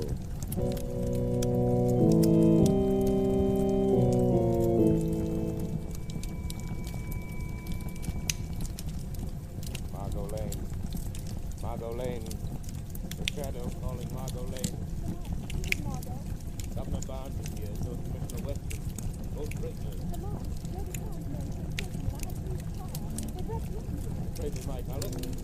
The telephone operator is the right-hand part of the car. Pick it up the telephone wires where the call is falling. You reach the wires?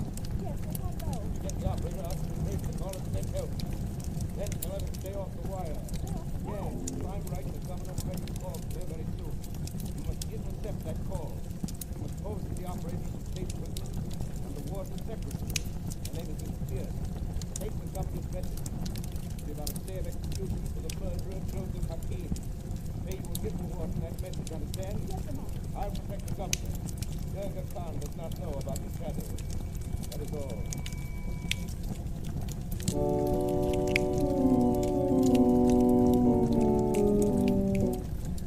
And they will react a little more, man. Let Governor Barnes know what is really in store for him.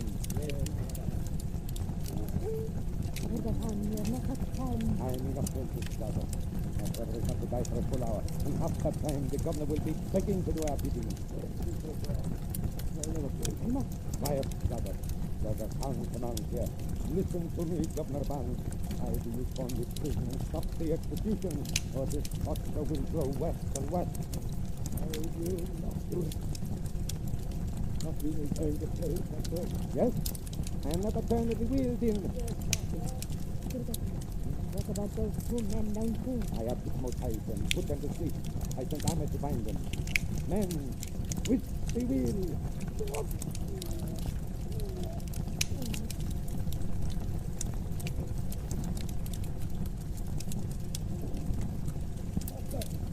What is it, Ahmed? Master, one of the men you put under your power has disappeared. Disappeared? The Commissioner Weston, he is asleep. The other one is gone. Impossible. He's not the pepper muff. I searched everywhere. We must have revived and fled. Durga Khan, what shall we do? No fear, brother. He cannot have gone far, but we must catch him.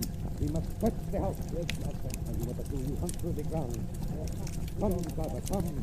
We must find him. We must. Yes. Lock the door on it.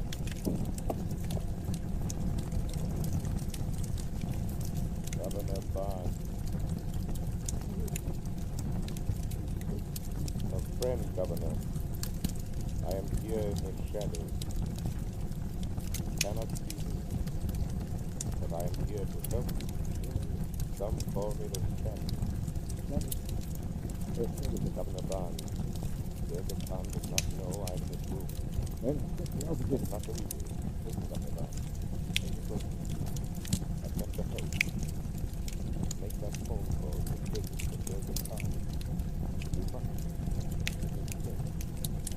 You will not suffer anymore.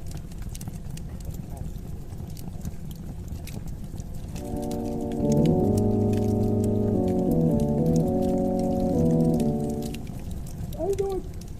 Pardon me, I'll do it. Good, Dr. Barnes. Dial the phone number. Yes, Doctor. Do not worry, there is still time. You can be real a little, Emmett. Yes, Doctor. Please. No more talk. No more talk, Governor. But you are a very stubborn man. Where got the phone? You promised to listen my gun. After the call, Governor. Hello. Plymouth. Ladies and brother, remember, Governor, this is your life for my brothers. There will be no trick. I said I'll take the phone. Stay present. Come again, I see that you can answer. Yes, Doctor. Please, Governor, speak. Hello, stay present. Hello. It's Governor Barnes. The warden's office, please. Yes, Governor, just a minute. Warden's office. Hello. It's Governor Barnes. Who's talking? It's Pierce, Governor. The warden's secretary. Yes, it's Governor. Miss Pierce, I want a play of execution for Joseph Hakeem. Joseph Hakeem? Yes, hurry. Tell the warden. Don't worry, Governor. We'll stop it. It will be stopped. Yes. You now will be prison break.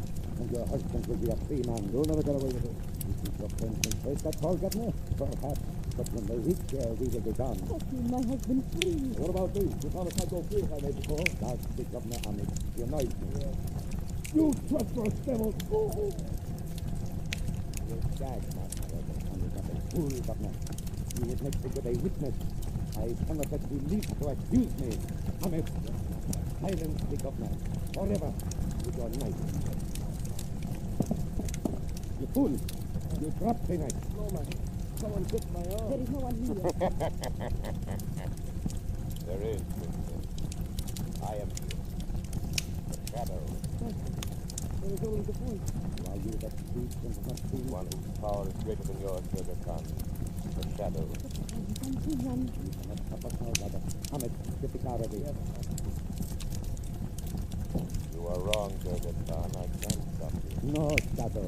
And your cloak of invisibility stop a bullet. The gun is useless, Durga Khan. No marksman can hit from the cannon. Ah, but I can see the Governor, Shadow. He is still my hostage. We are leaving here. And if the Shadow attempts to stop us, the Governor dies. You cannot escape the shadow, Durga Khan. No? Here, Shadow, take this gun. If I give the word, shoot the Governor. Yes, sir. A life for a life, Shadow. We leave in peace or bound and Western die.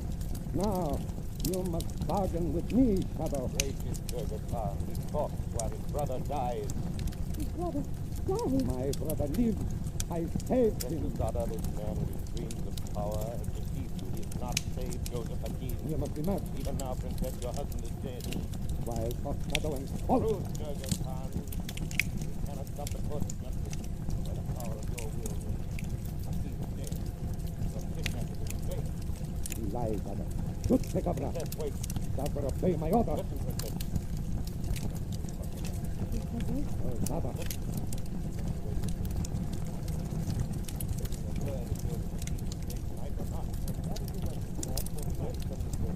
Now we bring you a news flash which just arrived from the studio.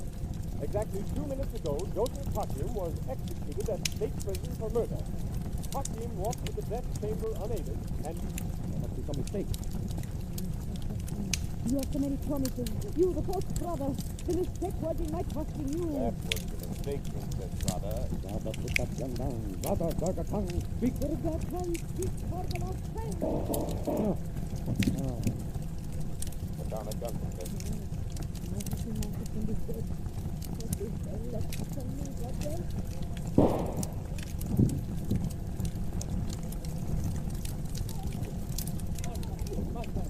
We have caught another woman. It's the girl, Ahmed. Where is the voice? What is it? It's the voice of the shadow men of Durga Khan. Your chief, Durga Khan, is dead. Your Princess Radha is dead. Release the prisoner in the room. What? Ahmed. The blood of Burger Khan. No more. Police are coming on us. So, great Burger Khan is dead. Yes, Margot. Forgot that laws were for all men, not only for the poor. Burger Khan had great talent, power.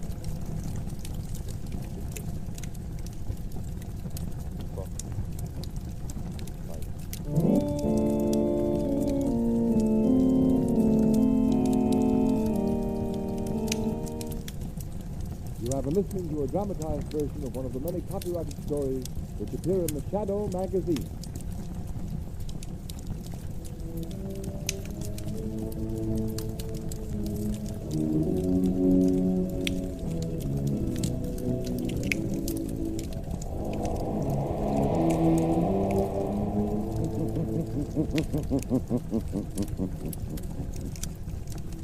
The weed of crime bears bitter fruit.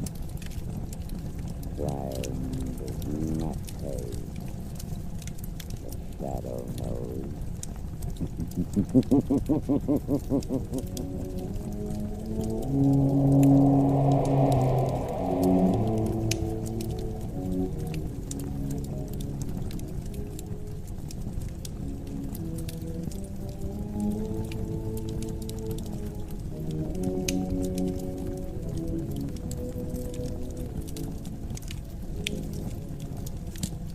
All the characters and all the places named are fictitious. Any similarity to persons living or dead is purely coincidental.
Who knows what evil lurks in the hearts of men?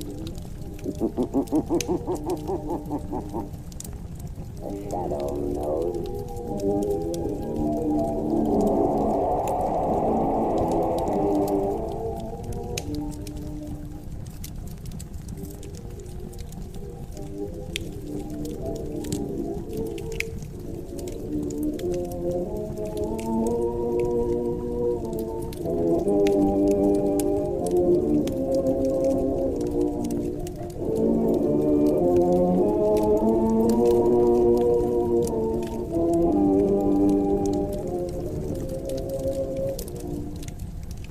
Ladies and gentlemen, the Shadow's exciting adventure will start in just a moment.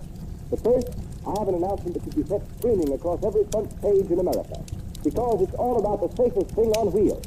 The new Goodrich Safety Silvertown tire with the lightsaber tread.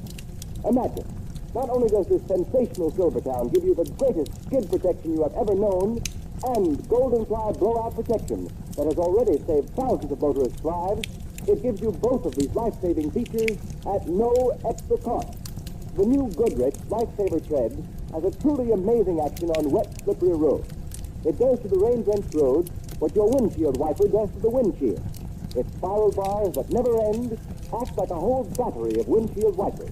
They sweep the water right and left, force it out through deep drainage grooves, make a dry track for the rubber to grip. Don't let a skid endanger your life.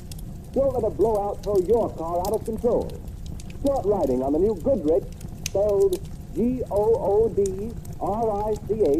Goodrich Tasty Silver Town. The sooner, the safer.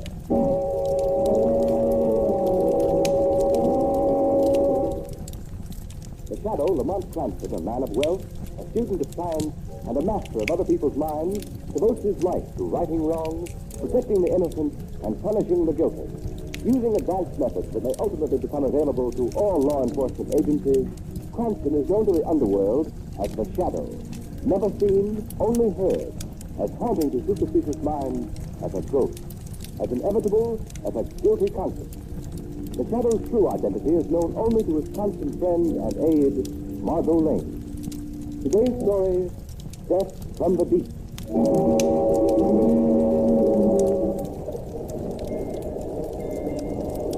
Look at the water, Captain. Calm as a mill pond. I tell you, I don't like it. Now, Mr. McLennan, that's not good talk for a first mate. You sound like a superstitious deck swabber. If the elements feel kindly taught us, let them be. I know, Captain. But 5 days with the sea as smooth as a skating rink is a bad omen. Well, Mr. McLennan, perhaps we'll have a good score tomorrow to restore your peace of mind. For myself, I'll take any... What's that? Sounded like the engine room. That was more than a boiler, McLennan. Hello. Hello down there. And there's Esther. Hello, Captain. Captain, we've been...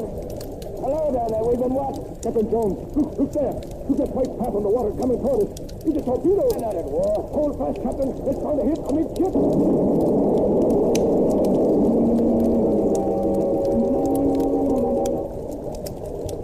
All hands are counted for. Yes, Captain. All right, both clear. Now the good one first and lower away. All right, men. We're just getting away in time, buddy. What's that moving out of the water? Got ahead, sir. I said submarine. Submarine? Yeah, that's what it is. That blackguard? A man coming out of the submarine platform. He's got a machine gun. It's quick, I tell you. Stop for the level, Howard.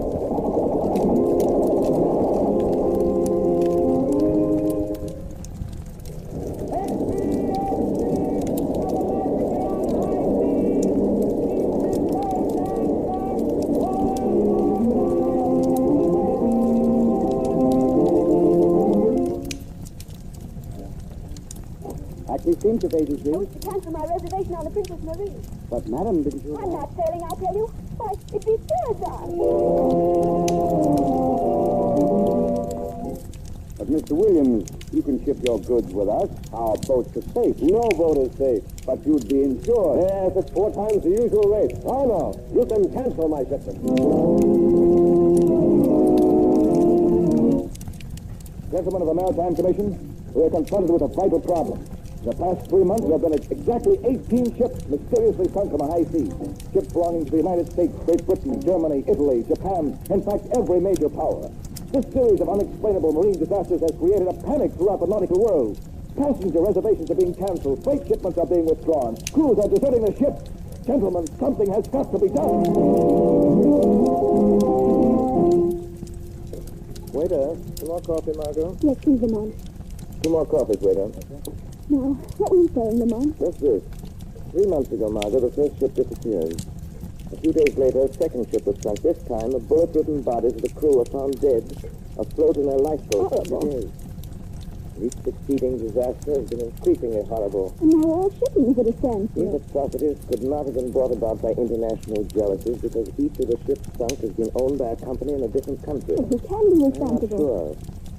But my deduction is it's the work of a pirate. A pirate? But Lamont, a pirate in the 20th century? Yes, Margot. And one more callous, more bloodthirsty than any buccaneer who ever sailed the Spanish main. Then why didn't he track down? Because not a single person has ever survived these sinkings. Therefore, the pirate has never been seen. He must be seen somehow. Not if he has a submarine. Submarine? Yes, Margot. But how could an individual be in possession of a submarine without it being If a known? man were rich and clever enough, he could have a submarine built in complete secrecy. There must be some way of finding him out. There is. Before such a craft could be constructed, it has to be designed. There are very few expert designers of submarines in the world. In the brain of one of them, this pirate craft must have been conceived. Lamont, a pirate submarine sounds fantastic. Even more fantastic, Margot, is the motive of the pirate. He's preyed on every kind of ship, from the superliner to the common tramp. He can't be after booty because examination of the sunken hulls has revealed that nothing has been touched. Why, Lamont, To why? find an answer to that question is a task for the Shadow. But how would you proceed? I've already made a few secret inquiries at the Navy Department in Washington. They told me of one chap who might be worth investigating, a Mr. Joseph Hart, a brilliant designer of naval crafts who was dishonorably discharged from his position. Where can he be I found? have learned that he is living all alone in a small house on an Oak Road. The Shadow is going to pay a call on Mr. Joseph Hart tonight. Will you pass me that bottle, please, Benson? Certainly. Here you are. Joseph, I'm sorry to see you indulging in liquor. It frequently loosens the tongue. Sometimes makes a man say things that he later regrets. What do you mean? Just this. We share a secret, Joseph. A secret which would be most unwise for either of us to divulge. I haven't said anything. I haven't talked. Not yet. I said as to what you might say. Your nerve is deserting you, Joseph. You must pull yourself together. How can I pull myself together when night after night I'm tortured by the vision of a procession of helpless ships sinking down to the murky depths, haunted by the faces of floating corpses, tormented by I was a fool. I designed and built that submarine. Service for which you were well paid. Yes, with money soaked in blood. I'm responsible for the havoc and the terror that you're insane. Don't say that, you idiot. I'm no madman, do you hear? Why did you come here tonight, Benton? Because, Joseph, I've been wondering of late why I permit you to live. You're becoming increasingly dangerous to my interests. No. Unless you can prove to me that our secret is safe and that you will aid me in the future. No, I'll never do that. Oh. In that case, I feel that you ought to be my guest on the next cruise of the submarine. I'd never come back. Is that what you mean? Quite true. But before you leave us in mid-ocean, you'll have an opportunity to see the splendid efficiency with which your creation, the submarine, operates. No. I'd rather you kill me right now and have it over with. And deprive you of witnessing the thrilling spectacle of my accurate marksmanship, to see them leap from the boats in terror like rats? No, Joseph, you can't mislead that. No. I'd do anything rather than be forced to see that. I thought you would. Maintain that attitude, Joseph, or it may be necessary for me to request that you pack your yachting clothes. A contingency which we should both deeply regret. Good night. What am I going to do? What am I going to do? I'll tell you what you can do, Joseph Hart. Who's that?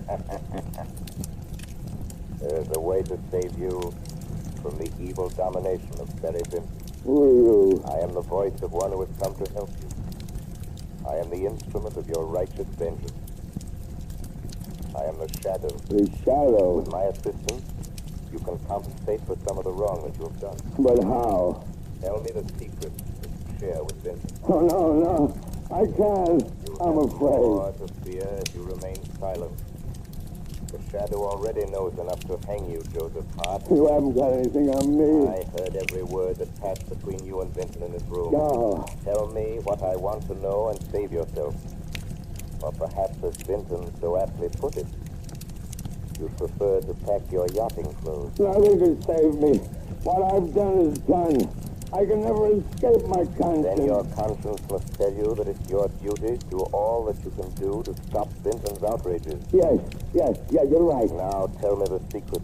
Very well. Until a year ago, I knew Vincent only by his reputation as a millionaire sportsman. He was famous as a deep-sea fisherman and a big game hunter. He came to me first seeking a design for a racing boat. I built it for him and we became friends. And because of that friendship, you consented to build a submarine. Yes, but not for the purpose that he later used it. He told me that he wanted for a new thrill. Oh, believe me. Go on. The submarine was built in Vinton's private shipyard, out of Carey's Point. Knowledge of its construction was carefully guarded from the world. It was until the day the boat was launched that he told me his true intentions. What were those intentions? Then this lunatic, coldly, murderously mad.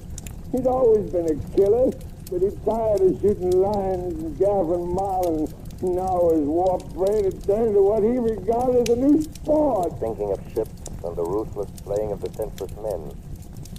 Now I understand. Why did he keep the submarine? I don't know. Are you telling the truth, Joseph Hart? I've told you everything. Why should I lie now? If I knew where that boat was, I'd blow it to pieces. Myself with it. Myself with it. With myself. That's the idea.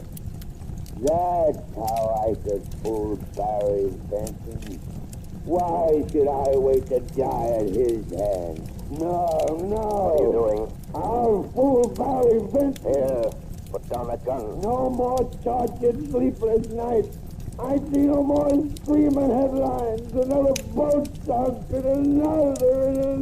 Don't, Joseph Hart, don't. Barry Benson will never take me on that voyage. I'll fool myself, fool. Poor Joseph Hart. You've served us both. Now we shall see whom you have served best. Barry Vincent or the Shadow.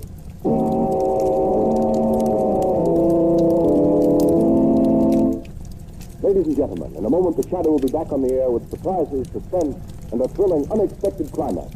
But meanwhile, here's something mighty important to bear in mind when you drive a car. Just remember that rainy days make the grass grow greener.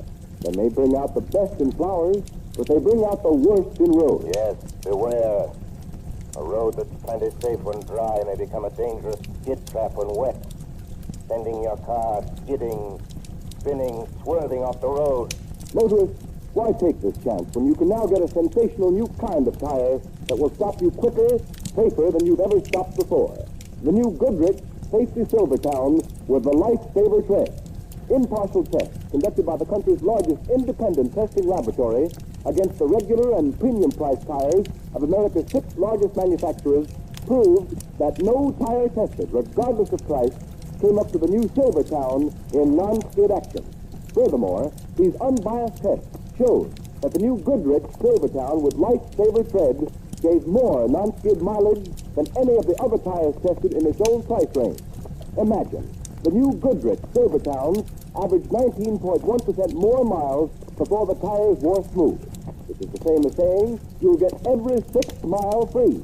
Yes, many tires cost more than the new Goodrich Silvertown, but no tire at any price can give you the unequaled skid protection of the Lifesaver Tread, the exclusive blowout protection of the Golden Ply. Keep danger a stranger.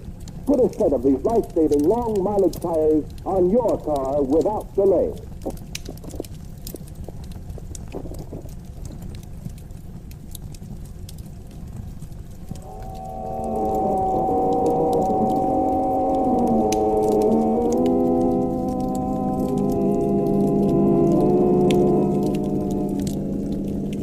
So, Margot, Hart finished telling you the story, and before I could stop him, he shot himself in the head. Oh, man. Perhaps it was better that way. Lord, now how will you find the submarine? Joseph Hart told me it was built at Benton's shipyard out at Carey's Point. That's the logical place to start my search. Is that where you're going now? Yes. Do be careful, Lamont. Remember, that man's a lunatic. He'll stop at nothing. The Shadow hasn't anything to fear from Benton. Hope you're right. This is as far as we can safely drive without being seen. This is a definite spot. Don't like it. Yes, the shipyard. Be surrounded by a high wall. It looks like a prison. Yes, it is a prison. For those within its gates. Margot, before we go any further, I'll give you your instructions. Yes, Lamont.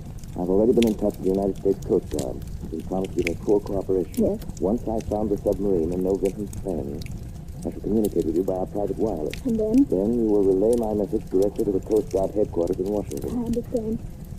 Good luck to the Shadow. The Shadow thanks you.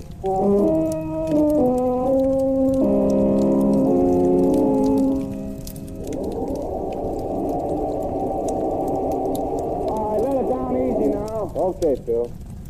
Well, that's the last of the torpedoes, Charlie. The sub must be going on a long cruise this time. Taking plenty of supplies and ammunition. Yeah. Hey, what's that? It's the wind blowing the door shut. What's the matter with you? Listen, Charlie, when are we going to get out of this joint? You know, we've been cooped up inside this shipyard for 3 months. It's giving me the creep. Oh, now take it easy. Rather be back in prison. There wasn't nothing scary about prison. You knew when your time was up, you got out. Maybe we ain't never gonna get out of here. Huh? What do you mean? Well, I mean, this written guys are bugs. He ain't even let us read no newspaper since we come here. Stuff about hunting whales with torpedoes, that sounds screwy to you. Listen, if he don't let us out of here soon,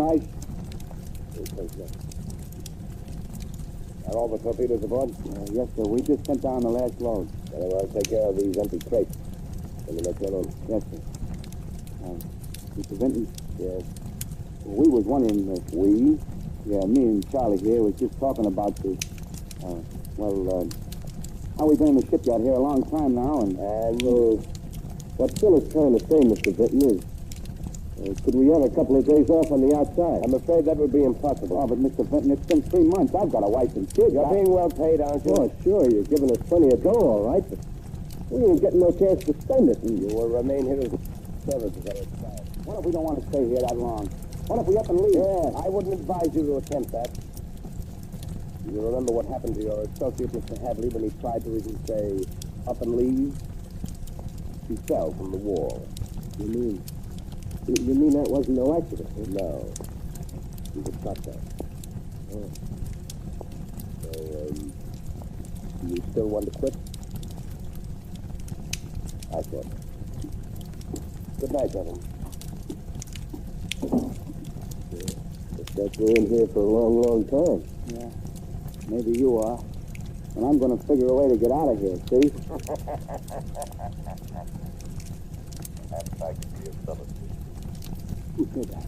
I heard it, too. I said, perhaps I can help you to get out of here. Who's that talking? Where are you? Don't bother to look for me. You can't see me. What is this? One of Vinton's gags or something? No, I am not speaking for Vince. I speak for myself. Who are you? Men call me the Shadow. Shadow? How'd you get in here? The Shadow is everything. Well, what do you want? I wish to bargain with you. Oh, what kind of a bargain? By this time, you must be aware that you are both at the mercy of a madman. He's right, Charlie. You will never leave this place alive unless Jerry Vincent is brought to justice. Yeah. What can we do about it? I will promise you your freedom if you will just answer my question. Wait a minute. What do you think, Charlie? We're taking a chance. This may be a trick. It is no trick. That's the Shadow's word. Well, what do you want to know? Where is Vincent's submarine? Right below our feet in the secret underground berth. When does it sail again? Tonight, at midnight. What is its destination? Well, I heard Vinton say something to the mate about Cape Francis. Good. Sailing at midnight, Cape Francis. The Shadow wishes him good company.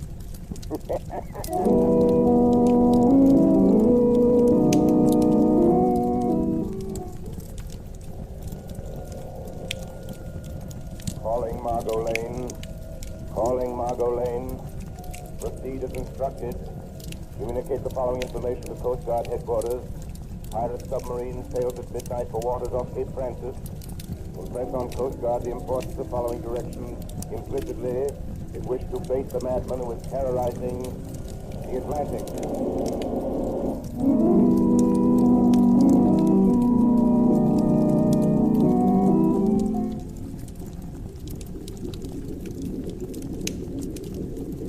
What is our position, Mr. Grant? We are 100 miles due east of Cape Francis. Are we in the regular shipping lane? Yes, sir. Have we enough visibility for clear observation? Some is just recent, sir. Good. I'll take over the periscope now. Very well, sir. A fine day for hunting, Mr. Brown. Hello, what's this? Native dumping, sir? Take a look. See what you make of it. There is smoke. It looks like a steamer. Okay. Signal the engine room. Full speed ahead. Yes, sir. I can see a funnel. Full speed ahead. Ah, this is the life. There's nothing like it. The fighting of fresh quarry in the sun. The excitement of the chase, the spine-tingling thrill when the torpedo finds its mark. And then the climax. On stick, shooting them down with a machine gun like scurrying rats. Mr. Brown, stand by the torpedo tube. We're coming up fast. Yes, sir. Stand by the torpedo tube. Aye, aye, sir. We'll cut across the bow and swing the stop. That should give us a perfect shot. Very good, sir. Be prepared to rise to the surface quickly. We make a direct hit with the first torpedo. Very good, sir. Stand by the valve and elevator. Aye, aye, sir. We're almost within range. Cut the half speed. Half speed ahead. Torpedo tubes number 1 and 2 are loaded, sir. Torpedo tubes number 1 and 2 are loaded, sir. Look. Look, son. It's a fine, big liner. What did you see, sir? I got the oars. The oars. I remember now reading our sailing. Here's a full passenger list. Several ambassadors are aboard. Full passenger list. That sounds most promising. Number 1 tube ready to fire. Number 1 tube ready to fire. Now I'll bring a little more to the top. Number 1, fire. Number 1, fire. Yes, it's heading straight for the top. Load of speed. Should be a perfect. Closer. Closer. Going to hit. Now. Hail to explode. There's a dud. Number 2 tube ready to fire. Number 2 tube ready to fire. Number 2, fire. Number 2, fire. We won't fail this time. Yes, you will, Mr. Vincent. You've just fired another dud. Who dared say that? I did. Who are you? Come out here where I can see you. You will never see me. I am the Shadow. Shadow, eh? I've heard of you. The torpedo hit, but it failed to explode again. Reload the torpedo tube. That would be a waste of time, Vincent. I've seen to it that all of the torpedoes are shot. You'll regret this, Mr. Shadow. This is the one time that you've matched wits with a mind cleverer than your own. Blow out the ballast tank for a quick rise to the surface. I'll show you. I'll sink that boat with my deck gun. Vincent, you're a madman. Madman am I? Very well, I'll show you the full extent of my madness. Deck awash, sir. Open the conning tower hatch. Deck crew, stand by to man the guns.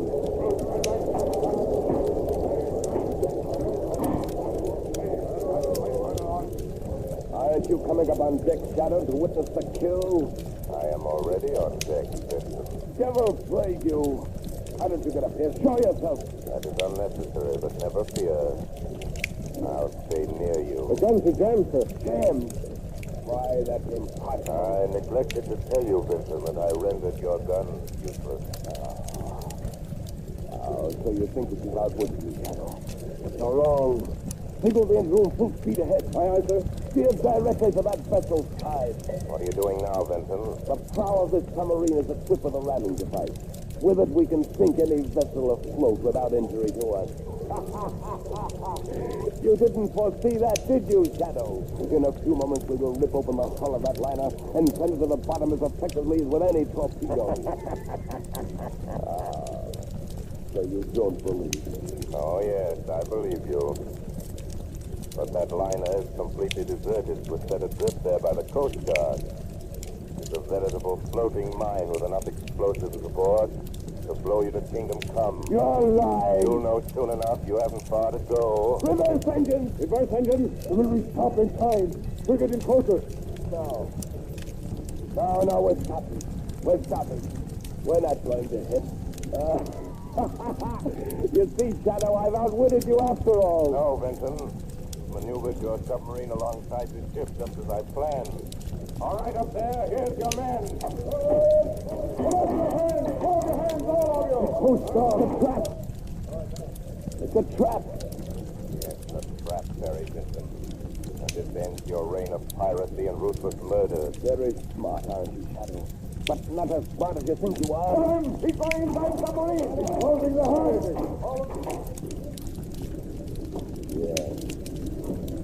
Yes, they all think they're so clever. But no one can outsmart Mary Vincent. I'll go to the engine room. I'll maneuver the dive. They'll never get me. I'm master below here. Now catch the bow. That's right. That's right. I'd love to hear what the Shadow is saying up there now. He's probably saying it's no use trying to maneuver that dive very simply. How did you get here, Shadow? Why, I barely followed you. Show yourself, Shadow, and I'll shoot you down in your tracks. Here I am over here in this corner. Come ahead and shoot, Mr. Benson. Well, Shadow? Well? You just missed me. Why, you...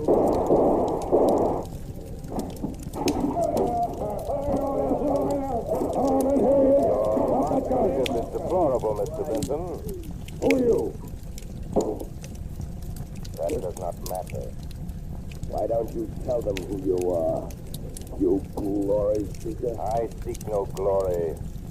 My reward is that ships and men can once more safely sail the seas.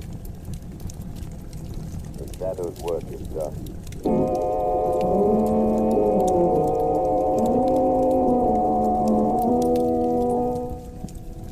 You have been listening to a dramatized version of one of the many copyrighted stories which appear in the Shadow magazine.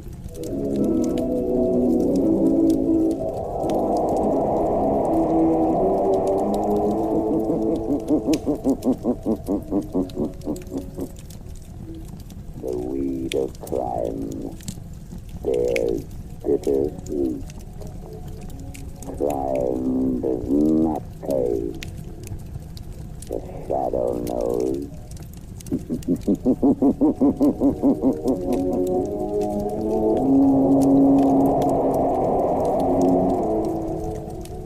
All the characters and all the persons named are fictitious. Any similarity to persons living or dead is purely coincidental.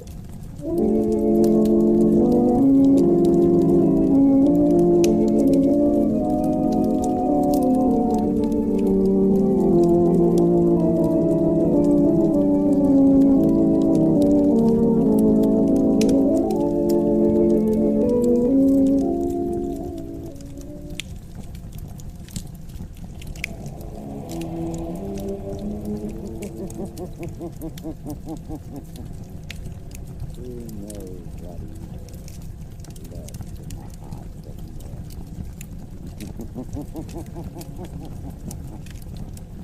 The Shadow knows.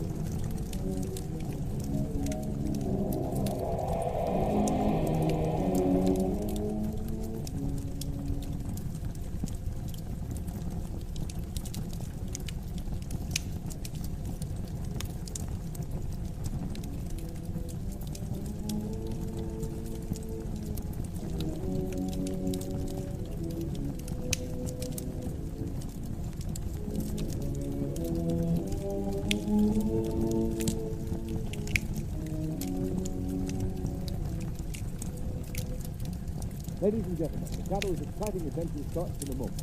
But right now, motorists, I have the biggest, the most exciting news you've heard since the days of the first pneumatic tire. It's all about the tire sensation of 1938. The new Goodrich Safety Silvertown with the amazing Lifesaver tread. This new kind of tire is utterly different in appearance, design, and action than anything you've ever seen or felt. At the first sign of its it turns the wet road under your car into a dry track and stops you quicker, safer than you've ever stopped before. Hard to believe? Just listen to this startling truth. An exhaustive road test made by the largest independent testing laboratory in the country against regular and premium price tires of America's 6 largest tire manufacturers, no tire tested, regardless of price, came up to this new tire in non-skid action. These severe tests, made over a 3-month period, also proved that the Silvertown gave more non-skid mileage than any of the other tires tested in its own price range. Averaged 19.1% more miles before the tires wore smooth. You'll never know what the word stop really means until you felt the grip of the new Silvertown on a wet, slippery road. For safety's sake, make your next set of tires Goodrich, spelled G-O-O-D-R-I-C-H. Goodrich Safety Silvertown.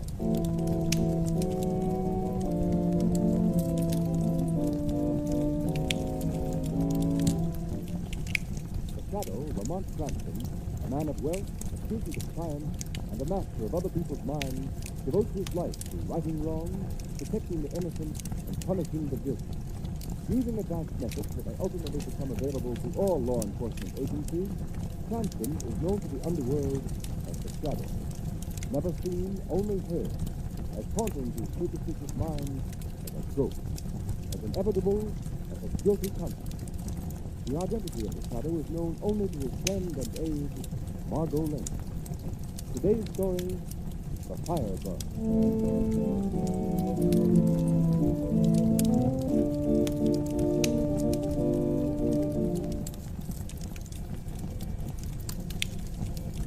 Fire reported at 4th and Chestnut Street.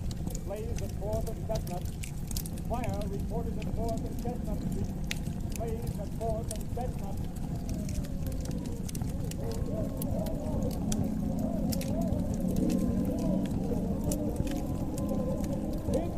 Keep back of those fire lines. I'm sorry, ma'am. We can't let you in there. You'd be burned to death. I've got to get through there. I've got to, I tell you. My brother and sister in that. I don't care. Get back. Hey, you get back. Stop that guy.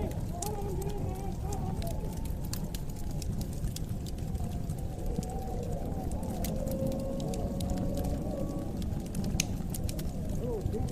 How did the firebug get this time? Oh, hello, Commissioner Weston.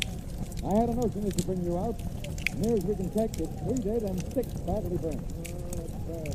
Any idea how it started? It's the same story as the last 6 tenement fires, Commissioner. It started in the hallway with an oil-soaked baby carriage. Callahan, there's no doubt about it. Red Feely was a pyromaniac. These 6 tenement houses fires all started in hallways and in an oil-soaked baby carriage. I know. That's what my department's been trying to hammer into your head for the past 10 days. What's the matter with your police force? Can't you pick up this crazy firebug? Well, we've done our best. Rounded up every possible suspect in the city. Question hundreds of them. Well, Commissioner, I'm here to tell you that if something isn't done and done quickly, the city council will have your job and mine too. Yes, I know. All right, just what you say, Callahan. We'll get a couple reporters. Well, Weston, it looks like that crazy firebug put another one over on you. What's the matter, Commissioner? Can't you find this nut who's running around with a box of matches and a can of kerosene? They're doing everything possible. Yeah, and meanwhile, a couple of dozen poor devils get burned to death. The whole town's scared stiff, wondering what this maniac's going to burn next. Maybe it's time you called in a precarious friend of yours called the Shadow, Weston. Yeah, why don't you get the Shadow to help you? We'll capture the maniac without the Shadow's help. Look out! Look out! Get back there! Get back! Get back! The walls! The caving in!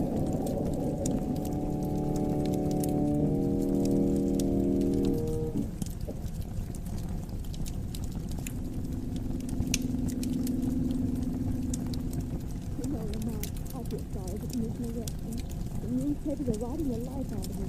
Listen to this editorial. Enter the Shadow. Due to the inability of our police force to clear the wave of incendiarism, dozens of innocent persons in the tenement of our city have died. Weeks have passed, and yet the fiendish criminal responsible for these fires has not been apprehended. It would appear that again the people are in need of help from that mysterious figure known only as the Shadow. Yes, Margaret, the newspapers were treating Weston and his police force to the rough way. Pyromaniacs are one of the most difficult types of criminals to deal with in the world. Therefore, enter the Shadow. Yes, Margot, but this time, if it's humanly possible, I'm going to see that Weston gets the credit for breaking his case. If it can be broken. Is that why we're driving to the tenement section now? Yes, Margot, I've been checking a stereo of mine for several days now. Yes, but only as Lamont Cranston, the amateur criminologist. Well, here we are. It's just another tenement house, as far as I can see. Except that it has a fur dealer shop on the ground floor. It's definitely, Margot. I'm going in there. Won't be long. You see a new coat lying around somewhere, you might bring it out with you. It might make up for the agony of curiosity or something. Well, I can tell you this much before I go in, Margot. In the last 4 buildings fired by this pyromaniac, there's been a fur dealer shop on the ground floor.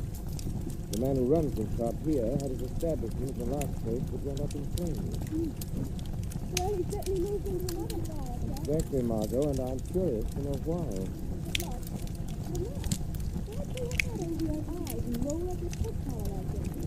It's just that in case the Shadow has to visit this fur dealer later, there won't be any connection with Lamont Cranston. Wait here, Margot. Don't under any circumstance come in that shop.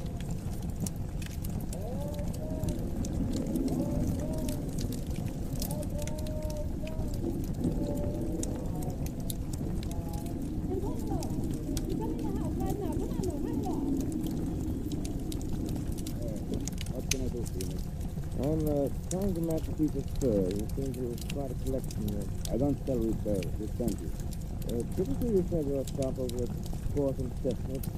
I moved. Oh, yes, that's right. The building you were in burned down. I hear several people burned to death. Yeah, so the papers say. You lost all your stock, I suppose. Were you covered by insurance? Look here, I got no time to talk to you, mister. You better go match your fur someplace else. But wait a minute now, not so fast. I won't be interested in some furs in wholesale lots as prices are. You'll come back some other time. I ain't got time to talk to you now. You don't seem very anxious to do business. Could it be that you don't care very much about selling furs you carry in stock? What do you mean, mister? Who are you anyway? What are you coming around here asking a lot of questions for? Trying to make me talk. What do you want? Well, at the moment, I'd like to know why you're so anxious to get rid of me. You're expecting someone. What if I am? It's none of your business, so get out of here. If you don't mind, I think I'll just have a little look around. If you haven't got what I want for your furs, I won't come back. Nobody asked you to come here in the first place. You're all set up in your new dress. I got a customer over here behind the line. I don't know.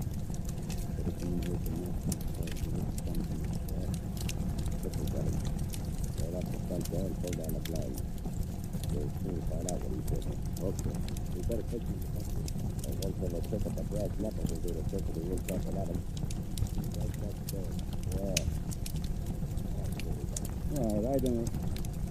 Hey, he ain't here. But he was just a couple of minutes ago. I seen him go in between those two racks. So you have a stop and do it out the back way. No, he can't do that. The door's locked. I got the key in my pocket. He's got to be here somewhere. Somewhere got loud. Hey, Eggman, wait a minute. You hear that? Yeah, I heard it. Looking back down in the corner. Come on. Maybe you get back. Got a gun. No, Borelli. I'm not from the police. I carry no gun. Boss, that boy, wait. He came from the corner. But there's nobody there, nothing. Shut up. Must be somebody. Come on there, you will come out with your hands up or I'll fill you full of lead. Things in the shadows of that nest. Shadows. Who are you? What are you doing here? What do you want? I'm looking for a man. 2 men. Perhaps more. Who have burned scores of innocent people to death. Caused thousands of dollars damage to property. And terrorized the whole city. I think I have found. You know. Yes, I know. You betrayed yourself. Who are you? Come out of there, I swear I'll shoot. I am the Shadow, Eggman. Police papers for days now. They've been saying the shadow fella could find out who set the fire. And now he's here in the shop. Get him off, Ronnie. Yes, Eggman. A bullet would silence Borelli, but nothing you can do to keep me from reading the thought. It'll racing through your mind. You're caught. You know it. Really that thought? Just the baby is perfect gun. Yes, it can. Read your mind. Making pictures like the writing on a plate. You've given me the motive of each crime. You're a broker. Sure, that's right. Eggman's a broker. Shut up. Yes, Eggman, you write heavy insurance on the stock of men like Borelli. On stock that doesn't exist. You're not reading my mind, Shadow. You're just guessing. You're smart, but you're not smart enough and you wouldn't have walked into this place. And I'm telling you here now, you'll never walk out. The door's locked. I don't care how much you know. Because you'll never live to tell it. A bullet from that gun won't save you. You set your last fire. Yes, boss, he knows everything. What are we going to do? I tell you what we're going to do. Come on, get me that cemetery, too. But it's in the back room, boss. I'm afraid to go. Always I tell you, you yellow-livered fool.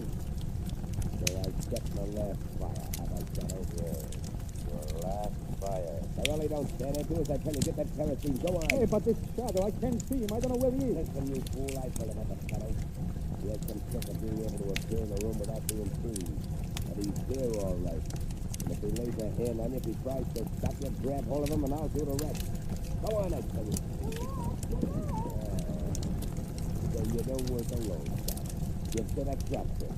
Where you caught your rope shot. Quick, Willie, get that kerosene. All right, I'll get it. Right, Shadow. Your answer, Shadow. I'll deal with you alone, Hickman. Before the police come checking here, you'll be burned. Pour it on the floor. Throw some on those fur racks. Hurry up. That girl's gone for the cops. We go out the back way and lock the door, huh? And then we'll shadowy side quick. All right, Shadow. Now, you just try to come through this back door, and I'll finish you off with a bullet before the fire can get you. Come on, Billy. That's enough. Get back. Get ready to slam this door the minute I touch a match to this newspaper. You're signing your death warrant, Hickman. No, Shadow, yours. Joe thinks you can break through the front window and get out because it's covered with steel wire. All right, come on, boss. You go up quick. Hey, boss, what's that noise? Just a car in the street. Come on. We're getting out. Close the door. Lock it.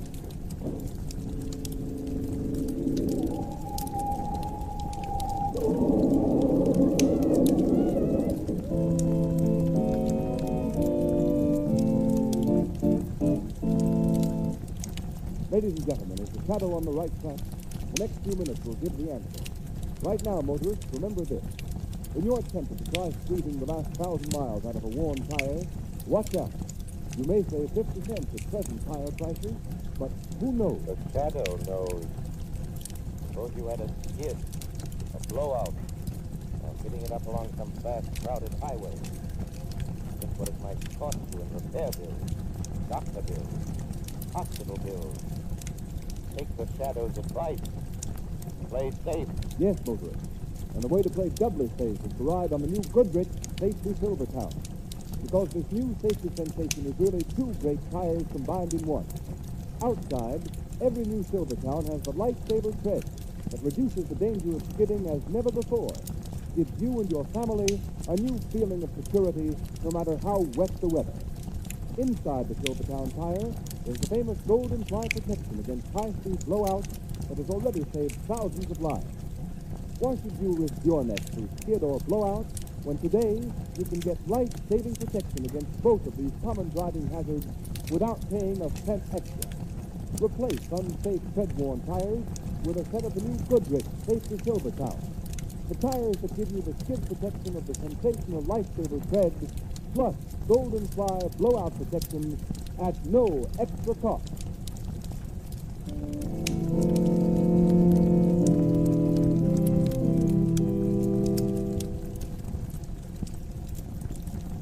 Margot, that'll be the police checking up on how my car happened to crash into that first door at the exact moment the fire started. What are you going to tell them, Lamar? I got away in the car before anybody had a chance to see me. The police said over the phone that my car was being driven by a young woman. Then they suspect... I don't think so, Margot. I told them the car was stolen. That makes a criminal out of me, doesn't it? Oh, but yes, Rose, and that's all that matters. Yes, for once I'm glad you disobeyed my orders, Margot, but now you'd better go on my shed and wait. I don't want the police to find you there. All right, Lamar. I hope they don't get suspicious as to what really happened. Neither do I.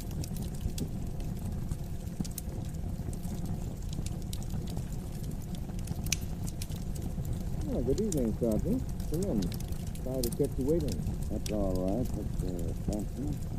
I've just got a few routine questions to ask you in addition to the information you gave us over the phone.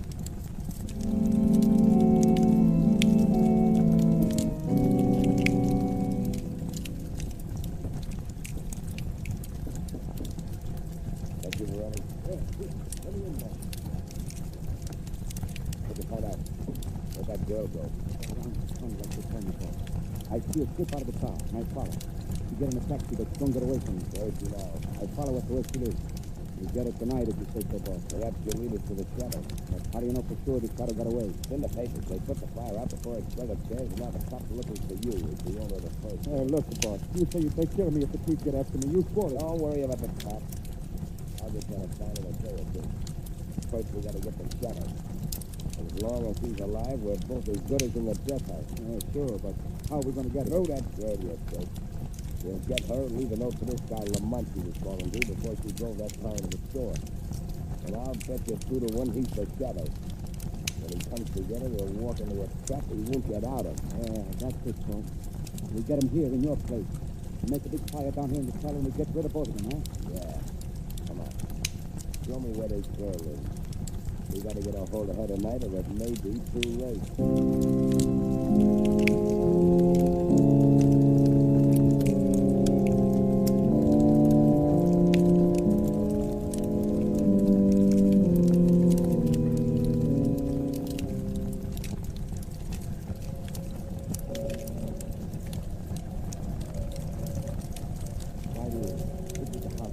girl.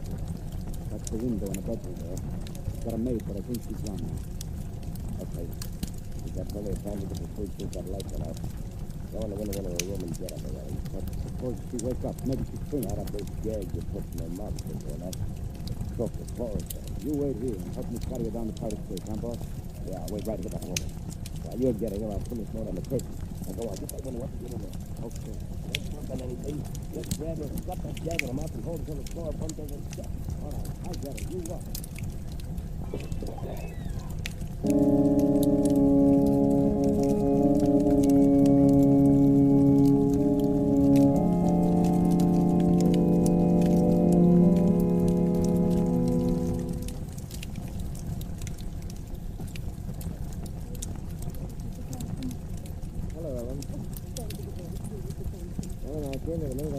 What's wrong? Is Miss Margot ill? Oh, Miss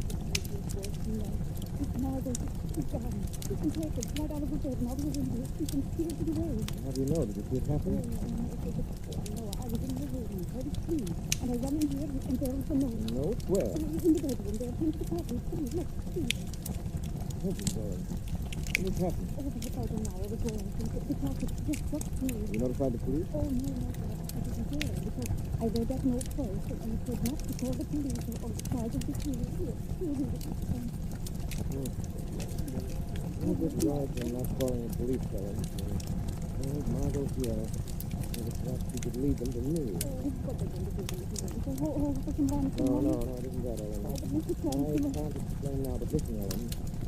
You want to help your mistress, and it's exactly as I say. Yes, but I'll do anything. I'll give my life. I know you would. I just wanted to stay here. Don't talk to anyone. Don't tell anyone what's happened to be working with. You understand? Yes, but I understand. Where are you going? I'm going to do exactly as the note says, Ellen. I'm going to find Miss Margot and bring her back with me. If I'm not back in 2 hours, you haven't heard from me. Sign that note over to Mr. Weston of the police department. Remember that, Ellen. If I'm not back in 2 hours, take that note to Commissioner Weston. Don't let nothing happen to me. Don't let nothing happen to me.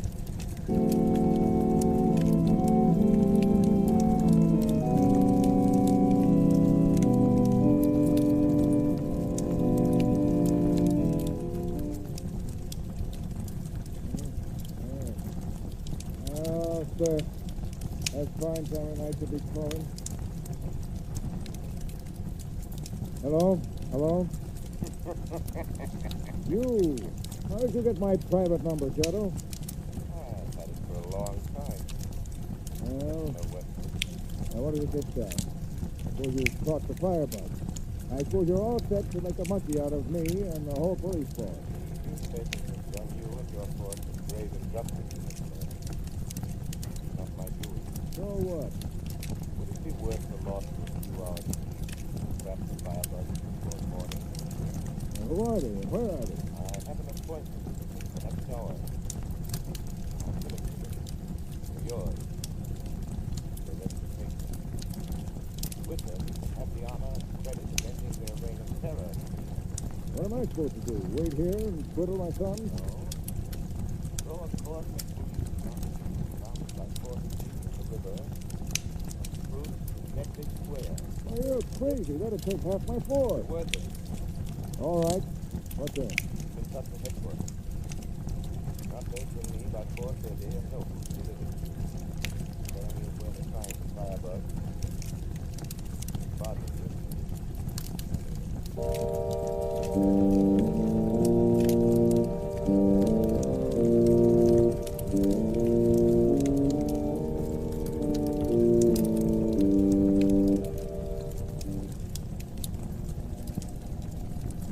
Listen, you, I'm going to give you one more chance to talk. I'll never tell you. Oh, well, maybe you'll think different after I've burned your fingers with a few more matches. I won't tell you. I won't. Oh, where's the shadow? Where is he? Talk! Oh, he thinks he's only a paperwork again. You don't like that, eh? What for? Oh, no, I won't tell you. Hey, listen, folks, I ain't going to stay up there in the dark anymore. I'm scared. I don't wait no more for somebody I can't see. Yeah, back up there, Brother. Get up there and wait, I tell you. You don't, I'll give you something to be scared of. But it's dark. I can't see. All the time in the dark, I keep hearing noises, sounds. Just now, I think I hear somebody laugh. Something trying to go. He's here. The shadow's here. Shut up, you Jimmy Greenway. Jerry's here, and that's just what I want. Listen, Shadow. Don't come near me. I'm warning you. I've got a gun pressed against this girl's head. One false move out of you, and I'll pull the trigger. Go on, you. Tell him I'm not bluffing. Lamont, why did you come? They used me to get you here. To make you walk into a death trap. I'm going to kill you. They'll kill us both. It's all right, Mondo. Maybe we can... Morelli, stand by that door. If the shadow tries to get out, use your leg. Remember, if he gets away, you'll go to the chair. All right, boss. I won. He's cold. This is my fault. Listen to me, Mondo. Now that I'm here, Hickman, what do you want? I just wanted you here, Shadow. You prepared another trap, another fire trap. You'll get it. And this time the girl won't get you out of it because she'll be right down here in the cellar with you. Come on, boss. Be quick. We get out now. Lock the door and start a fire. Here we are, Morelli. Don't open that door like that. Yes, Morelli. Listen to it. Do as Hickman orders you. Live a bit longer. Then you die with a bullet in the back. Who do that? Your boss. No, the boss would not do that. You're lying, Shadow. He plans to kill us because we know too much about him. But you, Morelli, know more. Not until you're dead will he be safe.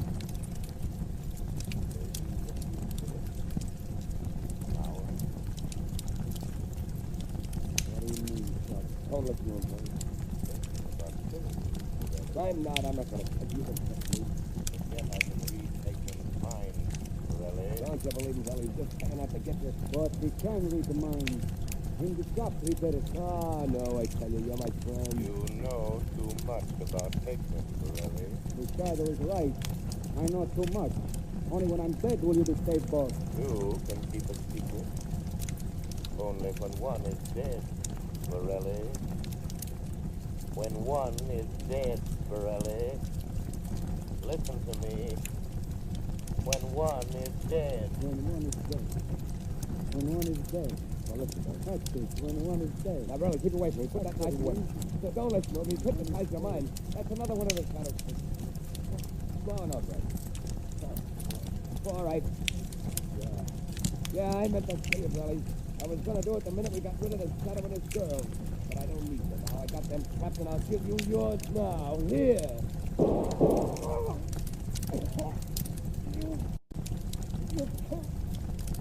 But before I die, I'll get you, boss. I got you. I got you with me, boss. Take rest.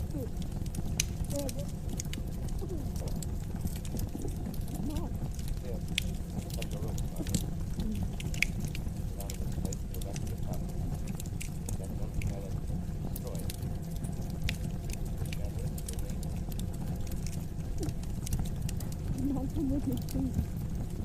Nothing more can be done here.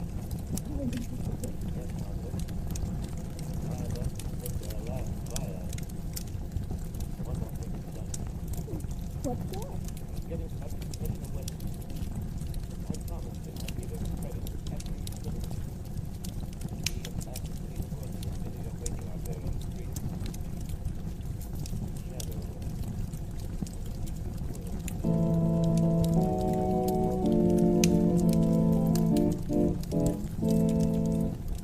You have been listening to a dramatized version of one of the many copyrighted stories that appear in the Shadow magazine.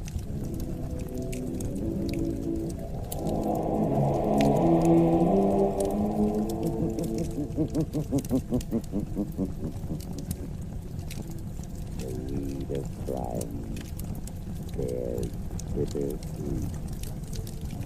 Crime does not pay.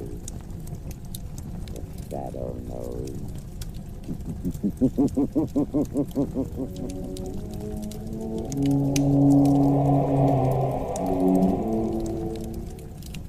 All the characters and all the places named are fictitious, and the similarity to persons living or dead is purely coincidental.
Who knows what evil lurks in the hearts of men?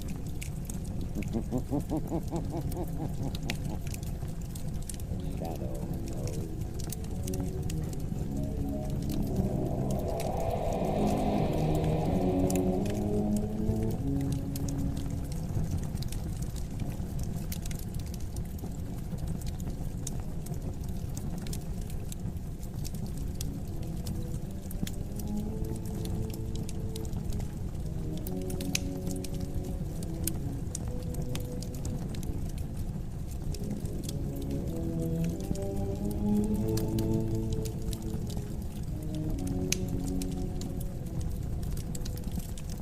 Ladies and gentlemen, the Shadow's exciting adventure will be on the air in just a moment. But first, here's a news flash for every motorist in America. It's about a sensational new kind of tire that will stop your car quicker, safer on wet roads than you've ever stopped before. And the tire that will give you this remarkable new skid protection is the new Goodrich Safety Silvertown with the Lifesaver Tread. This Lifesaver Tread has a truly amazing action on wet, slippery pavement. As the spiral bars of this tread strike the pavement, they act like a battery of windshield wipers. These bars sweep the water from under the tire, force it out through deep drainage grooves, make a dry track for the rubber to grip. Thus, you're protected against skids in all directions. You get the quickest stops you've ever seen. And remember this, too. Silvertowns are also the only tires that give you the famous Golden Fly blowout protection. When thousands are killed or injured every year in accidents due to blowouts, skids, don't take chances. Equipped with these life-saving Silvertowns now. That's the way to get protection against both skids and blowouts at no extra cost.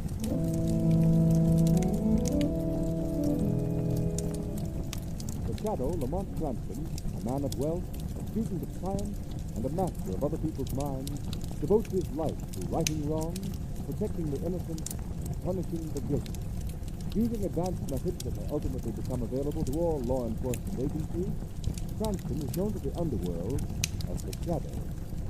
Never seen, only heard, as haunting to superstitious minds as a ghost, as inevitable as a guilty conscience. The identity of the Shadow is known only to his intimate friend and aide, Margot Lane. Today's story, The Blind Beggar Dies.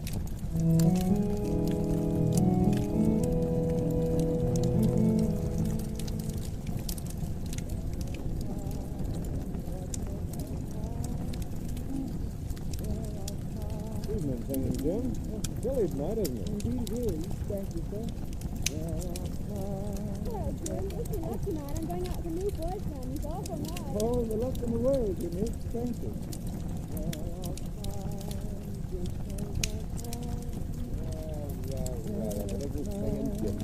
Hold him down the same corner after we tell him to take the section and move. Yeah. He don't pay off and he don't scare. I don't make enough to keep body and soul together. You go away. Let me alone. So you're going to try to buck our record, eh? All right, Johnny, bring him back in the alley. And I will. Then we'll make you kick things I'll out. take your hands off me. You let me alone. Come on, let me Stowe. alone. I just want to talk to you a minute. We got a proposition for you. All right, so y'all. I don't need protection. I have a license because I'm blind. The police don't bother me, honey. Bring him back on the rim, No. Okay, Spike. Now wait. Easy on that black stuff. Get up and hold your lid over his mouth. You know? I'm going. Okay. I'm going, honey. I can't stand it. I haven't any money to pay you. I tell you, All right, give me once over. Yeah. Now listen to me, Jim. Next time you walk over a buck a week, or you'll get the worst. Okay. Now he jump over the wall there and let's go.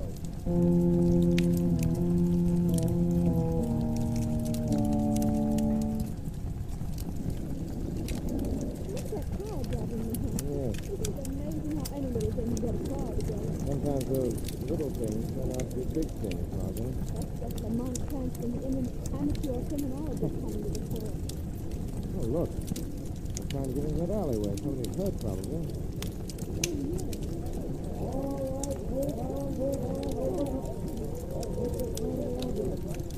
Oh, good evening to you, Mr. Cranston. Oh, what's wrong, Cranston?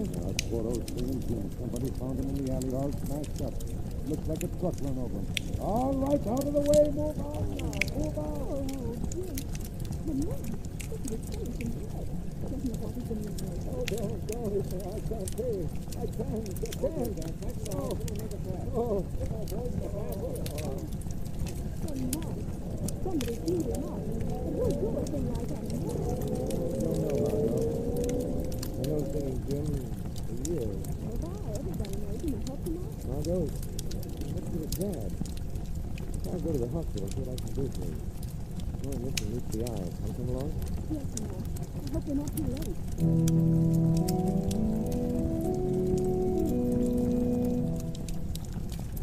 Of course you can see things different.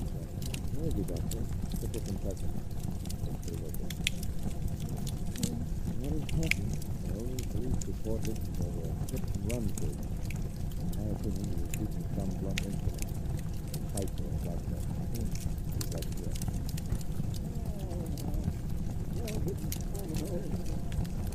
There's the one that has that in it.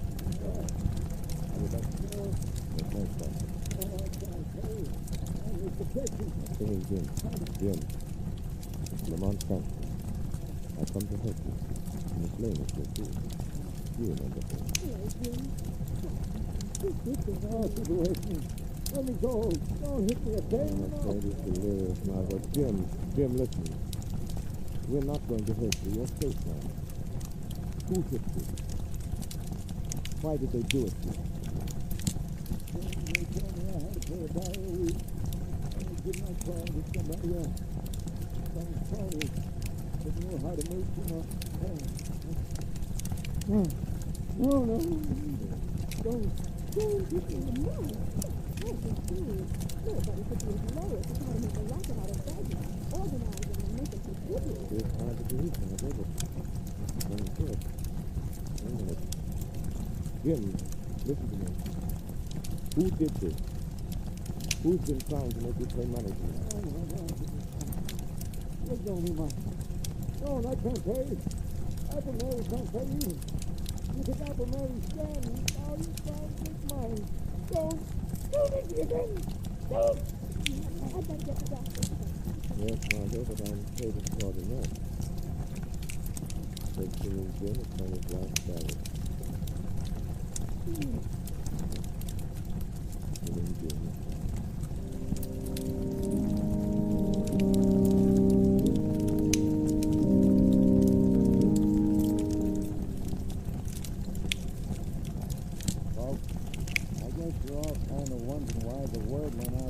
Beggar's grapevine less than we here in my place. And maybe ain't. Anyway, Apple Mary's got something to say to us. Thanks, Lady Bill. Thanks. Folks, I guess by this time you've all heard that poor old singing Jim is dead. And I guess you know why he's dead. Now, I don't get the idea that I've asked you all here to fight these here Kirby rats that pull Jim into an alley and beat him to death. I ain't asking that.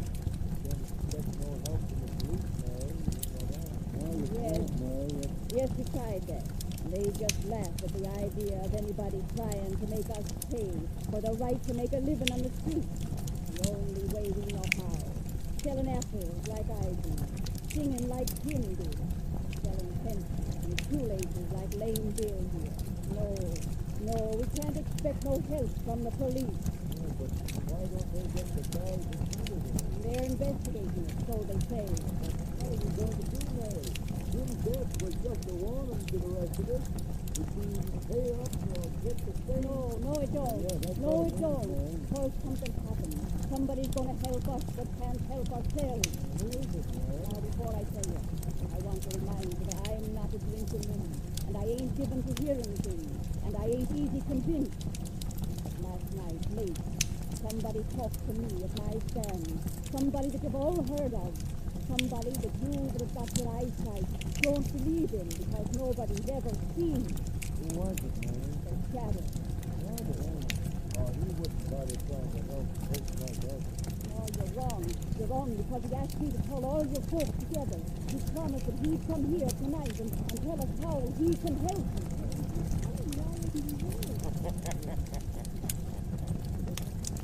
I have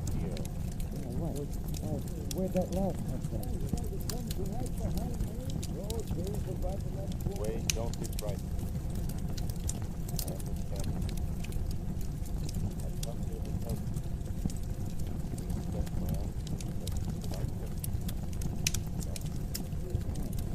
Yeah, that's right. We got no reason to be scared of the shadow.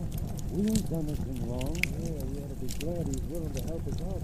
Especially some fellows like Price and Hardy. Maybe he can help us find out who those fellows are. Now, wait a minute. Wait a minute, all of you. I've told the shadow all I know about Price and Man. All any of us know. Now you listen to what he wants us to do.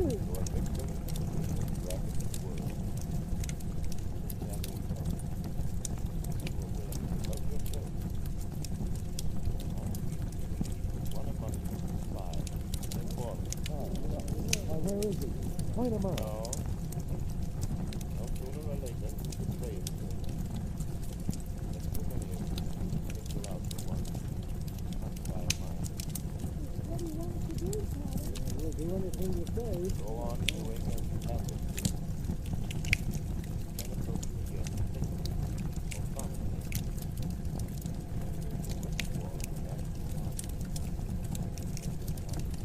Quite short.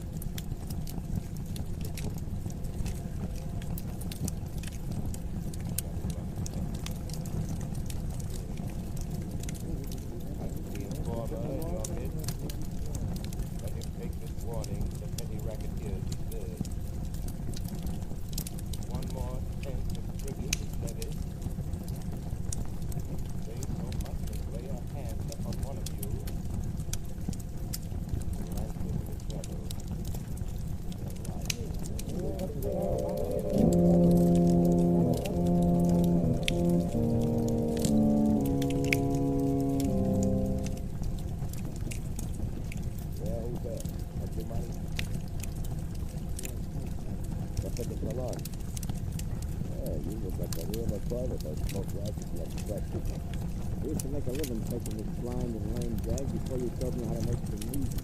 Well, what happened at that meeting at Lone Station? Funny. You look like you've seen a ghost. No, I ain't seen no ghost, Mike. What's that? I heard something tonight that I don't want to hear again. The voice of a guy you couldn't see. He was right there talking to us. You've been kidding. No, it's the truth, I tell you. You've heard about this guy they call a shadow, haven't you? Yeah, I've heard about him all right, so what? He was at that meeting. That's why Uncle Mary called it. The shadow got the whole story out of it. How he worked this racket, and now he's out to get it. How's he gonna do it?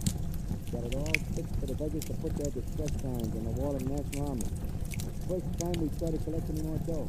We said a shadow got all the dough from Uncle Mary? Yeah, I tell you, we gotta lay off. And fix all that money we get from the beggars goodbye? Not on your life. Yeah, but Spike, the shadow's poison. He's got plenty of big shots with dough in a gang. What chance have we got against a guy like that? Listen, punk, you're all the gang I got, and I ain't in the big dough, but I'm plenty smart. And I got an idea how to get rid of this shadow. All right. How you gonna do it? Listen, all we gotta do is get a hold of Apple Mary. Bring her up here to the hideout and keep her here. Yeah, get the shadow plumbing out there. That's just what I want. But the curious does get here, you're gonna show up with a message on the armory wall. You know the kind of use. Yeah, I know. But suppose you do get Apple Mary here and the shadow comes after you, then what? Then he's gonna walk into the sweetest little shop you ever saw. But you can't see the guy. I don't have to see it. All I have to do is hear him talk or laugh. The way they say he always does. All right, Spike. Okay, I hope you know what you're doing. I haven't given you a bad cheer yet, have I? Just grab Apple Mary tonight and bring her down here.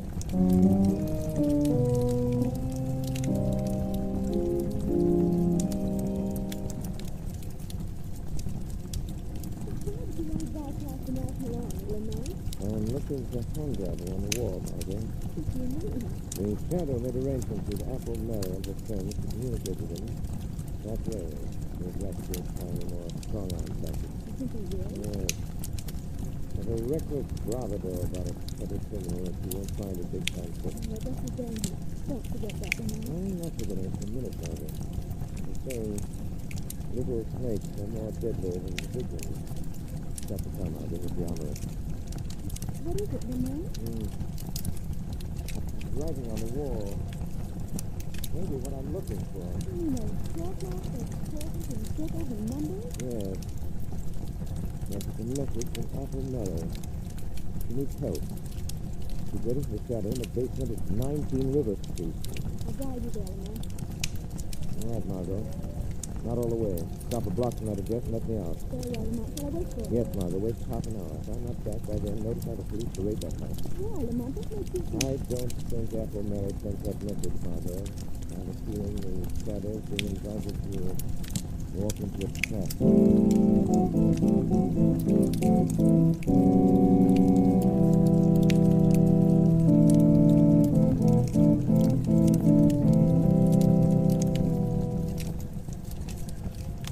Sit tight, ladies and gentlemen. The Shadow still has plenty of thrills coming.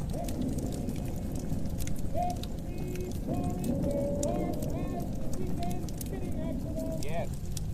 The Shadow knows that there's hardly a driver who's not experienced that sickening, paralyzing, pit-of-the-stomach feeling that comes when his car skids wildly over a wet, slippery highway. Is it worth the risk, motorist?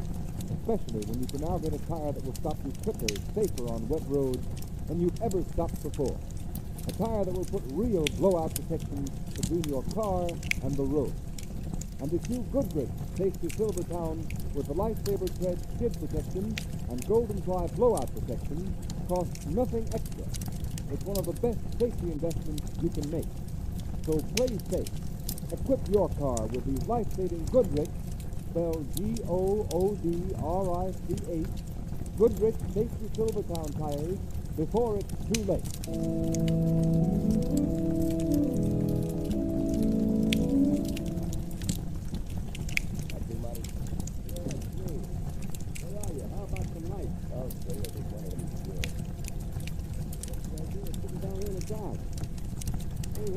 Tommy gun. When the Shadow comes here looking for Apple Mary, I'm going to spray this room with lead from floor to ceiling. It won't matter if I can't see him, I can't miss. That trouble will be over. Put that message in the army wall. How long will it? About an hour? Well, they'll be here soon.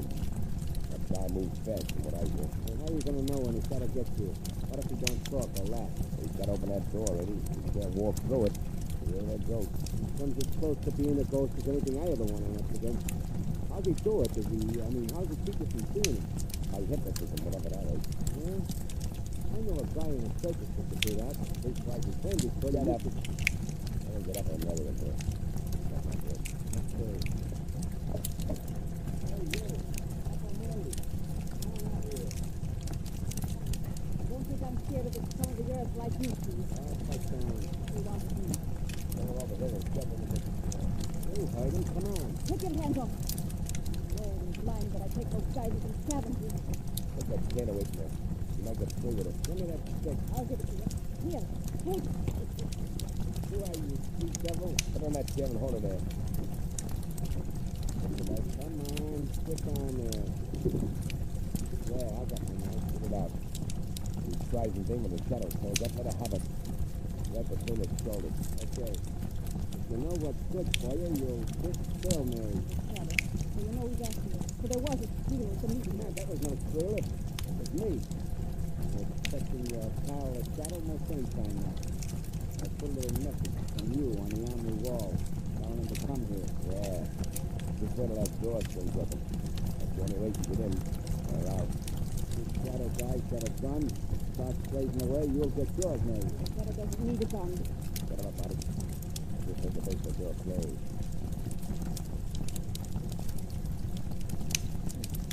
Somebody's in the hard spot.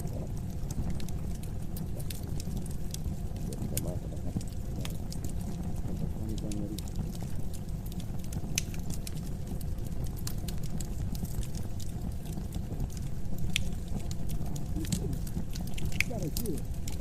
Do something, do something, shoot her and kill him. Hey, sure, I'm gonna be sure. Get him, go back in.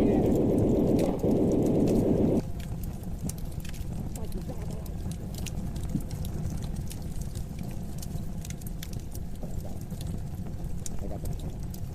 Come on, let's get out of here. Yeah, but what about Apple Mary? We haven't got time to fight with a blind game.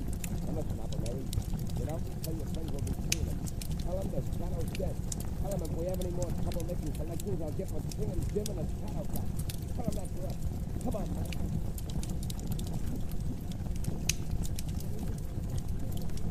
Make mom.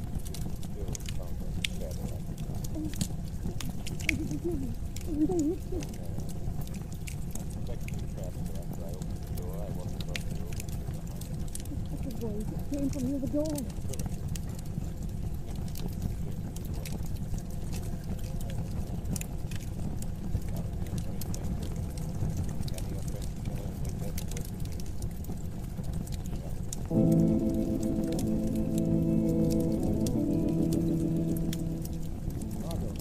Margot. I tell you, while Lamont, I was beginning to get worried. Half hour's almost up.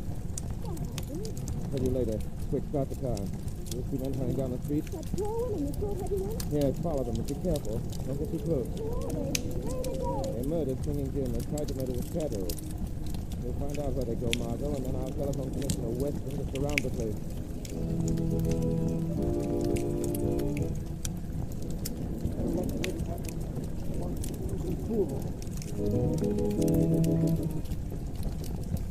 There's a pool hall. The Shadow checked outside the mountain. Harry and Lane Bill wanted to dig in pool hall. Hey, Lippy, look at pool hall right away. Harry said so.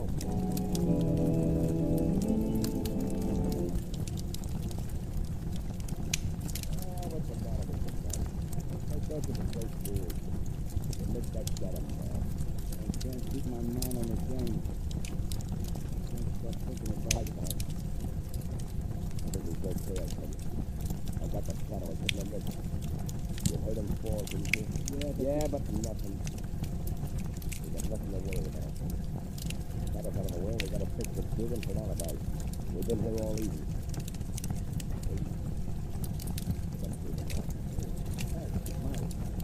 Something going on around here I don't like. I know I told you I'd claim an alibi for you, but I don't want no trouble. I don't want my place closed up. What's the matter with you? What's going on? There's that bunch you've been working your new record on. Apple Mary, Lane Bill, Limpy, a whole lot of them. Right, where are they? They're out in the streets, 20 or 30 of them. And more coming every minute. Well, who tipped them up we was here? Just a double cross? No, honest. Somebody must have paid you here. Listen to him. Hey, Spike, they're after us. Come on, let's get out of here. Yeah, maybe we better. They tell us the pizza, and then they got their hands on it. You guys better slip out that back door there. It leads into the alley. The crowd may be lame and blind, but I don't give much for your chances if they get hold of you. Come on, Spike, let's go, will you? Yeah, okay, let's stand. We'll get these men tomorrow, one by one. I'll teach them to try to gang up on us. Come on, Mike, come on. Hey, Spike, wait. Look down the alley there. Yeah. Can't go that way, Spike. They're laying for it. Hey, Dugan, ain't there any other way out of this joint? How about upstairs and over the roof? No, that door to the hall's been nailed up for years. It's either the alley or the front way. Hey, Spike, that bunch out front sound like they're coming in. Yeah, they're putting like a couple of rats in a trap. What are you going to do, Spike? Spike, did you hear that? It's the Shadow. It didn't get him. He ain't dead. No.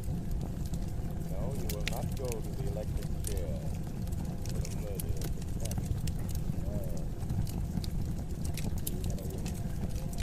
Well, then the cops haven't got anything on us now. Come on, Marty, we'll go up to the alley. Let the cops come up. They can't hold us more than 24 hours. Wait. Forgotten the murder of Singing Jim.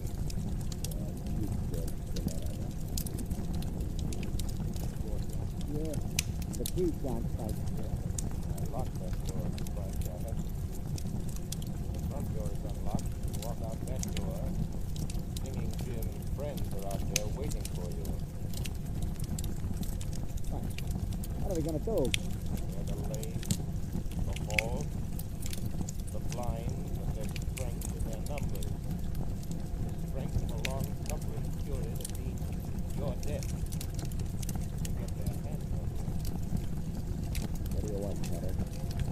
What's your game? I want your confession to the murder of Singing Jim. Yeah. If we confess, will you keep that mob away from us? I'm not confessing anything.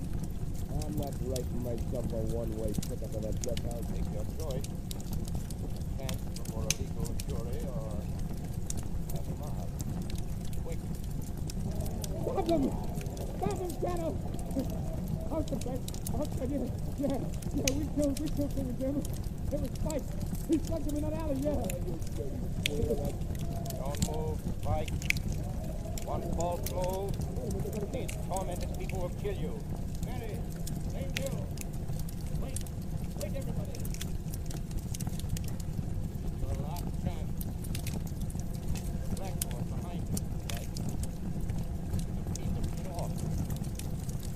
write your confession for murder, Singing Jim, and sign it. Write what I dictate to you. You're right, John. We, Mike Grogan, and Marty Nelson, confess that on Tuesday night at 5 o'clock, they willfully beat Singing Jim to death with a blackjack.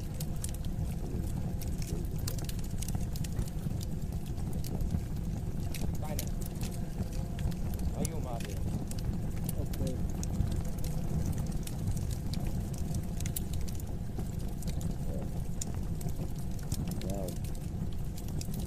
Now what, Tony? Walk to that back door. Open. Oh, the alley. They will come get you. There's lots. The lot doesn't fit the truth. I'm not. It's by Grogan, Marty.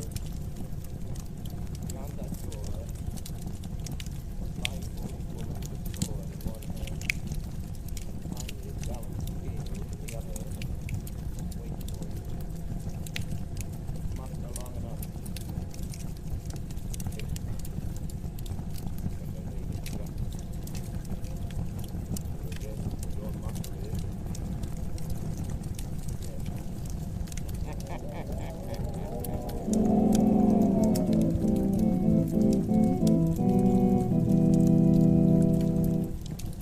You have been listening to a dramatized version of one of the many copyrighted stories that appear in the Shadow magazine.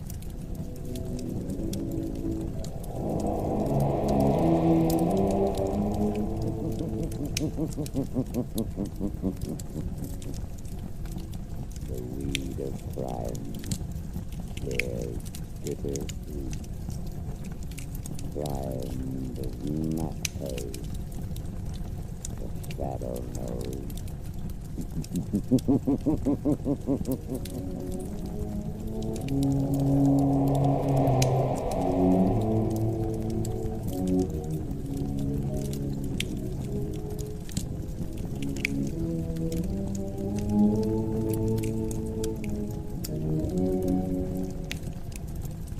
All the characters and all the places named are fictitious.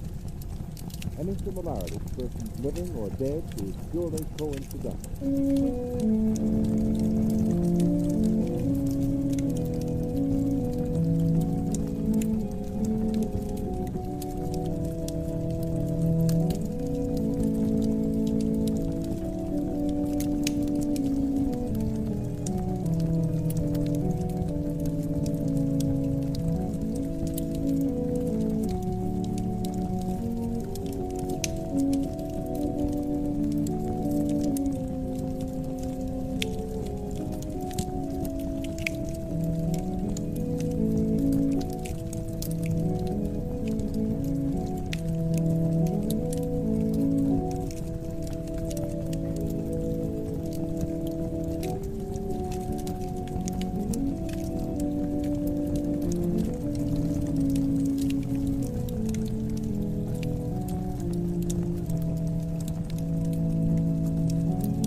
Who knows what evil lurks in the hearts of men?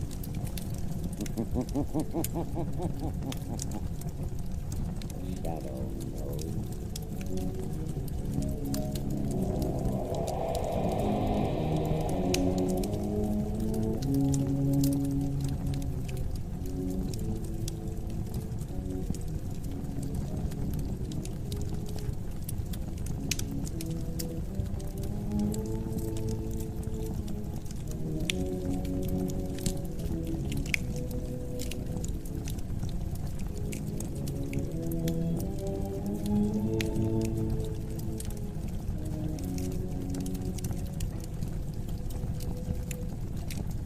Ladies and gentlemen, in the next adventure of the Shadow is an honest adventure.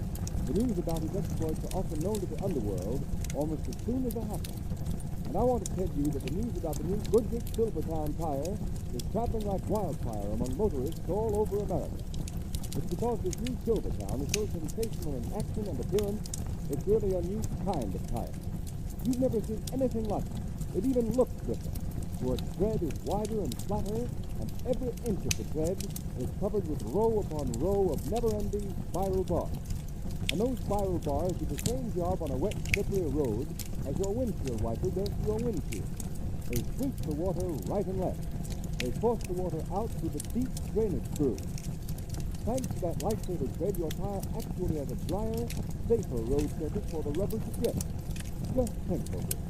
Here is a tread that's actually a road dryer. No wonder the new Silvertown will stop you quicker and protect you against the dangers of skidding as never before. And here's a sincere and friendly tip.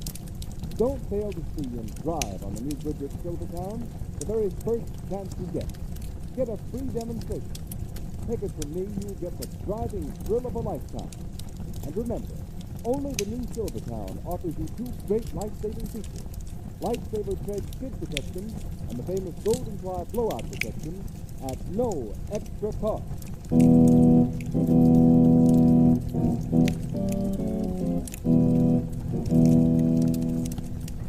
Shadow, Lamont Crackling, a man of wealth, a student of science, and a master of other people's minds, devotes his life to righting wrongs, protecting the innocent, and punishing the guilty.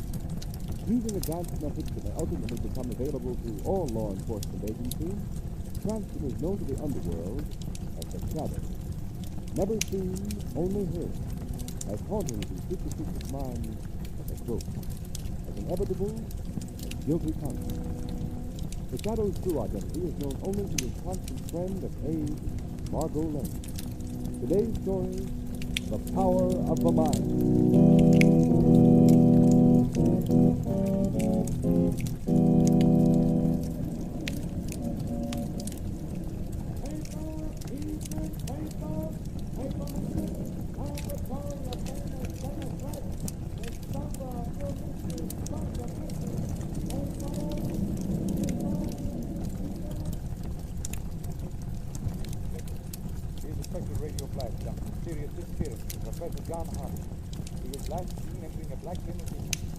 Accompanied by a heavy-set man wearing a Van Dyke beard and a tall, slender woman of foreign appearance.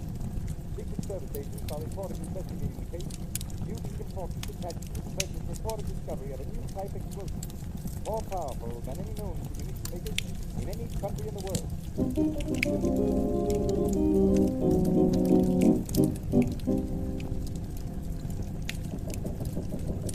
Come in. Cabin just under that. As you're very stubborn and courageous American inventor talk, didn't you be forming it for that high explosive and so determined to fall into no other hands since his own government? Oh, be ready. Can't stand much more of Ivan's treatment with it. We can't move. Too much torture can destroy the mind. And if Professor Harvey's mind is not, he will never get the formula. Because we know for certain he has never written it down. I know. I was on Ivan to be careful. I found that we are scared to see how close it will become to whipping a man to death without actually doing so. Why do you keep that degree to the bodyguard? You have the mind of a child. In our business of espionage and the barrage, it is often useful to have servants who cannot think for themselves. Besides, Ivan has had a pen and an analyze for the way. This is it.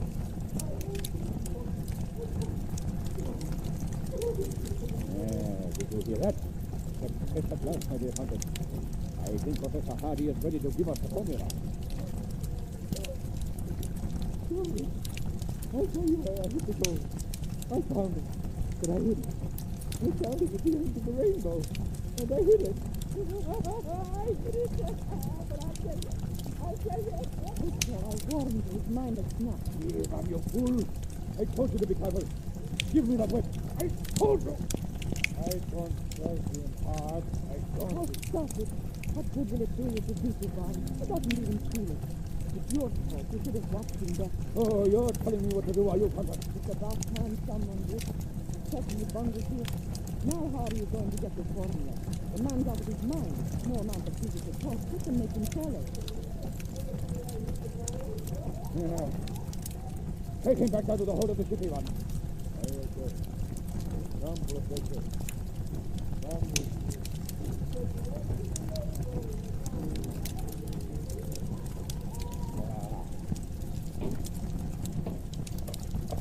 So you destroyed his mind.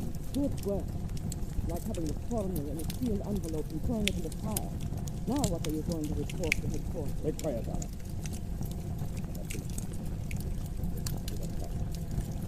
Another way of getting even a big man this one. It may be an easier, surer way. Oh, why didn't I think of it before? What are you talking about? How can there be any other way with his mind destroyed by days and days of Ivan's fiendish torture with the group? Sarah, it so happens that a fellow countryman of mine, Wasteland, one of the world's greatest psychiatrists, is in this country, right here in the city. And I suppose he'll gladly come down to the ship, the Star of Zealand, and get Professor Harvey's secret from and for you. No, not gladly. But he will come.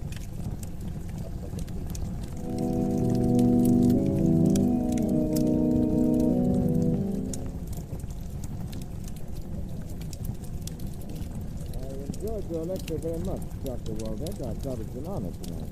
Thank you, Mr. Cranston. You are a scientist interested in psychiatry? Well, in a way, Dr. Waldeck, I'm really only an amateur criminologist. So, then perhaps you could tell me something of this remarkable man I've heard so much about. Even before I made this trip to America, a man called the Shadow. The Shadow? I'm afraid not, Doctor. No one knows very much about him. You heard? Oh, a great deal. I understand he is a master of mass hypnosis, of mental suggestion. As he has his criminals and police quite baffled by his ability to appear in a room crowded with, let us say, with saboteurs and yet remain unseen. You seem to have no doubt of the Shadow's existence. His powers, oh, none whatever, Mr. Cranston. In fact, I should like to meet this Shadow. But then I suppose I should have to commit some crime in order to do so, and I wouldn't care to carry my scientific research quite that far. I think the Shadow would enjoy meeting you, Doctor. We have much in common. I think he would be profoundly interested in your work in psychic, particularly in the field of mental telepathy. It might be interesting if you and the Shadow began to test the thought process, the purely mental telepathic method. It would indeed. This Shadow, from what I hear, he has little time for theory. He deals mainly in the harsh realities of criminal investigation. Yes, but the two pursuits are not as far removed from each other as some persons seem to think. Right here, John. Yes, you, Doctor. Here you are, Doctor. Gentleman and the lady are waiting outside my car. Oh, thank you, thank you. Oh, that's unusual. Most unusual. Any answer, Doctor? Answer? Yes. Say to the Countess I will come immediately. I will do what I can. You will excuse me, Mr. Jackson. That country woman of mine is in need of help. And I must go at once. Perhaps we will meet again.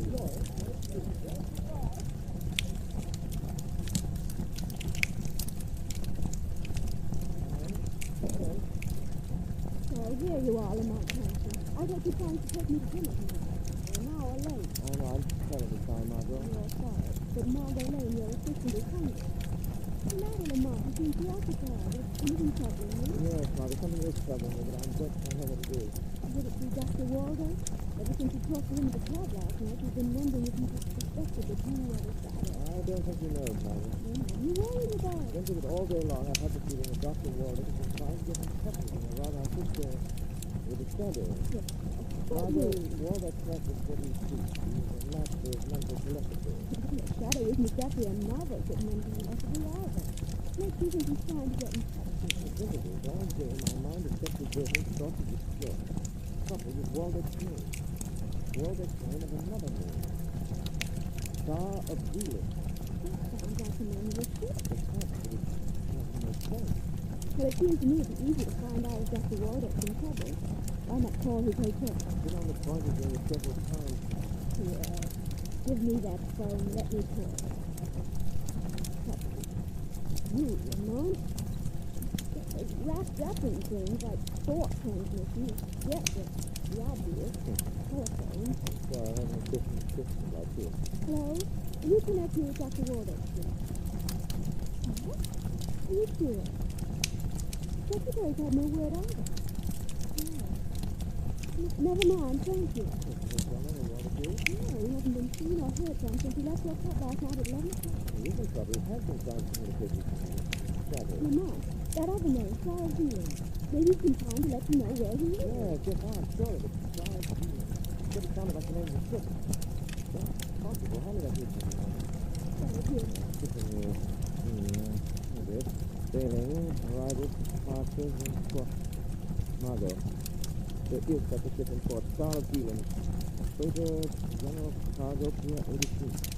Is your car outside? Yes, want me to drive you down to the dock? Yes, come on, there's a minute to lose. That ship is scheduled to sail at 6 o'clock tomorrow morning. Do you think Dr. Waldeck is on board? Yes, and I'm just as certain he's in trouble and needs help.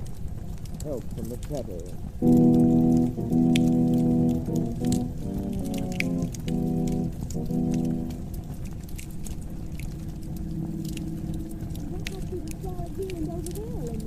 There's a couple more blocks, Mother. Wouldn't you better to let the police investigate? You have so little to go on.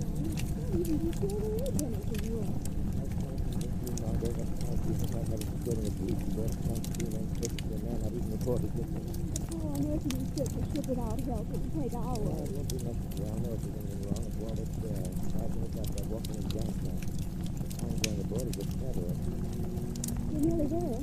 Slow down, stop at the next step. I think you'd better wait, Margot. All the more reason for my waiting. Don't worry about me, Lamont. I'll lock the car door. And another thing, if you're not back in 15 No, minutes... Margot, I may need more time. To keep the short-range radio between there and my usual band. I won't get me in half an hour, then go ahead and notify the police. All right, half an hour, but not a minute longer.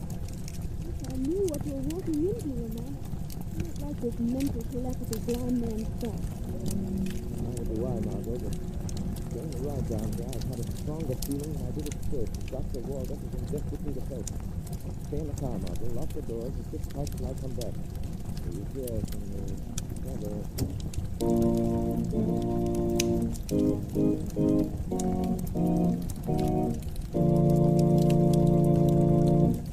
Ladies and gentlemen, we'll be back at the shadow in a moment to find out what new spot his enemies have put him on. But first, here's a word of advice to every motorist. Don't let wet, skiddy pavement put you on the spot. Beware. How fast can you stop? With your tires slip or grip? Don't gamble. And motorists, if there is one tire that has taken the gamble out of skidding, it's the new Goodrich Silvertown with the Lifesaver tread. To exhaustive road tests of the regular and premium price tires of America's 6 largest tire manufacturers prove that the Silvertown gave greater skid resistance than any of the other tires tested. And don't forget, all during these tests, it was hands-off for Goodrich engineers. Instead, these tests were conducted by absolutely impartial engineers from America's largest independent testing laboratory, the Pittsburgh Testing Laboratory. What's more, some of the tires that Silvertown was tested against have list prices of 40 to 70% more. And that can mean only one thing, motorists. No other tire, regardless of price, can give you the superior skid protection of the Lifesaver tread. With Lifesaver tread Silvertowns on your car, you'll stop quicker, safer on a wet pavement than you've ever stopped before. Just think, the quickest non-skid stop ever with the Lifesaver tread. Real blowout protection, too, with the famous Goodrich Golden Fly. And these 2 Goodrich safety features are now yours in the new Silvertown at no extra cost. Take a tip from me. For safety's sake, ride on Goodrich Safety Silvertown.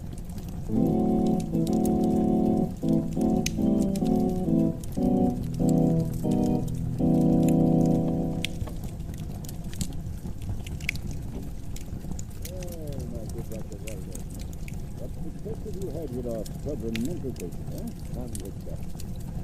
Come now, Doctor. You've been here on the Star of Healing since last night, not by my choice. But surely you, one of the world's biggest psychiatrists, are not going to allow a deranged mind to stand between you and your chance of leaving this ship alive. Possible, I tell you. Only one thought dominates the mind of Professor Hardy. You have not allowed your servant to unmercifully treat him. It would not be so difficult. I did not come down here to listen to excuses. I want that explosive formula from Professor Hardy. I mean to get it. Now, very well. You don't get on sleep. Perhaps you should excuse where I have failed. You haven't failed. Haven't tried to penetrate his subconscious mind. What's so going for fire? Ivan, come here. Bring your wit. Your wit failed you once, Victor. It will fail you again. You brought me here against my will. But my belief that truth is wit can make me reduce the trick of knowledge that man has. A trick that can sacrifice truth to the truth of you. We shall see if you have the same courage and determination as Professor Hardy. Ivan. I am ready. Very well, Dr. Malcolm. Why not come? Get Hardy out of that bunk. Question him. Use the method you so eloquently described at your lecture last night. Method used to penetrate the subconscious of amnesia victims. Now, I refuse. The possession of Professor Hardy's formula, the formula of the most powerful explosive ever known, is vital to our country. Your country, Dr. Wallace. If you refuse, you are an enemy of your people. I am a man of science. My nationality is an accident of birth. You are a traitor to your eyes, perhaps. Just as in mine, you are a common thief. Fools are some. We do as a fool, and they can't have it. Come on, a weapon. We'll see who is the power. Here. You didn't touch him. What's the matter with you? Why did you put the whip away? Something touched me. Knocked the whip from my hand. You're crazy.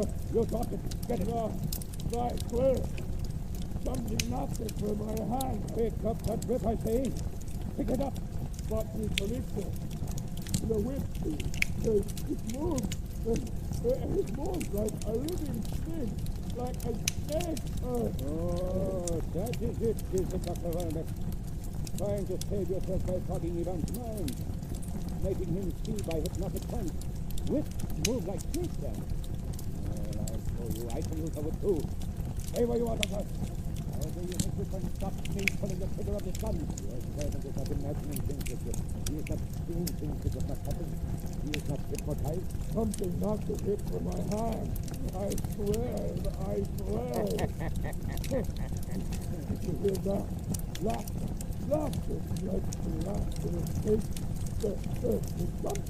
Someone here. You heard it, fool. You heard it. Yes, your master heard it. You heard my appeal. You have come to pardon. Then it is possible. Telepathic communication between two minds, far removed, without mutual concentration of thought. Yes, Dr. Waldeck, a seriously improved, but fact remains. Is this another of your psychic tricks, Doctor?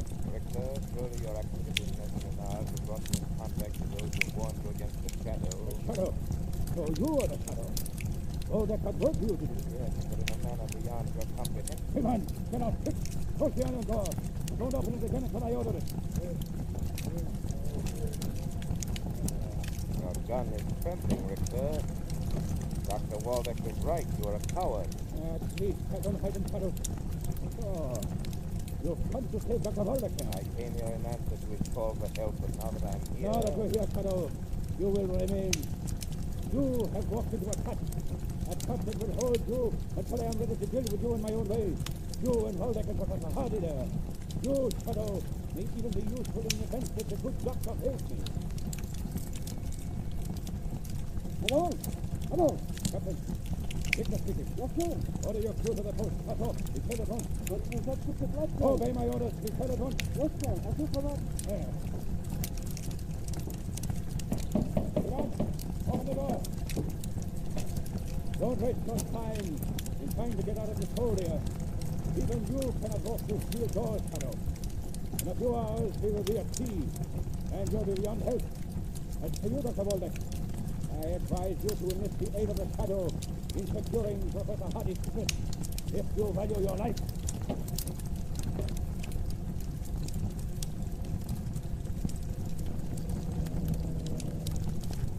Yes, come in. I'm getting on the way, Mr. Richter. Have I made for the orders? Yes, Captain. As soon as we are at sea, I want half a dozen of your best men.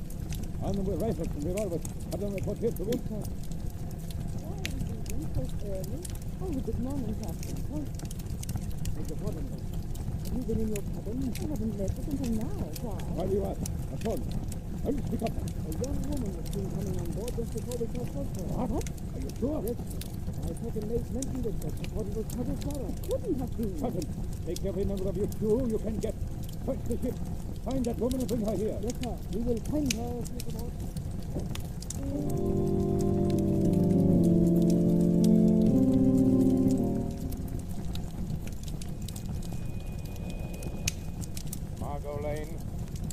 Margot Lane.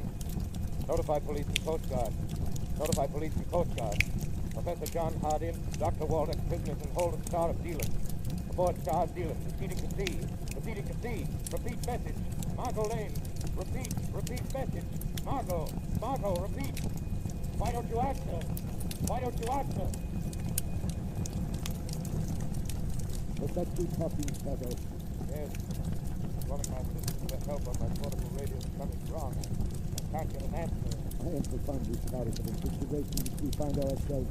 Had I been able to communicate to you the exact nature of my difficulty, you would have been prepared. I am prepared, Doctor. This ship will never pass beyond the 3-mile limit.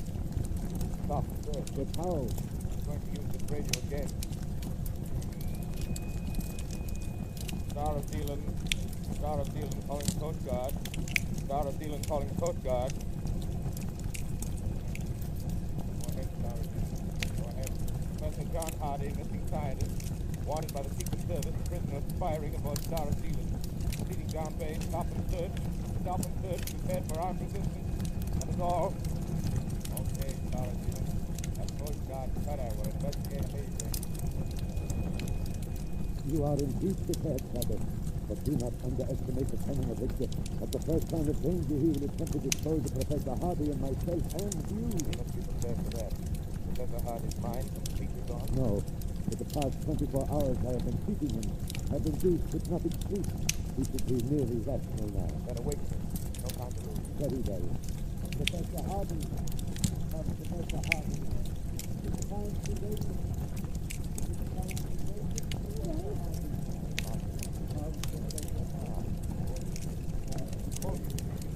When the ship sailed ahead of schedule, I was sure something gone wrong. Someone must have seen me coming aboard while searching the ship.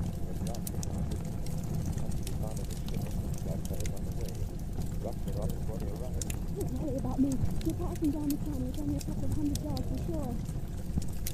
Dr. Walter is here. He's overboard. This is our other man.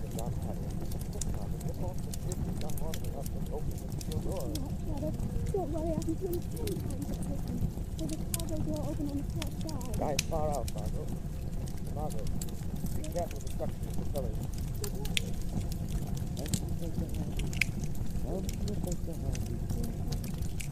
Thank you, Doctor. But, what is that? Where is this ship? We are still on the ship. The night is coming. He is very deep, Shadow. Shadow, the door. It is open. The power.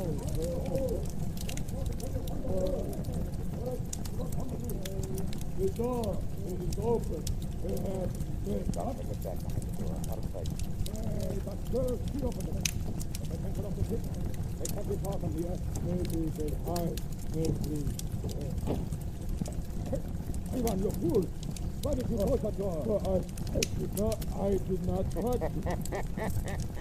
Now, Richter, you were walked into a trap. Oh, you didn't have time to get away, Shadow. Mr. Richter, the doctors, the professors, they are here. Yes, sure. You like to have what you Americans call the showdown. Very well, you shall have it. After I communicate with my captain. Captain, look out! Quick! Your men who are searching the ship, send them to this hold at once. Immediately, sir. And now, Shadow, we shall deal with you. Ivan, watch the good shot in the professor. Their turn will come when we have finished with this Shadow once and for all. You are too late, Richter. Listen. There. Oh, the river police. Well, let them come. Before they can board us, there will be no trace of any of you. Perhaps your captain is not so sure. Hello. Coast Guard cutter over 4,000. Just ready, that's all for that. Order, full speed ahead and get your men down here. We are right beyond the 3 mile limit. Hurry up, my orders. Full speed ahead. Yes, sir. Desperate measures, but they will fail, Richter.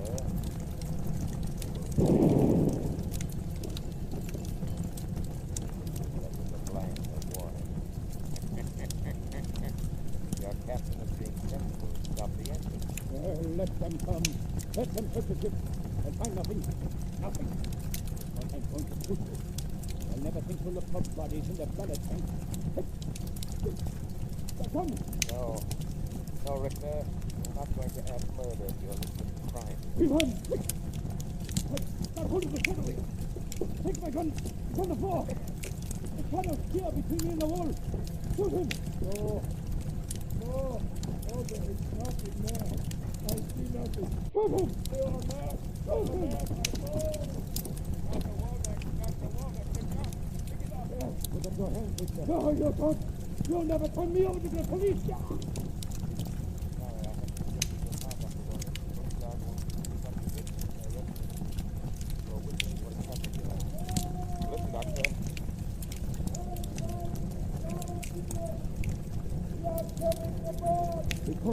Yes, they are coming aboard. You're safe now, Dr. Waldeck. Your fate in the power of the mind. Save you and protect the party. Help you.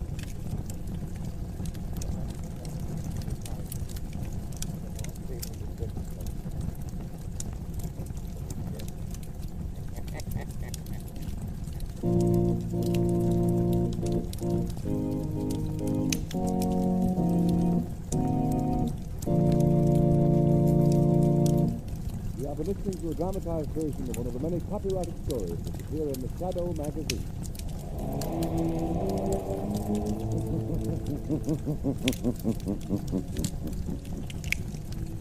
The weed of crime bears bitter fruit.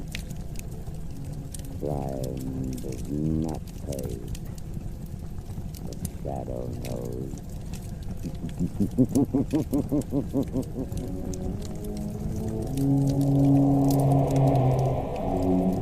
All the characters and all the places named are fictitious. Any similarity to persons living or dead is purely coincidental.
Who knows what evil lurks in the hearts of men?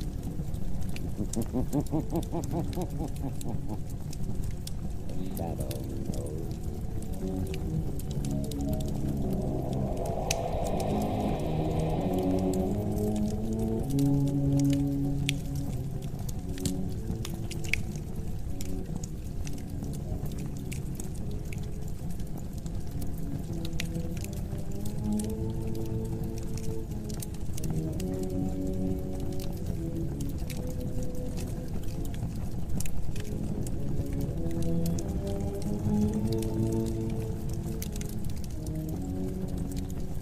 Ladies and gentlemen, before the curtain goes up on the Shadow's latest exciting adventure, let me say this. I know that every one of you who owns a car is looking for a tire that will give you the greatest protection against skids and blowouts. And you'd like to get that tire without paying a price premium, wouldn't you? Well, I'm going to tell you about a new kind of tire that will stop you quicker, safer on wet, slippery roads than you've ever stopped before. This amazing tire is the new Goodrich, spelled Goodrich. Goodrich Safety Silvertown with the light-saver tread. And when Goodrich engineers developed this new tire, they certainly did a job. For instance, you all know what a windshield wiper does to a windshield. Well, motorists, that's exactly what the new Silvertown Lifesaver Tread does to rain-drenched roads. Because the never-ending spiral bars of this tread actually act like a whole battery of windshield wipers. They sweep the water right and left. They force it out through the deep grooves. Thus, a dry track is made for the rubber to grip. And that means when you're riding along on wet pavement, you have to step on the brake, you'll get the quickest non-skid stops you've ever seen. Believe me, there's nothing like a Silvertown stop to make you feel secure. And when you realize that Silvertown are also the only tires that give you the famous golden fly protection against high-speed blowouts, is it any wonder this new tire is called the safest thing on wheels? Have this life-saving tire put on your car before it's too late. There is no extra cost. The Shadow, Lamont Cranston, a man of wealth, a student of science, and a master of other people's minds, devotes his life to righting wrongs, protecting the innocent, punishing the guilty. Using advanced methods that may ultimately become available to all law enforcement agencies, Cranston is known to the underworld as the Shadow. Never seen, only heard, as haunting the superstitious minds of ghosts, as inevitable as guilty punishment. The Shadow's true identity is known only to his constant friend and aide, Margot Lane. Today's story, The White God. Gentlemen, the Navy Department has today asked me to give ship owners this message. We have today abandoned our expensive air on CFS to trace the missing yacht owned by Rudolph Hoyt, millionaire scientist. Last reported in that region of the South Pacific, which has in recent months come to be known as the graveyard of the Pacific, because of more than 15 disappearances of ocean vessels in that area within the past 2 years. Admiral Campion, we ship owners beg you to continue your investigation to clear up this mystery of the South Pacific. All this publicity of missing ships, especially the publicity about the Hoyt yacht, has ruined our Pacific shipping. We can find up a crew to ship on our boat. I tell you, Admiral, this mystery must be cleared up. Gentlemen, the Navy is just as anxious as you are to solve this mystery because of our naval operations in the Pacific, but we can't find a single explanation. May I make a suggestion, Admiral? Don't bother to try and see where I am, gentlemen. You can't. Well, who are you? I am the Shadow. Shadow? You're that invisible man who's always helping the police and always working against crime? Quite right, sir. You have the power. You might be in my motion. Authority, maintaining law and order. Can you help us solve this mystery of the graveyard of the Pacific? I think that possibly I can. Just a moment. You know something about it? I have a strong suspicion that the graveyard of the Pacific is created to work with some individuals. It's incredible! Maybe. This is not a group of modern ships, one man by an expert crew, equipped with the finest marine devices here, that they were made this year. And with a little help from you, Admiral, I think I can prove it. Well, what do you want of me? First, a fast cruise that takes down the South Pacific. Second, an airplane to cruise around on the island. But you insist you must stay as the Shadow? I'm sorry, sir, that my identity will remain unknown. Besides that, I feel that I will be of greatest value to them, sir. Our enemies cannot see me. Very well. I think I can arrange it through Washington. How many will be in your party? A young woman named Margot Lane will be your visible passenger. I will be with her, but you will not see me. Besides, the crew of my ship will stay in the shadow and tell them to obey my voice, even though they cannot see me. Anyone else coming? No, just Margot Lane and the shadow.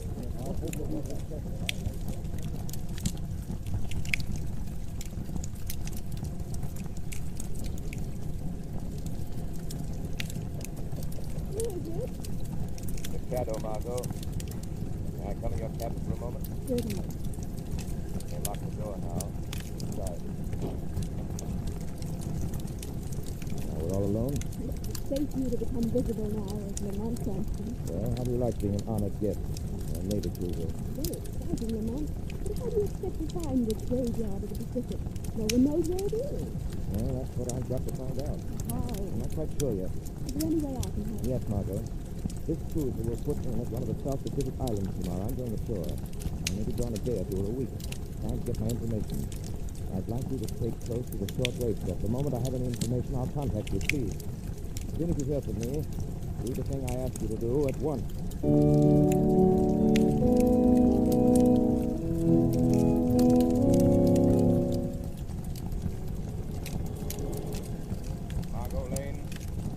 Margot Lane. Stand by for orders. Have the commander of the cruiser prepare a seaplane for immediate takeoff. I'm leaving this island where I've been for the last few days, returning to ship 1. I believe I know what happened to the missing ship. To aboard the seaplane with me as the Shadow.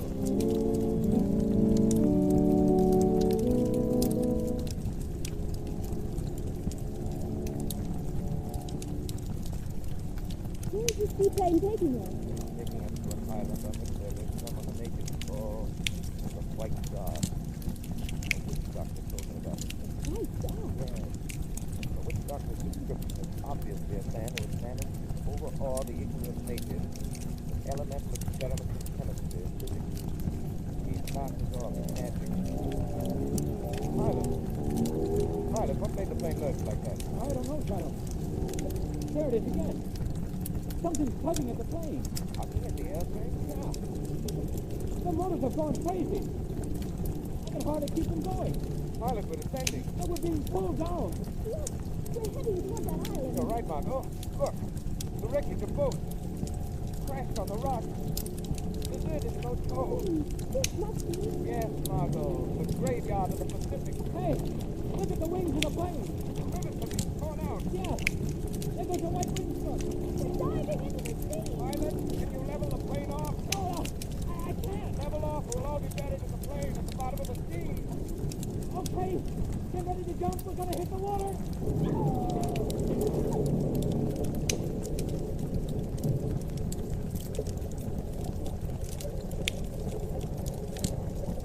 All present is accounted for. I'm here. Cover me, too. Leveled off. We landed on top of the water instead of beneath it.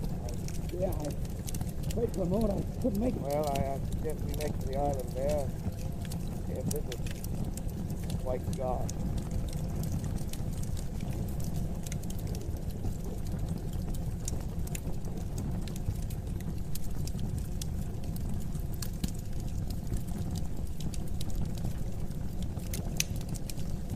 This island is the graveyard of the Pacific.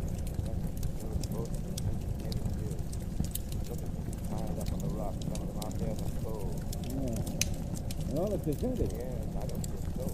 But I can't get it. What happened to the plane? It was like a magnet pulling.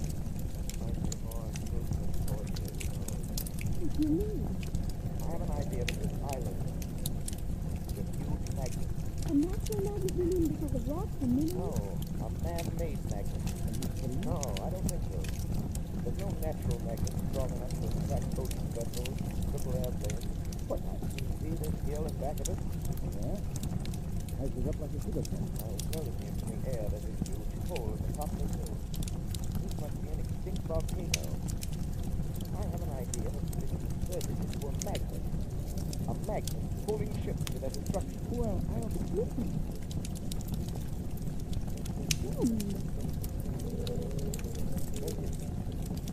Sounds like a big sun going on the other side of that hill. Yeah. Calls for a little exploration.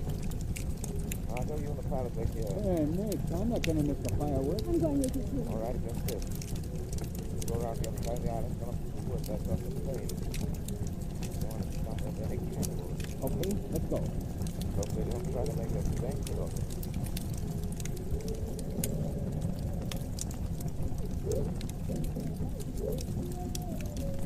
Yeah, we can see them all right from here. Here they are. Boy, look at those natives. Must be several hundred of them. Judging from those fires and that feast laid out on the ground, they must be having some ceremonial. Look, Where did he come from? The white god. He came right out of the top of the hill. You're right, Margot. Remember I told you that hill was an extinct volcano. That means that inside of it, running down through it, there's a shaft through which the volcano used to erupt. Shirley made his appearance by coming up through that shaft. The natives seem to think he's a god by the way they're acting. Exactly. It made them think that you have some magic power by which he comes up right through that hill. Look. Holy smoke! The natives are carrying a white man up the hill to him. That white man is Rudolph Hoyt. Hey, look, they're setting burning torches to the guy's body. Margot, What is it? they're going to sacrifice Hoyt. Sacrifice him? Yes, a human sacrifice to the white god.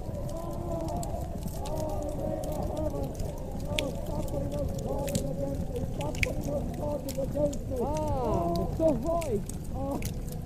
Colin. Why, Colin, what are you doing there? Since being dismissed as your assistant at the university, Mr. Hoyt, I have become a god. A god? Yes, a white god here at the mouth of this volcano, able to perform miracles of magic, even to pull great vessels and lighters from the courses of the sea to my very feet. You recognize that magic, Mr. Hoyt? Recognize it. Of course I recognize it. It's the whole new application of the principles of magnetism which you solved for me. Harsh words to speak to a god, Mr. Hoyt. You must be punished for it. Burn him.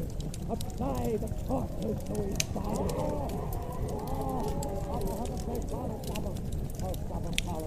Stop this torture. The fact that you are sailing within range of my magnetic devices was sheer fate.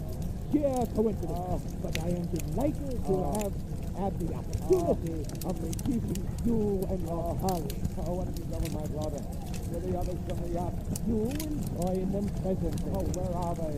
In the very bowels of this volcano, my friend. You mean you've thrown them down into the crater? Precisely.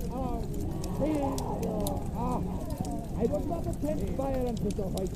The natives resent having their guard of fools. And now I kill two birds with one stone. First, I remove you and become sole possessor of the secrets of my magnetic theory. I fear you mean. And secondly, I satisfy the thirst of my subjects for a sacrifice. Seize him! Colin, out the back, Colin. Throw him to the altar of the white god. Throw him down into the sacred volcano. Colin, throw him in! Colin.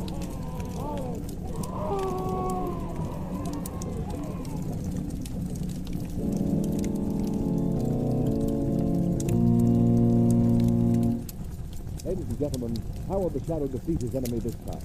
In a few moments, we'll continue this exciting story. But meanwhile, motorists, remember this.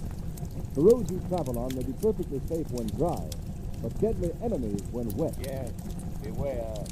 Roads may be skid trapped when wet. Don't take chances, motorists, especially when you can now get a tire that will stop you quicker, safer on a wet pavement than you've ever stopped before. And that tire is the new Goodrich Silvertown with the Lifesaver tread. The never-ending spiral bars of this Lifesaver tread really go to work on a wet, slippery road like a whole battery of windshield wipers. These bars sweep the water right and left. They force it out through the deep drainage grooves. This means your tire actually has a drier, safer road surface to grip. This means real protection against the hazard zone of motoring. Think of the added security to yourself and your family from this road-drying tire. And then remember that Goodrich Silvertown also offer you golden ply protection against high-speed blowouts. Is it any wonder that this new Silvertown is called the safest thing on wheels? Don't buy any tire until you've at least seen this new Goodrich Silvertown. Don't buy any tire until you've ridden on this new tire and discovered what it means to be saved by a Silvertown stop.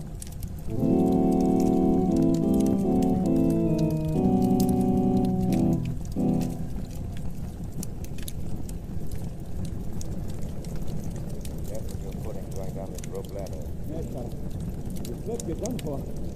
No foothold on the side of this crater. Do you think this is the way the white god came up out of this volcano? On this ladder? Sure. There's water below us. There must be some entrance to the sea into the bottom of the crater. Jump out the dust, coming the crater from the sea. Then climb the rope ladder to the top. The natives think it's some hocus pocus. The primitive mind is eager to believe anything in favor of the supernatural. What What is it? What? Look. The dozens of them, the steps and the rocks, the whole crater must be wired. I wonder for what? This must be the way he generates the magnetic force in the fuel. Through these wires. See, I told you, this whole crater can be converted to magnet. Yeah. I see the wires right here. Look out, don't touch them. Oh! Hang on the ladder, Margot. Hang on to your life. You too, Pilot. I can't hold on, Shadow. Something's pulling me off the ladder. Any metal on your door? Yes, my flying belt. Then take it off, quick. I can't get it off. It's falling off.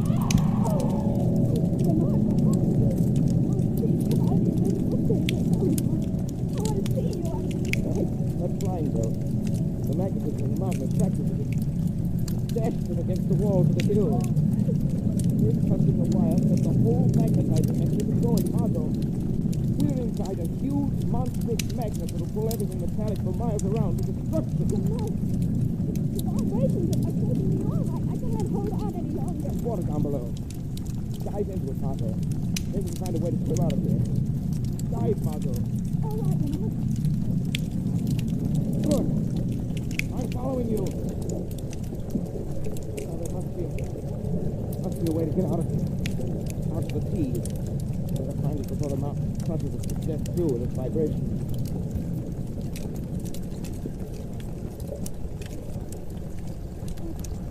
Vibrations are sharp. Yes, the white god must have turned off the power. Lucky for us, he did. Oh, Lamont. Did you hear that? Yes. It sounds like a woman. Look, Martin. There she is. Hanging on that ledge at the side of the cabin. Let's come over and get her.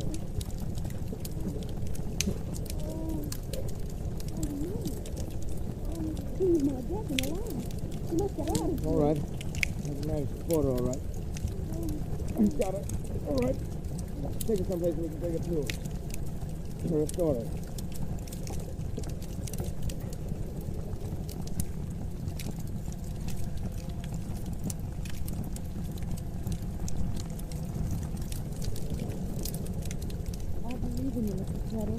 Hello, I cannot see you. Yes, I'm Rudolph's daughter. I was supposed to be sacrificed like all the rest, but I landed on the water and broke my fall. Tell me, my father, do you know what is he? Sorry to say. Yes. Oh, Father. Oh, as long as that species of white god exists, that monstrous magnet not a soul, not a ship for miles around it. It must be destroyed. I need your help to do it. I'll do anything. Good. Was your father engaged on some research into applications of magnet? Yes, having completed them, magnetism would have taken the place of motors and steam engines and things. I thought so. Did he have any candidates in the world? Only one, a man named Lloyd Carlin, who used to be his assistant. Then the white god is Lloyd Carlin. He knew about your father's work in magnetic phenomena. He tried to steal them. I remember that, Miss Lloyd. Are you willing to help me try and destroy this monster? Yes. Anything. Good. Tonight, then, we'll show the white god and his nation. Tonight, Margot, you, Miss Lloyd, and I will perform the magical feat, reviving the dead.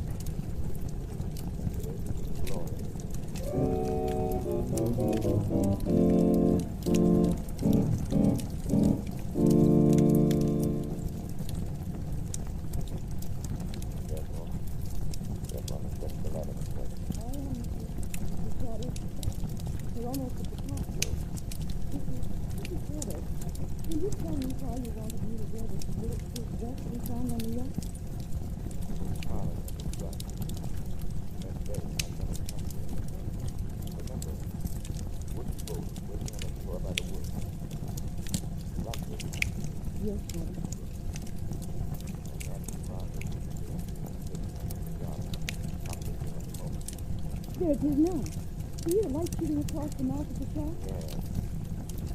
Ready to return from the dead.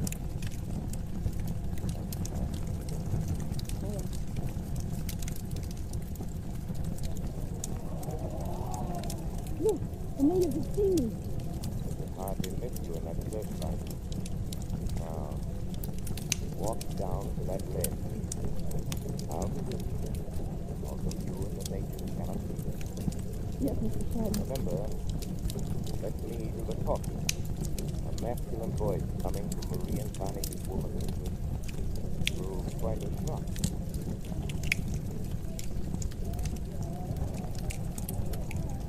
Hello there! Your voice has them all afraid. That's the effect I anticipated. Bring your white god to me, heathens. Let me challenge him for what he is. A vile and murderous impostor.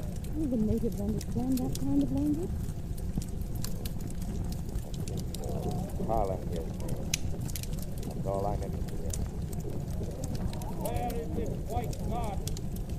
Come here, impostor. Be exposed before your master.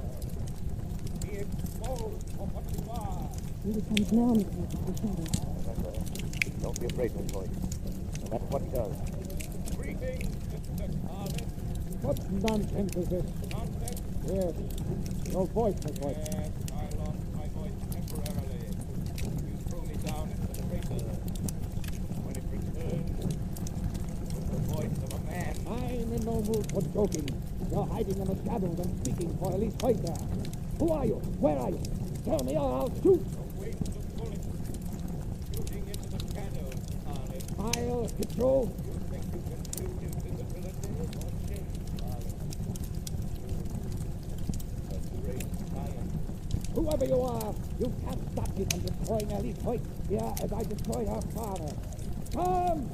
Come, all of you! The girl must be destroyed in the sacrifice to the white god! Throw her into the crater! I say, come and destroy this woman! I am afraid your power over the natives is slipping, Carlin. Then I'll go under the crater myself. Keep away from her. Knock me down, will you? I'll Get up off the ground, Carlin. God shouldn't get so close to us. Kill you wherever you are. Look, my friend, look. The white girl returns from the earth where you threw her. Why? Because the earth is angry with the white god. He rejects his sacrifices. The girl is your new and only god. Yes! I am the white god. What? I'll show you. The fire from my son. What can see how much of a goddess he is? See, Carlin, even gunfire can't destroy her. It must. Careful, Carlin. Your native disciples don't like to be disillusioned about all your claims to power. I can't disillusion them. You already have. First, this voice returns from the all-destroying sacrifice.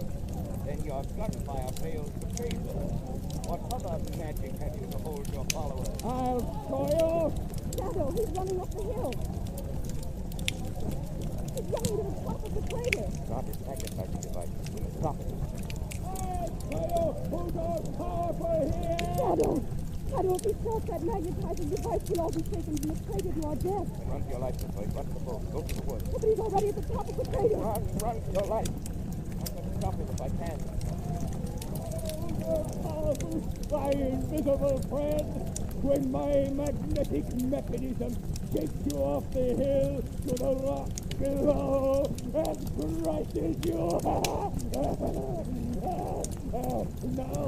No, I touch the wild and... I'm right beside you, Carlin. I'm right beside you. You shouldn't have wasted so much time talking. You wanted to escape me. But it's too late. I started the magnet working. Rudolph Hoyt would have revolutionized all industry with his invention. Balls of steel would have taken the place of dynamos and turbines. Iron threads would have supplanted motors and engines. It was all my dream. My dream. You concocted it all as an instrument of death and destruction.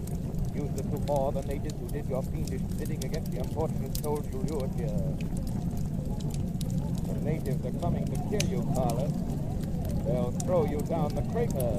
Who will die? Who? All of you. The power of the magnet increases unless it is turned off. It will vibrate the volcano until it crumbles to pieces. You hear me? You will die.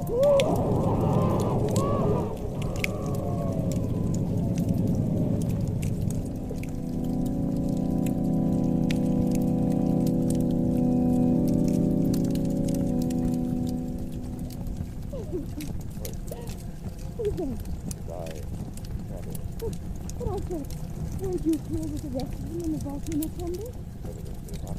But you were up there with Lord Collins. I heard you talking to him as I ran to this boat. You heard my voice. I was only a little way behind you. I was just a bit against it. I thought I was trying. You only get destroyed. Then that's the end of my father's invention, Father? Yes, it was. Your father and Carlos gone. Wait until another find. Until then, it remains a volcano.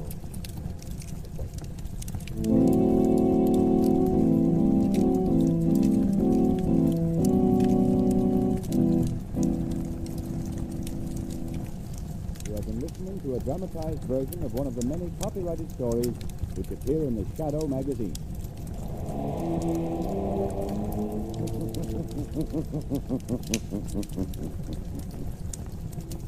The weed of crime bears bitter fruit. Crime does not pay. The shadow knows.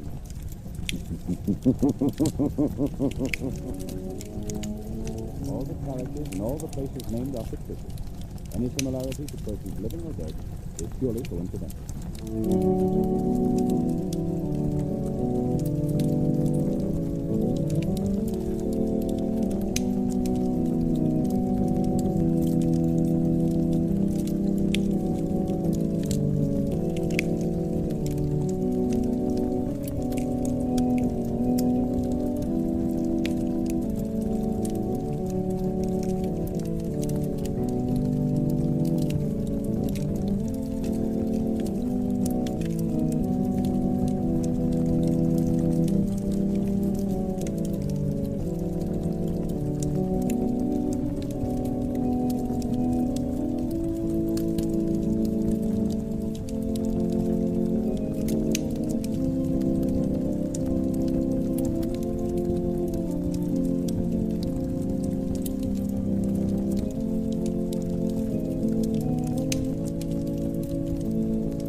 Who knows what evil lurks in the hearts of men?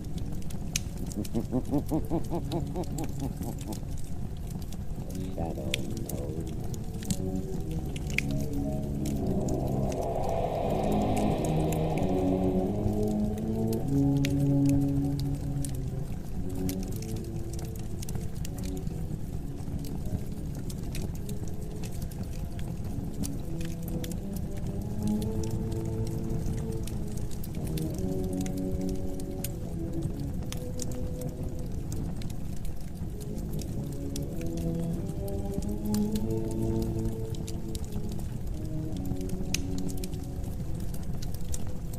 Ladies and gentlemen, the Shadow's latest adventure will be on the air in just a moment. Don't miss any of it because it's a thriller from the word go. And if you drive a car, don't miss this. It's the biggest news of the year for motorists. It's inside story of the safest thing on wheels, the new Goodrich Safety Silvertown tire. This remarkable tire brings you something entirely new in tire safety, the Lifesaver Tread. Developed after 2 years of exhaustive research, after grueling tests of tread designs by the hundreds, this amazing Lifesaver Tread stops you quicker and safer on wet, slippery roads than you've ever stopped before. Its never-ending spiral bars, like a battery of windshield wipers, sweep water from under the tire, force it out through special deep drainage grooves, make a dry track for the rubber to grip. Thus it protects you against skids in all directions, overcomes the hazard zone of motoring. Take my word for it, you'll never know what the word stop really means until you felt the grip of the Silvertown Lifesaver Tread on a wet, treacherous road. And that's not all.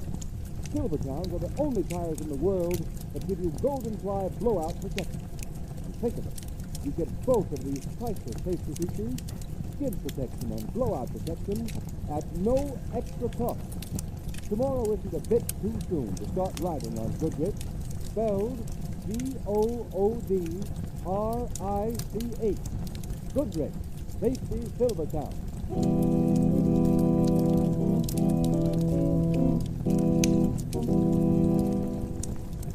The Shadow, Lamont Cranston, a man of wealth, a student of science, and a master of other people's minds, devotes his life to righting wrongs, protecting the innocent, and punishing the guilty. Using advanced methods that may ultimately become available to all law enforcement agencies, Cranston is known to the underworld as the Shadow. Never seen, only heard, as haunting the superstitious minds as a ghost, as inevitable as a guilty conscience. The Shadow's true identity is known only to his constant friend and aide, Margot Lane.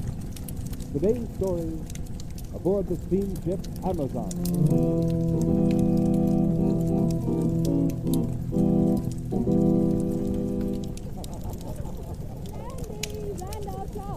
Come on over, Randy. Jay's been lucky. She's in the money. She gets right on. It's just wrong for the day. Yeah, come on and join us. Damn that Jane took all that cash you wanted to Rick O'Ronna when we dock tomorrow. Well, don't mind me. I just supply the money. What do you do, Randy? Oh, nothing now, thanks. I'm looking for my stepmother. Anybody see me? Oh, sure. She's over there with Dr. Professor. Oh, yes. See you later. Oh, sorry. We're going to swim in the deck pool. Want to come along? Not this afternoon, thanks. I don't think you'll like us. Hello, Mother. Afternoon, Division. It's on the line there. So, thank you, Mother. Well, tomorrow we'll be in Wickaguam. And from there on, it's going to be one great big party. Oh, yes, so no one can hear us in this corner. Time for the hush-hush is almost over. Well, it will be fun. Well, I hope your little revolution is half as much fun as smuggling those munitions out of the United States these days. It will be more exciting, I assure you. When the revolution is successful, you will be a hero, Tom. My countrymen will never forget what you have done for them. Just as long as it's fun, I don't mind putting up the money. But you will make a fortune also. The people of my blood will show their gratitude in such a way. You know, the more I think of it, the funnier it gets. The luxurious steamer Amazon on a pleasure cruise, with enough ammunition and guns down in its hold to overthrow 3 governments. Well, nobody knows about those boxes marked electric refrigerators. No one but us, and can say. Yes. Your Japanese valet is more practical than you are. He is interested in the money he is going to make. Sure. Well, Mother, tomorrow should be a great day for you here. To rule the land I was driven out of, an exile. Yes, Marika. The general has promised you great power. Master. What is it now, Pancho? Message come to state room. I bring a message. This is a radio call. That's not a Pancho. Here, Master. That's all, Pancho.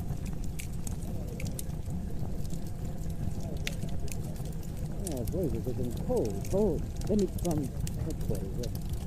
From the general. It may be important. It's better be photographed away, Master. Sure. No, not here. Hardly. I'm not a complete fool, Doctor. Anyway, there's code books in my cabin. I'll look for a book. Your stepson. He seems to be all alone. He does not propaganda. Randall. Yes, of course. But he will not be quite so gay with an accident. If you stood against the wall.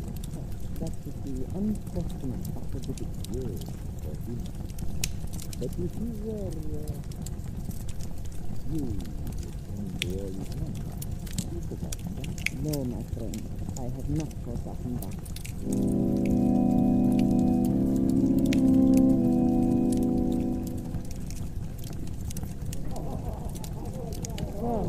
Nice swim, Margot? Join me to walk on deck. I see young Todd doing his famous jackknife. Now, Lamont, Randy's a nice boy. I've known him for years. A little too much money, but that's all right. When he travels around with a trained crew, his stepmother looks rather formidable. Not making deductions. You're on vacation. See the devil. Hello, Tom. Hello. Randy. What's the matter with you? Very polite, isn't he? You never saw him act like that before. He's like a man in a day. You look worried. You have bad news. Bad news? Yeah, did you notice that the radio's on this time? Saying trouble. It's coming. He certainly shot out of his bedroom in a hurry. Yes, he wasn't really going anyplace. He's stopped and standing over the rail. All by himself. That is not Randy either. Margaret, perhaps you need help. Let's talk to him. He wouldn't talk in front of you, Lamont. All right, you go alone. How's that? And if he does need help? Maybe it's the phone.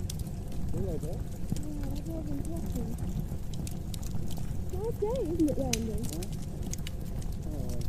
Hello, Margaret. Randy, what's the matter with you? I'm kind of a jam, Margaret. Computer, eh? What sort of a jam? That's the worst jam that's out. Suppose you tell me the whole story. Can't do that. Of course you can. No. I'm awful tired, Margaret. What did you to be afraid of? Nothing. Randy, I believe you are frightened. You're in danger. Margot, what would you do? No, I can't tell him. Call him up. Please, leave me alone, Margot. Randy. Stop pestering me, will you? I can't stand it. Randy, come back here. Randy. Hello. Yes, Margot. You heard everything? Yes, I was there beside you. Randolph Todd. Of course, he's here. And I'm talking with him. Talk to him. The shadow.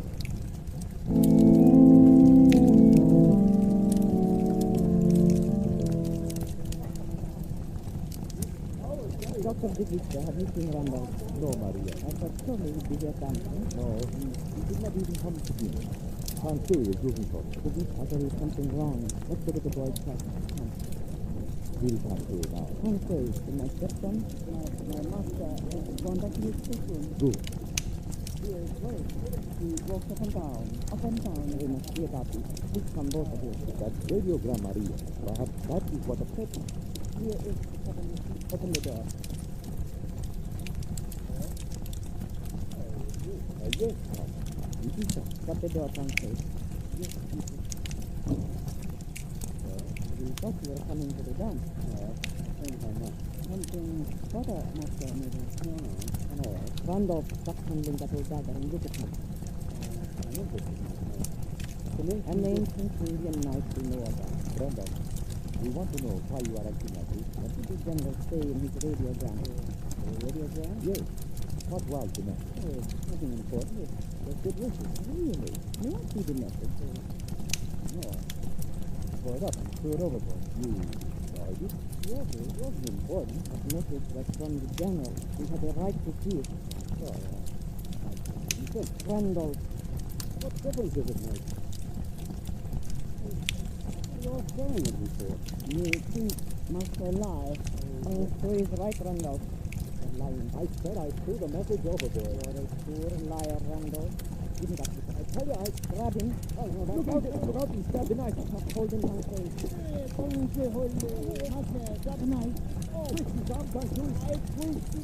Drop the knife. Oh, stop, Drop the knife. Drop the knife, you fool. Country is ridiculous. Here, your armor.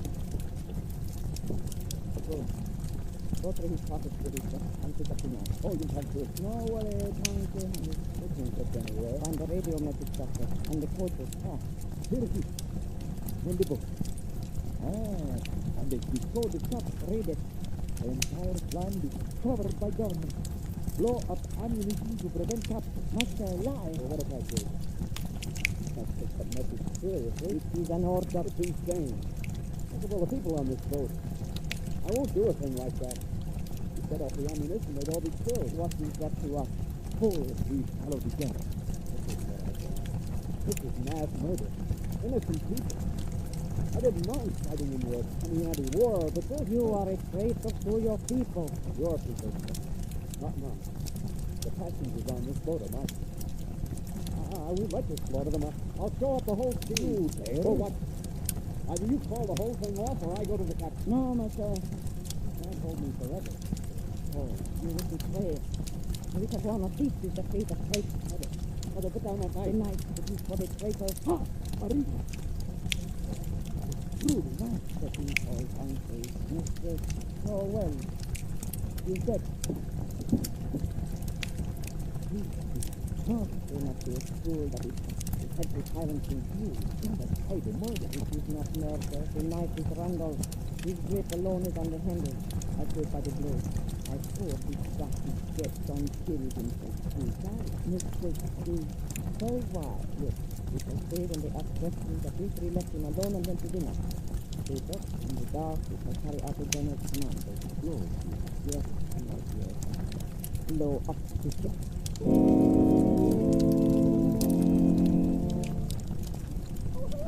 Hello, Mr. Cranston. This is Randy's cabin. He promised to throw a party at his last night on board and he walked out on it. Oh, and I bet he's trying to sleep in there. Randy, you love him, let it in. Can't do anyone inside. It's good. Come here, Mom. You know, Mr. Sergeant Kevin. He's worked for the last 5 years. He's got us to start with the mission of the ship. There, what did I tell you? I'm going to keep on knocking until he pays for the price of the dressing up. And Mr. Cranston has no idea. Good. Is that clear? Who's with my doctor? I don't know, but I don't know that it's supposed to be there. Mr. Sharp's saying it's joking, young lady. You mustn't let it. No, you let it go. Hey, thank you, man. Awful part of sunshine. What's that? Randy, where are you? There's a nice sitting by the doctor. Yeah. Yeah. He's here. Oh, yes, he is, huh? Look, he's lying on the floor. Yeah, come on, Randy, wake up. Come on. Now you can escape. Yeah. Did he? Randy Todd is dead.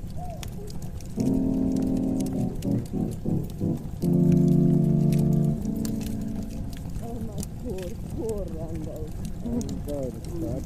Left son appears to have committed suicide. Yeah, sure, Captain McKay. Everything is good. Thank you. There's no reason for suicide, Captain. I am afraid our young friend was bored blind. He was feeling depressed when we left him before Tuesday. Exactly, Dr. Livingston. I had the ship doctor check the fingerprints on that night. They all belong to the dead man. No one else touched it. If only you'd come to me. You must not reproach yourself, Captain. Mrs. Cranston, and that's on cloud this afternoon. It seems worried about something. I too noticed that he was troubled. The question is, Captain, what was he worried about? Who knows? He was a moody youth. Yes, poor boy will never know his reason. Captain, Todd had a radio gun this afternoon. Listen now. Randolph received many messages, Captain McKee, concerning the escape. Did he say anything of his son? I never interfered with his affairs. We're wasting time, Johnson. I think not, Captain. This message may have been important. Not sure. You see it? No, nothing. I'll ask the question, Captain. Very well. You might ask Mr. Cranston how he knows the radio gun is missing. Yes. How about that, Cranston? Todd is wearing the same suit, and I found it, so I looked through it. You searched the body? Yes, sure, he says with me. Well, I must say you've got your nerve, Cranston. Perhaps the suicide with a knife isn't very common, Captain. Now, look here, Cranston. It's bad enough to have a suicide on board without you trying to twist it into something worse. No one saw young Todd after his brief passing from injustice. I resent. Captain McKee, this is outrageous. Must we be badgered by this young man? I can't stand his manner.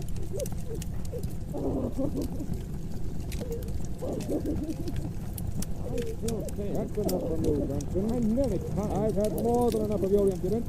Adam, take this with Mr. Cranston to his stateroom and lock him up. Lock me up? Yes, I am holding you as a material witness.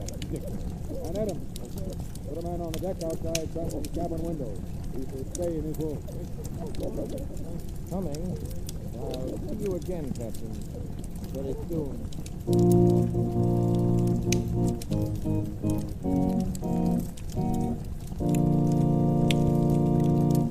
Ladies and gentlemen, while we're waiting for the Shadow's hair-raising story to reach a thrilling climax, let me say something about a new kind of rainy day driving safety that may save your life.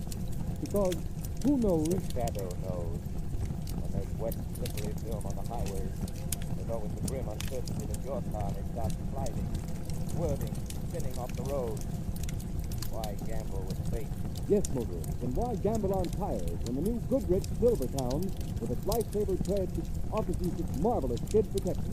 And marvelous is the word for it, because exhaustive road tests of the regular and premium price tires of America's 6 largest tire manufacturers prove that the new Goodrich Silvertown gave greater skid protection than any of the other tires tested. And don't forget, motorists, those grueling road tests weren't made by Goodrich. They were conducted by absolutely impartial engineers from America's largest independent testing laboratory, the Pittsburgh Testing Laboratory. What's more, some of the tires the new Silvertown was tested against have list prices as much as 40 to 70% more. When you consider that, then the fact that this new Goodrich Silvertown gave greater skid resistance than any tire tested is even more remarkable. Remember, when you buy Silvertown, you get lifesaver tread skid protection plus golden ply blowout protection. 2 exclusive Goodrich features at no extra cost.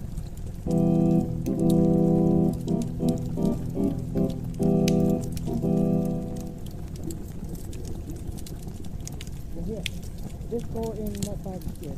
Right you are. I think that is all. My idea, Mr. Sanchez, packing ahead of time. Most people leave at the last minute. Boat back tomorrow. Right you are, early in the morning. At this terrible your boss is to start shooting himself. Most credit. And so very fond of young master. Yes, but it's not safe. I'll answer you. That's funny. Honey, what is? Nobody at the bar. No one? Class is empty. Never mind, Stuart. You can go. That's right. Hey, shut door, please.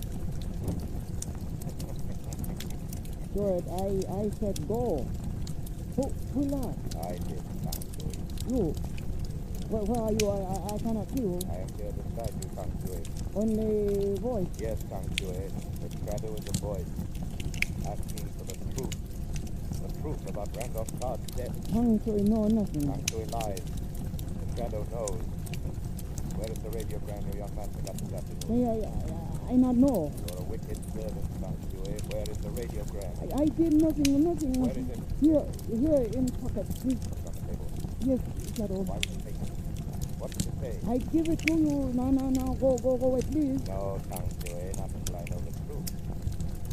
Randolph Todd murdered. Go away, please. Go away. Kang Shui, see nothing. Kang Shui, get away from that No, door. leave me alone. I run.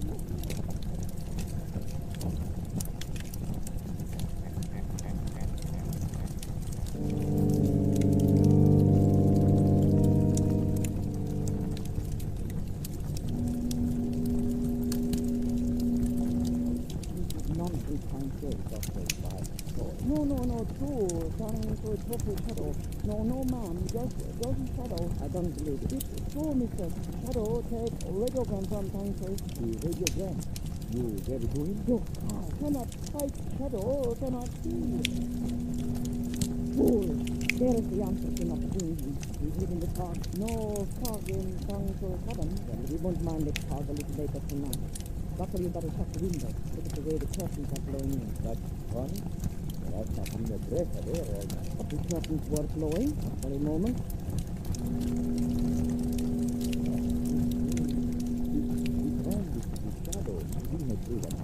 How? We cannot know our plan or what is in the hole of the ship. Now listen, we are only about 10 miles off the Ricasana Port. It's friendly to the roof here. In the fog, we can easily lower a boat and slip away. But this is the shadow. You and your boat all is control. We cannot do anything. He has radio message. Only the captain is told. I destroyed the code of captain. How can we read the message without the code? And you have the code to save for this job? Of course, I have it on me. Look in your pocket, please, sir. What's that? Whose boat? Shadow. He's here. Yes, my friend. The shadow is here. Maria, the code book. It is not in my pocket. It is gone. Well, I took it. Now I can read the message that caused one of you to murder Randolph Todd. Maria, if he reads that message, Sir, he must be told it. By that time, he will be too late. Come, we ask that one.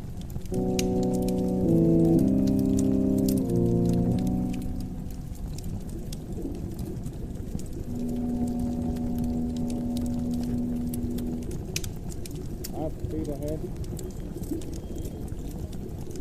speed it is, Captain. Very good, Miss Pearson. Keep her on the course and keep shining that whistle. Yes, sir. Nothing like that. Blasted fog. Watch it doesn't get any closer to shore. There's shoals in there. Aye, aye, sir. Captain McGee. What was that? I am here, Captain. Where? Get off the bridge. There are no passengers allowed up here. Your ship is in danger, Captain. Listen, whoever you are, get off the bridge. There's no danger. I've brought the Amazon so many before. Danger is the fog, Captain. Below deck. Below? Hey, come out here in the light so I can get a good look at you. Cannot see me, Captain. Please, there are explosives in the hold. You must be crazy. There are munitions. Guys, they're bound to every nose of the iguana. It's time to blow them up. Say, who are you? They call me the Shadow, Captain. Go below before it's too late. Randolph charged you about the ship's crew. That's why he's murdered. You don't believe that, Captain, if he go down into the hold. Go now. You will learn. Mr. Pearson. Yes, sir. Take over. I'm going below. I want 2 men. Armed.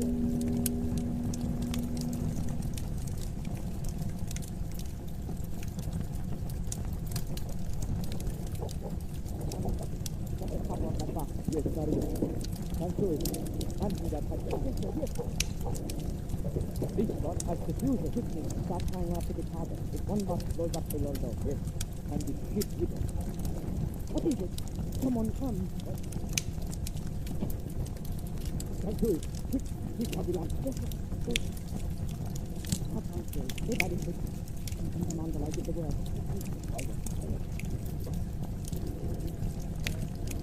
Picture, man. That's the right, Peter. There's that on the light. You ask me here, this is a crazy. Now, uncle. Hey, who's on those lights? Do not move, Captain. Got a gun, sir. So I see. There's a woman. And I am a good shot, sailor. Keep your hand up. Mr. Todd and Mrs. Todd and Dr. Vista. Hey, what are you doing down here? Good evening, Captain. And young Todd Ballard, too. Put down those guns. What the devil do you mean, lad? Do not command now, Captain. That's mutiny. Throw your guns on the floor, gentlemen. I'll see you. You'll be dead if you don't. Throw guns. What do you say, Captain? Go ahead, boys. How much you can do now? Here's my gun. The other, please, quickly. Line up facing the wall, gentlemen. Keep us on the Captain. You don't expect to get away with this. But we do. We will. There will be a certain loud noise and you under the man. Sir, yes, listen. You will shoot the first man who turns around. Yes. Come back to the dispatch in the carriage, in the hospital. Yes, I understand. You. What's your name, man? Ransui. What does he mean by a loud noise? Are there explosives in this hole? Captain, no talk. If anything happens to this One more word and Captain will die. I think not, Ransui. Shut up. Shut up. My arm. Drop the gun, Ransui. Softly, Captain. Get the others. Oh, let me go, Shadow. Let me go. Captain, rush the others. They're laying a fuse. You! Grab your guns, men. Come on. Oh, let go, Shadow. Don't do nothing. No, you don't like this. You just do an instructions on you. Follow the others.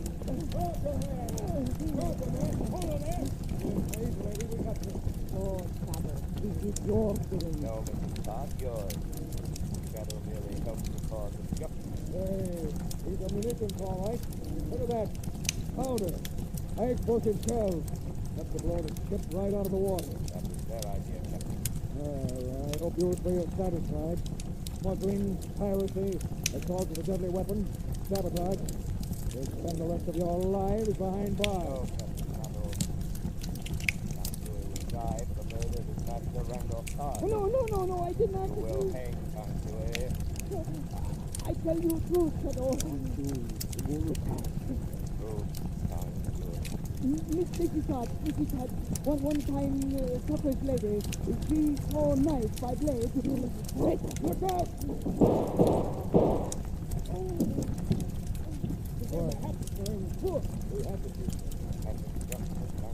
Oh, she bad. She murder master. The woman's dead. Mighty. No, Captain. Mrs. Todd paid for her crime. He killed himself. She planned to destroy all the people on this ship. Dead. Billy's and Johnson. Hey, Dr. Vista, I'm bound to break. Come on. Shadow, I'd like to thank you. Who are you, anyway? Just the Shadow, Captain Lindsay. I work in the Shadow. Against crime. You saved my ship. I feel the line to thank you publicly. My power would be lost if I were known, Captain. Well, the young man upstairs I owe an apology to. Last name Cranston. Really? Why? You sort of figured young Todd was murdered. Mr. Cranston must be very wise. Now, Captain, I must go back into the Shadow.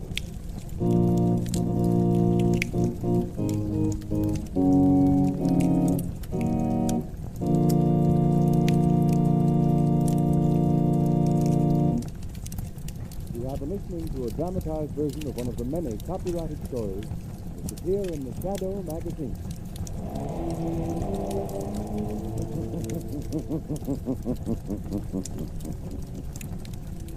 The weed of crime bears bitter fruit. Crime does not pay. The Shadow knows.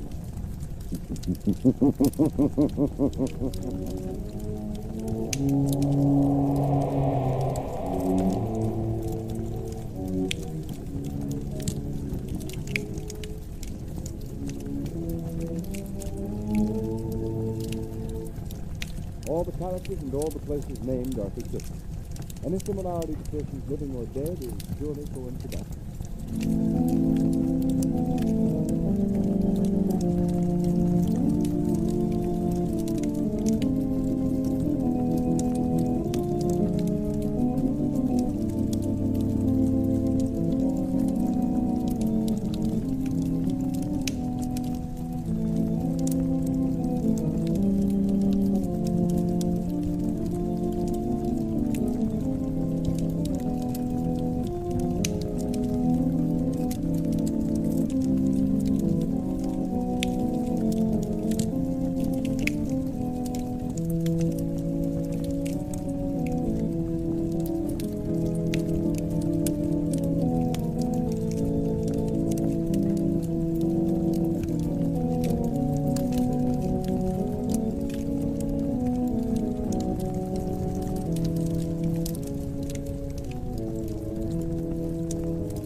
Who knows what evil lurks in the hearts of men?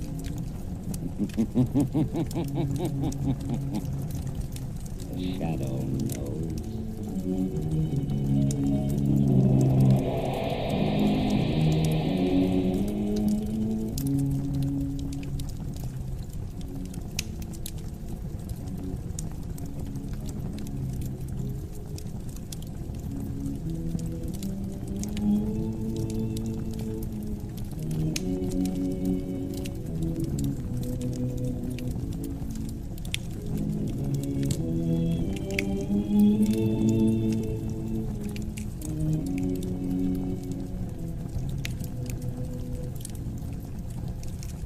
Ladies and gentlemen, the Shadow's latest adventure, which starts in just a moment, isn't a bit more exciting than the big news I have for you right now.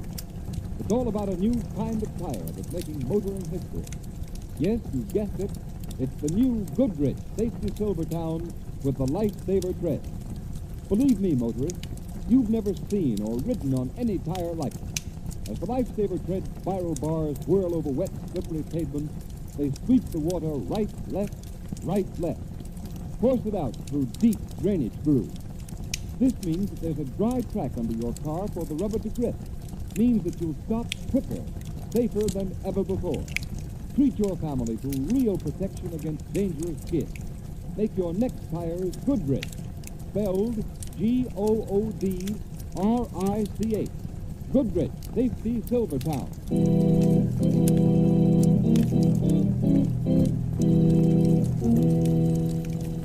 The Shadow, Lamont Cranston, a man of wealth, a student of science, and a master of other people's minds, devotes his life to righting wrongs, protecting the innocent, and punishing the guilty. Using advanced methods that may ultimately become available to all law enforcement agencies, Cranston is known to the underworld as the Shadow.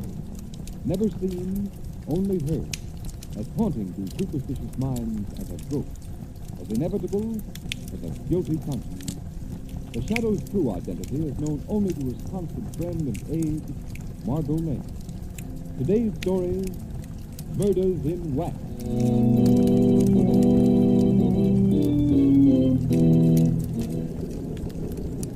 Ladies and gentlemen, we invite you to step inside and view the illuminating and educational exhibits that are the features of our waxworks.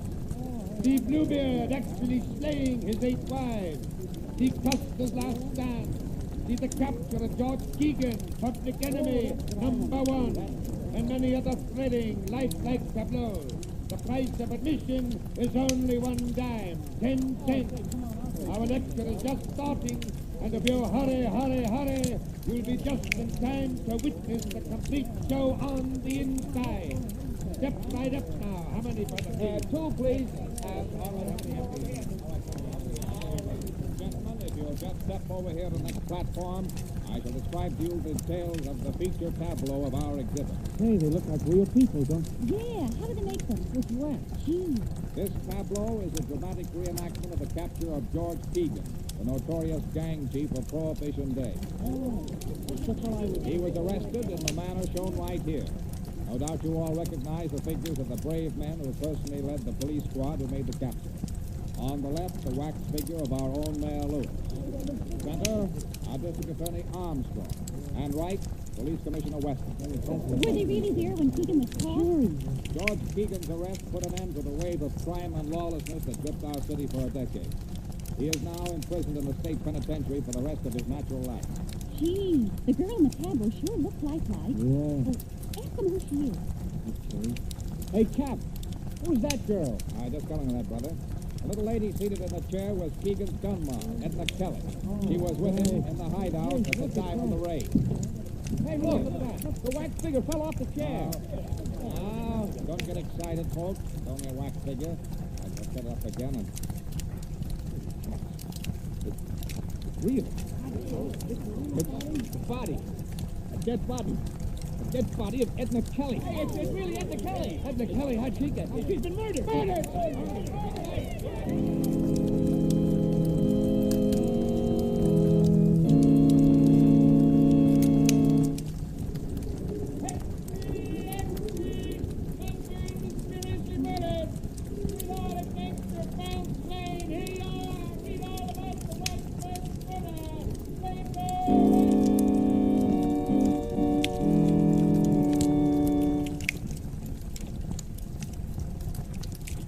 You do row beautifully, but if you don't pull a trifle harder on that right oar, we'll hit that rock. Sorry, there we are. A little rusty on navigation, Margaret. It's my first rowboat venture in the Costic Sea. I'm really enjoying it. I need a little fresh air and sunshine after that experience at the waxworks yesterday. It was pretty fun. Did you ever happen to go to that place, Margaret? Yeah, I was showing the town to my cousin Jane from upstate. We passed the Waxworks Museum and she insisted on going in. She'd never seen a chamber of horror. And she saw more horror than she bargained for. Yes, and so did I. I'll never forget it. What was that wax tableau like? It was set in a replica of a finished room in the house where Keegan was captured. Yes? Figures of Mayor Lewis, District Attorney Armstrong, and Police Commissioner Weston were grouped about Keegan and Edna Kelly. Did anyone notice the figure of the Kelly girl was actually she and she fell from a chair? No, the wax figures were so lifelike that no one suspected. I see. Now, where's the island? Well, that'd be nice. Lamont, whom do you think killed Edna Kelly? Well, the gunman's girl are always the obvious suspects, their lovers, enemies, or even members of his gang who might be more comfortable with her out of his way, but... Oh, no, I don't think it was either of these. sure, Lamont. Doesn't it strike you that the substitution of the girl's body for the waxwork in such a spectacular fashion may have some deeper significance than a mere bizarre effect? Well, what do you mean? Must have been the girl's connection with the other people represented in that group that motivated the murder in bringing her body there. I don't quite understand. My deductions are correct. The taking of Edna Kelly's life is only the first of a series of vengeful murders. But Lamont, if that's true, isn't there anything you can do to forestall it? Perhaps I only knew a little more.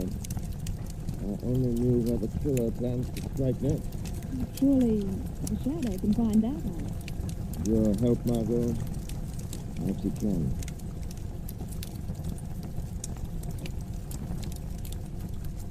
Fine bunch of detectives I've got in this department.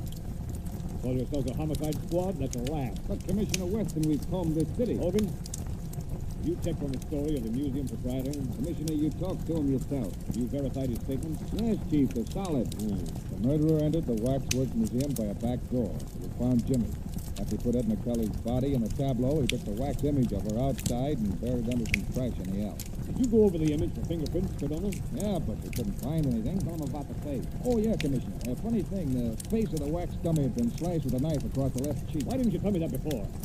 You know what that means as well as I do. That's right. That's the mark of a squealer. Yeah, but it couldn't be any mob stuff.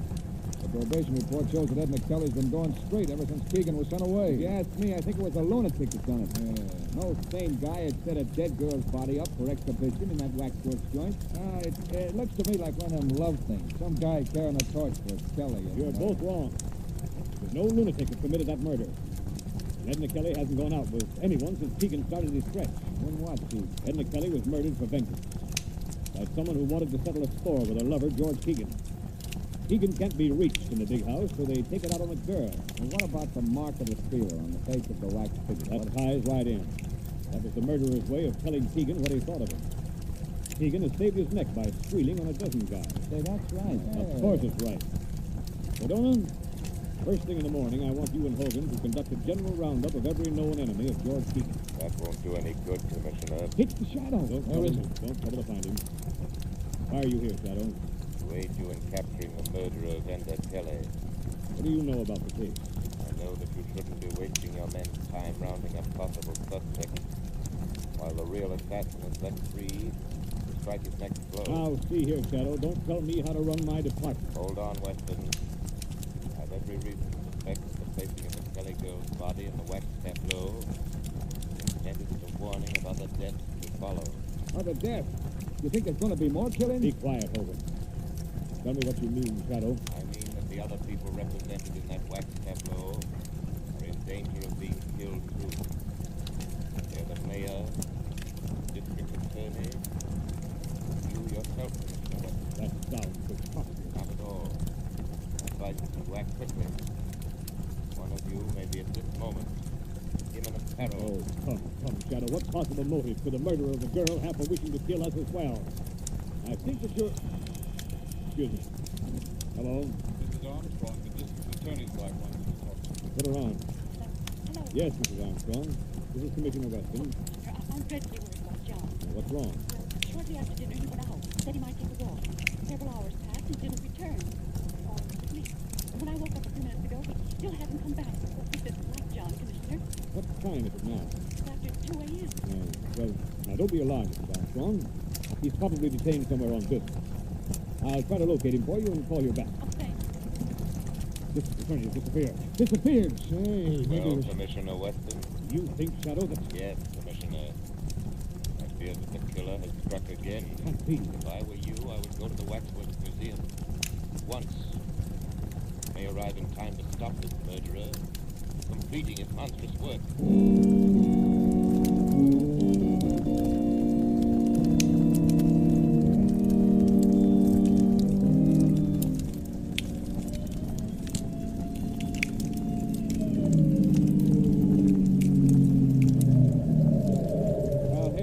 Museum, Commissioner Weston. Sergeant, take the men around to guard the back door. Yes, sir. Cardona, does anyone any keys to this place? No, sir. We'll have to force a lock. All right, go to it. Okay, go. Okay, all right. All right, there she is. Now, where's the light switch? Never mind that. Use your flashlight. Right. Kind of scary in here, ain't it? Yeah, it gives you the creeps. What's up? Huh? Where? Got a knife. Don't shoot, you fool. That's one of the wax dummies. Now, where is this Keegan cabin? It's right over here on the left. Oh, that's it. Well, I guess nothing's happened yet, Chief. Doesn't look like anything's been disturbed. That's the wax dummy of District Attorney Armstrong sitting down in a chair. Listen down. Hey, it seems to me his dummy was standing up the last time he was here. What? Give me a lift up on the platform, quick. Yeah, you think it may be that... I don't know. Flash the light over here. Good heavens. It's Armstrong. Is it really District Attorney Armstrong? Yes. Dead. No. And he was brought here just like the Shadow said. Yes. Just as I said, gentlemen. Sorry that I couldn't inform you earlier. Who did this thing, Shadow? You know? Who did it? I'm not sure. Your cooperation, Commissioner Weston. Together we may bring about his downfall. How? I am positive now. Either you or Mayor Lewis, the next victim must to go. Guard yourselves well. I'll attend to that, all right. Hear from you soon, Commissioner. The Shadow finds out who the killer is. He'll be brought to justice.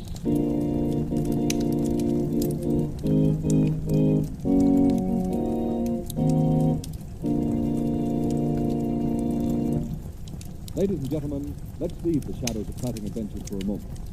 As you know, this mysterious figure time and again tempts fate.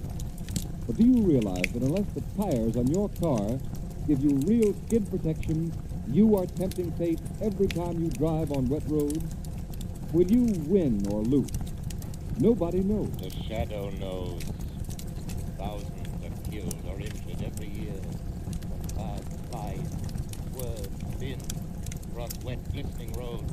But why gamble with fate, motorists, when the new Goodrich Silvertown with its light-saber tread offers you such marvelous skid protection? This new kind of tire takes care of the skid problem as it's never been taken care of before.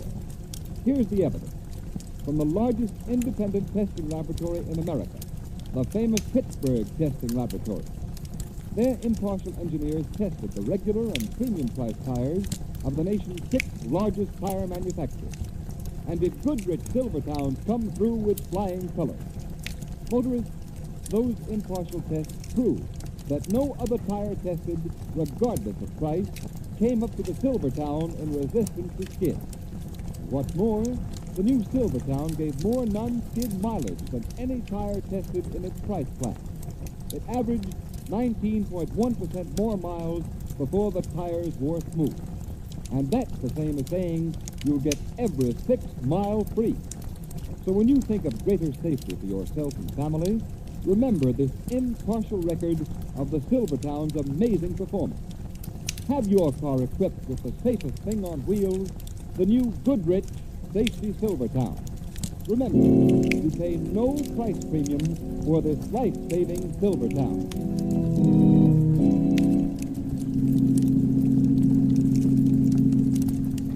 I think it's quite evident now, Margot, even Commissioner Weston, that the killers aim to do away with everyone concerned in that road. Then Lamont, you mean the mayor, the commissioner, and Keegan? They're the only ones left. Exactly. Let's see, I should take a right turn here. Lamont, do you believe these murders are the work of a madman? Not at all. I think that whoever's behind all this is quite sane, Margot. Quite sane. What makes you say that? There are important civic figures in that group. Their removal would be highly advantageous to a political rival.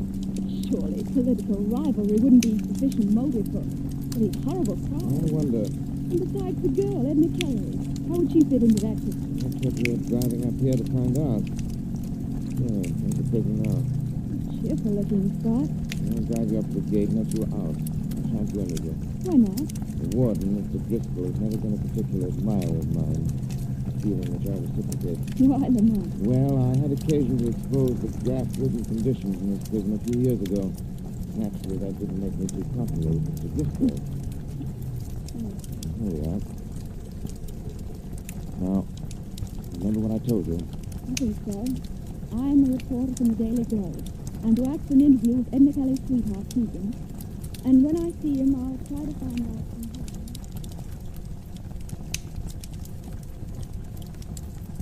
You tell me something, Mr. Keegan. The readers of the Daily Globe have sent us thousands of letters expressing their interest in your reaction to the tragic death in the plane. I ain't got nothing to say about it. Do you believe that the killing was executed by one of your enemies? I wouldn't know. You loved Edna Kelly, didn't you? Hey, what are you giving out with? The Lonely Hearts column? No. No, you see... Lay off that love stuff. Mr. Keegan, I was sent up here by my paper to get a human interest story from you. And after all, well, you were fond of Miss Kelly. She was your girl. My girl? Oh, no. I'll tell you what Edna Kelly was. She was the same as any other dame, see? She was a double-crosser. But I thought... Wait a minute, lady. Wait a minute, I didn't mean that. Don't write nothing like I just said there, are you? A little screwy sometimes when I think about what happened. Oh, I understand. So, just don't write nothing, will you? No, but what about this theory that she was slain by one of your enemies, Mr. Keegan?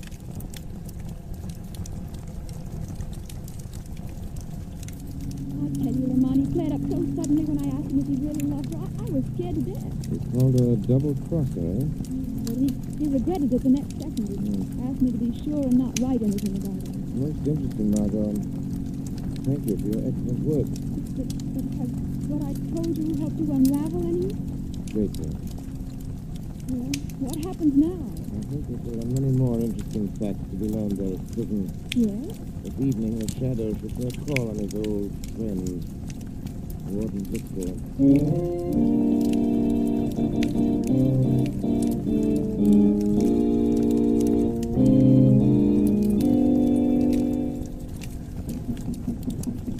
Come in.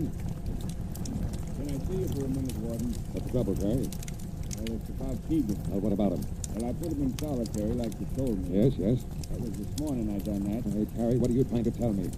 Well, he ain't ate no food for the last 3 meals. So? So I was wondering if something could be done to make him eat. He just lays quiet on his bunk. I thought I told you that no one was to go near Keegan's cell without my orders. Well, I thought if he wasn't eating... Terry, if you just perform your duties as guard around here and let the warden do the thinking, everything will be satisfactory. Yeah, sure, Warden, sure. And leave Keegan alone. Yeah, yes. I'm sorry. Good night, Warden. Close that door after you. Yes.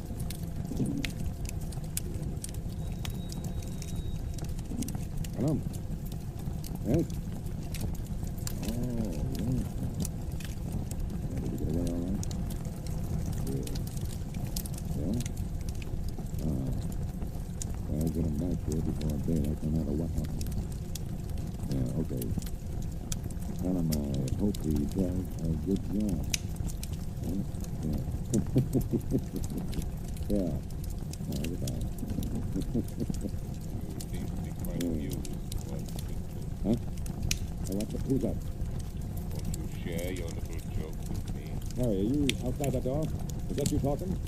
Harry, if this is your idea of something funny... This is not Carrie. Who are you? I am the Shadow. The Shadow? Yes, what? Why are you here? What do you want with me? I came in when Carrie left. I overheard your phone conversation. Very interesting. Really? Yes. I'm curious to know who you were talking to. Now listen, Shadow. What business have you? Wouldn't have been George Keegan. Oh, now, see here. I have had enough of it. Wait, Warden. I wouldn't advise you to leave until we've finished our conversation. Well, what are you after, Shadow? I'm seeking the murderer of Edna Kelly and District Attorney Armstrong. Oh, why, look here. Because this is where he is to be found. Who do you mean? George Keegan. Keegan? Oh, that's fantastic. How could a man in prison for the rest of his life suddenly commit 2 murders in a city 50 miles away? Very simple, Warden. You just go there. Are you inferring that Keegan has escaped? Oh, no, nothing as crude as that. If he were allowed to, shall we say, take a leave of absence for a night. Keegan has never left these buildings. Where is he now? In his cell. Oh, no, he isn't. I investigated before I came here. His cell is empty. Oh, yes. Yes, that's right. I forgot. He was in solitary confinement. You mean his cot was stuffed with pillows to make it appear as if he was in solitary confinement? No, that's not true. I'll tell you where George Keegan is. on his way to the city right now to add another link to his chain of cold-blooded murders. He's gone there with your full knowledge and consent. No, no. It would be a great political advantage for you to have the District Attorney Armstrong, Mayor Lewis, and Commissioner Weston out of the way. Wouldn't it, Warden? Oh, you don't know what you're talking about. An easy thing to prey upon the susceptible jealousy of a man like Keegan. Till you go to him carrying out your evil wishes. You can never prove what you're saying. I haven't time to right now, Warden. The lives of the mayor and the commissioner are at stake. But I'm able to stop Keegan. Present more than enough proof necessary to implicate you. This attorney's office this morning. You better think hard and fast, Warden.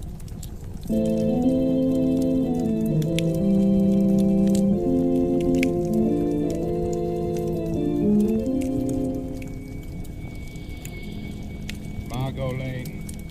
Calling Margot Lane. Telephone Police Commissioner Weston immediately. There's no time to lose. Tell him that tonight both he and the mayor are in great danger. Even now it may be too late. They do have time to follow up my instructions. Tell them that they must follow my instructions.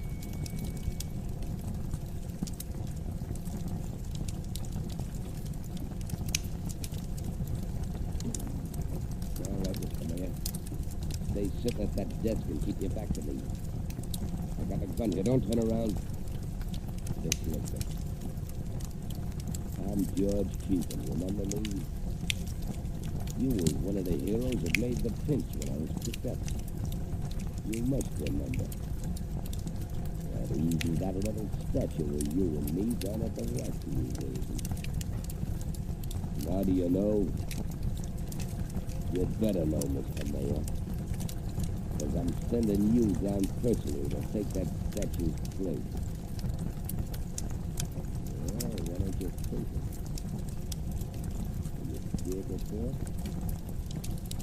Where's all that fancy gab that you hand out at back at the meeting?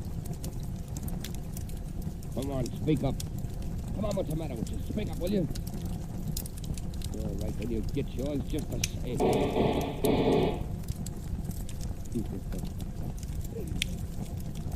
Looks like I just brought about a special election. Now, Mr. Mayor, you just take this corpse of yours down to the museum and then... Hey, say nobody. The gum of your pants. You've got your target picked. Haven't you, Keegan? Who's that? Aren't you surprised to find yourself shooting at a wax dummy? Come on out in the open. Who are you? I'm right here with you. I'm your shadow. Come on, cannot fully talk. What are you, a copper? Just your personal nemesis. I'd advise you drop that gun. Not a chance. Close in on him, Commissioner Weston. Wait. Over your hands, Keegan. Let go of me. Let go of me. Take that gun away from him. Lay out. This is your waxworks murderer, Commissioner. Thank you, Shadow. You guys say you got nothing on me. How did you get out of jail, I Keegan? flew out the With window. the help of Warden Bristol. Is this true? Did Bristol aid you in these crimes? Driscoll wasn't in. Who's that? Good work, Commissioner. Hello, Warden Bristol. What brings you here? This man, Keegan, escaped from my prison tonight. I learned that his purpose in leaving was to make good a threat he'd made on the life of our mayor. Hey, what is this baloney you're throwing out, Warden? Quiet, you. I just learned that this isn't the first time he got out either. Very good story, Warden.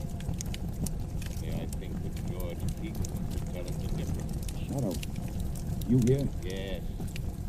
I sort of expected you'd come too, Warden. What's this all about, Shadow? Perhaps Keegan can explain that to you, Commissioner. How about that? Listen, I ain't no squealer, see? But that warden ain't telling the truth, not one bit. That's all I got to say. Hey, Commissioner, what is this all about? Am I being placed under suspicion here in the testimony of a shadow? Just a minute, Warden. What are you holding back, Keegan? I can answer that for you, Commissioner Weston. Keegan is shielding the warden as the real instigator of the Waxwork murder. That's a lie. He wanted you all out of the way, Commissioner. So he employed Keegan as his instrument of murder. Don't listen to him. Go on, Shadow. But first, he had to give Keegan sufficient incentive to perform these crimes. So he went to work on his emotions, his jealousy. How? He told Keegan that his girl Edna Kelly had been double-crossing him right along. Keegan, this was a lie. Huh? What, you mean she was on a level? Absolutely, Keith. Why, Chris, are you... Look out, he's got another gun. Hey, don't.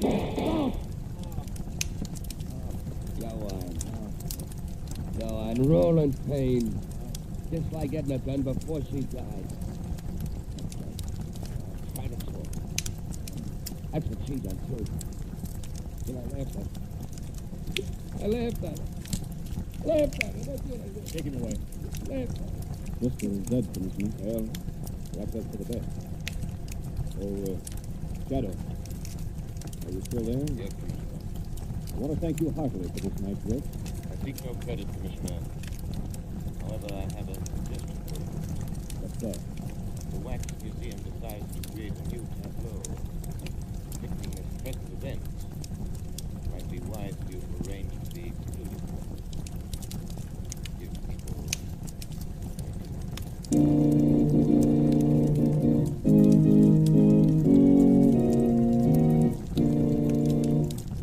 You have been listening to a dramatized version of one of the many copyrighted stories which appear in the Shadow magazine.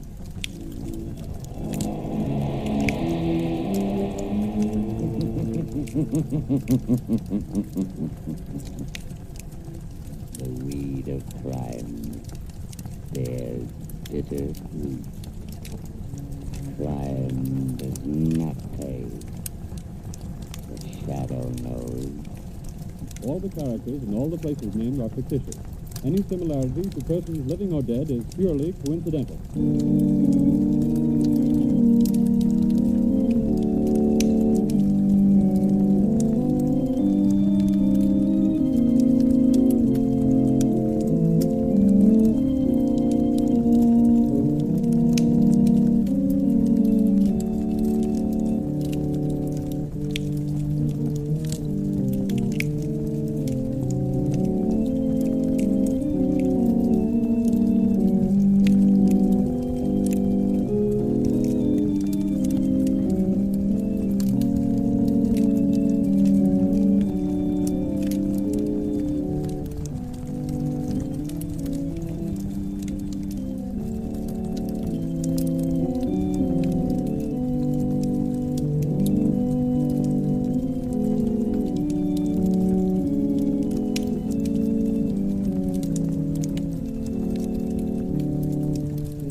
Who knows what evil lurks in the hearts of men?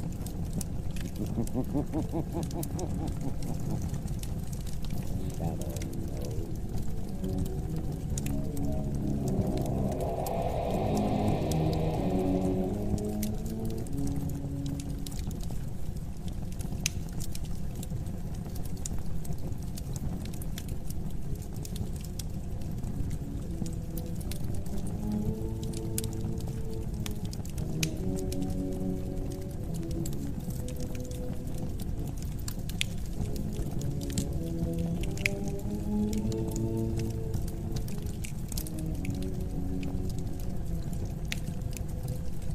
Ladies and gentlemen, the Shadow will be with you in a moment. But first, have you heard the big news about the non-skid tire sensation that protects you against the danger of skidding as never before? This new Goodrich Silvertown was turned over to the nation's largest independent testing laboratory, the Pittsburgh Testing Laboratory. Test this new kind of tire against the regular and premium price tires of America's 6th largest tire manufacturers for the order. And here's what the impartial engineers found. The new Goodrich Silvertown gave greater skid resistance than any other tire tested, even those priced at from 40% to 70% more. Furthermore, this new Silvertown averaged 19.1% more non-skid mileage than the other tires tested in its own price range, which means you get every 6 mile free. And remember, the Goodrich Silvertown offers you both Lifesaver Tread skid protection and Golden Fly blowout protection at no extra cost. The Shadow, Lamont Cranston, a man of wealth, a student of science, and a master of other people's minds, devotes his life to righting wrongs, protecting the innocent, and punishing the guilty. Using advanced methods that may ultimately become available to all law enforcement agencies, Cranston is known to the underworld as the Shadow. Never seen, only heard, as haunting to superstitious minds as a ghost, as inevitable as a guilty conscience. The Shadow's true identity is known only to his constant friend and aide, Margot Lane. Today's story, The Message from the Hills.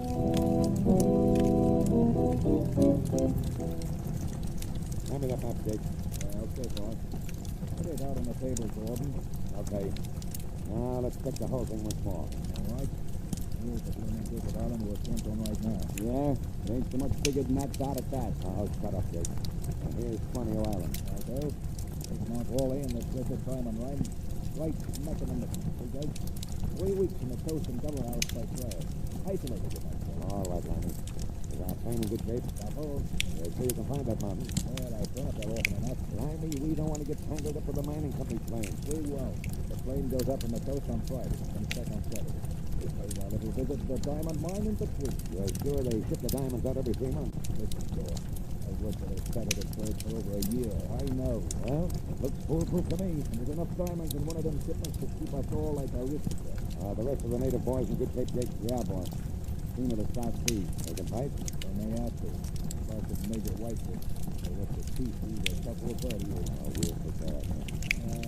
What do they say when he sees me again? Well, why worry? We won't talk long. What do you mean, boss? I mean that when we get through and ready to leave, we'll wipe out every one of the white men. Let's do it, Gordon.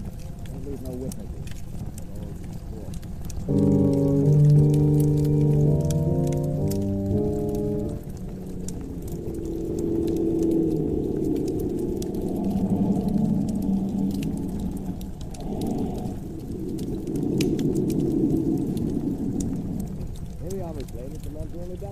Not standing, okay? Well, thanks all for this stuff. Here comes the house-looking boy to greet us.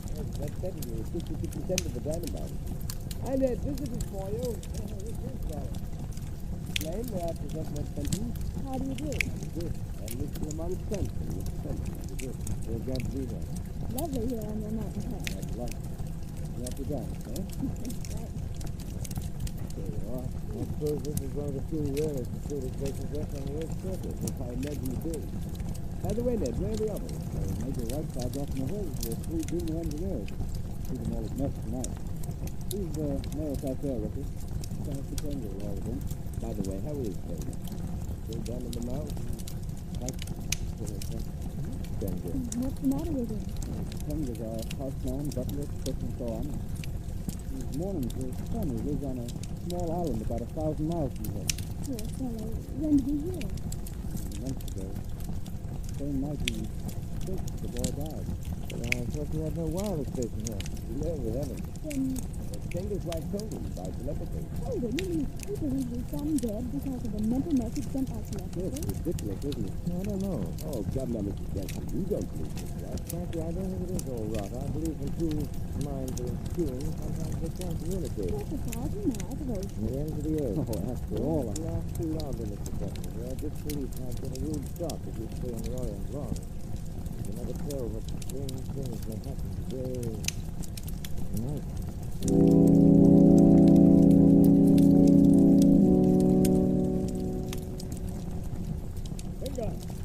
Finger!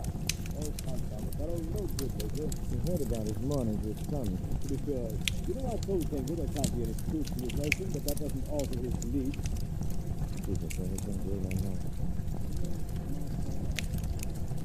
You boys, I got coffee now, Finger. Yes, my... I know charity. Peaceful and everything on it. Well, thanks, Jackson.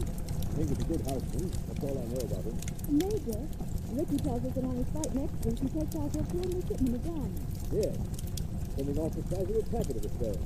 They accumulate in 3 months.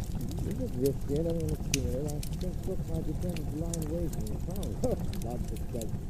Takes 3 months to reach the size territory. They take a hint from you and use a plane. Not see how. No plane but ours, the whole island. None nearer than Australia, I suppose. Maybe. Now, if you forgive me, I'll take a squint at my mail from the office. Of course. You other boys must want to read yours, too. Thanks awfully, Miss Lane. There is one from home I'm aching. Well, by Jove. Anything wrong, Adrian? No, nothing wrong. Just keep it odd, that's all. I've been hardly more much way. Oh, yes, yes. Come there. I have a letter from the office. Message for you, and fact of the matter is, your wild guess is right. Your son did die a month ago. Oh, no. Yes, master, I know. Kinder's wife has been boycotted. Now, take them. You're awfully hard. Thank you, master. Well, that will be all, Finger. You'll have my charge, you know. Yes, master. Can't see that now. You said that in the East, the unbelievable always happens. Excuse me. I think I must keep the finger for. Well, whatever for? I'd like to give the old man a few words of consolation. Oh, I say, that's what. Well, we never have personal dealings with the natives, Johnson. That's the discipline, you know. I'm afraid I must ask you to return. Quite. Master the Major, if you wish. Margot, supposing you and I go out and look at the moon. Of course, tonight. Lovely tonight. I can soon go for him. What do you think of the Major, tonight? Fine example of the ruler and the empire and the sun just doesn't set. Not very nice of him to giving you the secret thing. I don't mind. At least you can't forbid the shadow doing so. You're going to come, won't you, son? Yes, Margot. Then mind you'll scare the poor old man silly. Come on. There are you. To me. It's all right, Margot. I'm on my way to talk to him. That's the shadow.